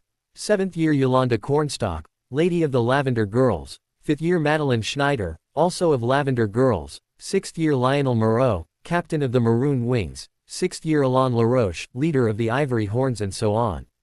With Harry's rejection of the Jade Talons' offer of alliance from the previous year, their group had been treating the Night Serpents with animosity. Impromptu duels soon sprang up between both groups' members in the corridors, and many of the lower years soon ended up in the Healing Bay. It was like last year all over again, save this time, the opponents consisted of the upper years, who were meaner and more powerful. In the end, Harry negotiated for the Maroon Wings, Ivory Horns and Lavender Girls to order their lower year group members to look out for his own group members in the same year, in exchange for his support behind some of their maneuverings during meetings. Meanwhile, he began to formulate a plan to weaken the Jade Talons. In the meantime, Harry was also rather busy with his lessons. As a third-year student, he was required to submit his choice of 2 electives on the first day of school. Out of the 6 available electives: Care of Magical Creatures, Curse Breaking, Necromancy, Wards, Wizarding Etiquette and Culture, and Wizarding Politics, Harry chose Necromancy and Wards. He knew his father had dabbled in necromancy in his youth, to the extent of being able to raise an army of inferi. Harry wanted to achieve the same. Such an army, he mused, would be rather useful in the upcoming war. Necromancy is an art. Professor Vladislav Selrao, a grim and mysterious man dressed in robes with a hooded cowl, stated softly. Professor Selrao was a mystery indeed. He never appeared for meals at the Great Hall and generally kept to himself. Indeed, the only interaction he had with other people were during classes and staff meetings. Rumors abound about his origin. Some said he was a vampire, some thought he was a descendant of European wizarding royalty, still others thought he was a half-dementor. Harry and Alexei, together with 3 other third years, listened intrigued as Selrao stated that in order to become a full and complete necromancer, one had to let go of all ties and be devoid of all human emotions. Harry supposed that was why his father had never truly succeeded at necromancy. Despite his genius at the other subjects, the man harbored too much hatred in him to be able to achieve that state. Not that Harry wanted to either, he thought that the sacrifice was too great. However, upon close observation of Alexei, he found that his friend was listening with rapt attention, a thoughtful look on his face. Harry realized where the appeal was for Alexei. Constantly ignored by his parents in favor of his older brother, who was on his way to become a star seeker, not only in school but also in professional Quidditch, always overshadowed and overlooked, it might be a relief for him to let go of all human ties and emotions. And he even showed a natural aptitude for the art. It was the one class in which Alexei managed to surpass Harry. After one lesson, Harry cornered Alexei. "Alexei, my friend, I will not dissuade you if you are truly intent on this road. However, I want you to think on it carefully. Think of all that you will be giving up in exchange." Harry watched as Alexei allowed his eyes to rove over the sleeping forms of their other roommates. Then, he took a deep breath and nodded. "My prince, I will think on your words." Harry's other elective was shared with Emlyn, Corbin and 5 others. Harry had been slightly surprised at Corbin's choice of curse-breaking and wards. He would have thought Corbin would go for the easy subjects of care of magical creatures and wizarding etiquette and culture. Corbin had laughingly revealed that he would like to be employed as a curse breaker at Gringotts one day, as it promised a life of glamour and adventure. The professor, one Lakia Hashmi, said of the subject, "Wards have many protective uses, to protect an item, a house, or even people. In this course, we will not only learn to put up wards, but also to unravel them with both brute force and finesse." She cast her steely gaze over the students. "Have you ever wondered why ancient runes and arithmancy is a core subject in this school, unlike in most others? When you learn the art of warding and unraveling, you will realize that both runes and arithmancy play an integral role. Now, I have a question for everyone. Who here is able to see magic?" It was a rhetorical question, one that Professor Hashmi asked of her new third years every year, one that she did not expect a positive reply to. The last person able to do so was, according to rumors, the Dark Lord. Before him, none had laid claim to this ability for a century. It was an extremely rare ability on par with that of Parselton. Right. Extremely few, perhaps one in several thousand or even less, are born with this ability. For those of us not gifted in this manner, when we form or break the wards, we have to visualize the magic that goes into the wards in your own mind. Concentration, students, concentration is the key. Harry kept silent as Professor Hashmi plunged into the lesson with her brisk and efficient manner. He preferred to keep his abilities under wraps, especially since some might see the link to his father. It was, after all, a hereditary ability that Harry only gained because of the magical blood adoption ritual. As his warding lessons progressed, however, Harry realized just how easy he had it when he immediately understood the theory behind warding and unraveling, when his fellow classmates had trouble comprehending them, simply because he could see the structure of the wards around Durmstrang grounds, around some of the teachers' rooms, around some of the group's common rooms, etc., as multicolored shimmers of thread-like light. He could immediately find the fault lines in the wards, or the key knots, which was the first step towards unraveling the tangle of magic behind the wards. Harry was extremely fascinated, much like he had been in his early ancient runes education. During Christmas holidays, he went around the manor examining the wards, studying their characteristics and patterns. Whenever he encountered something he did not understand, he would ask his father about it. Voldemort was happy that his heir had taken an interest in this subject. He told Harry that it was a useful skill to have on raids. Of his Death Eaters, only Barty, the Lestrange brothers, Nott and Greengrass were any good at it. During the annual students' Christmas party, Harry was strolling around the Malfoys' garden, observing the wards when he stumbled upon an interesting sight. Behind a rosebush, Oleron was stretched out above Silas, keying the other teen passionately as Silas pressed into the ground, Ned beneath him. Harry cleared his throat slightly, watching with amusement as Oleron rolled off Silas speedily, springing to his feet. His face flushed red as he realized just who had caught him. "Young master. We were still on the floor." Silas's hair was mussed, his face no less red as he resolutely refused to look at Harry. "I think it's quite clear what you were doing, Oleron. If you must, do it behind closed doors. Or at least cast a privacy charm." Harry rebuked sharply as he watched his followers squirm. Really? For two pureblood scions to abandon all caution to the winds like that, Harry could only marvel at the strength of teenage hormones. Oleron bowed guiltily. "I wasn't thinking. I can only offer my deepest apologies, my prince. It won't happen again." Harry nodded once, then left them to it, secretly amused. One wouldn't have thought that Oleron could be so dominating, judging from how the teen behaved in Harry's presence. But then, Oleron acted differently around others, always one to take charge. It was why Harry had chosen the older male as his second-in-command at Durmstrang. Showing his organizational skills, Oleron had helped Harry to keep the Night Serpents united in defense, and had even organized a few attacks of his own. The Jade Talon's offensive actions had been increasing in magnitude for some time. Even some of the upper years and high-ranking members of the Night Serpents were targeted with impunity. Septimus and Octavius had ended up unconscious in the healing bay after they had been ambushed by 4 of their year-mates. 2 weeks after Christmas, matters came to a head. Harry was strolling down the 3rd-floor corridor heading for Transfiguration class when he saw Emlyn, Francis, Alexei and Daphne headed towards him from the opposite direction. He supposed they were heading back to the common room after lunch. Then, suddenly, 2 7th-years jumped out from behind the stone statue at the other end of the corridor. Without so much as a warning, they sent curses at the trio. Harry snarled as one hit Daphne and 2 hit Alexei. The 2 collapsed with loud screams. Daphne's back had a fiery slash across it while Alexei was covered in boils, and his arm had twisted at an awkward angle. How dare they? How dare they hurt my friends? Daphne. Stupefy. Stupefy. Harry aimed at the 2 offenders who had tried to run off upon the success of the sneak attack. Such was Harry's power that the 2 spells did not fizzle out in midair, but caught the 2 square in the back, despite them being more than 20 meters from Harry. The 2 7th-years fell to the ground, stunned, as Harry stalked over, fury boiling in his veins. Get Daphne and Alexei to the healing bay, now. He ordered Emlyn and Francis, who were crouching over the 2. Francis immediately moved to comply. While Emlyn hovered, his expression one of worry, the look in Harry's eyes frightened him. Levitating the 2 in midair, he saw that they were high-ranking members of the Jade Talon. One of them was the 3rd in command.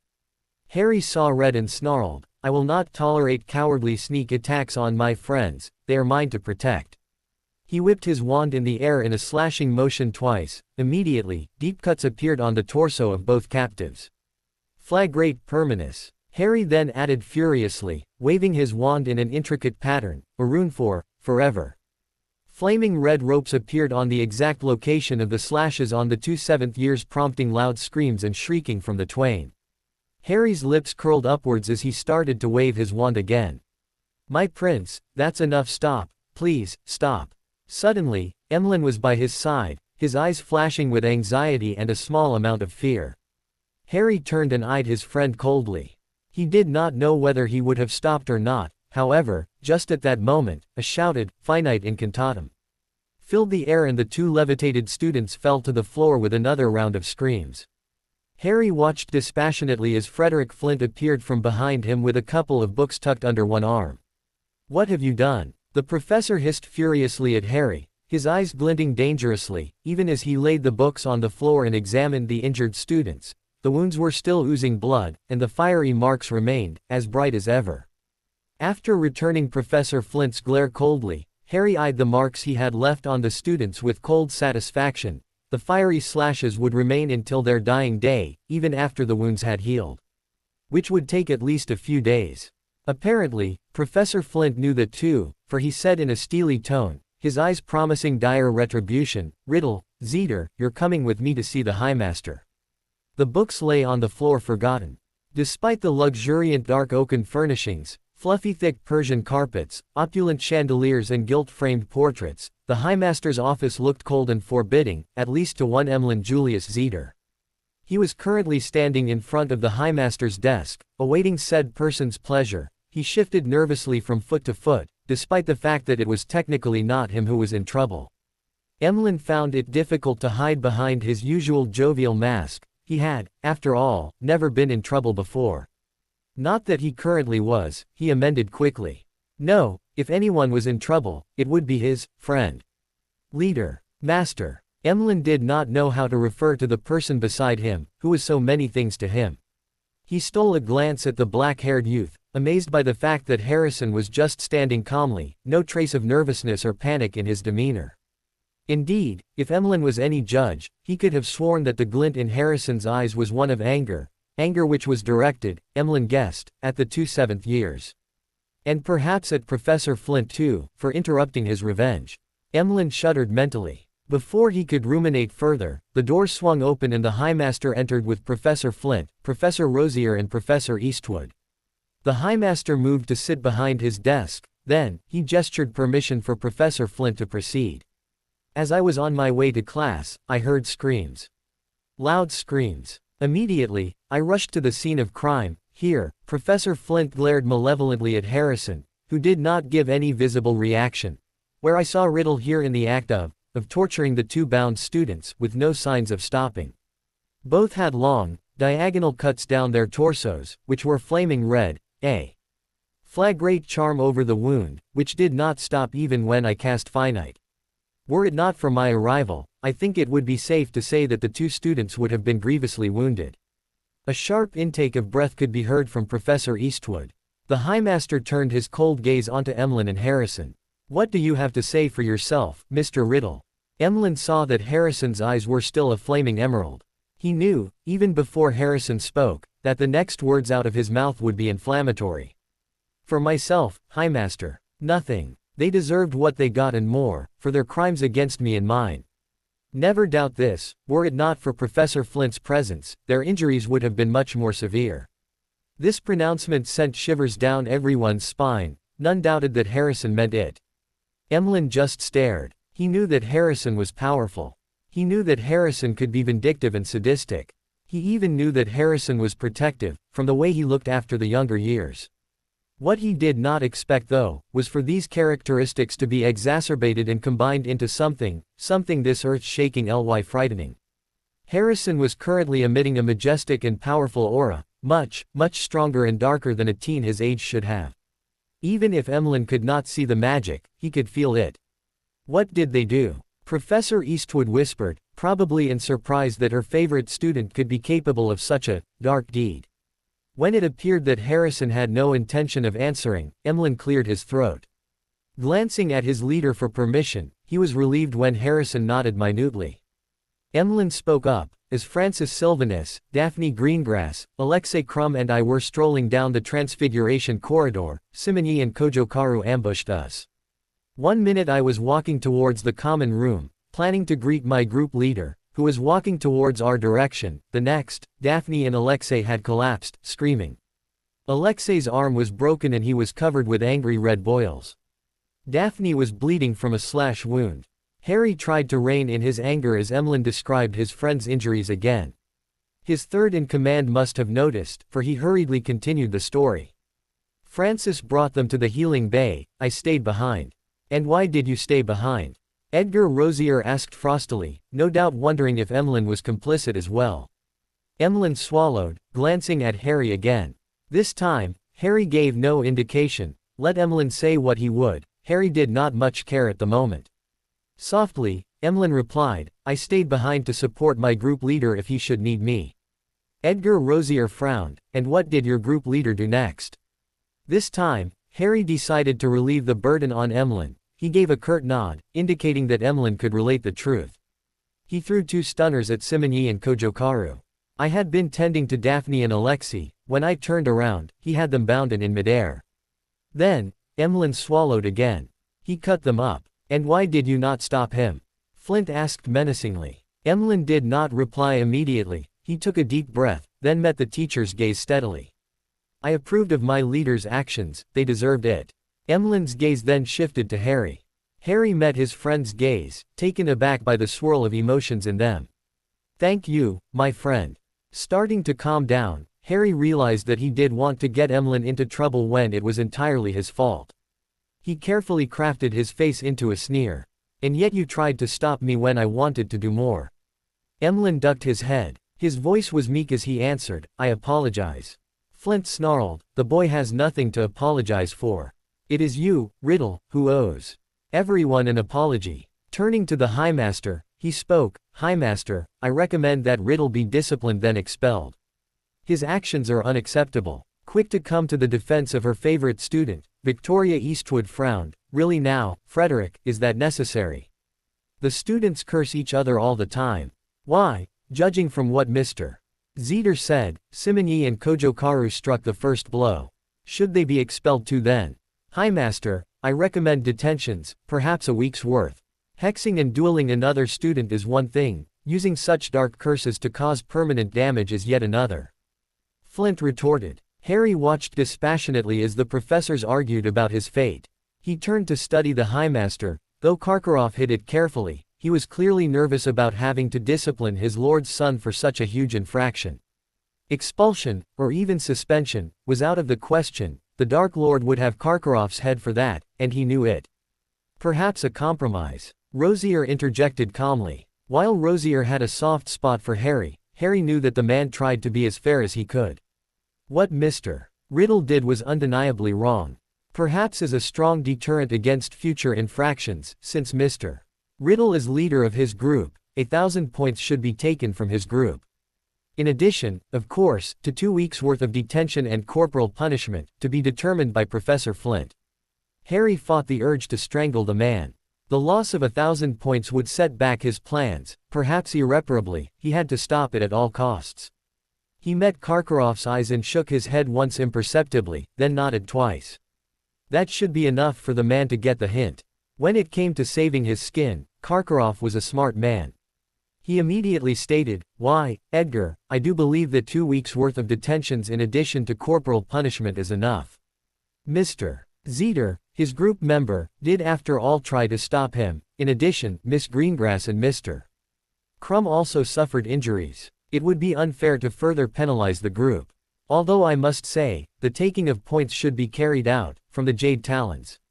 Mr. Simonyi and Mr. Kojokaru attacked other students without any warnings or declarations. This is against the school rules.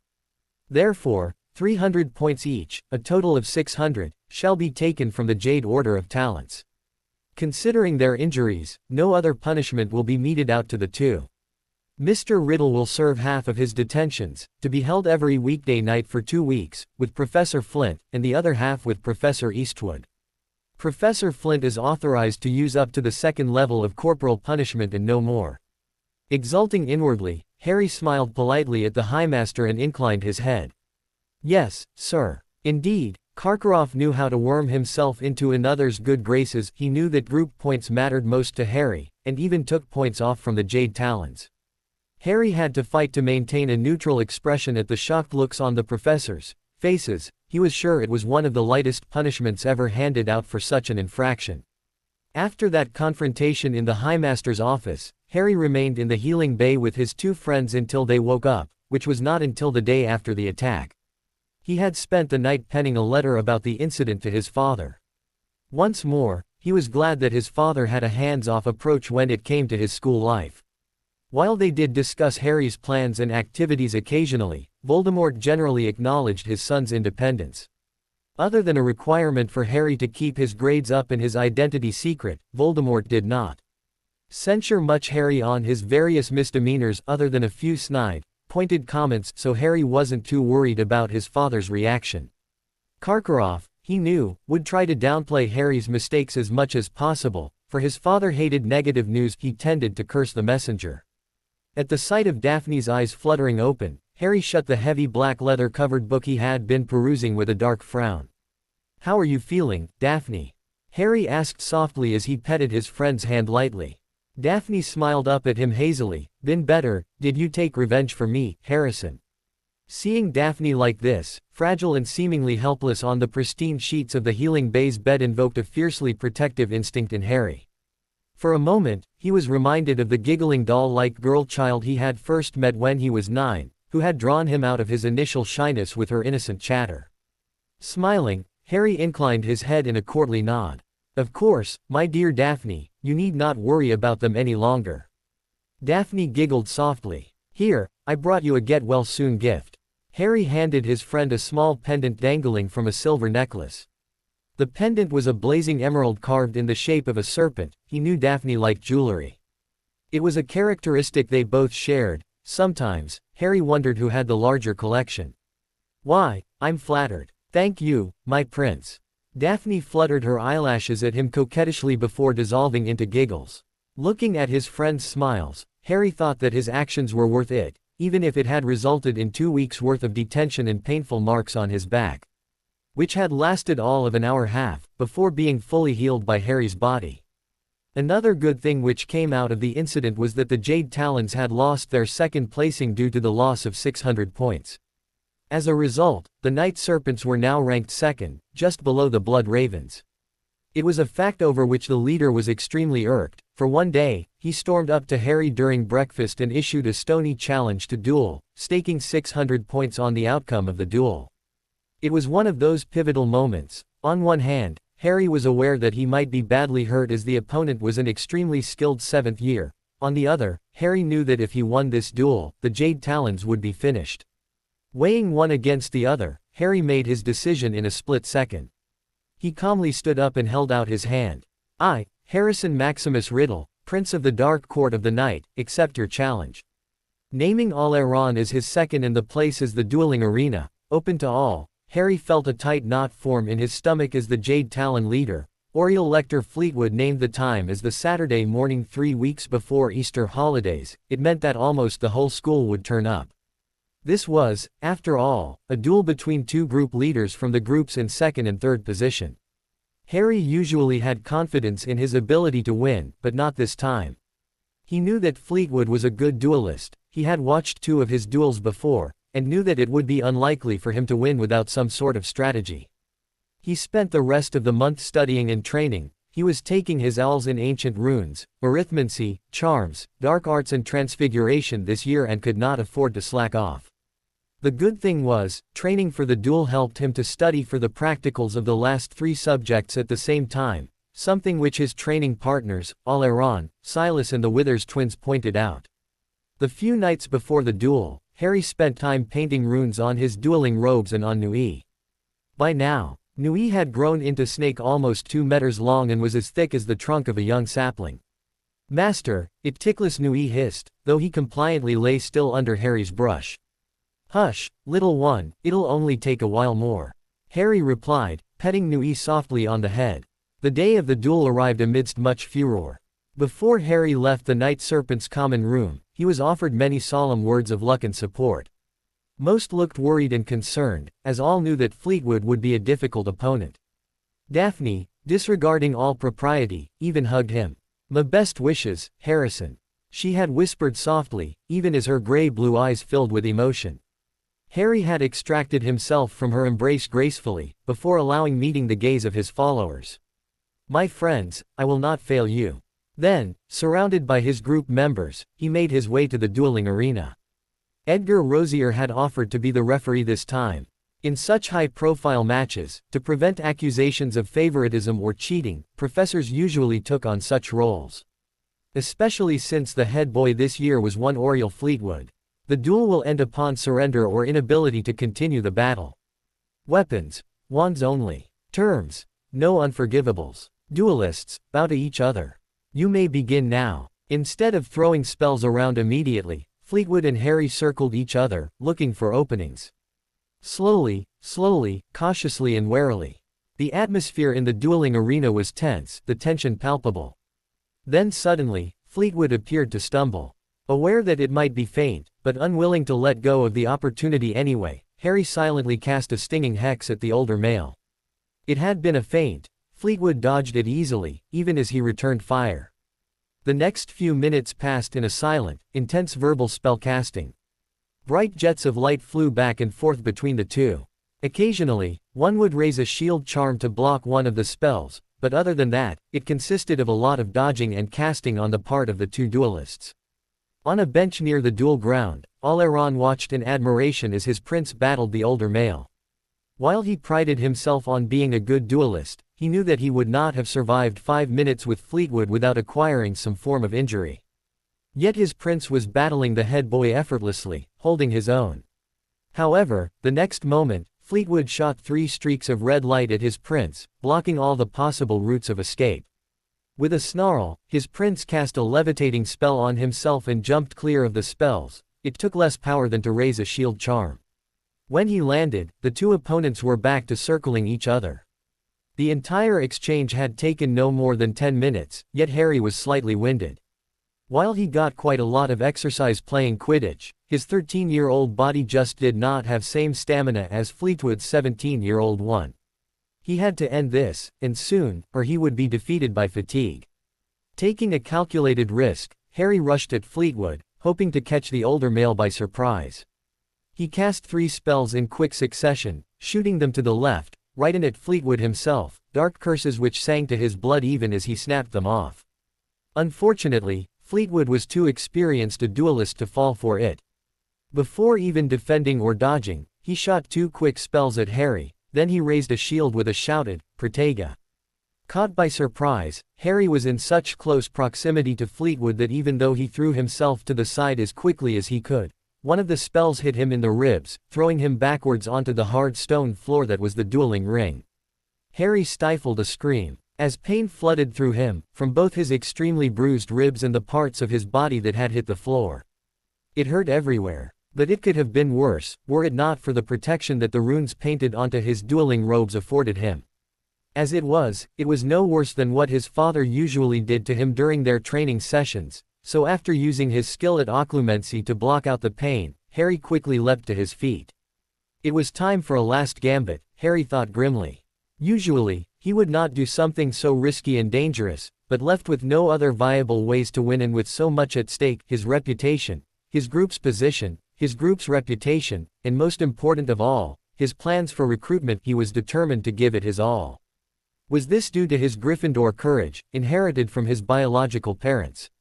Or Slytherin ambition, from his adoptive father? Harry raised his wand, waved it in an intricate replica of the rune, Combine, and spoke the extremely dark spell that he had modified in a harsh voice, Fiendfire Nui Eunctura. Nui, his faithful pet, appeared in the middle of the dueling ring. Only this Nui was not a black serpent 2 meters long. It was a huge towering snake double that size, and appeared as a towering column of brilliant black flames.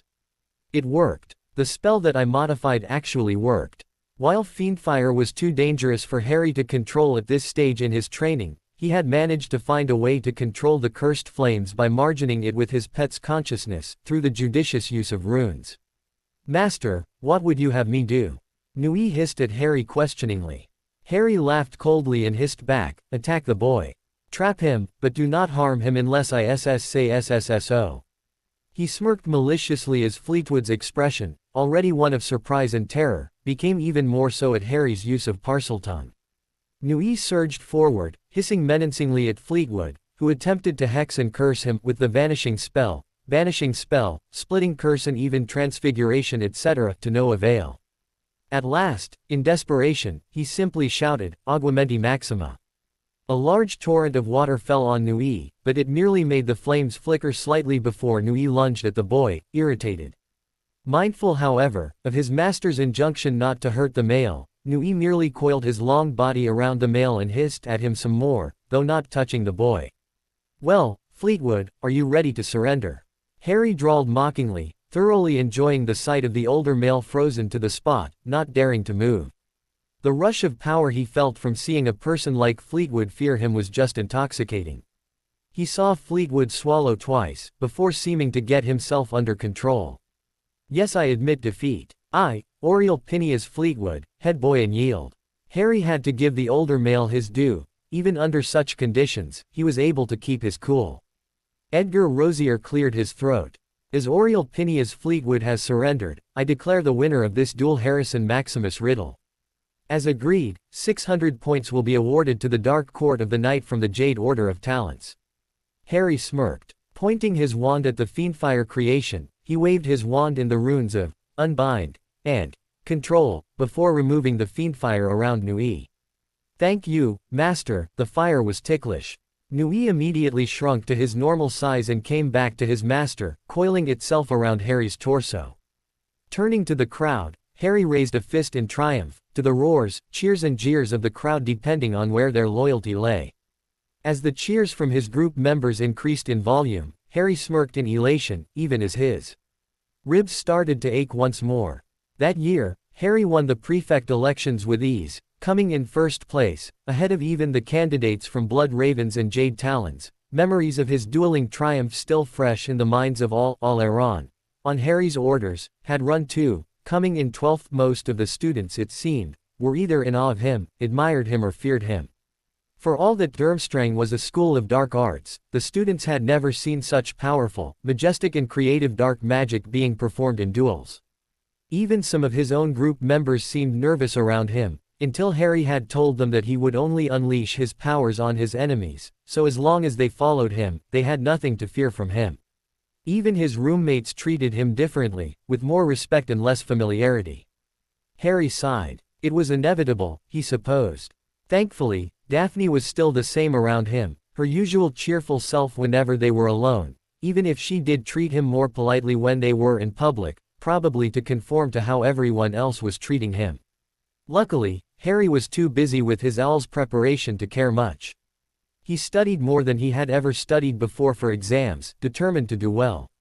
By the time mid-May came around, he tackled the owl's examinations with confidence. A special arrangement had been made for Harry to take all his owl's practical at once, for he still had his school examinations to contend with. Later, the twins told him that they had overheard the examiners discussing Harry. They were still talking about you, my prince, after you had left. The examiner who examined you in Charms Practical mentioned that you were the youngest to take the owls in 5 years. Septimus reported. Octavius continued without missing a beat. Your ancient runes and arithmancy examiner said you were extremely creative with your use of the runes, that she had never seen such well-timed and novel applications before in her long career. The examiner who tested you in Transfiguration insisted you were gifted in that area, to which the examiner who took you for dark arts retorted that you were more gifted in the dark arts. Harry had smirked at the twins, pleased with their report. A week prior to the end of the school term, Harry sat on his bed staring at a piece of parchment in front of him, a letter which had just arrived out of the letter box that was connected with his father. A letter which contained news that brought a smirk to Harry's face. Apparently, one of his father's latest recruits had been one Marcus Flint, of late, the Slytherin captain of the Quidditch team. And Draco, after some digging, had kindly informed him ages ago that yes, Marcus Flint was related to Frederick Flint, the latter was apparently a favorite uncle. And Harry knew how pure blood families worked, blood was everything. So Frederick Flint, even if he was a naive idiot who knew nothing beyond the school backyard, which he was not, would know for certainty of the Dark Lord's rise. Although Harry could not exactly use his status as the Dark Lord's son, as that was supposed to be a secret, he could finally implement his plan, which he had been developing since the start of the school year. The problem Harry had faced had been that no matter his accomplishments, he was still a student. Frederick Flint would not have taken him seriously if he tried to intimidate him. But the fact was that Harry did not have to be the one doing the intimidation. While it was true that he could not use Karkaroff or any of his followers, that did not mean that he had no other methods. His movements crisp, precise and unhurried, Harry flicked open his trunk after hissing his password and summoned a heavy tome and a piece of parchment filled with his elegant script.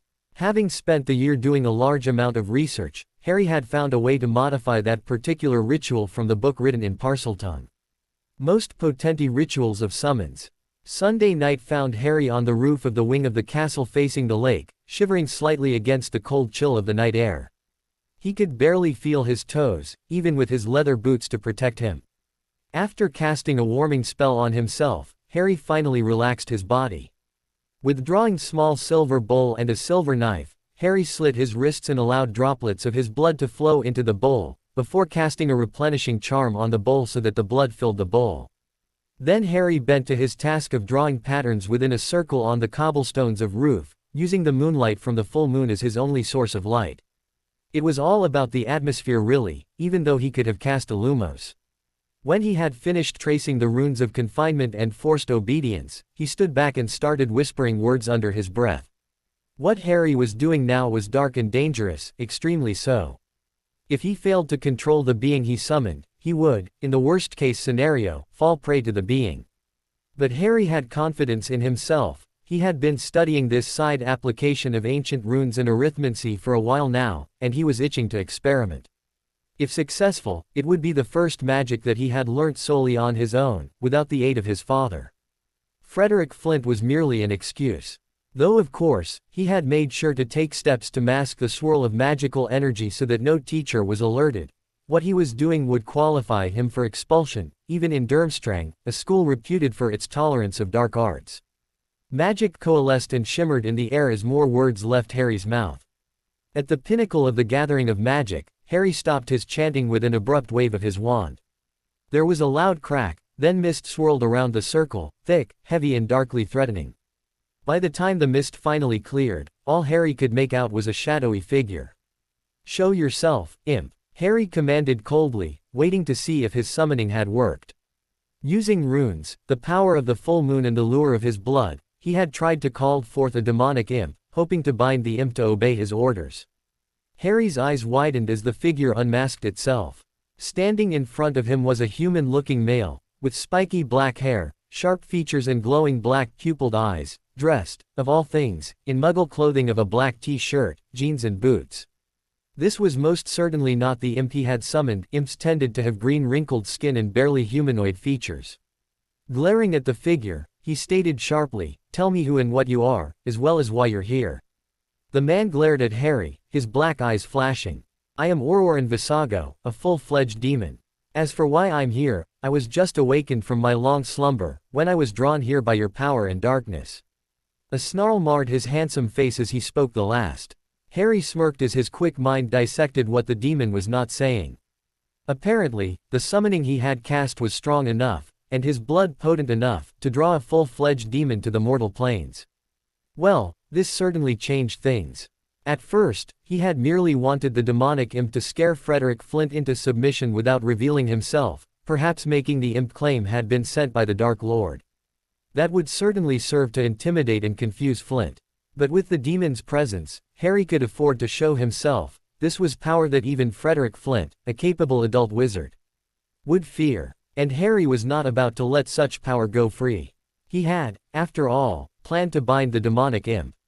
Even if there was a danger of his soul being devoured if he failed with the binding, raising his wand, he pointed it at the demon. "I, Harrison Maximus Riddle, also known as Harry James Potter, do hereby bind the demon Ororan Visago to my cause and service." Cutting his finger open with a cutting charm, he levitated 3 droplets of his blood into the circle, even as he poured his will and dark magic into the binding, aiming to prove that he was strong enough to subdue the demon. Will pitted against will as the demon tried to resist. Darkness curled into Harry's consciousness as it tried to swallow Harry's will. Harry pushed back. "No, I will not allow you to triumph." Darkness changed tactic, it then took on a seductive hue as it tried to lure Harry into its embrace. "I fought off the Imperious, I will not succumb." After that failure, Darkness tried to sneak into Harry, to become part of it. Smirking in triumph, Harry allowed it entry, only to entrap it within his own powers. This was the point where many wizards failed. Were they to deny the Darkness entry, they would not have the requisite dark magic to bind the demon. Were they to fully embrace the darkness, they would have lost their own will. Only Harry's intuitive cunning had devised a solution to this dilemma, which he had uncovered in his research. And so, in the end, Harry won the War of Wills. Pushing his newfound dark-tinged will forward, the demon could only open his mouth helplessly and the blood droplets landed in his mouth. There was a blinding flash of light, then, when Harry could see again, he noted that there was a black leather collar around the demon's neck, thickened with a silver buckle. Smirking, Harry raised an eyebrow challengingly at Ororan, who was futilely clawing at the buckle to no avail. At last, the demon stopped, his eyes flashing furiously. "What do you want?" he spat out. "Come with me, Ororan." Harry's eyes glinted in anticipation as he thought of the look of fear that Frederick Flint would soon enough wear. In his private chambers, Frederick Flint, Transfiguration Professor of Durmstrang Institute, lounged in his comfortable armchair by the flickering embers of the fireplace, his mandatory glass of red wine in his hand, as he prepared for a half-hour of reading or so before turning in. Suddenly, Frederick Flint felt a gust of chilly air breeze through the room, an ominous bone-reaching chill that made him shiver, even though he was wrapped in thick pajamas. Eyes narrowed, Frederick Flint took in his surroundings warily, even as he unsheathed his wand from his wrist oscillator. Shadows cast by the small fire blended into the surroundings of his room, just as he liked it, yet for the first time in his life, Frederick Flint found himself wishing his taste ran to the light and airy instead of the heavy and cluttered. Books which did not fit onto his bookshelf lay about his room in stacks. Vases, statues, knick-knacks, all presents accumulated over the years from relatives, friends and acquaintances, which Frederick had never gotten around to getting rid of, littered the room. In the middle of the room was his bed, while the fireplace lay to his right and the entrance to his left. An odd shadow near the entrance caused Frederick Flint to take another look. Barely, just barely, he could make out the shape of a man. Very good, Professor. You have managed to detect me. Frederick startled, slightly, then snarled as a figure detached itself from the shadows to reveal one Harrison Maximus Riddle, most disliked student of all times, dressed in heavy black cloak. Riddle, what are you doing in my private chambers? 500 points from. A wave of Riddle's hand and Frederick found himself silenced. What? How? He didn't see the boy's lips twitch at all, neither did he see him raise his wand. Before Frederick could lift the curse with his wand, however, he saw the glint in Riddle's emerald green eyes and heard him command in a cold voice, I order you to immobilize him. A second figure materialized out of thin air. A man, Frederick would have been tempted to say, were it not for the dark, clingy oily feeling that Frederick got from just looking at him. When the figure turned his black eyes upon him, Frederick felt a tendril of fear creep up his spine even as he raised his wand and cast a curse. A jet of bright red light flew from the tip of his wand, only to dissipate in midair as the figure, who had turned to snarl at Riddle before obeying his order, lifted one finger and pointed it at him.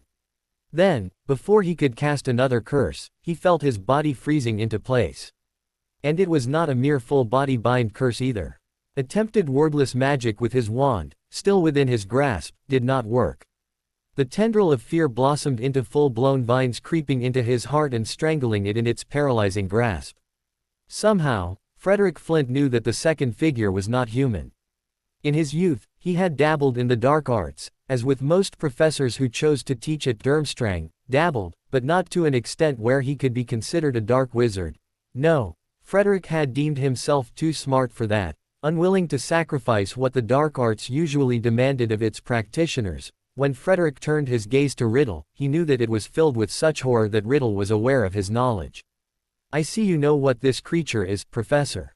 Riddle had a smirk about his face, even as he waved another hand. Swallowing, Frederick found that the silencing spell had been removed. Demon, he whispered. Frederick had never felt so helpless before in his entire adult life. So what if he was a master at transfiguration and knew how to duel proficiently? Against the power of the demon, he was a mere babe in swaddling. The demon could do anything to Flint, anything at all. He would have no defense. Hiding was not a solution. Demons could break through any enchantments, even the Fidelius. Running was impossible. The demon would chase him to the very ends of the world. Frederick Flint trembled in fear even as the suffocating darkness emanating from the demon threatened to overwhelm him. Did Riddle know what he was doing? By Morgana's hair, what had he sacrificed in order to gain the power to summon a demon? In all the recorded history of the wizarding world, there had only been a handful of wizards who had successfully summoned and controlled a demon.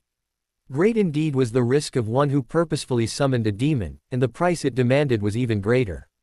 And that was only if one succeeded.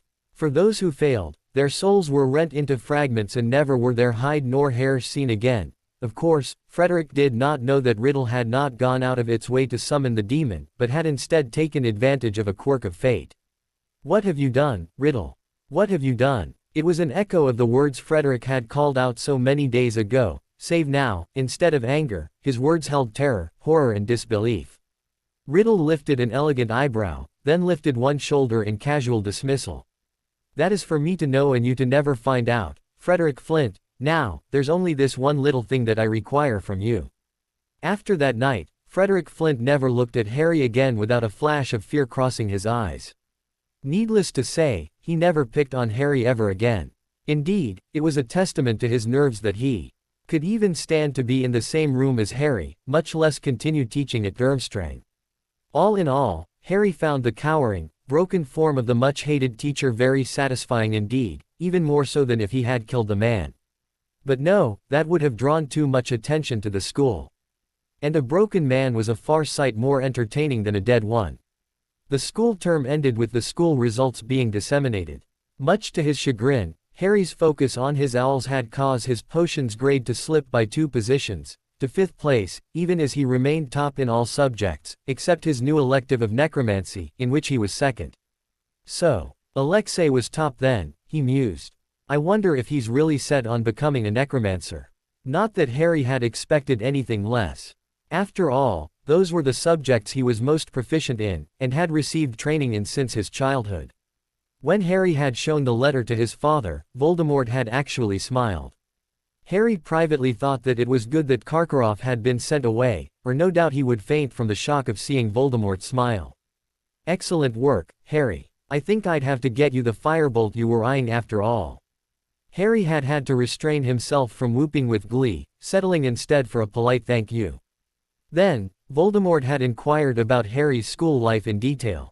Employing his strongest occlumency shield, Harry kept summoning and subsequent binding of Auror in a secret. He was Slytherin enough to revel in the smug satisfaction hiding things from his father gave him. It was not as if Harry intended to use the demon much anyway, it was, simply put, too dangerous to do so unless he was in great need. Even though Voldemort had some choice words to use about Harry's carelessness at getting caught cursing his friend's attackers, he was extremely pleased when Harry had told him of his duel with Fleetwood. It was an exemplary usage of ancient runes, my son, he had complimented. Knowing how difficult it was to earn praise from his father, Harry had grinned smugly. However, his grin soon faded when Voldemort had then glanced at his school results slip. "I have to wonder though, at your dismal performance in potions. If extra lessons with Severus are not working, perhaps I should hire a separate tutor for you."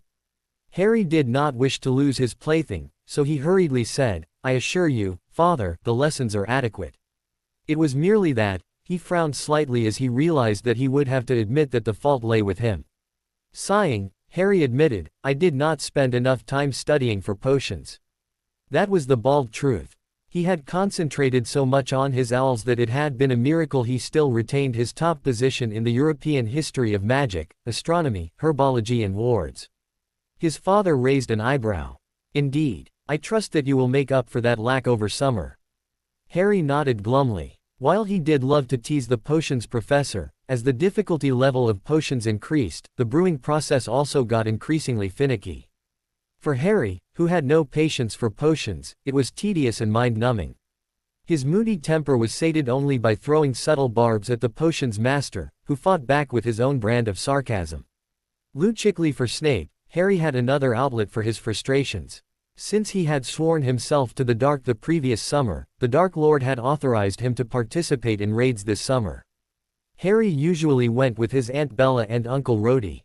Although they were occasionally joined by Rabaston and Barty, the other members usually consisted of lower-ranking Death Eaters who often stared at Harry suspiciously. Now standing at 5'6" and with his voice in the process of breaking, Harry was obviously a teenager. However, if anyone tried to ask questions about Harry's identity, they were often brusquely shut up by Bellatrix. So far, even though the raids had become increasingly brazen, the incompetent ministry still held up the official stand that it was outlawed Death Eaters who was leading the raids, much to Harry's amusement. However, there were some courageous idiots who tried to voice their opinions about the Dark Lord's return. Unfortunately for them, while the Dark Lord did not really mind being exposed at this stage, it would be more advantageous for him if he was not, so these people were made examples of. The first raid that Harry had fully participated in was one such raid. As usual, Harry had donned his silver half-mask and black robes, leaving only his styled black hair, emerald eyes, lips and delicate jawbones visible. He was rather thankful that his father never did insist on the full white mask, for Harry found it exceedingly uncomfortable to wear. It was something Harry often teased Barty about, not that the latter would ever admit it. Still, Harry would rather wear this special mask he had personally designed. Besides, silver was his favorite color. Harry was drawn out of his thoughts when he noticed Rodolphus Lestrange cursing slightly under his breath as he attempted to bring down the wards on head of improper use of magic, Mafalda Hopkirk ne Ogden's home. Harry stepped up to his uncle silently. "Uncle Rhodey, try prodding this spot with a tinge of magic, before you do a bit of fuddling at this spot," Harry instructed, indicating the spots where he could see knots in the wards. With a nod, Rodolphus followed Harry's instructions. A moment later, he could feel the wards weakening. "Great job, Harrison." Even through the mask, Harry could tell that Rodolphus was grinning widely.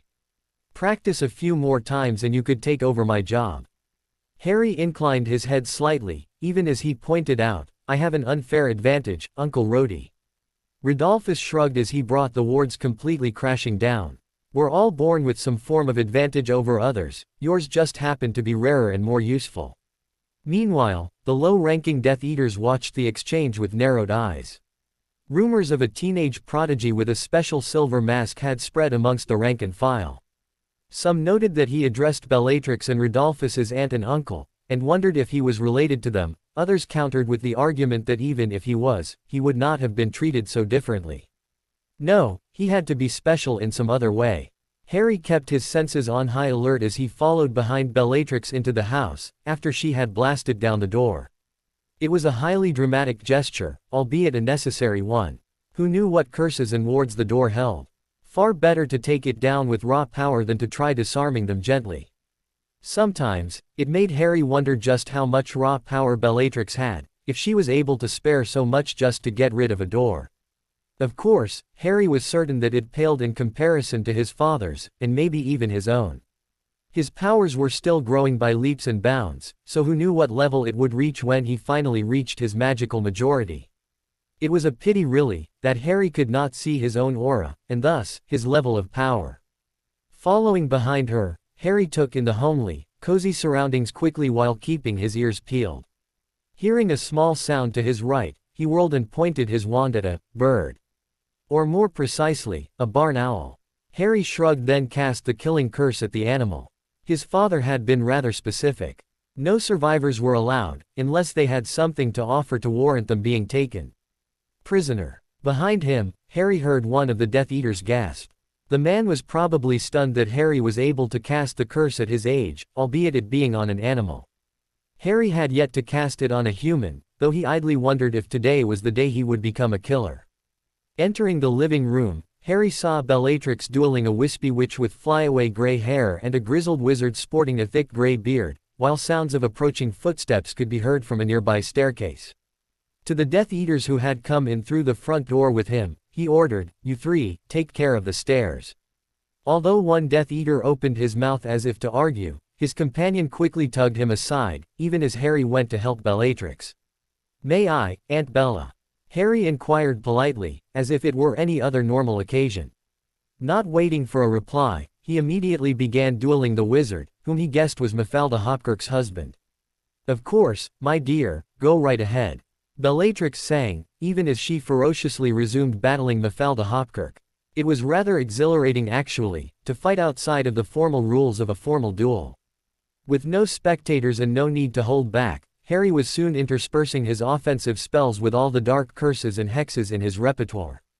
Some curses would get him expelled at even Durmstrang, were he ever stupid enough to use it there, curses meant to incapacitate, hurt and torture. William Hopkirk, hale and hearty albeit retired ex-Auror, frowned as his opponent begun to use dark and dangerous spells.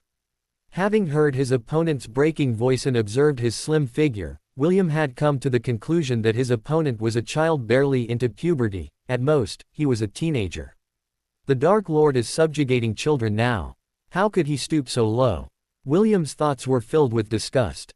Children were meant to be protected, meant to learn and flourish in peace. He had seen too much innocence lost in the previous war against the Dark Lord, a decade and more ago. His own brother had fought and died when he was 16, he was not about to condone the destruction of yet another innocent. William was reluctant to fight with the boy, but when the boy had started attacking him, he had defended himself. Protega. Impedimenta. Petrificus totalis. Then, as the duel heated up, William's jaws dropped. How could a child like him be so adept at dueling? Back in his time, he had seen Aurors who were less adept than the boy was. By now, William was no longer holding back, he could not afford to. He gave as good as he got, casting stupefies, incendios and other offensive spells easily, even as dark slashing and pain-causing curses flew back at him. As a sickly yellow-colored spell came hurtling his way, William leapt aside stiffly, his aching joints protesting against the abuse. Wincing at the loud explosion behind him, he could not stand it any longer. This child was being corrupted, children like him should not be fighting at raids. "Child," he exclaimed in his reedy voice. "You should not be here. You should be in school, learning, playing, do not be fooled by you-know-who." For a moment, William thought that he had gotten through to the child, then his opponent's lips curled into a smirk. "It's summer, old man. And I am not a child." The last was said with a deadly whisper, right before the teenager shot out 3 curses in succession from his wand. William hastily conjured his strongest shield spell. Yet, such was the power of the boy's spell that William felt his shield shattering after the second curse, leaving the third curse to strike him straight in the chest. His wand flying from his hand, William flew backwards before falling to the ground with a sickening thud. Dimly, he thought that his ribs might have cracked from the impact.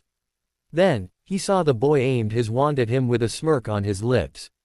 With sudden clarity, his life on this plane of existence was going to end. "I'll wait for you on the other side, Maffei," William whispered as a bright green flash exploded in his eyes. Then, he knew no more. Harry watched as life disappeared from the man's eyes after he had cast the killing curse. He had done so without hesitation. It had been instinctive, after all those lectures from his father about never leaving an enemy alive, for him to cast the curse at the man after he had fallen. For a moment, the only thoughts filling his head were of shocked disbelief. "I killed a man. I killed a person. I am a killer." Aware that his heart was beating rather too rapidly, Harry took a deep breath to calm down. "So what?" He scolded himself lightly. "You knew the consequences when you learned to cast the Avada Kedavra. You knew you would be using it in battle, you knew you would be using it to kill." True. But he did not actually know that it would be like this. Practicing on all those small animals had not prepared him for the shock of his first human kill in the slightest.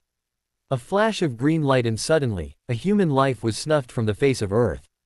Just like that. Was this how his mother had died all those years ago? Harry pondered on that dazedly even as he took in the carnage around him. Bellatrix had defeated Mafalda Hopkirk and was currently playing with her, while the other Death Eaters were dueling 3 males of varying ages, probably the Hopkirk's children. The oldest looked to be in his mid-20s, while the youngest seemed to be barely out of school. With half of his mind still dwelling in shock on the death of the wizard, Harry did not concentrate much on the others until an agonized masculine scream drew him out of his thoughts. Frowning, Harry noted that one of the Death Eaters had fallen to the floor, cradling his right wrist in his arms. It took Harry a few more moments to realize the Death Eater was bleeding, because his wrist had been completely severed from his body. It was then that one important truth struck home: kill or be killed. Just like it was a choice of hurting others or being hurt, killing could be perceived in the same way. Harry had never realized how true that maxim was, until confronted with it today. If Harry had not killed the wizard, he had no doubts that he would have been killed by him. Or perhaps captured and sent to Azkaban, which was a fate worse than death, in Harry's opinion. Squashing his doubts temporarily by virtue of his occlumency skill and sheer stubbornness, Harry re-entered the battle. "Heal him, you," he called to one Death Eater, the one who had wisely tugged his companion away. Harry was not proficient with healing spells. It was usually the resident healer or his father who healed him when he got hurt during training. As such, he chose to focus his attentions on dueling the brothers, allowing all his doubts and uncertainty to wash away in the exhilaration of a duel. Back and forth he danced, with another Death Eater at his side. Seeing as the other Death Eater was merely average at dueling, Harry took on the brunt of the attack from the trio. He did not mind though. A savage grin splashed across his face as he shot emerald green flames at his opponents. Then finally, an opening. The youngest male stumbled over a piece of broken furniture on the ground. "Avada Kedavra," Harry shouted, aiming the curse at the man. A jet of green light flew out of his wand tip and the person keeled over, dead.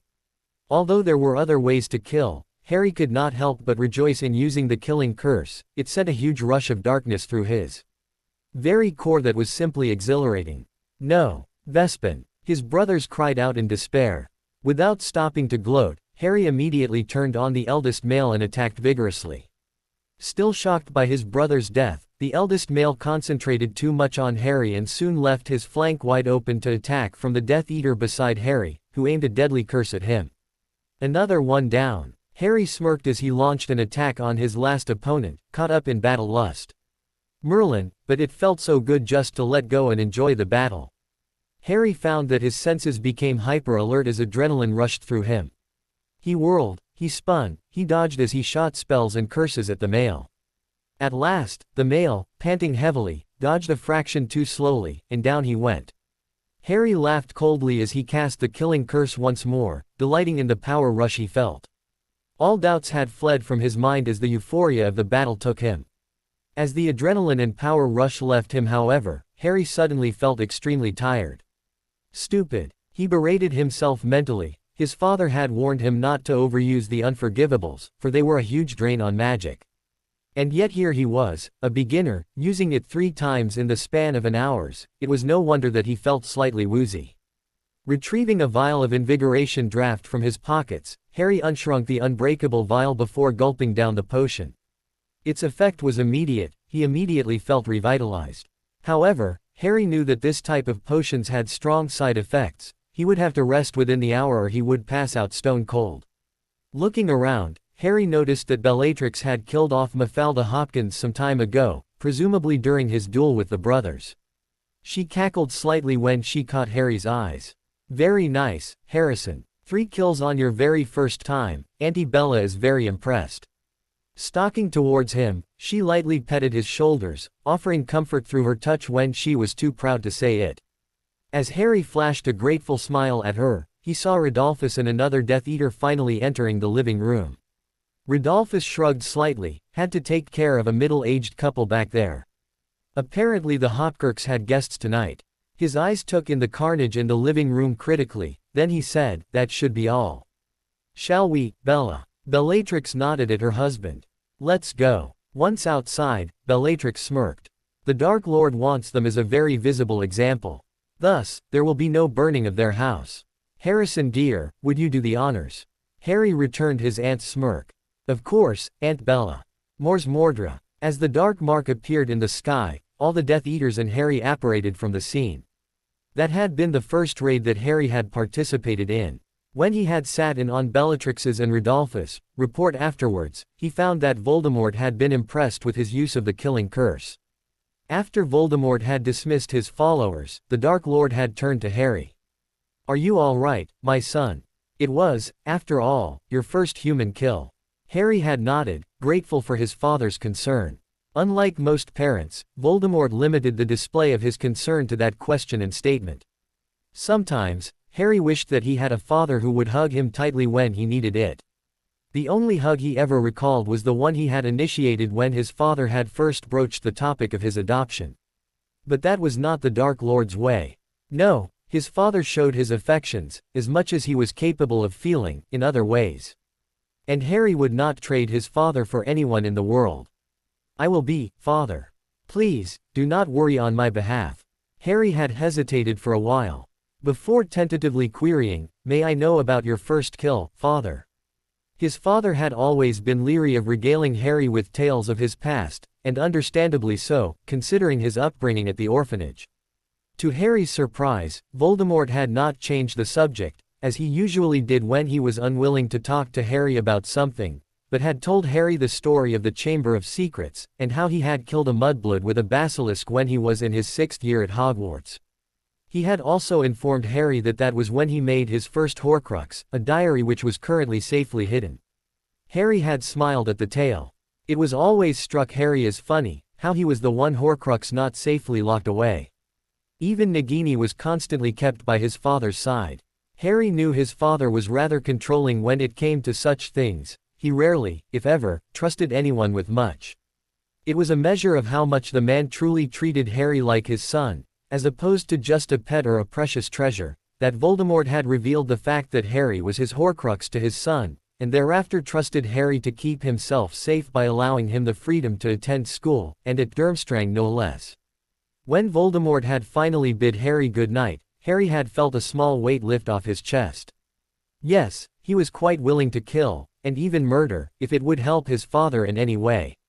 After Harry's 14th birthday, he accompanied his uncle Lucius and Rosier on a negotiation trip with the largest werewolf pack in Britain, Fenrir Greyback's pack. Before they left, Lucius had given Harry a rundown of the werewolves' current situation. Apparently, many of werewolves under Greyback both hated and feared him, a fact that would make Greyback easier to manipulate as he had to be concerned with not losing their support. Harry had idly wondered if his father ever had to be concerned with such a problem. But no, none of the Death Eaters hated his father, though all of them feared him to some extent, even the most fanatically loyal. Harry, secure in the knowledge that he had the Dark Lord's affection, knew that he would never fear his father. Well, that was food for thought for another time.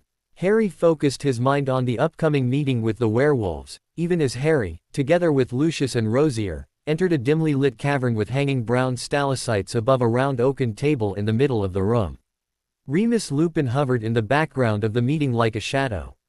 His Pax Alpha, the vicious werewolf Fenrir Greyback, was too busy posturing in front of the Death Eaters to take much notice of the half-dozen werewolves who were in the meeting room as well.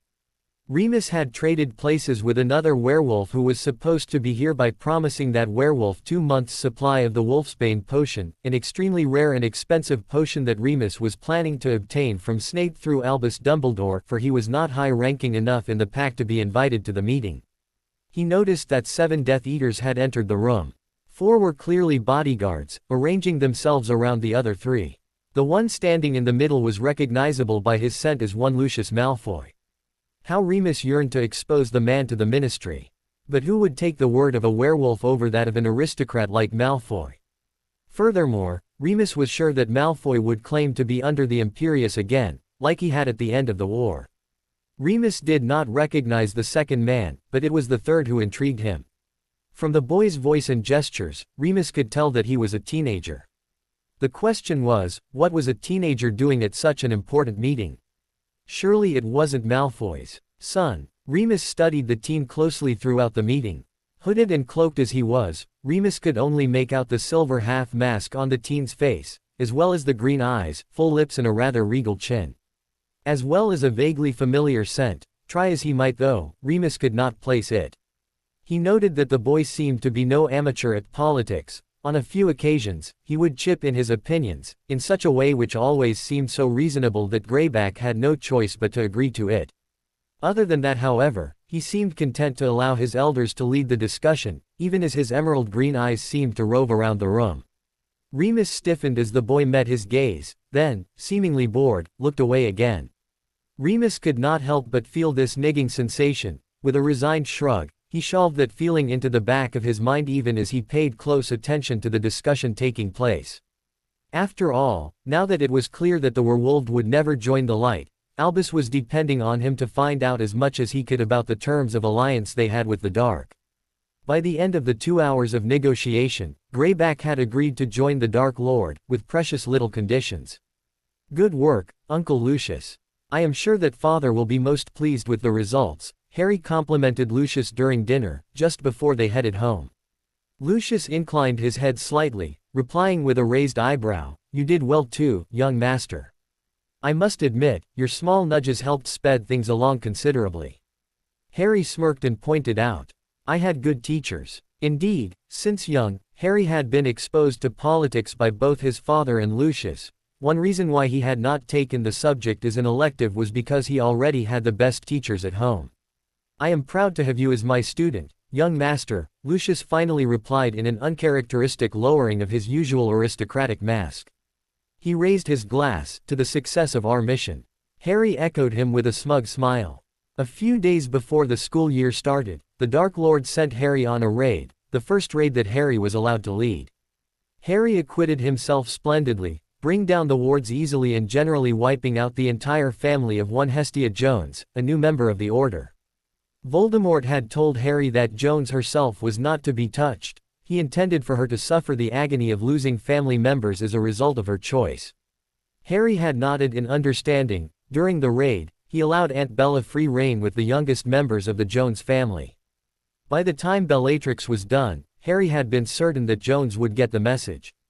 On Harry's birthday, Draco had sent Harry only a letter with the Malfoy family's handsome eagle owl, instead of the usual parcel consisting of Harry's present. "Harrison, happy birthday. Now before you start wondering about your present, allow me to inform you about the 422nd Quidditch World Cup final to be held on the 22nd of August. Knowing you, it is unlikely that you have even touched the sports section of the Daily Prophet once this summer, so you might not be aware of this upcoming special event. As such, it is my duty as a Malfoy to extend an invitation to you to watch the World Cup with my family and I in the top box. Where else? You're also invited to stay at the Malfoy Manor from 20th to the 25th of August. Theo will be coming too, though he will be seating with his family during the World Cup itself. They didn't quite manage to get seats at the top box. Do try to persuade your father to allow you to enjoy your birthday present. I shall await your reply. Draco. Harry had snorted at the tone of the letter, which was so quintessentially Draco. Before spending the next week persuading his father to allow him to attend the Quidditch World Cup, he was sick of staying at the manor and only being allowed out for missions. However, the Dark Lord had been planning something for the Quidditch World Cup, and he did not wish for Harry to participate. It was only when Harry had sworn that he would stay safe and out of the way that Voldemort had changed his mind. Harry privately suspected that he was one of the two beings alive who could get the Dark Lord to change his mind once Voldemort had made a decision, the other being Nagini. So it was with a light heart that Harry set off for Malfoy Manor on the morning of the 20th. Harrison, it's good to see you again. Draco offered his hand warmly when Harry stepped out of the fireplace. For a week there, I thought the Dark Lord would not allow you to attend. Harry smiled wryly. He almost didn't, but he relented after my constant nagging. Theo snickered softly. I'd love to see you nag at the Dark Lord. Laughing, Harry followed Draco to his room. If I ever did that in public, all I'll get is the Cruciatus. Father only ever tolerates it when we're alone. And that's what I did, ambush him at every opportunity to plead my case. Though I do wonder about what he's planning to do at the World Cup. Opening the door to his room, Draco shrugged. Whatever it is, Father is involved. Mr. Not to, if what Theo says is of any indication. And it'll happen on the night of the World Cup. Father told me to hide at the forest near the campsite that night. At Theo's nod of agreement, Harry cocked his head slightly. Well, whatever it is, if our fathers do not wish for us to get involved, I say we should just sit back and relax. Draco and Theo nodded solemnly. Then, the atmosphere lightened as the three boys exchanged stories of their adventures in school, which of course ended in a discussion of how to gain more followers for the Dark Lord. You've been doing pretty well, Draco. Most of the Slytherin graduates from Hogwarts that joined the Dark Lord over summer cited you as the person who referred them. And apparently, only those that are of a certain caliber joined up this year, as compared to previous years when there were some riff-raff who merely wanted power and fame. You did a good job of sifting out the riff-raff. Harry commented, clapping his friend lightly on the shoulder. Draco smirked, preening slightly before drawling, well, I wasn't going to let you hog all the glory, was I, Harrison? If you can recruit followers, so can I. Although I am still not able to approach students from the other houses. He turned serious at the last statement, looking slightly troubled. Theo shrugged slightly. It isn't Draco's fault, Harrison. Professor Snape keeps a pretty close eye on his Slytherins. And since you told us that his loyalty might be suspect, we dare not allow him to have suspicions of us. At school, Draco presents the image of the Slytherin bully, tormenting the Gryffindors to deceive Snape and Dumbledore into thinking that he's merely an arrogant prat who uses his power trivially. Although I think he sometimes enjoys his role too much. Draco tossed Theo a glare at that statement, even as Harry snickered. Turning serious again, Harry nodded. I understand. How about the Ravenclaws though? They would be most susceptible after the Slytherins. Draco and Theo exchanged glances. Well, we sort of have a study group with some of those in our year, but we do not have an excuse to approach the 7th years. At that, Harry furrowed his brow thoughtfully, before relaxing. Well, there's no point thinking too much about it. Just do whatever you can without drawing suspicions to yourself for now. The day of the Quidditch World Cup dawned bright and clear. By mid-morning, Harry, Draco and Theo were assembled at the front hall of the Malfoy Manor, all dressed in their best Muggle clothing, a ministry stipulation that had Lucius sneering. Draco had chosen a pale gray silk shirt that brought out his eyes and white dress pants. Theo a deep bronze shirt that complemented his lightly tanned skin and dark brown pants, while Harry chose a bright emerald green satin dress shirt with jet black dress pants. Very well chosen, boys. Narcissa Malfoy indicated their clothes and smiled at the young men as they all offered her a polite good morning. Narcissa had chosen to wear an elegant white dress while Lucius had worn a long black coat over his dress shirt, attires that were acceptable in both wizarding and Muggle fashion. Lucius took a pinch of flow powder from a beautiful black vase before throwing it into the white marble fireplace. Malfoy tent, he called out, vanishing in a flash of green fire. Draco informed Harry and Theo smugly, the tent has already been set up by the house elves. It has a fireplace, so we're taking the flow.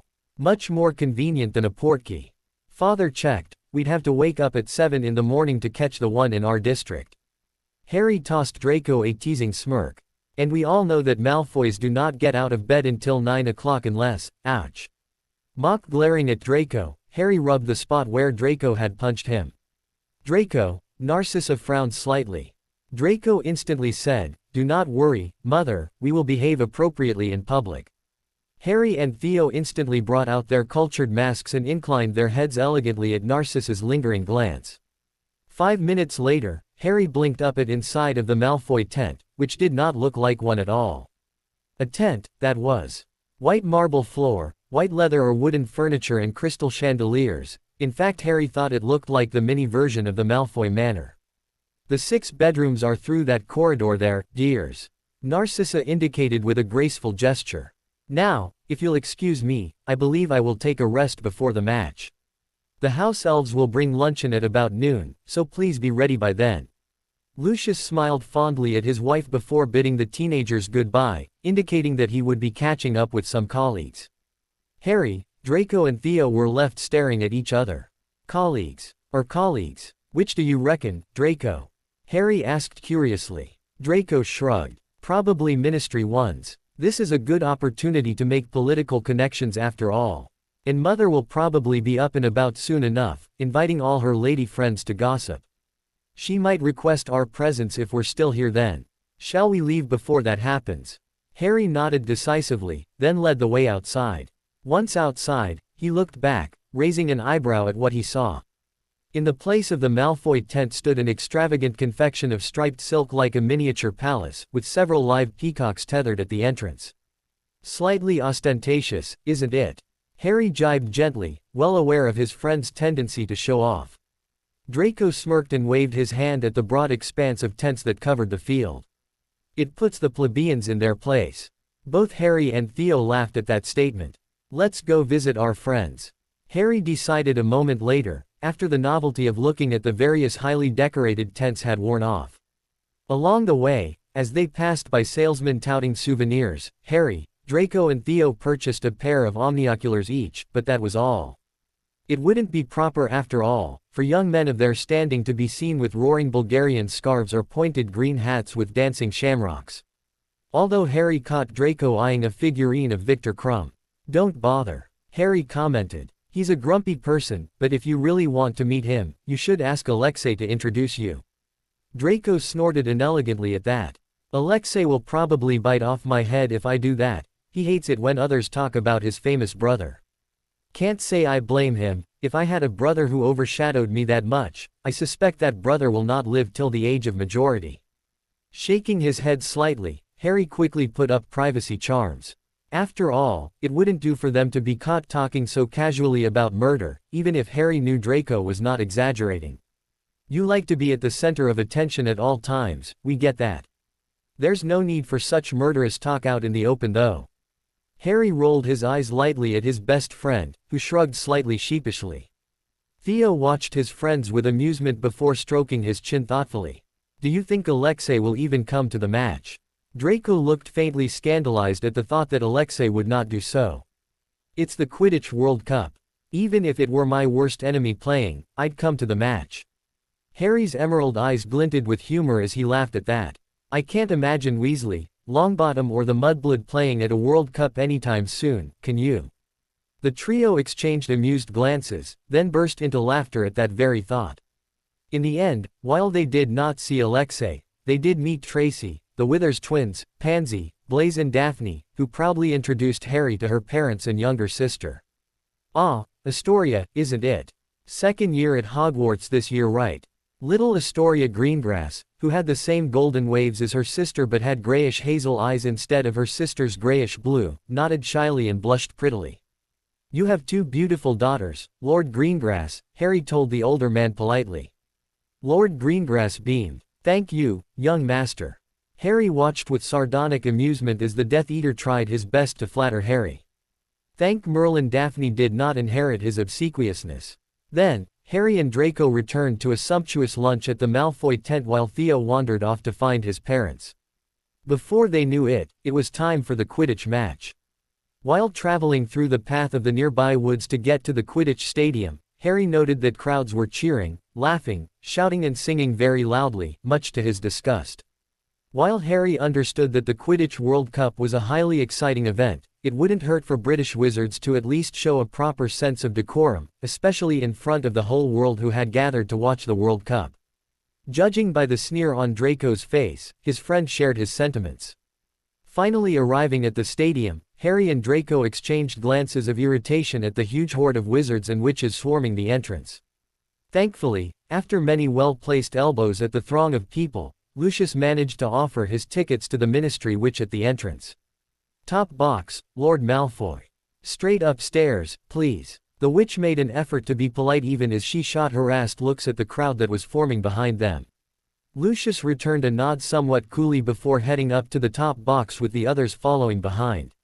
Upon arriving at the top box, Harry noted that there were around 20 seats arranged in 2 rows, with the front row being half filled up with Weasleys. Harry noticed a balding man, who had to be the patriarch of the family, and 6 red-headed males, of whom the youngest was the boy Harry had met in Flourish and Bots 2 years prior, Ronald Weasley. Beside him, chattering away animatedly, were 2 girls, the Mudblood and another redhead, probably his sister, while a rather chubby, pudgy boy, Longbottom, Harry recalled from Draco's descriptions, looked on cheerfully. Or at least until the boy caught sight of Draco and Harry. Both looked rather striking in their clothes, it was rather impossible not to notice them, at which point his smile vanished. Clutching at the youngest male Weasley's arm, Longbottom stared at Draco and Harry, even as the Minister of Magic, Cornelius Fudge, spotted Lucius and greeted him. Lucius returned the minister's greetings politely, shaking his hands. "Ah, Cornelius. How are you? I don't think you have met my wife, Narcissa. Or our son, Draco. And this is Mr. Harrison Riddle, top student of his year at Durmstrang." Fudge smiled and bowed to Narcissa, delivering courteous words, before eyeing Harry curiously. "Durmstrang eh? I dare say you learn loads of stuff at school." Harry nodded charmingly to Fudge. "Of course, Minister. Each of the schools have their strengths, after all. The education that Durmstrang offers surpasses Hogwarts in some pertinent areas." Harry flashed a smirk at Weasley and Longbottom, both of whom looked furious at this slur to their school. Nearby, the Mudblood had finally noticed Harry's presence. She paled, no doubt remembering their meeting 2 years ago. Laughing heartily, Fudge chortled, "Well, well, nicely put, Mr. Riddle. Though we all think that our school is best, Each school have their strengths, each school have their strengths." He went on to introduce Lucius to the Bulgarian Minister of Magic and then, Arthur Weasley. Harry fought to restrain his smile as Lucius aimed a snide remark jibing at his enemy's wealth, or lack thereof, at Weasley. Then, as the youngest Weasley male opened his mouth, presumably to defend his father, Harry turned his back pointedly on the boy and went to his seat. Thereafter, for an enjoyable 3 hours, Harry put all thoughts of Weasleys out of his mind as he exchanged quiet comments with Draco about the match and generally enjoyed himself thoroughly. Although he had not been a huge fan of Quidditch when he was young, after a few years playing as a seeker on the Night Serpents team, he had come to have a soft spot for the sport. 10 galleons on Bulgaria's win, Draco whispered excitedly as the match started, careful not to let his parents hear him. It wouldn't do after all, for the Malfoy heir to be caught gambling in public. Harry rolled his eyes slightly before waving his hand. "Fine, you're on." After the match ended amidst much cheering and shouting from the crowd, Harry stuck his hand out smugly, watching Draco's reaction. Mindful of being in public, Draco merely mouthed the word, later, with a sidelong glance at his parents.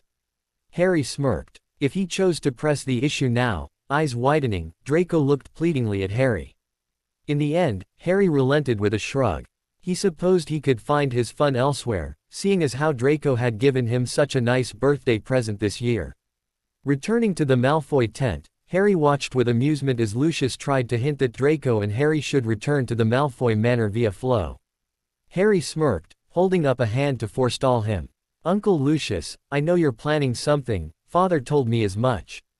I was told not to interfere, but that doesn't mean I don't want to watch. You go ahead with whatever you're planning, Draco and I will be in the woods, watching." At Lucius' worried look, Harry added, "You know I can defend myself if needs be.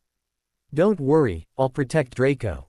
At Draco's look of outrage, Harry's smirk widened. Lucius appeared as though he wished to protest some more, then he thought better of it and nodded. Very well, young master. I will excuse myself now.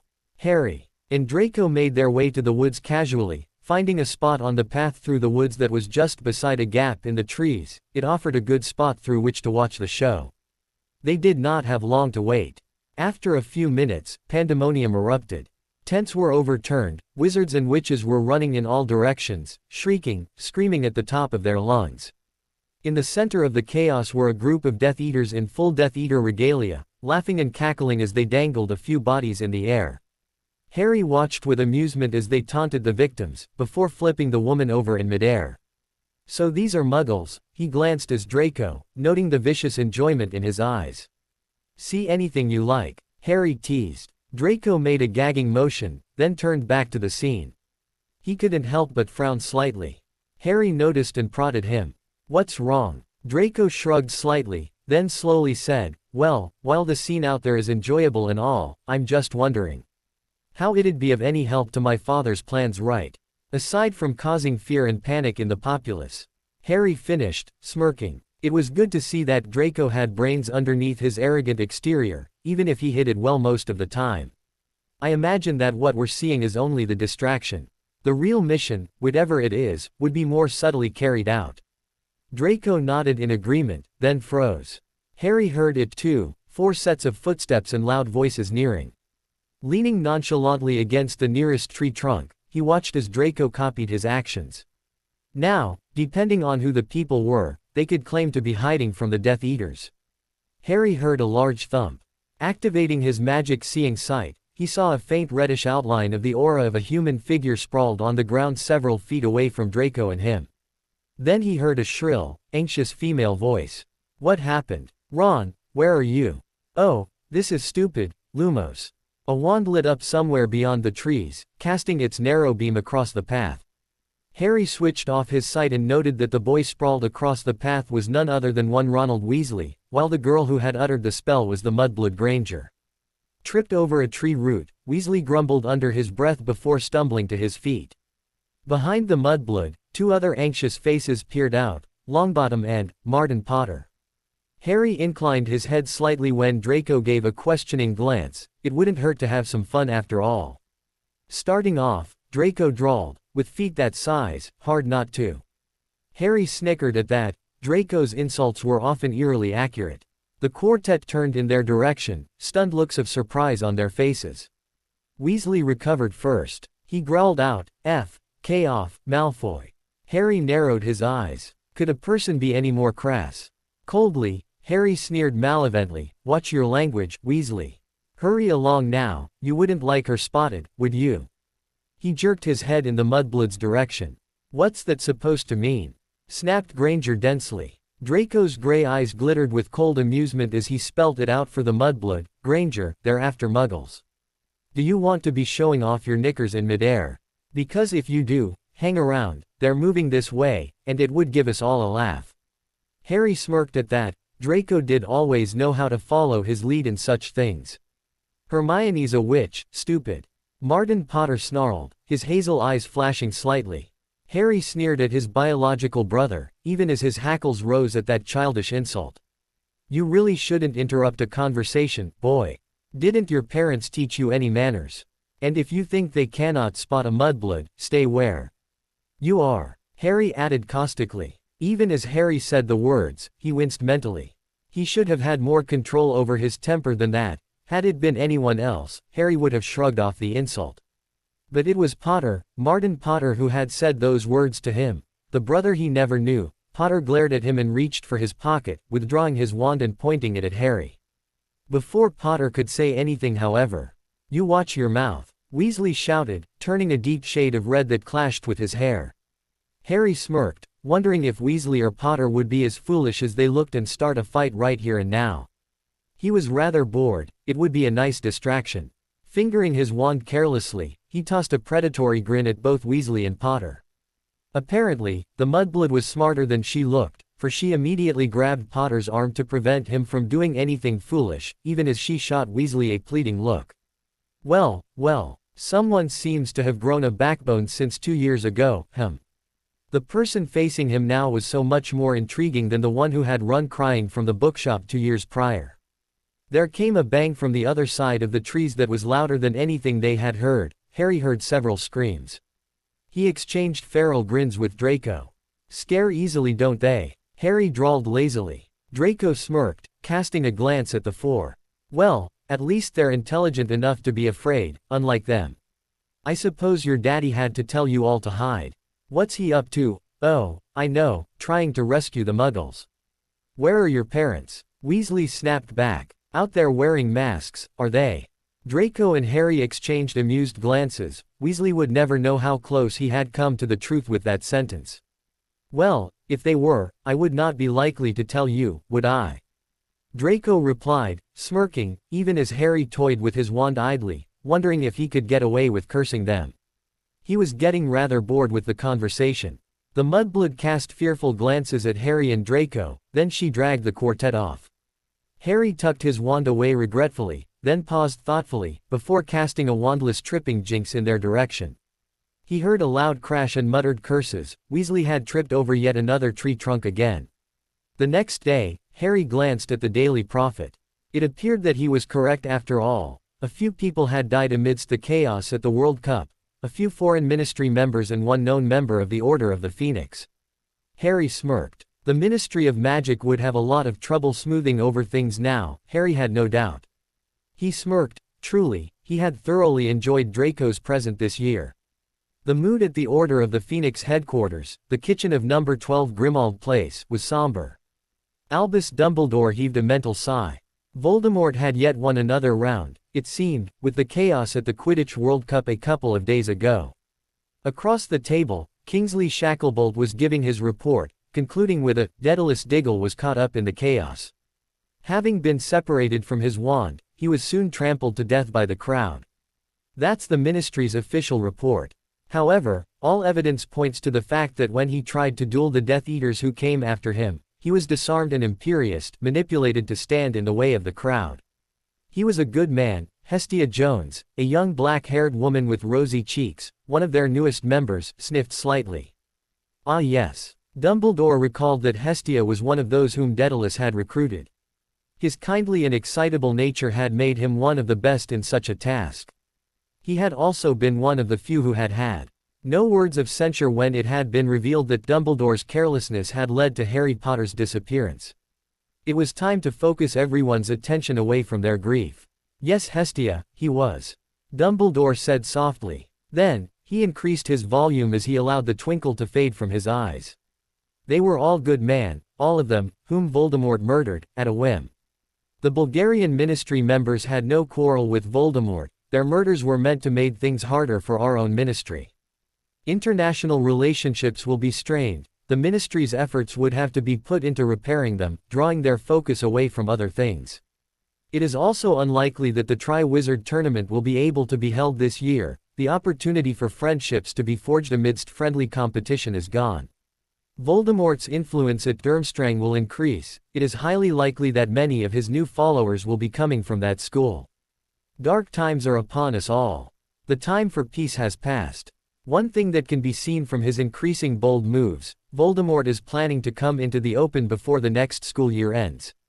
This Dumbledore firmly believed in, not least because of Remus' report a week ago about the alliance between Greyback's clan and Voldemort. Which, all things considered, was well within Dumbledore's expectations, but it was apparently not within the expectations of the other members, for when Dumbledore concluded his grave little speech, fearful, anxious, resolute eyes could be seen all around. Albus, Molly Weasley whispered faintly. What do we do then? Whatever we can, Molly, whatever we can, precious little though it might be. No matter the price. Dumbledore allowed his eyes to sweep across the room before answering, we fight, Molly, we fight. We fight as we have always have, as we always will. We fight united against Voldemort and his forces. This year, the atmosphere in the cabin of the Durmstrang ship was both relaxed and formal at the same time. While the students were interacting easily with one another, one could see that the hierarchy of order within Harry's and former court of followers was adhered to. Only Harry was seated on the center bench, together with Daphne, who was considered out of the hierarchy system. The rest spread out over the other bench, sat on the floor or stood against the wall, holding quiet conversations amongst themselves. "Did you enjoy the Quidditch World Cup, Harrison?" Daphne asked animatedly. Harry had kept in contact with her regularly throughout the summer, even though Daphne had been holidaying with her family the month before the World Cup, though he had been too busy with a mission after the World Cup to do so. Harry shrugged slightly. "You know I'm not as crazy over Quidditch as Draco. But I must admit, it was pretty exciting." Daphne smiled coyly. "As was the incident after the World Cup, wasn't it?" Harry tossed his friend an amused smile. "Definitely. Did you witness the chaos firsthand?" Making a face, Daphne shook her head mournfully. "Unfortunately, Daddy thought that we should not be around for such scenes. He made Mommy take Astoria and I home before the riots. I did read about it in the Daily Prophet though." Harry smirked even as he waved his hand nonchalantly. "They were pretty accurate, this time." He did not add that this was probably because Uncle Stan, on his father's orders, had pulled a few strings to ensure that it was indeed so. Daphne eyed him and allowed a small knowing smile to blossom on her face. Harry then spent the time conversing with Daphne on some of the current affairs of the wizarding world. He was rather surprised actually, at how shrewd she was to see beneath some of the puffs to the crux of the matter beneath, but then Daphne had always been intelligent, although she did not make a point of exhibiting that intelligence. On a spur of the moment, he asked her to coordinate their network of informants in the school this year, freeing up his second-in-command, Al-Aron, whose job it had been previously, for other things. Daphne had been surprised but readily agreed. After all, she was already responsible for recruiting most of the informants. Daphne, Harry had found, had a talent for getting others to underestimate her. People were always taken in by her beautiful and innocent doll-like features. Before they knew it, they had inadvertently managed to compromise themselves in some ways, and were blackmailed into doing her bidding so subtly that they sometimes did not even recognize the fact that they were being blackmailed. Very soon, they had arrived at Durmstrang. At the Great Hall, Harry exchanged greetings with all his other group mates, aware that their numbers were, by now, nearing 40. If things kept up, his group would soon be surpassing the Blood Ravens in numbers and not merely rankings. The latter group had, in Harry's first year, drawn the majority of its members from the 6th and 7th years, as well as the talented 5th years. This year however, 1/4 of the 6th years had been in Harry's group since their 3rd year, making a severe dent in their numbers. Harry to force himself to pay attention as the Highmaster Karkaroff begun his usual start of the year speech. He noted that the man looked slightly triumphant about something, and soon realized what it was when the man announced, "Please give your congratulations to our new head girl, Sidonie Oriana Blashwick, and our new head boy, Harrison Maximus Riddle." Harry fought not to allow his jaws to slacken as he slowly stood up. Blashwick, a 7th-year distant cousin of Corbin and the current head of the Blood Ravens as of this year, was an expected choice, but he had expected the head boy to be either the new leader of the Jade Talons, another 7th year, or in light of their recent drop in rankings, perhaps the second in command of the Blood Ravens. It was infrequent, but not rare, for both head boy and girl to come from one group, usually when their rival had so diminished their standing. It was much rarer, however, and practically unheard of, for a 4th year like him to be made head boy. And since the position was given based on voting amongst the professors, it wasn't entirely due to Karkaroff's bootlicking that he got the position either. As Harry bowed to the Great Hall, he was aware that his group had erupted into extremely loud clapping, some of them offering their congratulations while others beamed widely. Even members of other groups, most of them in 6th year and below, clapped vigorously, obviously happy for him. Well, this certainly changes things, thought Harry smugly. Stage 5 of the plan can be brought forward. Still, his plans had to take a back seat for the time being. Harry spent the first few weeks concentrating on his academia. He informed his professors in European history of magic, necromancy and wards of his intention to sit for his owls in those subjects this year, 1 year ahead to schedule, as he felt that he was more than ready to tackle them at that level. Other than necromancy, Harry had consistently gotten perfect scores in the other 2 subjects, so his professors had been delighted when Harry indicated his intentions. Unfortunately, Alexei had joined him in the fast-tracked necromancy program, much to Harry's concern. Have you come to a decision, Alexei, on the subject of pursuing necromancy as a career? Harry had questioned Alexei one night. The latter had sighed softly, and then replied flatly. Since the World Cup, my parents have not looked at me even once.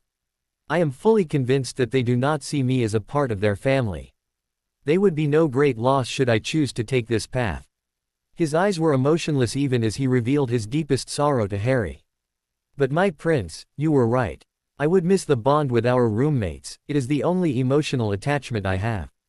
Harry knew Alexei was not exaggerating, he had always been a loner and the only friendships he had been with the other three. Alexei met Harry's gaze as he continued, however, there is something more, something yet stronger than familial or friendship bonds. The vow of loyalty I swore to you, my prince, surpasses any other claims on me, whether it be my future career or otherwise, I will abide by your unstated wishes. I will continue to pursue necromancy, however I will not become a full necromancer unless I have your leave to do so. Harry blinked in surprise. Alexei was an independent and strong-willed person, he had not thought that he would surrender his choices in this matter to him. Not for the first time, Harry had to reconcile his mind to fully comprehend the extent of power he held over his followers' every choice. And, in turn, his responsibility to them as well. Very well, Alexei. Thank you for your trust in me. Harry replied sincerely as he inclined his head. The next day, Harry spent the first prefect meeting jockeying for power with the head girl, who was slightly disgruntled that her counterpart was a 14-year-old boy. Fortunately for Harry, his voice had completely broken into a smooth and rich baritone, even if he still looked like a young teenager. He found that as many people were misled by appearances, it was much easier if he did look mature and older, so he had dressed accordingly. It was also because of this tendency that Harry had given his old prefect position to Silas instead of Emlyn. While Silas would have to prove his worth to the other prefects, Emlyn would have had it twice as hard because of his youth. Most prefects present were 5th year and above. Blashwick called for attention with 2 claps of her hands, starting the meeting. Harry allowed her to do so unchallenged, ignoring such petty exhibits of leadership. On the agenda that day was a petition by students pleading for the prefects and the 2 heads to advance their cause, so that they would be able to visit a relatively nearby village, Kaltz, during weekends. Kaltz was down the lake, requiring a 15-minute ship ride to reach. Its inconvenience was one reason Durmstrang students were not allowed out of school grounds during the academic year, unlike at Hogwarts. Harry sat back and listened to the arguments from all the prefects as to whether it would be possible to get the Highmaster to approve the visits, and most importantly, whether it would be in their best interests to do so. The extra work the prefects would no doubt have to do looking over the students at the village versus how it would endear them to the student population. The role of the prefects. Their responsibilities. And so on. For half an hour, Harry merely sat there and listened to their arguments, watching Blashwick argue voraciously against the adopting of the petitions, cuz. Harry had already, from Daphne's network of informants, gauged the mood of the school. The petition needed to be passed, with or without the head girl's support. Once he felt that everyone had enough time to get their opinions out, he stood up. Sidonie Blashwick felt a chill creep down her spine when her male counterpart stood up and got instant silence. She had been trying to maintain control for the past half hour, and here he came and took it away from her with a single gesture. It has to be his reputation, Sidonie decided irritably. The boy who defeated the previous head boy last year, the boy who can speak in Parseltongue, the boy who could control fiendfire at 13 and so forth. In fact, rumors were already flying around that he was either somewhat related to the Dark Lord, or that he would become the next Dark Lord. If his dueling skills and magical powers were his only strength, Sidonie would be able to deal with that. Unfortunately, she had to concede that the boy was adept at politics too. His subsequent speech placated both sides, both those for and against, and ended with a smooth, "As such, I will speak to our esteemed Highmaster about this. Should nothing come of it, we will simply drop the matter. Is this agreeable to everyone?" A rhetorical question, Sidonie sniffed disgustedly as murmurs of agreement filled the room. The boy then turned to her with a small smirk on his face. "Is there anything else you'd like to add, Miss Blashwick?" Sidonie merely glared. There was nothing she could add and he knew it. Anything else would only make her seem like she was aiding the boy. She could not object either, as his suggestion was entirely reasonable. If there's nothing else, then I declare this meeting over. Have a good weekend, my friends." With another smirk, the boy disappeared with his 2 lackeys. A couple of weeks later, Harry was regretting choosing Silas as his replacement. The idiot had challenged some 7th year from Blood Ravens to a duel because the latter refused to stop hitting on Oleron. Challenging someone to a duel over something as stupid as that, and losing on top of it. Now the tension with the Blood Ravens had intensified further, and the last thing Harry wanted was an all-out war at this point of his headboy career. He had much subtler ways of forcing them into submission. Harry felt like hexing Silas to bloody pieces, but restrained himself to a severe tongue lashing while Silas knelt on the cold stone floor in contrition at his feet. "If I was my father, you'd be writhing under a cruciatus now," Harry had informed the brown-haired teenager after a 20 minutes lecture. Silas flinched slightly, and then squared his shoulders. "I'm sorry. It was indeed very rash and foolish of me, my prince." Harry gauged the sincerity of the teenager kneeling at his feet with narrowed eyes before snapping out, "See that it doesn't happen again." Then, he stalked off to his room. One good thing came out of the incident. Harry had decided that should any of his group mates decided to challenge others to duel in the future, they would not be losing. Hence, after easily obtaining permission from the Highmaster, he conducted dueling lessons for all his group members who were in his year and above, about 20 of them. It started with teaching them how to use what they had learnt in class to duel effectively. However, it soon progressed to Harry teaching them some of the rarer dark spells and curses. When the news spread that Harry was teaching his group members the dark arts, the rumors intensified and some started to refer to him privately as the Dark Prince of the Dark Court of the Night, as Harry's group was formally known as. "Do you mind?" Daphne had asked him curiously one day. "After all, you didn't like it when they all started calling you, my prince." Harry gave his friend a half-irritated, half-amused glare. "And who started it?" Giggling, Daphne merely gave him an innocent look. Harry shook his head and sighed, "No, I guess I'm used to it by now. What with my father being who he is, the title does fit. And it'd help move my plans along." Indeed, one side effect was that many from other groups approached Harry with requests for group transfers, even some 7th years from the Blood Ravens. The Durmstrang students were hungry to learn that kind of magic, especially after Silas asked for a rematch with the 7th year, and won easily after merely 1 month of lessons.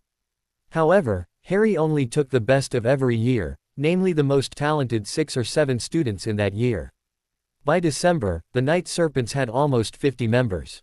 Harry was elated. His plans were on track. Soon, the Blood Ravens would lose their position as unrivaled top dog.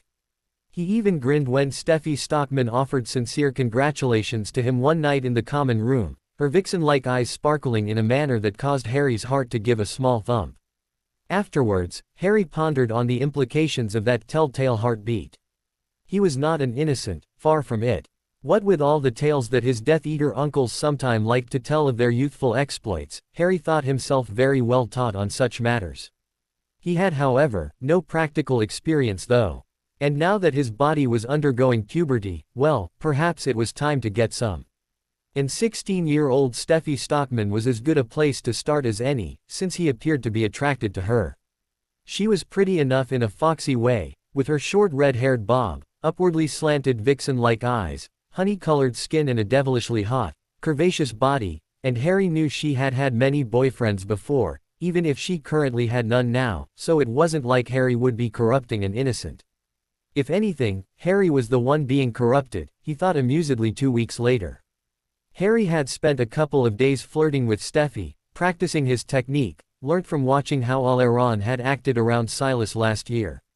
Steffi had been slightly stunned at first, surprised that her group leader was acting flirtatious with her, before reciprocating with passion. Harry supposed that she found him attractive because of his power, for he knew his still developing body couldn't be that impressive to a 6th year like her.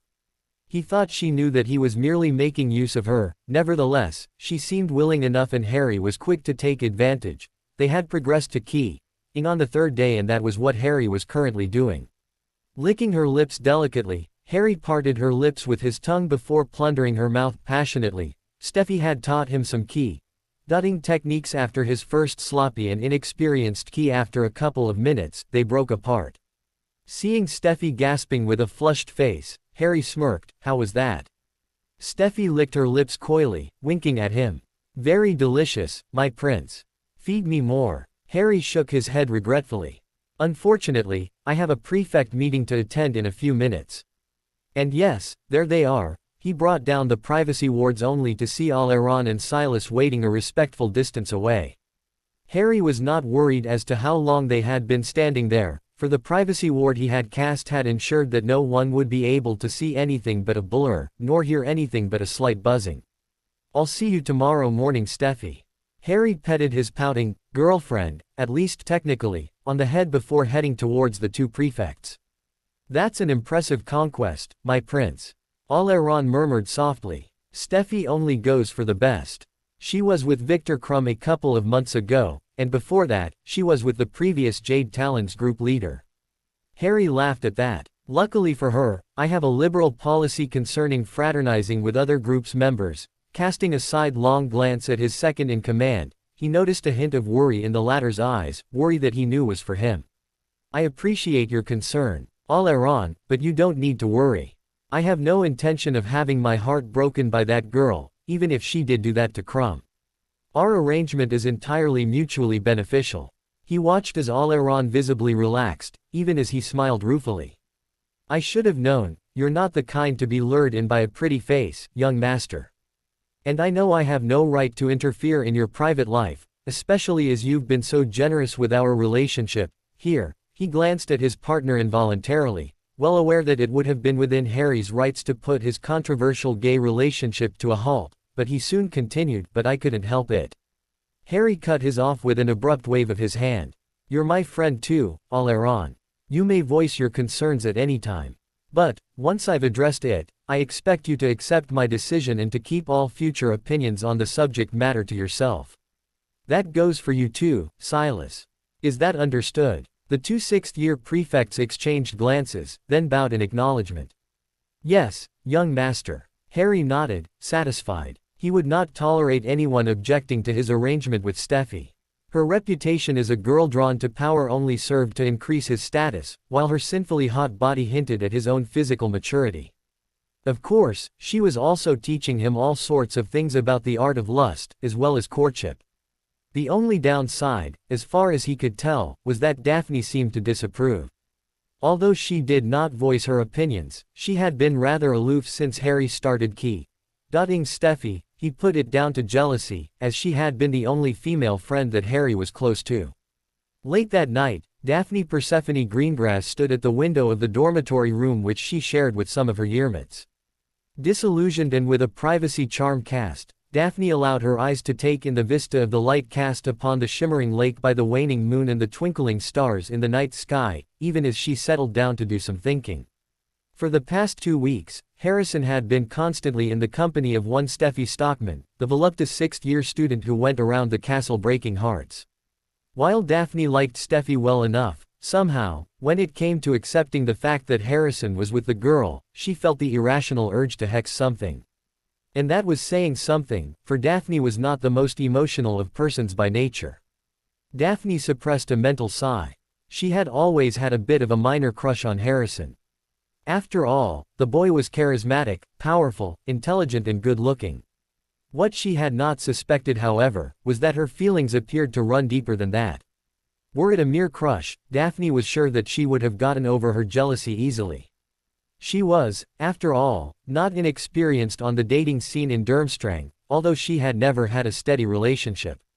Now, it seemed that Harrison had finally discovered his interest in the opposite sex, and it had taken that fact for Daphne to discover her interest in Harrison. So where did she stand now? Daphne knew that eventually, she wanted a chance at a relationship with Harrison.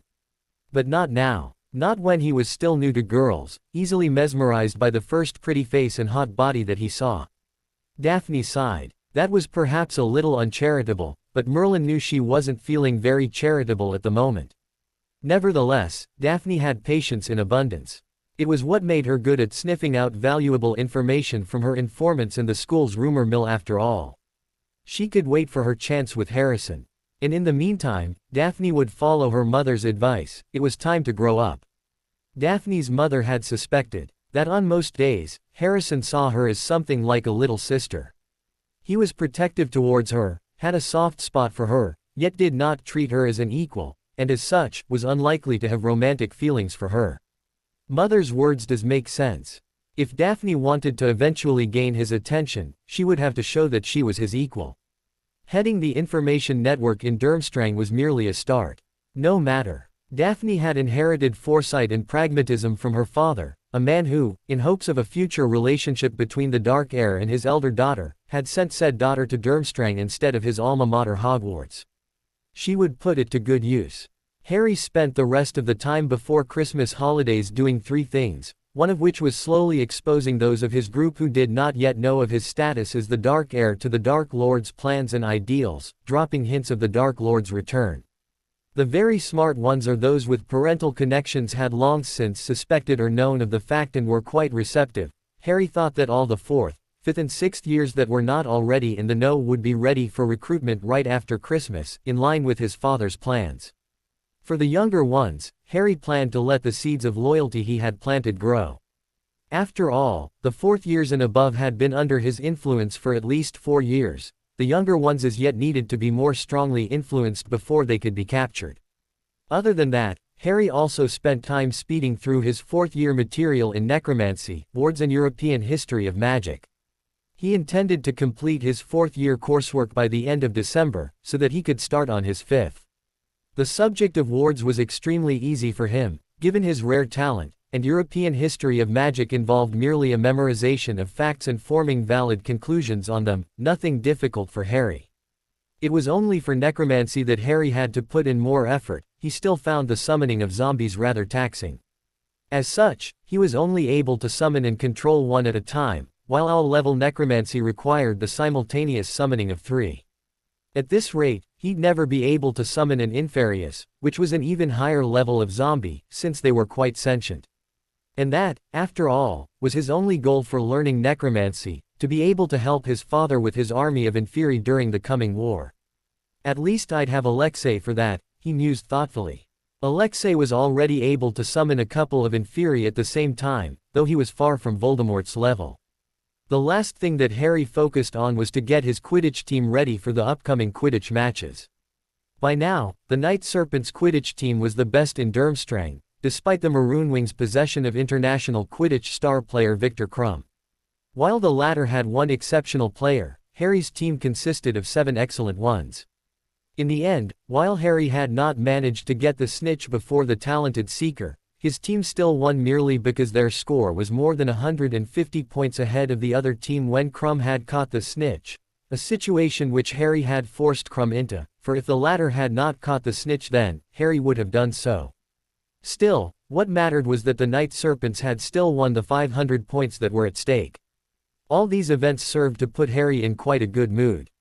The cherry of the cake was when Karkaroff had stood up during breakfast one morning, and had announced that he had approved the petition.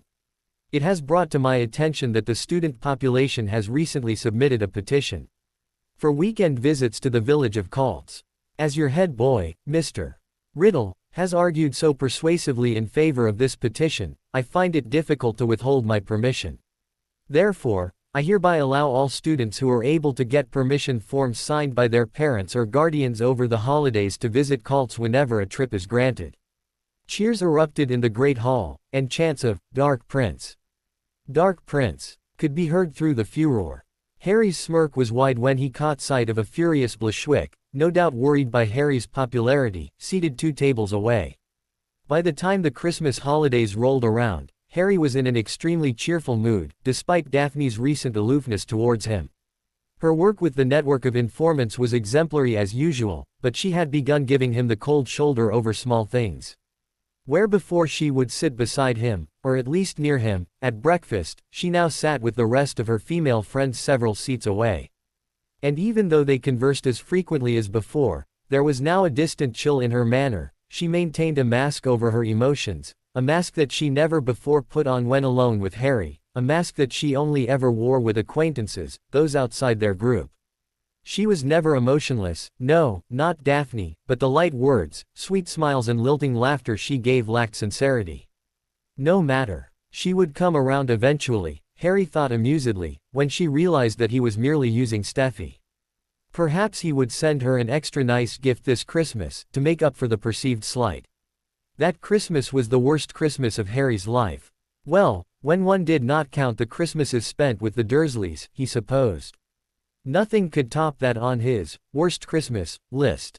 It was the Christmas of the Dark Lord's return, a return that had been planned most meticulously. The third day of the Christmas holidays, the Dark Lord himself led a large group of Death Eaters to Azkaban, to break out all of his followers who were as yet incarcerated in that hellhole. Since the Dark Lord's second rise, he had stealthily worked towards freeing as many of his followers via political means. That night, however, was when he freed all the rest. While that was the main show of the night, the Dark Lord had also sent Lucius and Harry on 2 separate missions. The former had been sent to lead a raid against Tiberius Ogden, a Wizengamot member who was still a staunch supporter of Dumbledore, while Harry, together with Bellatrix, were to lead 6 other Death Eaters on an attack against Emmeline Vance, a talented member of the Order of the Phoenix. "I want all of them dead, my friends. No one is to survive," Voldemort had hissed coldly, at a Death Eater meeting. Harry had been present in his silver mask and had accepted his orders with alacrity. This was the second raid that Harry had led. Brimming with confidence and suppressed excitement, Harry had made quick work of the wards, bringing them down easily enough. Later, Harry would realize that it was perhaps slightly too easy. At that time, however, Harry had merely sent Bellatrix with half of his forces to the back, while he burst in through the front doors, after taking the time to unravel the wards on that door easily enough, before casting a strong anti-apparition ward, complete with runes, at the house. Emmeline Vance was a spinster who lived with her 2 brothers and their wives in the huge family house. All were talented wizards and witches, with Vance being the most powerful of the lot, Harry saw from their auras. Harry had given a feral smirk, ordered the Death Eaters with him to corner the others, before launching into an attack at the Order member. Their duel had been quick and furious. The intensity of their battle would have stunned the other Death Eaters, had they actually had the time to watch. Harry dodged and cast spells quickly, often using the first spell that came to the top of his mind. Vance was very good. Harry had almost no time at all to think between his moves. Both were equally quick on their feet, while Vance had the advantage of experience, and Harry, a wide repertoire of rare and dark offensive spells. Soon enough, Harry was caught up in the exhilaration of the battle lust, as he so often was. His world narrowed down to his immediate surroundings and the opponent in front of him. Every faculty that he had at his disposal was focused on her defeat. As their dance grew deadlier and more intricate, the smirk on Harry's face blossomed into a ferocious snarl. Back and forth they went, in moves that looked like they were choreographed into a complex dance. Then suddenly, Vance made her fatal mistake. She cast multiple spells towards him, then tried to steer the fight away from one of her sisters, who was perilously close. Unfortunately for her, while she was distracted, Harry, instead of putting up a shield, had dived forward beneath the spells she cast and aimed the killing curse at her. Vance was killed instantly. Harry stood up and brushed himself off coolly, taking stock of the situation. Vance lay dead at his feet, as was one couple, who looked like they had died fighting back to back. All of the Death Eaters were now congregating around the remaining couple. Then, suddenly, there was chaos. Men and women burst into the house from all directions, wearing khaki trenchcoats with upturned collars, oars. If he had time to spare, Harry would be cursing loudly. His lookout charms had failed, probably disabled by the oars. But how had they known? Leaving the analysis for a later time, Harry shouted to Bellatrix, "Aunt Bella, finish them off, I'll hold off the oars." As he spoke, Harry had already ran to the door and drew some of the oars outside, 4 of them, while the other 3 had turned to the Death Eater nearest Harry. Thereafter, it was a grim affair as Harry struggled to hold off 4 fully trained oars, a dark-skinned man with a large gold ring through his ear, a tall, rugged-looking man with pale eyes, and 2 female brunettes, who appeared to be related, so similar in appearance they were. Harry soon decided that the dark-skinned man was the greatest threat.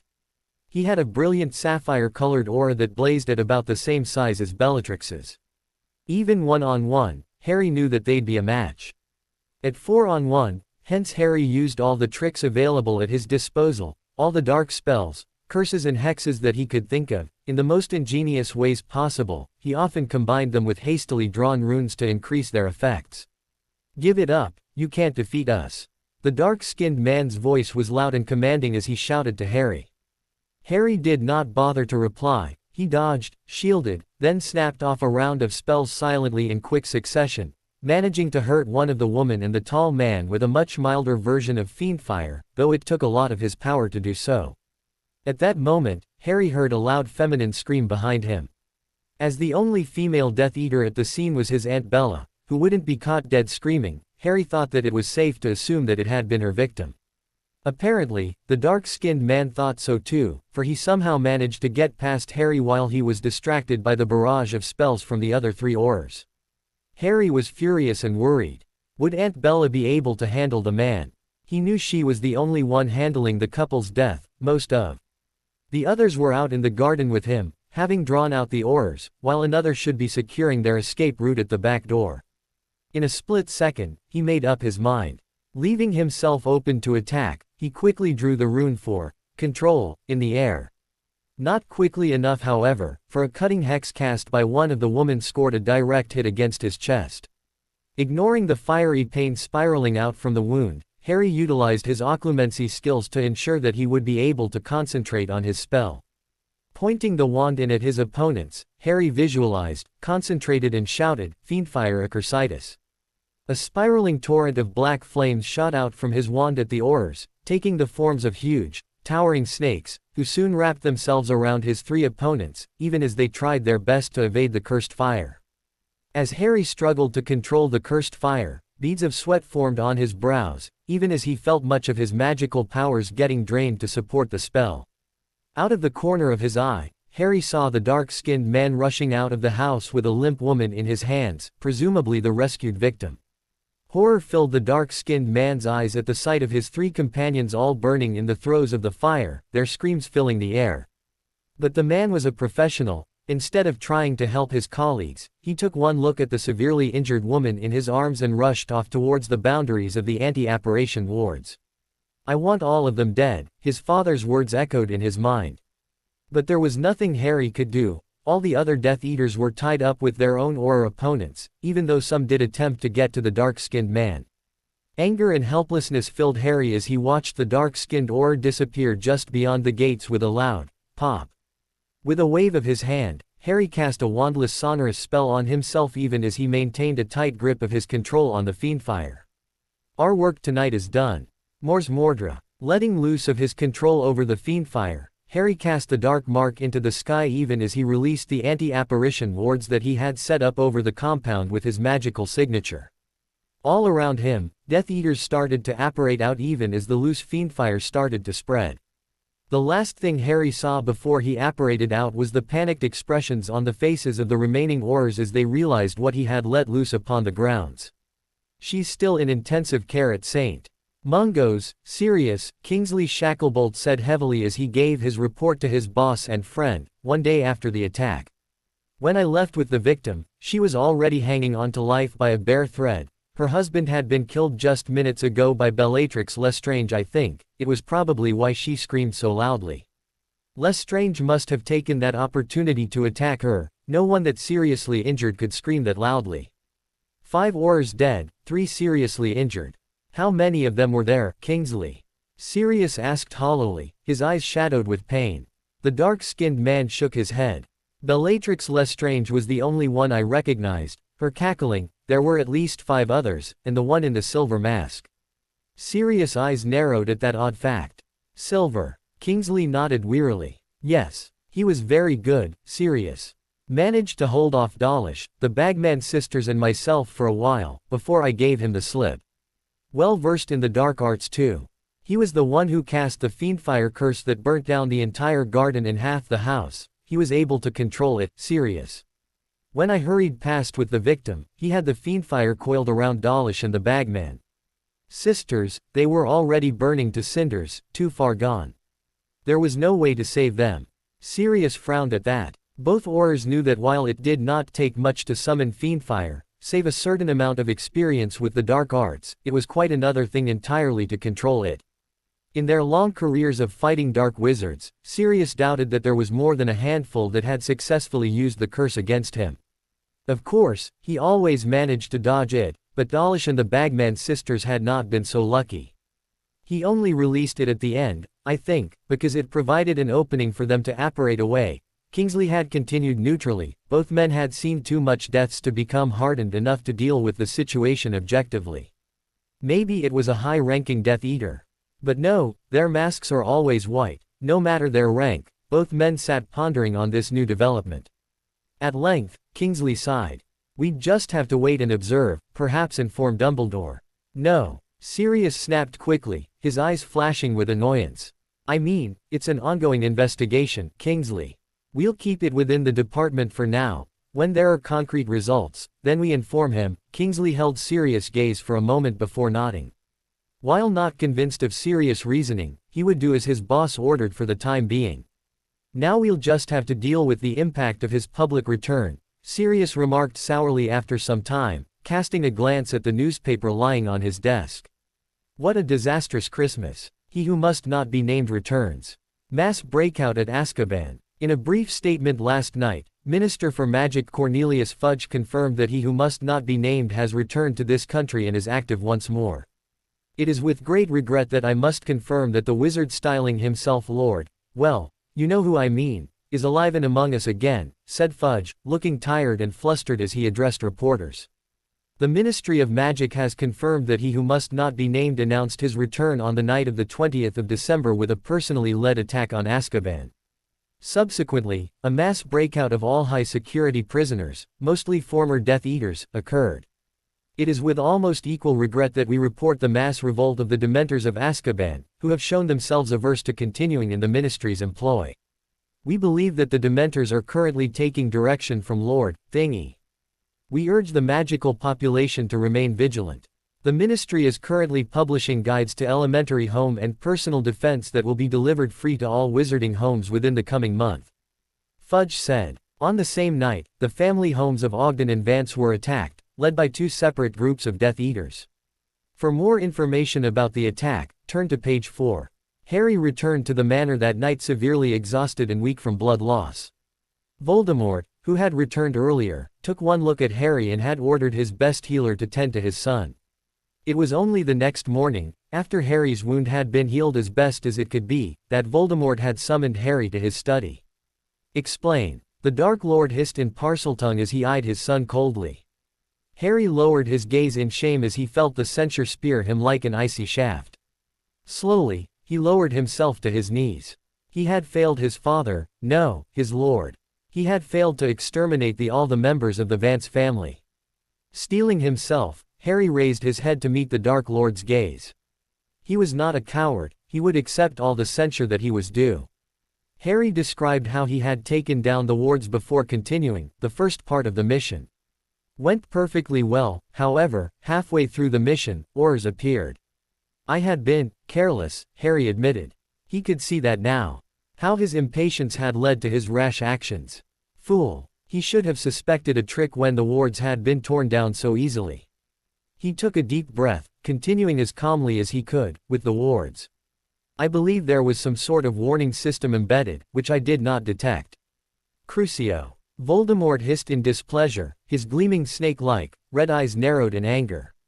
Harry collapsed onto the floor gasping as his body writhed in agony from the waves upon waves of fire consuming his body.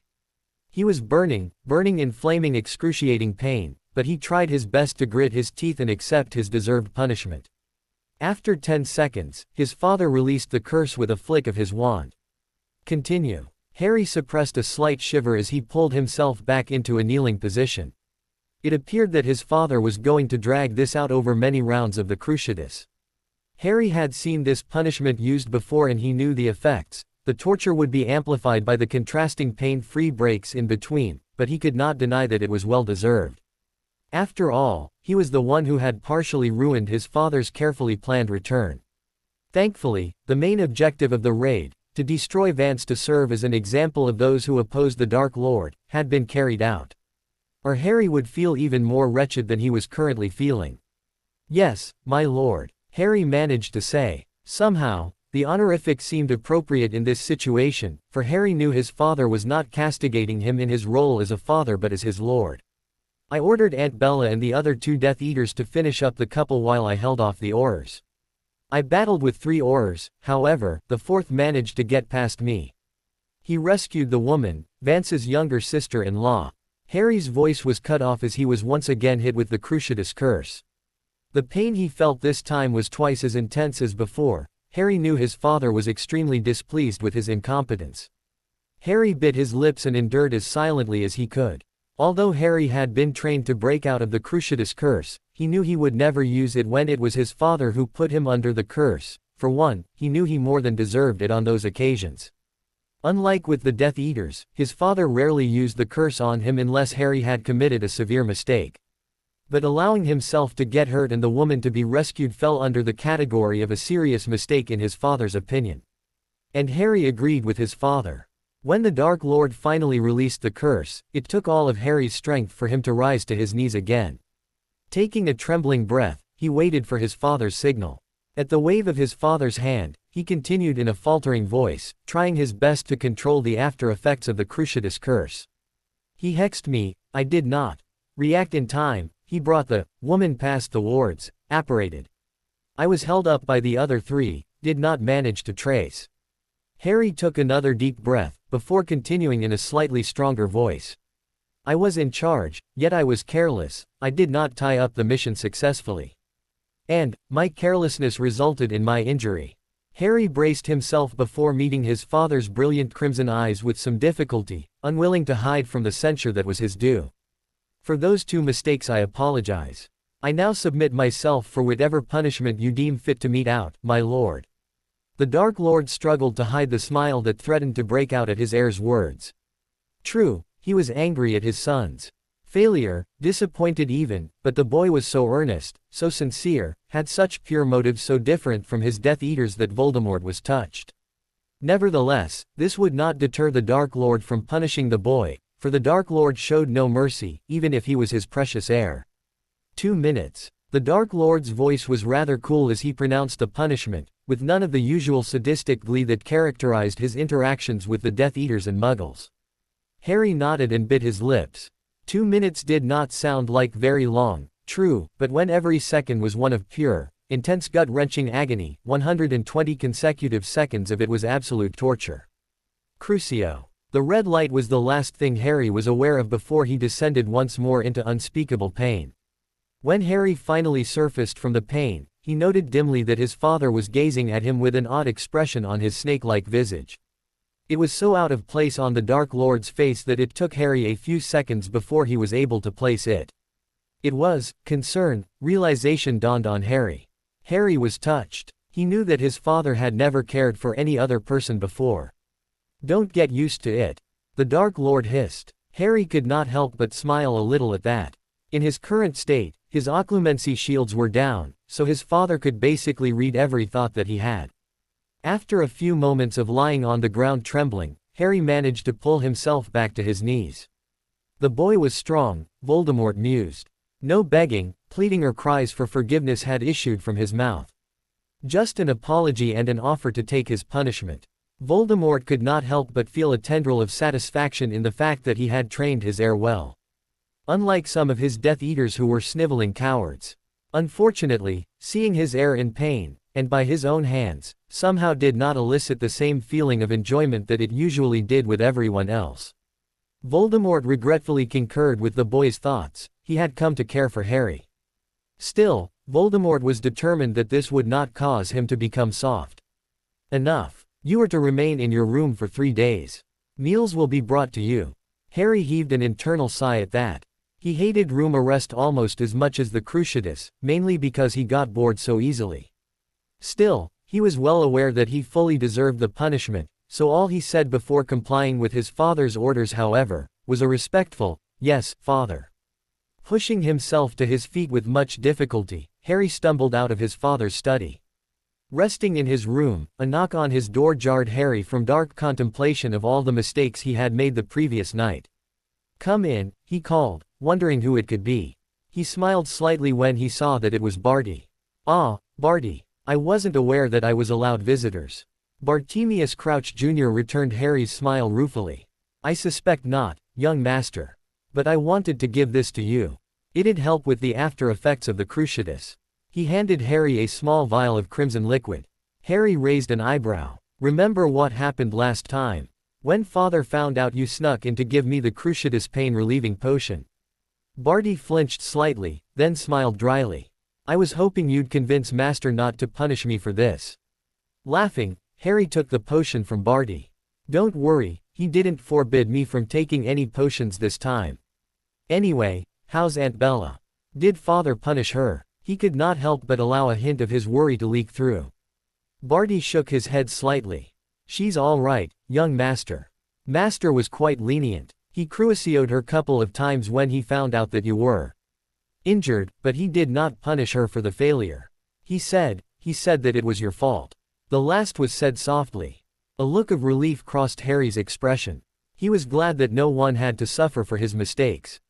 Yes, it was. I was in charge, Harry stated, before changing the subject. So, tell me about how the breakout went. Christmas Eve. The Dark Lord did not believe in Christmas trees or Christmas decorations, so the exchange of presents between Harry and the other Death Eaters was usually done at Malfoy's manor while Harry left his father's present on the desk in his father's study. This year, when he came to do the same, he found that his father was still awake. Father. Harry greeted politely. Voldemort set aside his work and beckoned for his son to enter. Here's your present, but you aren't allowed to open it till morning, said Harry cheekily, as he laid the nicely wrapped present by the side of his father's desk. Voldemort raised a non-existent eyebrow. I'm always surprised at how you can be so cheeky even after punishment.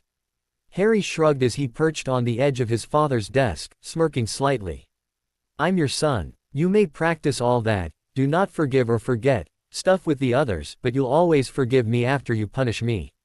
Voldemort shook his head in slight exasperation. Impudent brat. Maybe I was too lenient on you. Harry's eyes widened almost comically, even as he stiffened indignantly. Just when Voldemort thought his son was going to come back with another smart-ass comment, however, Harry deflated, met his father's eyes and replied softly, maybe you were. After a moment of stunned silence at that uncharacteristic comment, Voldemort used legilimency on his heir to figure out what the boy was thinking. At the slightest brush from his father's mind, the boy lowered his occlumency shields immediately, allowing Voldemort access. Guilt, disappointment at his own actions and self-castigation, that was what Voldemort found. Sighing slightly to himself, Voldemort contemplated upon how to deal with the situation. At length, he leaned forward slightly. Listen to me, Harry. Do you know what would have happened had you been anyone else's son? You would have been coddled and fussed over for coming back with a wound. You would have been told how brave you were, to be able to hold off 3 Aurors at once at such a tender age. But you're not anyone's son, Harry, you're mine. My son. And I expect nothing less than perfection. The intensity in his father's crimson eyes touched Harry. He understood that his father was trying to offer what comfort he could. He also knew what his father was trying to say. It had never before occurred to him that his father asked far more of him than any ordinary father asked of his sons. By anyone else's standard, his performance would have been considered good, even great. But not by his father, the Dark Lord's standards, for the man expected him to be perfect. And Harry could understand that. He was, after all, the son and heir of the Dark Lord. I am sorry to have disappointed you, father. I promise to do better. Harry whispered determinedly, even as his guilt eased somewhat. I am sure you will, Harry. You are, after all, my son and heir. The Dark Lord replied with perfect confidence and a little amusement. Now, shall I see what you've managed to scrounge up this year? Voldemort reached for the stylish, black wrapping paper of the present with his slender fingers. With his seeker reflexes, Harry hid the present behind his back and mock scowled. You're supposed to open it only on Christmas Day, father. Voldemort smirked at his son. The clock has struck 12, it is technically the 25th of December, my son. He cast a wandless summoning spell, making the present fly into his upturned hand. Evil, Harry huffed and muttered under his breath, even as Voldemort looked at him pointedly, with an arched hairless eyebrow.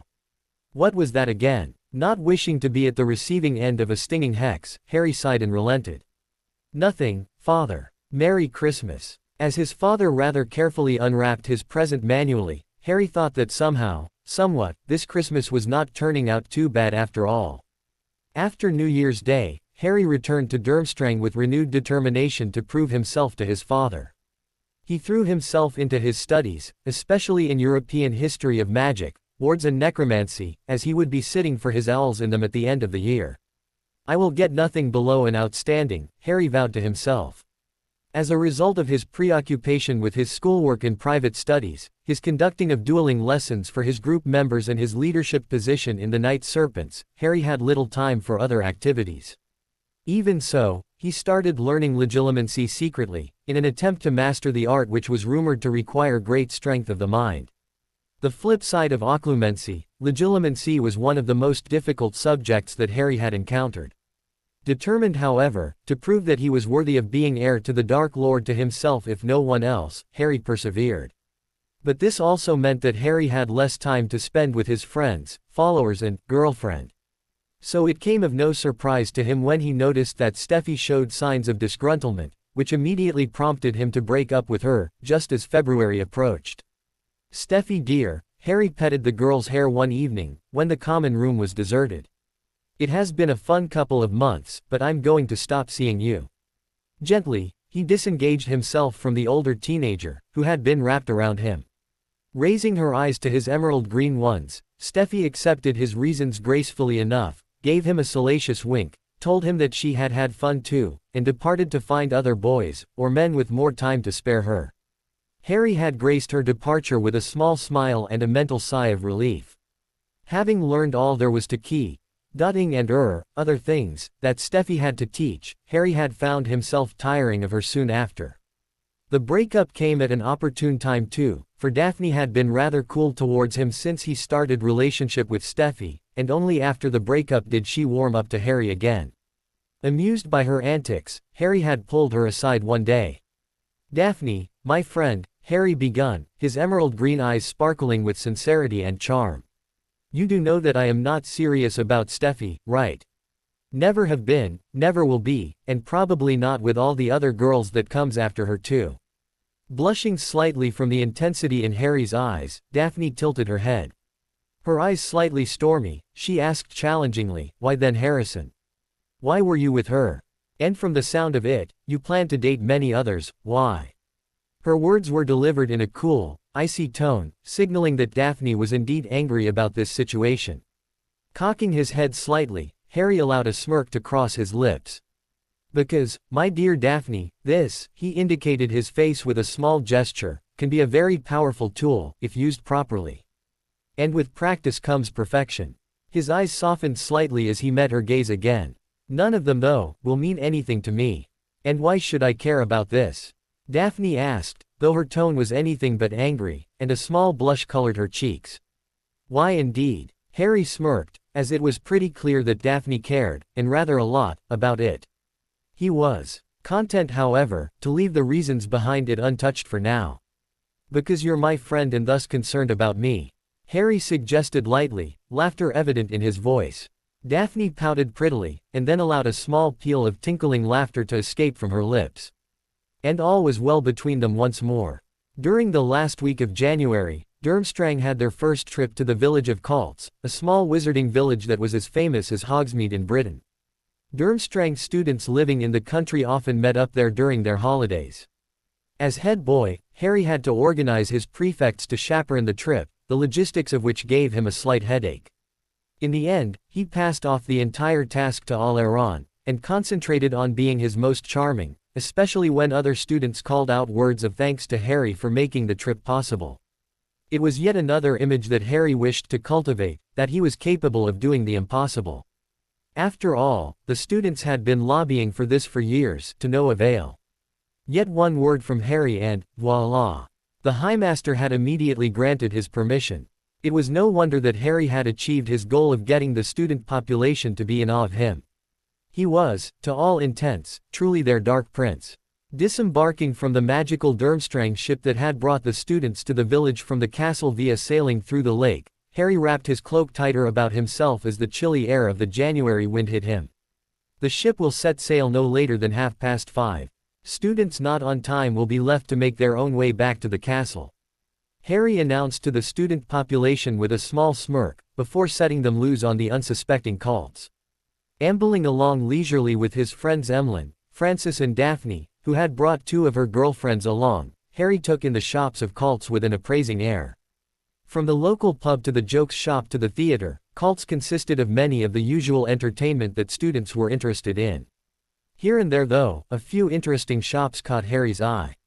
There was the Monster Shop of Monsters, which entrance looked to be sentient, the Butterfly's Dream, a rather shady-looking shop with smoky windows and glitzy curtains, Pines, purveyor of rare magical items since 1888, which Harry thought would be a good place to shop for presents to give to his extended family. Aunt Bella's birthday was coming up pretty soon after all. But no, none of them would be appropriate for him to visit now, especially not with Daphne's two friends tagging along. Both were his year mates. The prettier of the two was from the Lavender Girls, Anne Russworm, cousin of one of his group member, a fifth-year Rune Russworm, while the other was one Amelia Bottlewick, from a newly formed Sapphire Roses.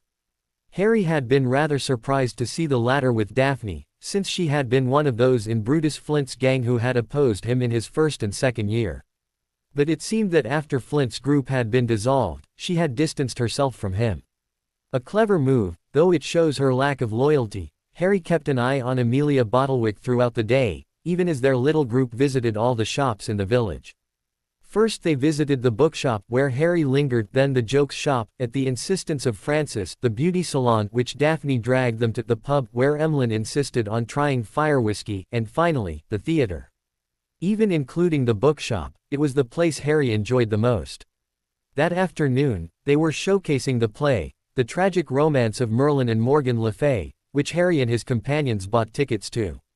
The objects charmers of the show were experts, as the special effects and the backdrop produced were one of the best that Harry had seen in a long time. Clearly, no money had been spared in putting on the play. The banshee was real, as was the centaur, though how the producer had gotten his hands on them Harry did not know.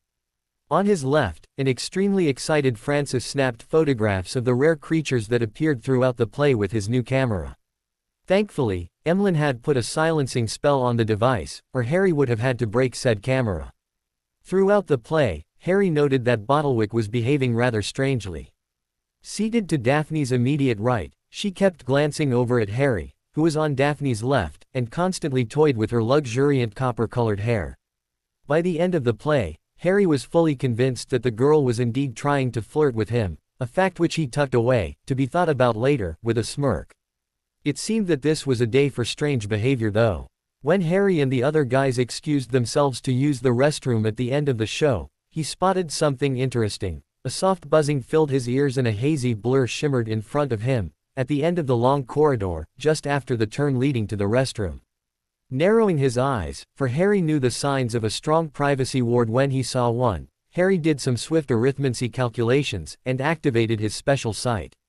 The soft shimmer of intricately spun pale blue lines appeared before him even as Harry, in a sudden flash of Gryffindorish rashness, raised his wand with a small smirk.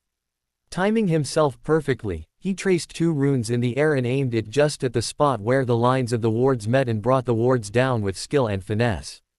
Only to see the sight of two students with flushed faces and must-hair key-ing.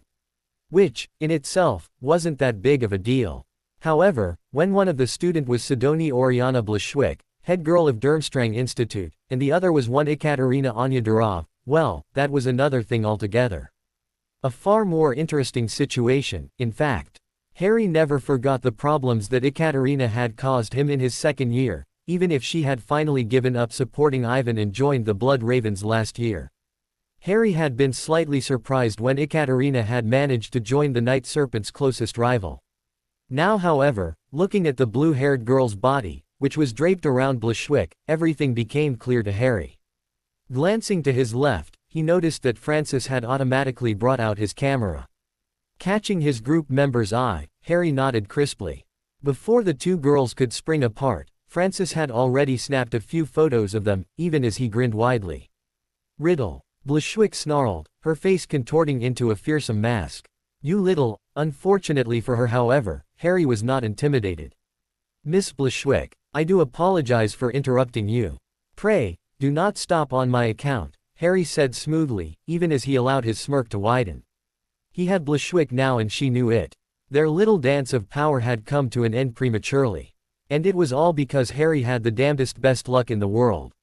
While homosexuality was tolerated in the wizarding world, it was upon the condition that the persons involved were discreet about it, unless one was powerful enough such that the slight disdain did not matter.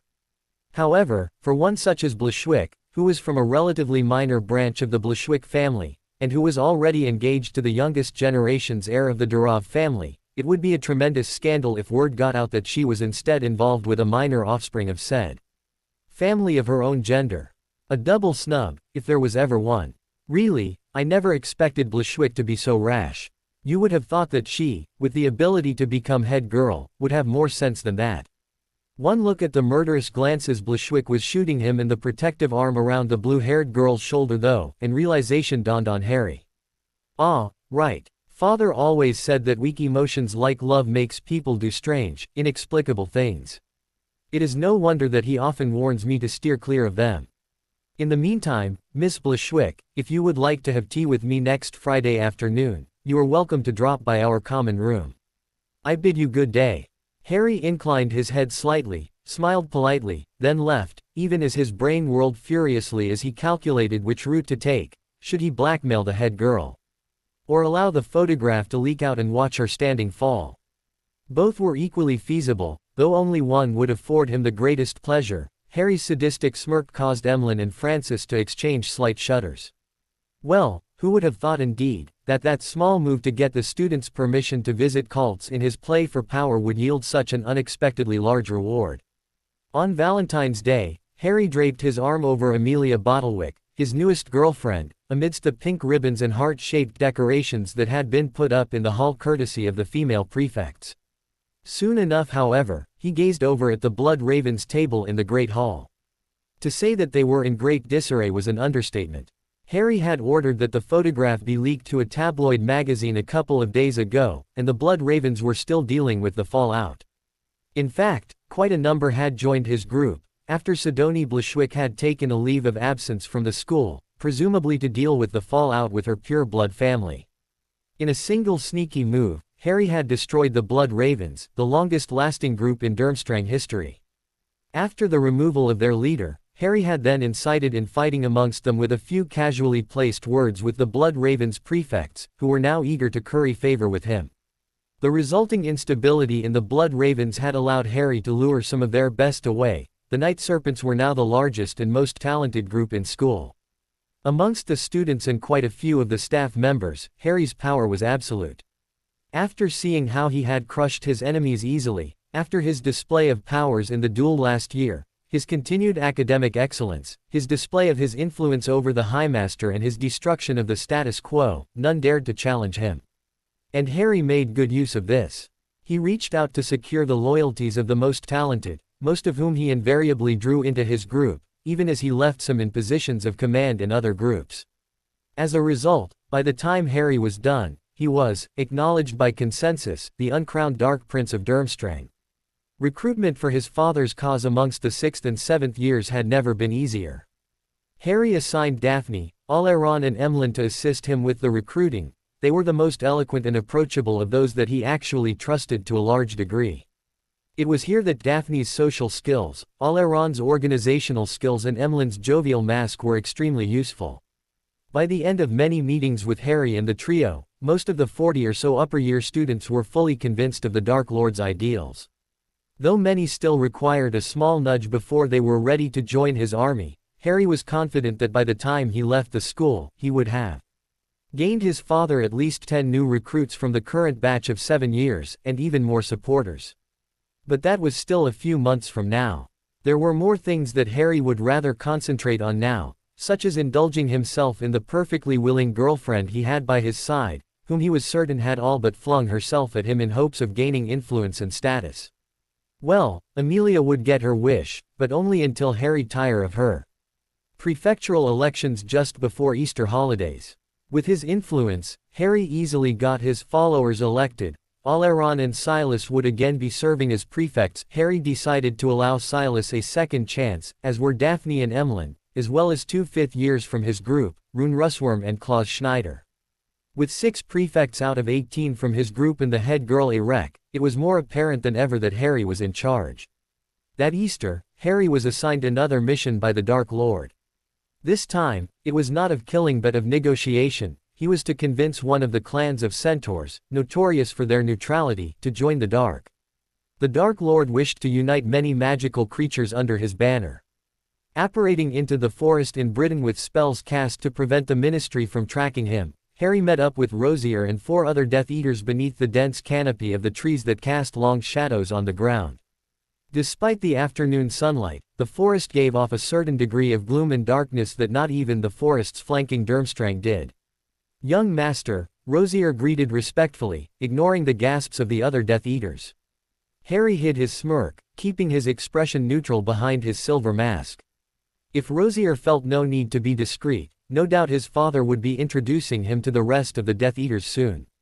Currently, however, Harry still found himself being eyed curiously by the common Death Eaters not in his father's inner circle. Stepping into a clearing, Harry led the way to a dozen centaurs, their proud, muscular bodies rippling in the sunshine. His gaze fell on the leader, a dappled gray male with dark hair, and whose hands Harry shook solemnly. "May the stars shine upon our alliance. I, Harrison Maximus Riddle, will be representing the Dark Lord in our discussions." The leader stared at Harry for long moments with his liquid brown eyes before offering his hand. Besides him, a chestnut-haired centaur with dark brown body stamped his hoof angrily at the ground, a foal. "They sent a foal to lead the negotiations with us. An insult, Aeolus, this is an insult." Aeolus, leader of one of the largest clan of centaurs in Britain, stared at Harry even as he replied, "What Cosmos has pointed out has some logic. What say you, dark child?" Raising his head to meet the challenge, Harry allowed his magical aura to flare out. While it might not be as powerful as the Dark Lord's, Harry was pretty sure that it was dark enough. And impressive enough, if the slight shudders from the centaurs were anything to go by. "I say that age is of no matter, Aeolus. What does matter, however, is power." Harry allowed his eyes to travel over the gathered centaurs, guessing that the intensity of his gaze just might get through to them. "Power is everything. With power shall come the freedom all so dearly craves. What do you have to gain from this alliance, you ask? Everything, I say. As things are, you and yours stand to lose everything. The Ministry will not leave you alone much longer. Surely you've heard of the anti-human laws currently being floated around the Wizengamot. Planted there, no doubt, on the Dark Lord's orders, but Harry was not going to tell the centaurs that. Raising his hands, he gestured to the trees surrounding the clearing. "Soon they will encroach upon your forests. Chase you out in the name of civilization.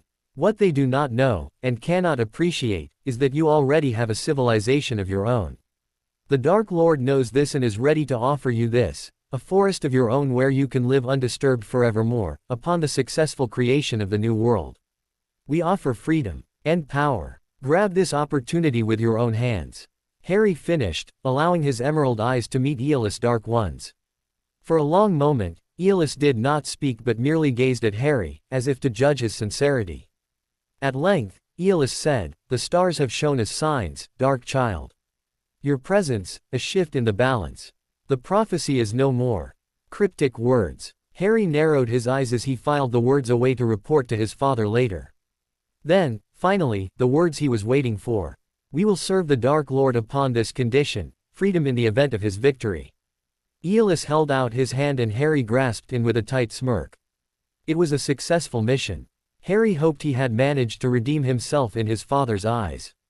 After Easter, Harry broke up with Amelia Bottlewick after getting annoyed with her incessant flirting one day, when he was trying to concentrate on his studies. Amelia was extremely clingy, but in the end, a stern glare from Harry had gotten her to leave him alone. Relationship problems, young master. Oleron, who had just watched Amelia storm out of the now almost deserted common room, asked softly, not wishing to anger his young master, but unwilling to leave things be without voicing his concern. The young master waved him off dismissively, even as his eyes never left his necromancy textbook. "She doesn't matter, it's not a problem." Oleron knew he should leave it at that. The young master said that it was not a problem, ergo, it wasn't a problem. But he had seen the young master break up with 2 girls in the span of 5 months, with neither of the relationship lasting any longer than 2 months. Since they were the first relationships that his young master was involved in, Oleron could not help but feel worried. Lowering himself to one knee, Oleron gazed up at his young master. Steeling himself, he hesitantly said, "I apologize if I seem presumptuous, but this isn't healthy, my prince." He lowered his head and allowed his worry to lace his voice, as he knew that he'd be reprimanded for overstepping his bounds. Nevertheless, that was a chance he was willing to take, as long as the young master would heed his words. Sure enough, the young master closed his textbook carefully before turning to Oleron, a cool expression on his face. Grabbing Oleron sharply by the chin, the young master wrenched his head upwards so that Oleron met his gaze. Despite the sharp pain, Oleron remained silent. Instead, he allowed his eyes to speak for him as he beseeched the young master to listen to his words. After a while, the young master dropped his fingers. "Your concern is noted, Oleron. You are dismissed." Knowing better than to continue after a second dismissal, Oleron bowed and retired to his room. Relationships were the least of Harry's concerns as he waited his turn in the rather dingy classroom with the 5th years to be called for his wards and necromancy practical of his owls. At length, a neutral voice, which nevertheless held a tremor of terror, issued from the next door classroom. "Riddle, Harrison." Harry stepped into the next room, giving Frederick Flint, who appeared to be overseeing the examinations today, a sharp smirk. Flint practically paled before him, before gesturing him to the nearest free examiner without meeting Harry's eyes. Noting the wrinkled face, sharp eyes and the bearded chin, Harry realized that it was the same examiner who had tested him in charms the year prior. "Good afternoon, Professor Dragonov." Harry greeted the old wizard courteously, shaking the hands of the professor. "Good afternoon to you too, Mr. Riddle. A pleasure to see a young prodigy like you again," Professor Dragonov exclaimed. "The pleasure is all mine, Professor Dragonov," Harry said smoothly, even as he took a seat across from the professor. Professor Dragonov beamed, then waved a hand airily at the box on his table. "Shall we start with wards then, Mr. Riddle? Your task is to open this box as quickly as you can." Harry inclined his head politely, then turned his attention to the innocuous-looking box on the table. Activating his special sight, he saw that the box was wrapped in a cage of golden lines, intricately so, with quite a number of alarms and curses built in. Compared to the wards that Harry encountered protecting the homes of his victims, however, the ward on the box was a piece of cake. Concentrating, Harry used his wand to focus his magic on the knots of the wards, teasing and prodding, occasionally stopping to disarm the alarms or curses. And, voila! Harry aimed his magic just so, at the most crucial knot of them all, and the ward unraveled silently, disappearing from his sight. Flicking his wand in the box's direction, Harry lifted the lid of the box magically. The whole process, from start to finish, had not taken longer than 3 minutes. "Bravo, Mr. Riddle. Beautifully and skillfully done." Dragonov nodded his head approvingly, marveling at the skills of the young man sitting across him. The best student so far had taken almost 15 minutes to succeed, and here this young man was, taking less than a fifth of the time. A prodigy indeed. Modest too, if the polite thanks from the young man was anything to go by. "Now, can I ask you to build a strong, advance warning ward around this box? Think of it this way, the owner is a man wishing to hide certain secrets from his lady wife in this box." Dragonov winked, then sat back and watched. After 5 minutes, Harrison Riddle placed the box back onto the table and conjured a small stone. "This stone will give indication of the warning, Professor," Harrison Riddle had informed him with a charming smile. Using his most discreet diagnostic charm, Dragonov was most surprised when a dark glow emitted from the stone. Touching the stone, he noted that it emitted a heat that was quite noticeable. "Exemplary, Mr. Riddle. Were the owner to wear this, he would most certainly have discreet and advance warning should anyone try to open the box. Why, even the most discreet of diagnostic charms set off the alarms. And I can see that your wards are intricately done indeed." "Well done," Dragonov complimented, his eyes sparkling. This was why he had chosen to become a professor. To see the first successes of bright young minds. Harry hid a smirk at Dragonov's compliment, even as out of the corner of his eye, he noticed Frederick Flint trembling. Truly, it had been so easy to perform the ward's owls that Harry wondered why he had even bothered studying for it. Now, for necromancy. The next night, Harry found himself wrapped in his black fur-lined cloak in the open field outside the castle, waiting for his turn to take the examination with Alexei and 4 fifth years. Necromancy was not a popular subject indeed. 2 of the 5th years went first, EACJ disappearing behind 1 out of 2 privacy wards on the field. At length, they reappeared, looking immensely drained and tired. Waving to Harry with exhausted smiles on their faces, they left for the castle. At last, it was Harry's and Alexei's turns. Glancing over at Alexei, he saw that the boy was even paler than usual. It was a sign of how important he had come to view this examination as. "I have confidence in you, Alexei," Harry suddenly said, unsure of why he was actually comforting his friend. Perhaps it was because the teenager looked extremely lost, stirring up the protective instincts in Harry that he had towards everyone he considered his. In any case, Alexei straightened at Harry's words. Bowing slightly, he managed to flash Harry a shaky smile. "Thank you, my prince." And with that, he went forth to disappear behind one privacy ward, while Harry headed for the other. He felt a slight tickle as he stepped through the wards, and knew that it had been modified so that it allowed humans entry and exit. What he did not expect to see, however, was the many corpses that were scattered throughout the field, some half rotted away, some merely skeletons, while others still looked as if they could be sleeping. Narrowing his eyes, Harry did not startle when a shadowy, hooded figure glided to his side. Harrison Riddle. Harry turned a bland expression on the figure and gave him a polite nod.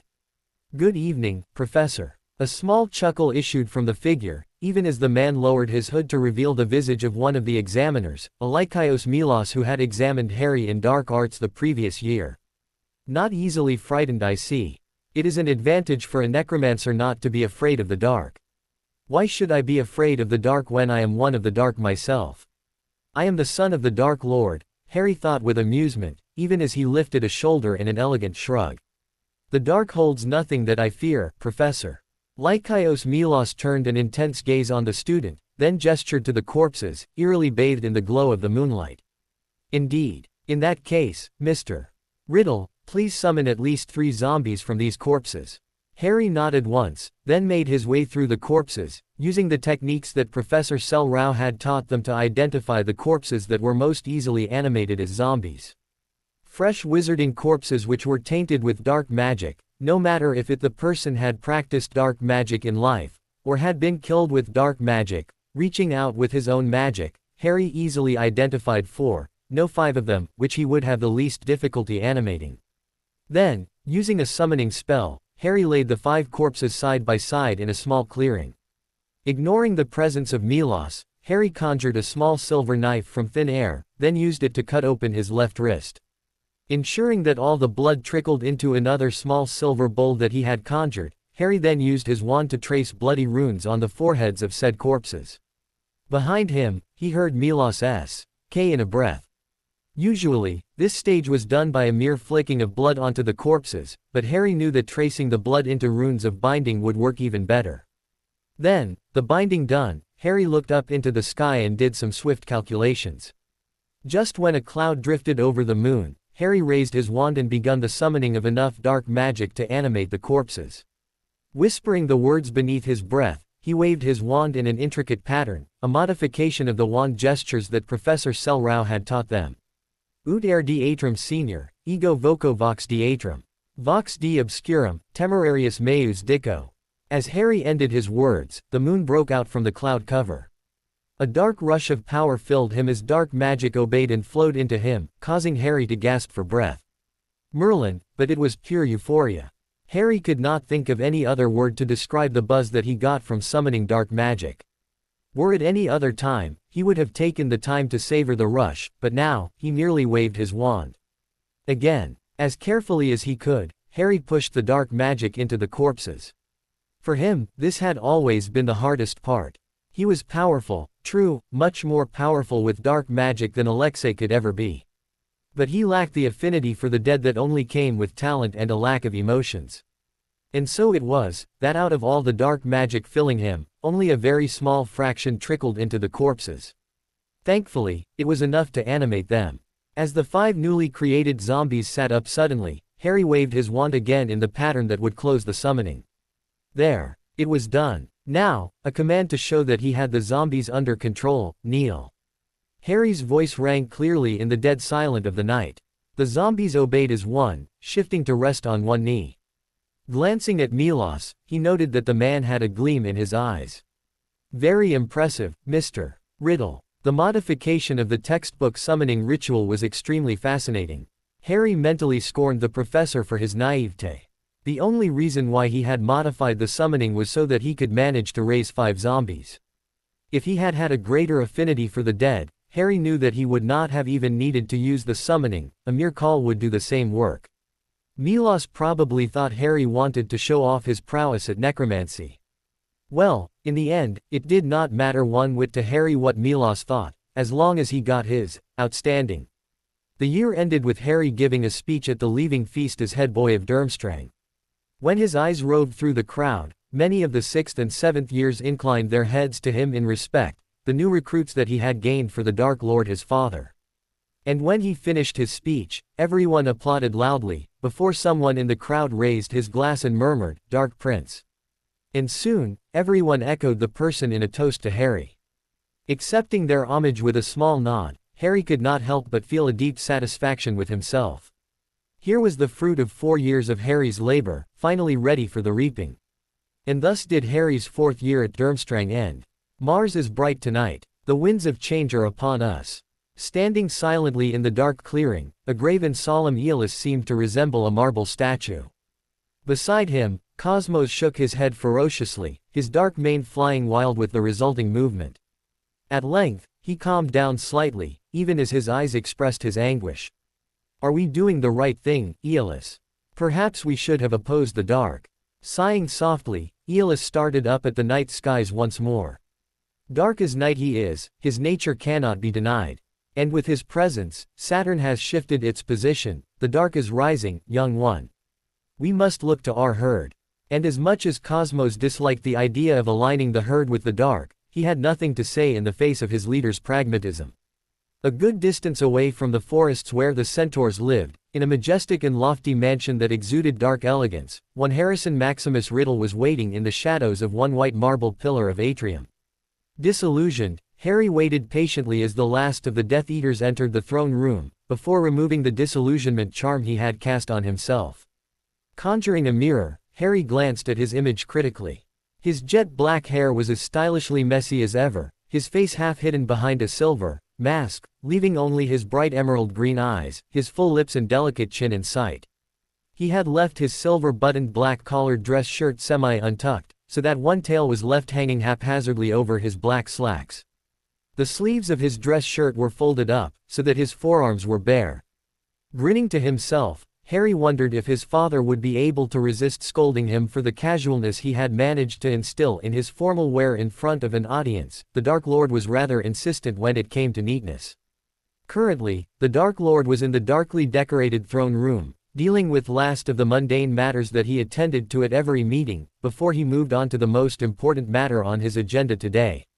Rising from his black marble throne, he allowed one corner of his mouth to tilt upwards as all the Death Eaters assembled in neat rows before him turned their full attention to him.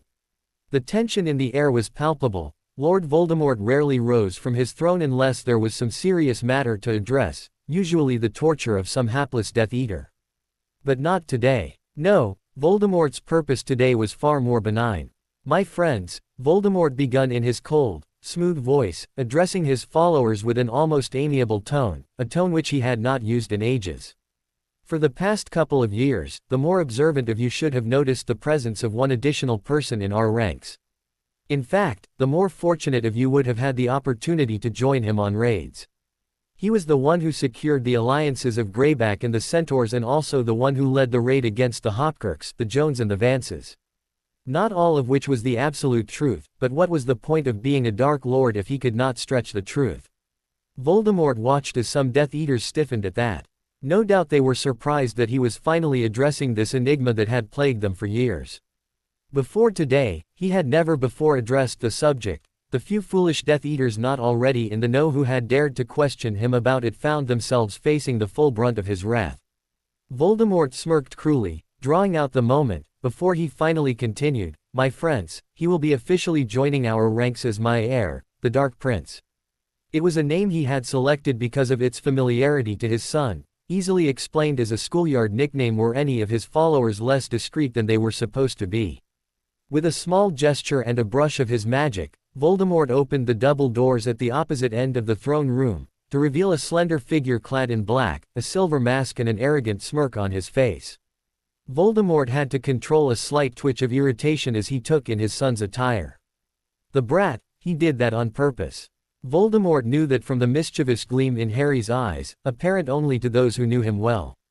Nevertheless, this was not the time and place to call him on it, and Harry, impudent brat that he was, knew it too. Voldemort suppressed his urge to hex the boy and watched as Harry strode up to the edge of the raised dais upon which his throne sat, before sinking gracefully onto one knee just below the dais.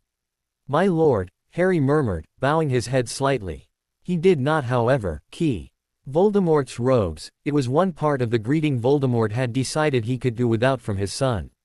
"Hold out your left arm," Voldemort stated. Yes, tonight was the night he would mark his son, to make official the decision that his son had chosen 2 summers ago. Pride, that of a father for an accomplished son, filled the Dark Lord even as Harry raised his head and offered his left arm. Staring up into his father's crimson, intense eyes, Harry allowed a genuine smile to cross his lips. This was his choice, his wish, to aid his father in his goals, and he was looking forward to the tangible symbol of his decision that was to be burned into his skin. Harry braced himself as the Dark Lord drew his wand and pressed it into Harry's left forearm. "Do you swear your loyalty, now and forevermore, to me and to the dark?" Voldemort begun the short ritual with an abbreviated form of the vows he usually made his Death Eaters swear. "Yes, my lord, I do so swear." Harry's words were clear and ringing, betraying none of his excitement. "Mors madre silveris vestigium," Voldemort whispered. Clenching his teeth together, Harry rode out the pain as the burning fire on his left arm seemed sink into his very veins and to spread throughout his entire bloodstream, which was actually not far from the truth, since the dark mark worked by spreading its magic throughout one's entire being, into the very magical core of the person. The Dark Lord was a possessive master. Once a wizard or witch swore their loyalty, it meant a lifelong service. Not that Harry had any problems with that. He knew that his father had been initially reluctant to formalize his decision. It was funny really, how the Dark Lord, who usually took advantage of others mercilessly, had been so fatherly when it came to decisions regarding Harry's life. Harry's maturity and accomplishments even at his tender age, however, had changed the mind of the Dark Lord. Which was why his father had chosen this night, the night before Harry's 15th birthday, to grant Harry's wish to be acknowledged as his father's heir. Then, at last, the marking was over. Harry glanced down at his left arm. Right in the middle of his arm was a tattoo of the dark mark, a skull with a serpent slithering out from the mouth hole, embossed in bright silver on Harry's fair flesh. No, this was not the same dark mark that Voldemort marked his Death Eaters with. This was a mark that his father had specially modified for him. While the other's mark would burn steadily upon being called, Harry's merely gave a slight tingle. While the others could call upon Voldemort by touching the mark, Harry could actually communicate verbally with his father should he invoke his mark, though it required a large amount of magical energy. And best of all, Harry's mark was also connected to all the other Death Eaters in his father's service. He could summon each and every one of them, just like his father, although they could not contact him directly. "Rise, my son." Voldemort's command interrupted Harry's thoughts.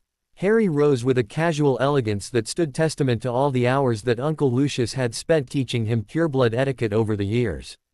Knowing instinctively what his father wanted, he turned to face the Death Eaters with a graceful twirl. "My friends, behold the Dark Prince." For a moment, the room remained deadly silent. Then, one Death Eater, whom Harry identified as Lucius Malfoy, stepped forth and bowed, murmuring, "My prince." His words were soon picked up by the other Death Eaters, who practically tripped over their enunciation of the title in their haste not to be perceived as a dissenter.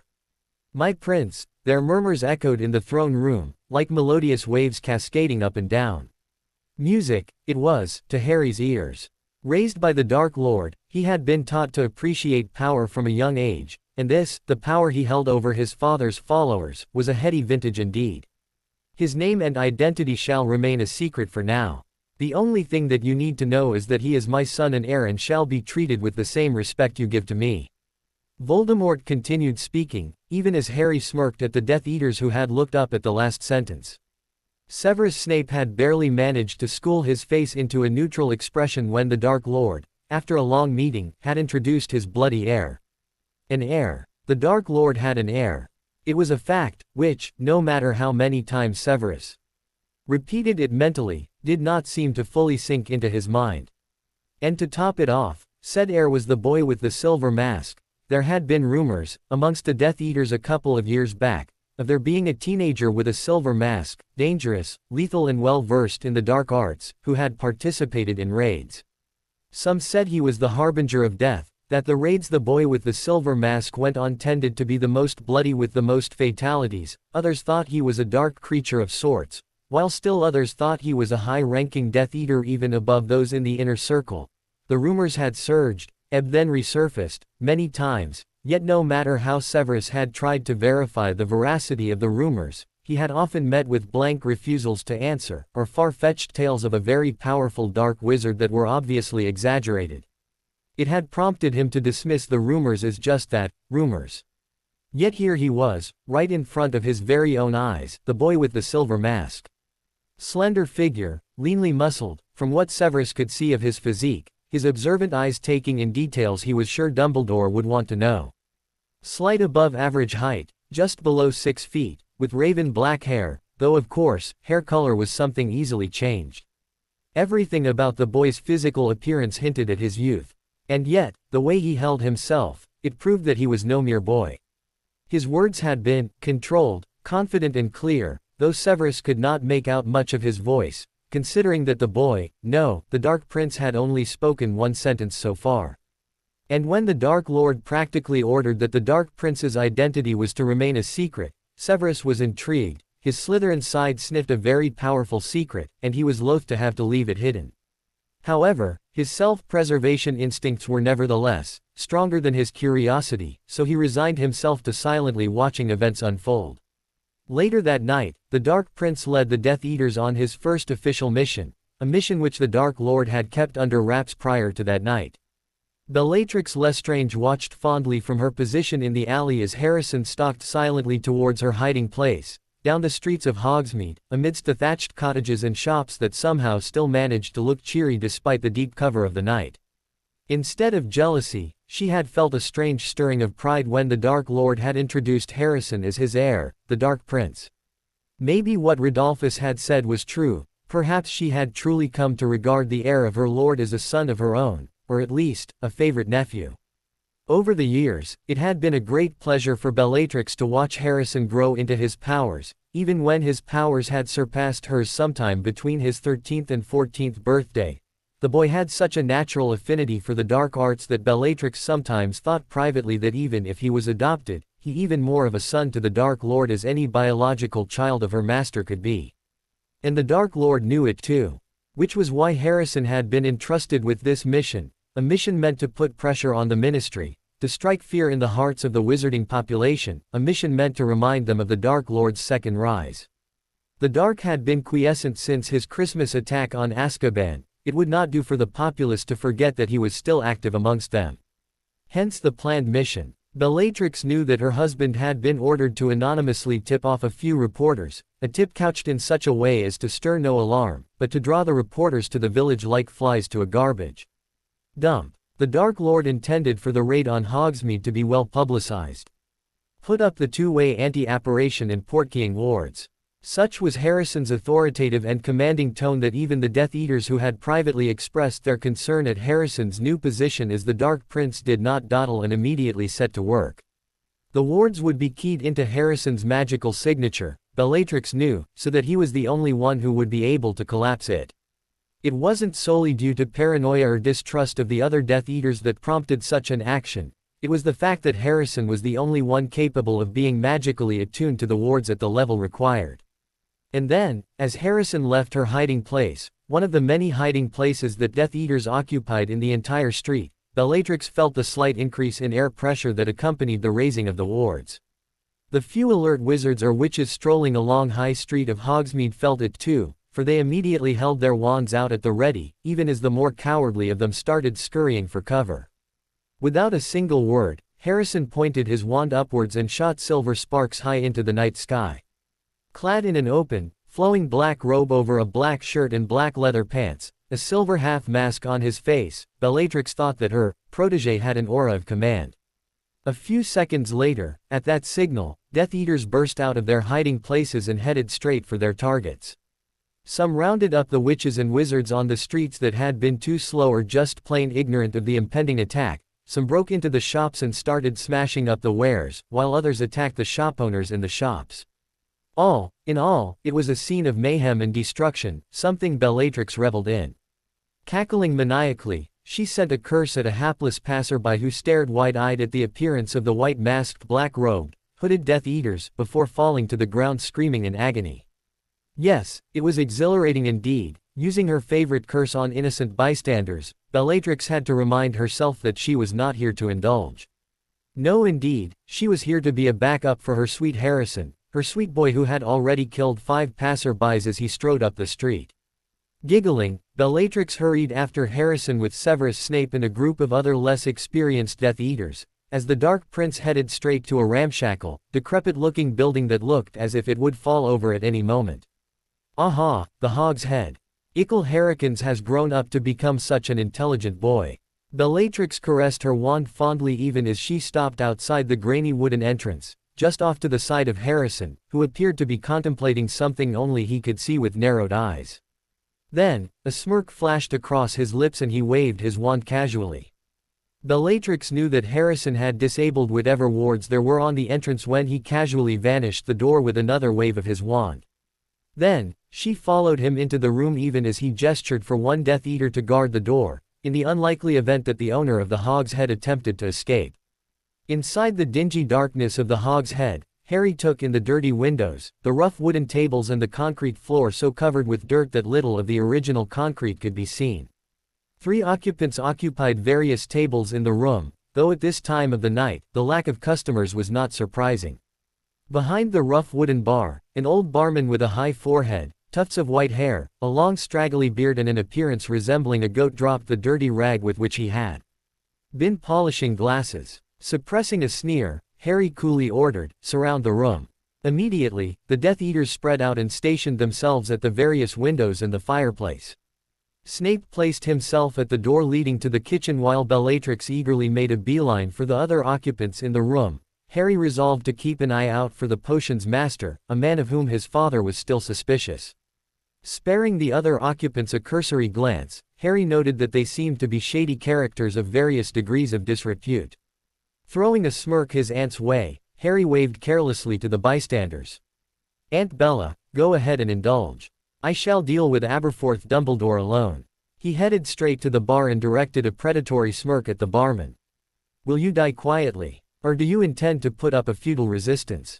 Out of the corner of his eyes, Harry noted that his aunt immediately started enjoying herself with the bystanders, one of whom, apparently, was a goblin.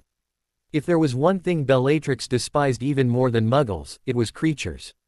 It was no wonder then, that she had such a beatific smile on her face that suggested that Christmas had come early for her. "I don't have to talk with the likes of you." Aberforth Dumbledore spat angrily, aiming his wand at Harry and shooting a curse his way. "The likes of me? Why, Aberforth Dumbledore, you don't even know who I am." Harry dodged the curse easily enough, then started engaging the old barman in a duel. He allowed all his anger at Albus Dumbledore, the doddering old fool of a man who had caused him to live 6 years of his life with the abusive Dursleys, to be directed at his younger brother. Spells flew back and forth, shattering even the steady furniture of the Hog's Head, blasting holes in the already ugly walls of the bar. Once more, Harry allowed himself to indulge in the pleasure of dueling with dark magic, though not to let himself go too fully that he was unaware of his surroundings. No, Aberforth was too experienced a duelist for Harry to be able to survive should he make that mistake. No sooner did Harry have the thought did he see Aberforth point his wand at Harry. Immediately, Harry felt a soft breeze from his back.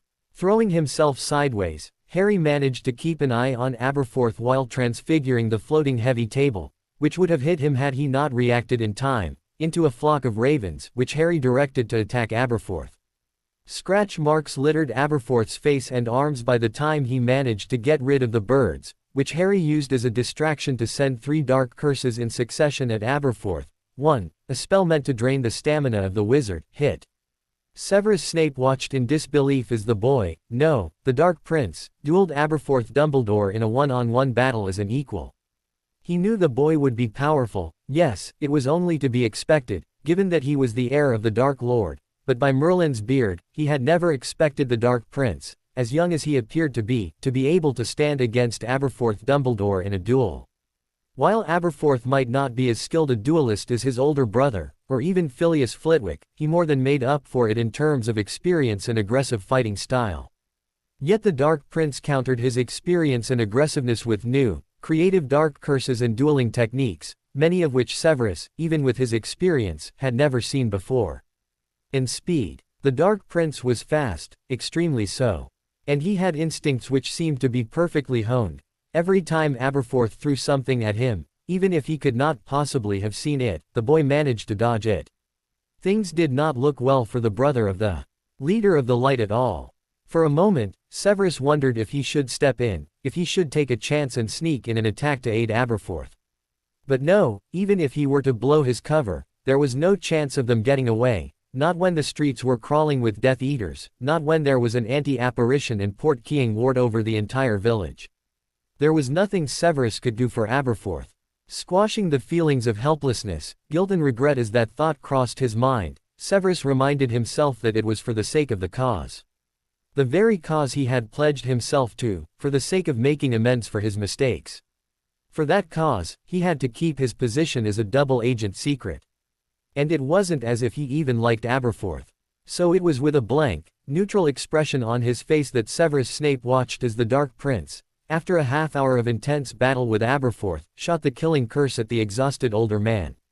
A green flash of light surrounded the goat-like man, who then fell down lifeless. Severus watched numbly as the boy, who should not even have been able to use the curse at that age, smirked in satisfaction.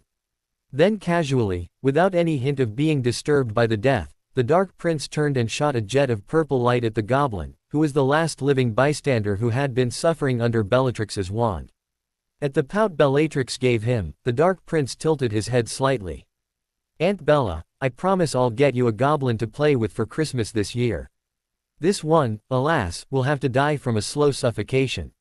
A very slow one. Severus Snape had seen many acts of cruelty in his life, many heinous, monstrous acts perpetuated by the Dark Lord and his Death Eaters.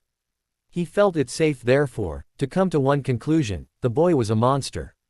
Undoubtedly. After leaving the Hog's Head, Harry felt tempted to burn the whole disgusting place to a crisp. Unfortunately, he wanted Dumbledore to see the sight of his dead brother's lifeless body. A pity, really, Harry murmured under his breath before he turned his attention away and surveyed the deadly quiet, though occasionally punctuated by screams, streets of Hogsmeade, littered with dead corpses and laughing Death Eaters. Turning to the hiding place of the reporters, he noted with a pleased smirk that all were still alive and well, and had had a front seat in the massacre. Good, none of the Death Eaters touched them. I would hate to have to explain to Father how his plan failed because some Death Eaters could not obey simple orders. On hindsight, I should have put a guard on them. Putting them out his minds once he had confirmed with his special sight that they were indeed alive, Harry pointed his wand at the sky. Mors Mordra. With a loudly intoned incantation, Harry sent the dark mark into the air, signaling for all Death Eaters to retreat back to the manor. In the early hours of the morning, Severus Snape swept into the cluttered office of the headmaster, his face deathly pale, his hands clenched into fists by his side and his lank hair even more greasy than usual. His breathing was rapid, as if he had just been in a fight, or had just suffered a bout of the cruciatus. Albus Dumbledore took one look at his spy and immediately gestured the latter to a seat. Severus looked as if he might fall over at any moment. What was it this time? Did Tom torture him again? Since Voldemort's return a few years prior, he had been testing Severus intermittently, trying to find cracks in his spy's facade. Most of these tests took the form of torture. However, when Severus had finally calmed down somewhat, the first words out of his mouth was not what Albus had been expecting. "He has an heir, at Albus." Blink, the spy laid his palms on the table, gritted his teeth and restated, "Albus, the Dark Lord has an heir, the Dark Prince." And tonight, he gave a bitter laugh, then sneered bitingly, tonight was his coming-out party. Severus watched with cold eyes as the implications hit the headmaster. His twinkling blue eyes, usually so bright, dimmed to a swirling darkness as he considered the subtext of what Severus was not saying. Even as the pre-dawn sky seemed to lighten, the mood in the room remained as dark as night. Full moon, dark night, misty, chilly air, despite it being summer. None of which Harry could appreciate at the moment, since he was currently cooped up in his father's study, discussing the Dark Lord's plans for Harry's next school year.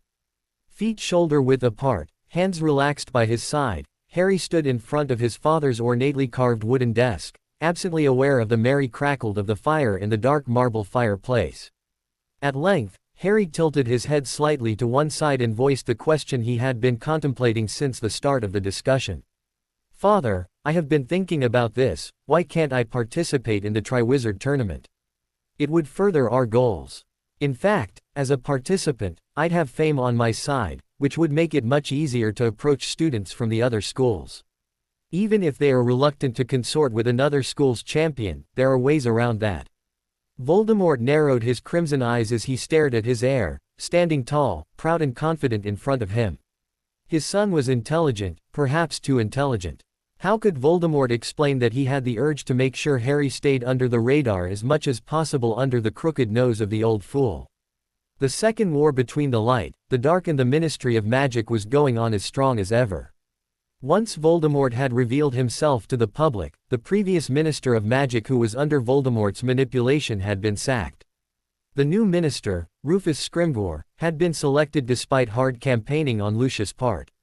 A hardliner against the Dark Lord, Scrimgeour had started cooperating with Dumbledore again. While Voldemort had much of the ministry under his control, until he could replace Scrimgeour, the war was at a stalemate. Not to mention the fact that Voldemort was not planning to launch into all-out war until he knew what the prophecy contained. While the Dark Lord firmly believed that Harry would not betray him, well, it would set his mind at rest if he could just find out what the prophecy contained.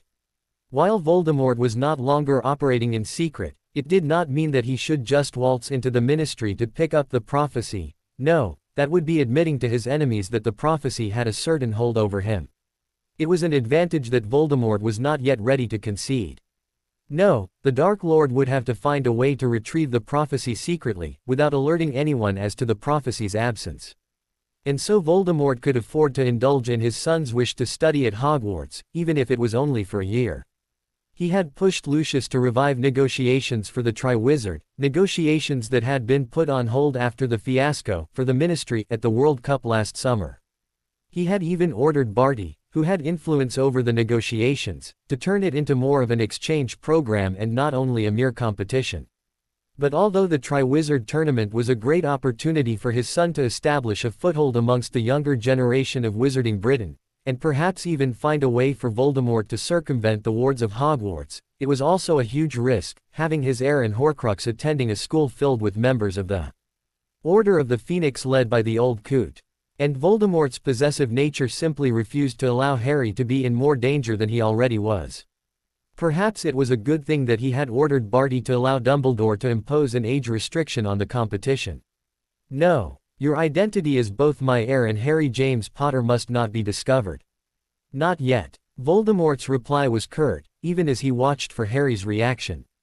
His son's face was a neutral mask. Years of practice had taught his son the ability to hide his feelings even from the Dark Lord, whenever he wished to. And with his current occlumency skill, even Voldemort was not able to scan his mind without a verbal attack and a strong fight. Yet he suspected that Harry was not fully satisfied with his answer. After a silent minute, his son inclined his head. "I understand, Father." Draco Malfoy strode into the train compartment of the Hogwarts Express coolly, his Slytherin friends following at his heels.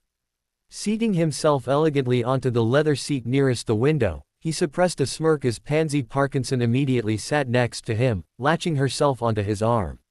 The dark-haired girl had been interested in him since forever, and over summer, Draco had finally allowed himself to reciprocate slightly, knowing that being seen as a couple with the unofficial leader of the Slytherin girls in their year, and female fifth-year prefect of Slytherin, would boost his standing even further.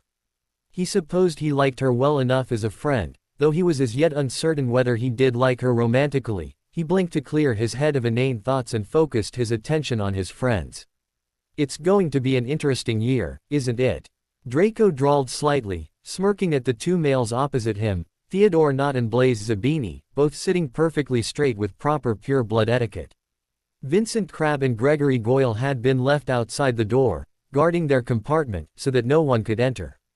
Theo's greenish-hazel eyes flashed with amusement, even as he inclined his head in agreement. "What with the Triwizard Tournament and Harrison's presence, I simply can't wait to see what will happen." Blaise's teeth were pearly white as he grinned at that comment. "From the tales you two have told me about the Dark Prince, I suspect it'd be an exciting year indeed. And perhaps he'll manage to put the Gryffindors in their place." Just as Draco was about to admonish Blaise for using Harrison's title in semi-public, there was a loud commotion from outside the compartment. Raising an eyebrow, Draco gestured for Blaise to open the compartment door, even as he rose from his seat. Frowning, all four Slytherins took in the scene outside. Vincent and Gregory were stubbornly blocking the doorway while a red-haired, gangly boy, Ronald Weasley, shouted at the two. "Need Malfoy to get his pompous A.S. out here." Draco caught the tail end of Weasley's words. Now, Draco was not a boy who took well to insults. Yet he found the level of insults that Weasley was wont to use childish and generally not worth his time to even feel insulted over. That did not mean, however, that he was about to take that kind of disrespect lying down. Casually, he strolled out of the compartment. "Why, Weasel, pray tell us the reason why you've chosen our compartment to start frothing at. I'm sure all of us would be interested in hearing it." With a smirk, Draco cast a significant glance at all the heads sticking out nearby compartments. Turning beet red, Weasley practically snarled, "You bloody, stupid git." Malfoy, before he could say anything more however, Draco sneered and flicked his wrist. A split second later, he had his wand out from the ostler, and had it pointed at Weasley. "Silencio." Weasley gaped at him, lips flapping, even as his pea-sized brain tried to process the fact that Draco had somehow gotten the drop on him. Ignoring the silently spluttering boy, Draco turned to give his companion a glance. The mudblood Granger was currently looking at Weasley worriedly. Before she could release the boy however, Draco drawled, "Now, Granger, perhaps you'd like to enlighten us. Or is this merely another attempt at invading our privacy?" His friends snickered at that, no doubt delighted at the show he was putting on. Granger's bushy hair looked even curlier than usual as she, forgetting Weasley's plight for the moment, snapped out, "We were merely coming to get you for the prefect meeting, head boy's orders. But your two goons refused to allow us to speak to you, and did not look at all capable of passing the message either." Draco concealed a frown at Granger's words. True, he did tell Vince and Greg that they weren't to be disturbed at all cost, but did the two idiots truly take him at his word? He would have thought that they would have known to inform him if something truly important came up, like the prefect meeting. Casting Vincent and Gregory a withering glance that vowed that he would be speaking to them later about this, Draco inclined his head as haughtily as he could. "Well, in that case, we had best proceed then. Pansy." He extended his arm to her and waited till she had slid her arm through the crook of his, before heading in the direction of the prefect's carriage, ignoring the mudblood and Weasel. Harry's smirk was predatory as the High Master of Durmstrang, Igor Karkaroff, announced that he had been chosen as head boy for the second year running.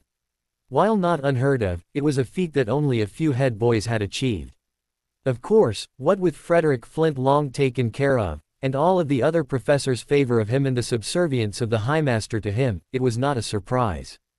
Harry wondered if Karkaroff thought that he could somehow gain favor with the Dark Prince in this manner, for to his mind, it seemed somewhat foolish to appoint him head boy when he was going to be away at Hogwarts for almost the entire year.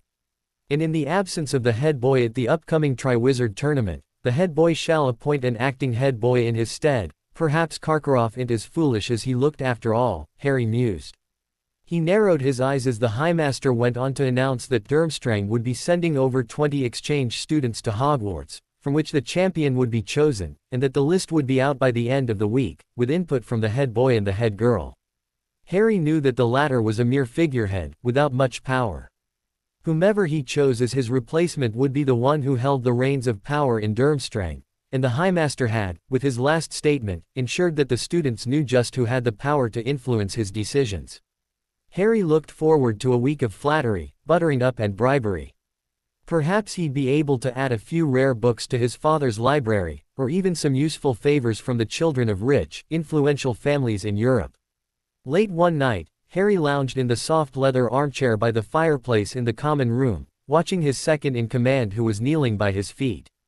Save for the two, the common room was empty, which explained Oleron's position. The older teenager tended to show his subservience when no prying eyes were around. Although Harry found it strange that Oleron, who was usually so dominant around others, liked to do that, he knew that on some level, it comforted Oleron, so he tended to allow it. "Oleron, who do you think I should leave at Durmstrang?" Harry asked, idly, even as his fingers toyed with the piece of parchment in his hand. Meeting his young master's gaze, Oleron clenched his fist slightly. His expression was slightly guilty as he spoke. My prince, I'm afraid I am unable to offer an objective opinion on this issue." Harry eyed Oleron in silence, allowing Oleron to stew uncomfortably for a few minutes before he let soft laughter escape from his lips. "Relax, Oleron. I am well aware of your conflict of interests, which makes me wonder, what would you do, my friend, if I ordered either you or Silas to accompany me to Hogwarts and the other to stay behind?" Harry suppressed a smirk as his follower shifted his weight slightly. Oleron was not a fool. He was sure that his follower knew the hidden meaning of his question. He watched as Oleron squared his shoulders, met his eyes and bared his soul. "I will follow your orders without hesitation, young master. Although I love Silas dearly, your will is my foremost priority." His words were sincere, the emotions in his eyes unmistakable. He had even lowered his occlumency shields. Not for the first time, Harry wondered just how much Oleron knew, or suspected, of his learning of legilimency, a skill that Harry had worked hard at the previous year, and only revealed to his father over the summer holidays. And while Harry was not yet proficient at the skill, he was good enough to brush against Oleron's mind and confirm that what the male had just said was the truth, and nothing but the truth. "I am very pleased, Oleron." Harry petted the older male on the head lightly. A smirk played about his face even as he continued, "I always reward my followers when they have done well, Oleron. This then, shall be your reward. You will be the acting head boy at Durmstrang in my stead, and Silas shall stay to aid you. I expect you to maintain the Night Serpent's power over the student population." The older male's dark blue eyes shone with pure gratitude for a few seconds, before he managed to regain his composure. Bowing his head, Oleron murmured, "I cannot thank you enough, my prince. Be rest assured, I will not fail you." Harry's lips curled in satisfaction. All was as it should be. He was ready to submit the name list to Karkaroff come morning. Then, in a week's time, it would be off to Hogwarts they go. The day the Durmstrang and Beauxbaton students were to arrive, Martin Charles Potter found himself excitedly awaiting their arrival just outside the castle, just like many other students. As it was a cold, chilly September evening, he had his thick red and gold scarf wrapped around his neck, and his thick winter cloak on, like all the students waiting outside. His eyes traversed the student population, all lined up in rows according to year. The entire castle, it seemed, had gathered outdoors, including Professor Dumbledore, the teachers, and of course, his dad, the dueling professor. As if Dad would miss this for anything. James's excitement had shown all week, from the way he lectured his classes. "Now, not that I expect you to, but should you get into a duel with any Durmstrang or Beauxbaton student, I want you to uphold Hogwarts' honor and defeat them." To the way he practically volunteered to be the teacher in charge of the exchange students during their time at Hogwarts. Martin smiled as he recalled how his mother, Samantha, had rolled her eyes with exasperation at his father's antics during the fire call they had earlier this week. "Exciting, isn't it?" Martin turned to the side to smile at his best friend, Ginevra Weasley, who was also his year mate. Thank goodness Professor Dumbledore had allowed him to start school a year earlier, at the insistence of his dad, which meant that he was allowed to start school the same year as Ginny. Or, he, being born in October, would have had to wait till the following year, and wouldn't that S.K. Yeah, Gin, pretty exciting. How do you think they'd arrive? That is something for me to know and you to find out, isn't it, Potter? A cool, sneering voice drawled from somewhere behind him. Martin spun around, only to see one Draco Malfoy, in all his own pallor, standing right behind him, flanked by his Slytherin sycophants, Theodore Nott, Pansy Parkinson, Blaise Zabini, Vincent Crabbe and Gregory Goyle. Malfoy. Martin spat out, his voice thick with irritation. Really now, it was just his luck. Trust Malfoy to ruin his excited mood. Sometimes, Martin thought he hated Malfoy as much as Ron did, a feat which Ginny thought was impossible. No one, she had reasoned, could hate Malfoy as much as her brother did, though she conceded that perhaps Martin could be a close second. Malfoy had a bored air around him as he casually flicked away a piece of imaginary lint on his robes. Yeah, that's my name. Are your brains useful for anything other than pointing out the obvious? His fellow Slytherins snickered at that, even as Martin felt himself flush at the jab. No, Martin had to tell himself, he would not hex bloody Malfoy into bloody pieces in full sight of the teachers, and his dad. Luckily for him, Ginny intervened with her usual fiery temper. Stop baiting Martin, Malfoy, and just shut it, won't you? A cold glint entered Malfoy's gray eyes as he allowed a sneer to lift the corner of his lips. And why should I listen to anything you have to say, blood traitor? Martin saw the effects of Malfoy's words, a subtle shudder ran through Ginny. He supposed he couldn't blame his best friend, Malfoy could be downright threatening sometimes. Whenever he got the glint in his eyes, it was no wonder that he was called the Ice Prince of Slytherin. Before Martin could form a suitable retort for his friend however, cries of oohs and ahs filled the air.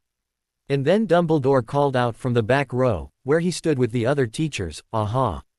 Unless I am very much mistaken, the delegation from Beauxbatons approaches. Martin could see something large, much larger than a broomstick, or indeed, 100 broomsticks, hurtling across the deep blue sky towards the castle, growing larger all the time. As the gigantic black shape skimmed over the treetops of the Forbidden Forest, and the lights shining from the castle windows hit it, they saw a gigantic powder blue, horse-drawn carriage that was the size of a large house soaring towards them, pulled through the air by a dozen golden-winged horses each the size of an elephant. Then, after the carriage had hurtled ever lower, it came to land at a tremendous speed. Crash! Martin heard a few first-year girls scream, even as the door of the carriage, which bore a coat of arms of 2 golden crossed wands, each emitting 3 stars, opened. Then, a boy in pale blue robes jumped down from the carriage and unfolded a set of golden steps before springing back respectfully. Immediately after, Martin saw a huge, no, gigantic, woman step out from the carriage. Martin had only ever seen one person as large as this woman in his life, and that was Hagrid. As she stepped up forward to greet Dumbledore, who had moved to the front of the students, Martin noted that she had a handsome, olive-skinned face, large black liquid-looking eyes and dark black hair drawn into a shining knob at the base of her neck. She was dressed from head to toe in black satin, with many glittering opals decorating her neck and hands. My dear Madame Maxime, Dumbledore bowed over the woman's hands. Welcome to Hogwarts. Draco, having long since put the obligatory childish spat with Weasley and Potter out of his mind, observed silently the interaction between the Beauxbatons headmistress and Dumbledore with a watchful eye, even as he noted with interest the Beauxbatons students' rather disdainful attitude towards Hogwarts. A rather interesting tidbit, he thought, that Harrison might be able to use. After the Beauxbatons students had entered the castle, Draco turned his eyes to the lake and waited. For a moment, all was silent, then a loud and eerie noise could be heard drifting towards them from out of the darkness, a muffled rumbling and king sound. Some disturbance was taking place in the center of the lake. Great bubbles formed on the surface, waves washed down the muddy banks, then, out in the very middle of the lake, a whirlpool appeared. What seemed to be a long, black pole began to rise slowly out of the heart of the whirlpool. Draco knew it was the mast of the Durmstrang ship even if he hadn't seen the riggings on the pole. Tuning out the excited chatter of the students around him, he watched as the ship rose of the water, slowly and magnificently, gleaming in the setting sun. It had a strange, skeletal look about it, as dim, misty lights shimmered at its portholes. Finally, with a great sloshing noise, the ship emerged entirely. Then, Draco saw the anchor being thrown down into the shallows, and a plank being lowered onto the bank. People were disembarking. Draco noted that all were dressed in the thick, fur-lined black cloaks over their crimson robes and black leather boots, The man who was leading them up to the castle, however, wore furs that were sleek and silver, just like his short hair and a curly goatee.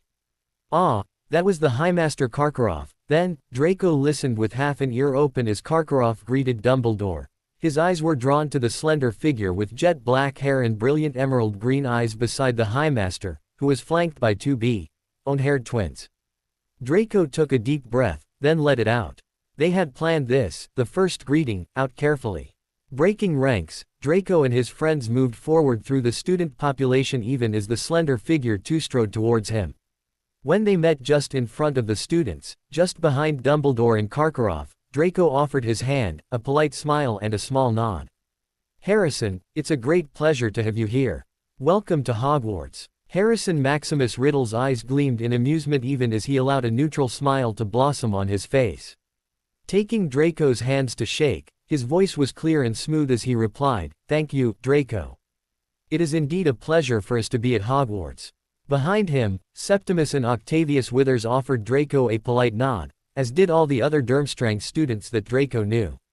And there it was, the first hint of an establishment of a hierarchy for those who knew how to interpret the signs, the first step in their plans, or rather, Harrison's plans. Draco smirked as he fell into step beside Harrison, aware of the students' watching eyes as the two strode into the entrance hall. James Potter felt a twitch of curiosity at the handshake. Clearly, the Malfoy brat knew the boy from Durmstrang. Which would not be strange if the boy was a pureblood, as students from Durmstrang tended to be, James supposed. The Malfoys' influence extended far and wide.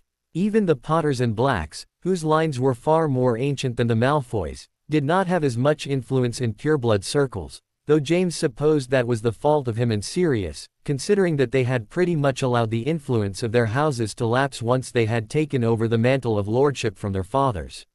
Which would explain why he did not recognize the boy, he supposed, though he had no doubt the boy was the heir to an influential family. With the way he carried himself, the words of polite cordiality, there was no way he could be anything less.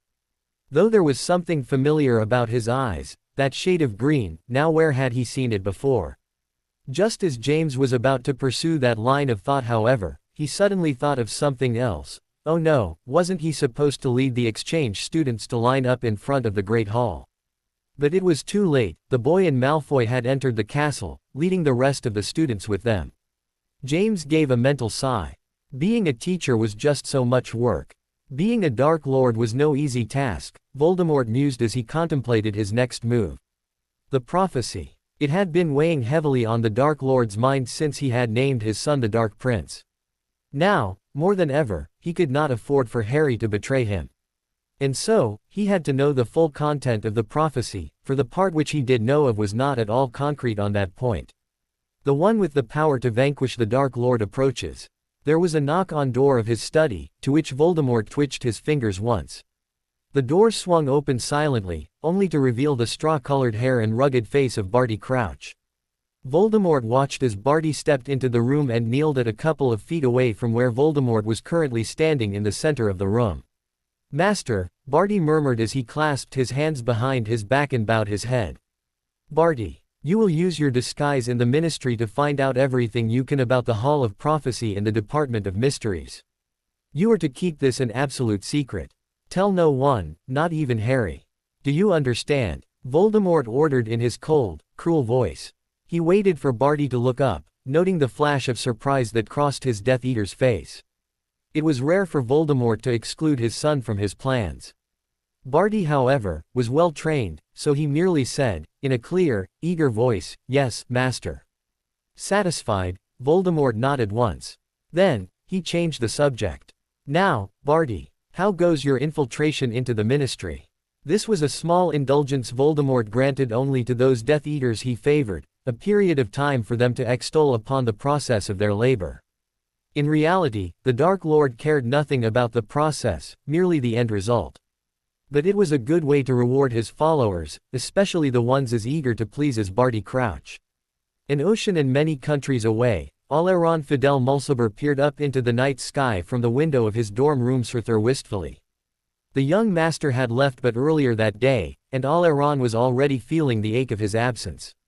Somehow, it simply did not feel right for him. to be in Durmstrang as acting head boy, without the guidance of the young master. All along, Oleron's role has been extremely clear. He was advisor and subordinate to the young master. He gave advice to aid the young master in his plans, and ensured that the young master's plans were carried out. Now however, Oleron was left to run the school in the young master's absence. Sure, the young master had left him with explicit instructions on the matter. It all boiled down to one thing: keep the students loyal to and in awe of the young master in his absence. And if he had any difficulties, the young master was merely an hour and a day away, and the young master was himself surrounded by many trustworthy advisors. There were many at Hogwarts who could ensure that the young master's plans were successful in his stead. Canute, for your thoughts. An all too familiar voice asked in an uncharacteristic quiet voice.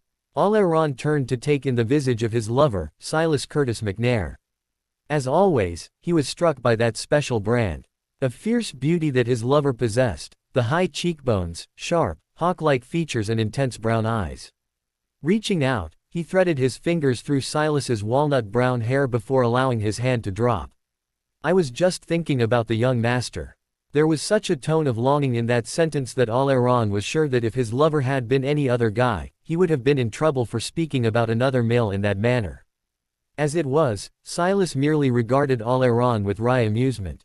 Should I be jealous? Seeing that Oleron did not respond to the joke, Silas turned serious. Oleron, there is no need to worry. The young master will be fine. He has Draco, Emlyn and Daphne with him. And the twins. His plans at Hogwarts will be successful. He laid a hand on Oleron's shoulder. And the young master has a very loyal subordinate here at Durmstrang, who will ensure that his plans at Durmstrang will be successful too. Oleron tilted his lips upwards in a half-smile. Trust Silas to know of his thoughts and insecurities, nay Silas. You're wrong. Silas quirked an eyebrow upward questioningly. With all the conviction he felt, Oleron continued firmly, the young master has 2 loyal subordinates at Durmstrang. And we will ensure the success of his plans. Regardless of the cost, I pledge to the young master that I will not fail him. And I have every intention of keeping my promise. At the confident declaration, Silas's eyes seemed to smile at him even as his lips murmured words of agreement. With his half-parted lips and shining eyes, Silas was the very image of attractiveness. Oleron's smile widened into a wolfish grin. He clasped his lover about the waist with a strong grasp and drew Silas closer. To be continued. I hope you enjoyed this story. Also remember to subscribe and like this video. See you in the next video.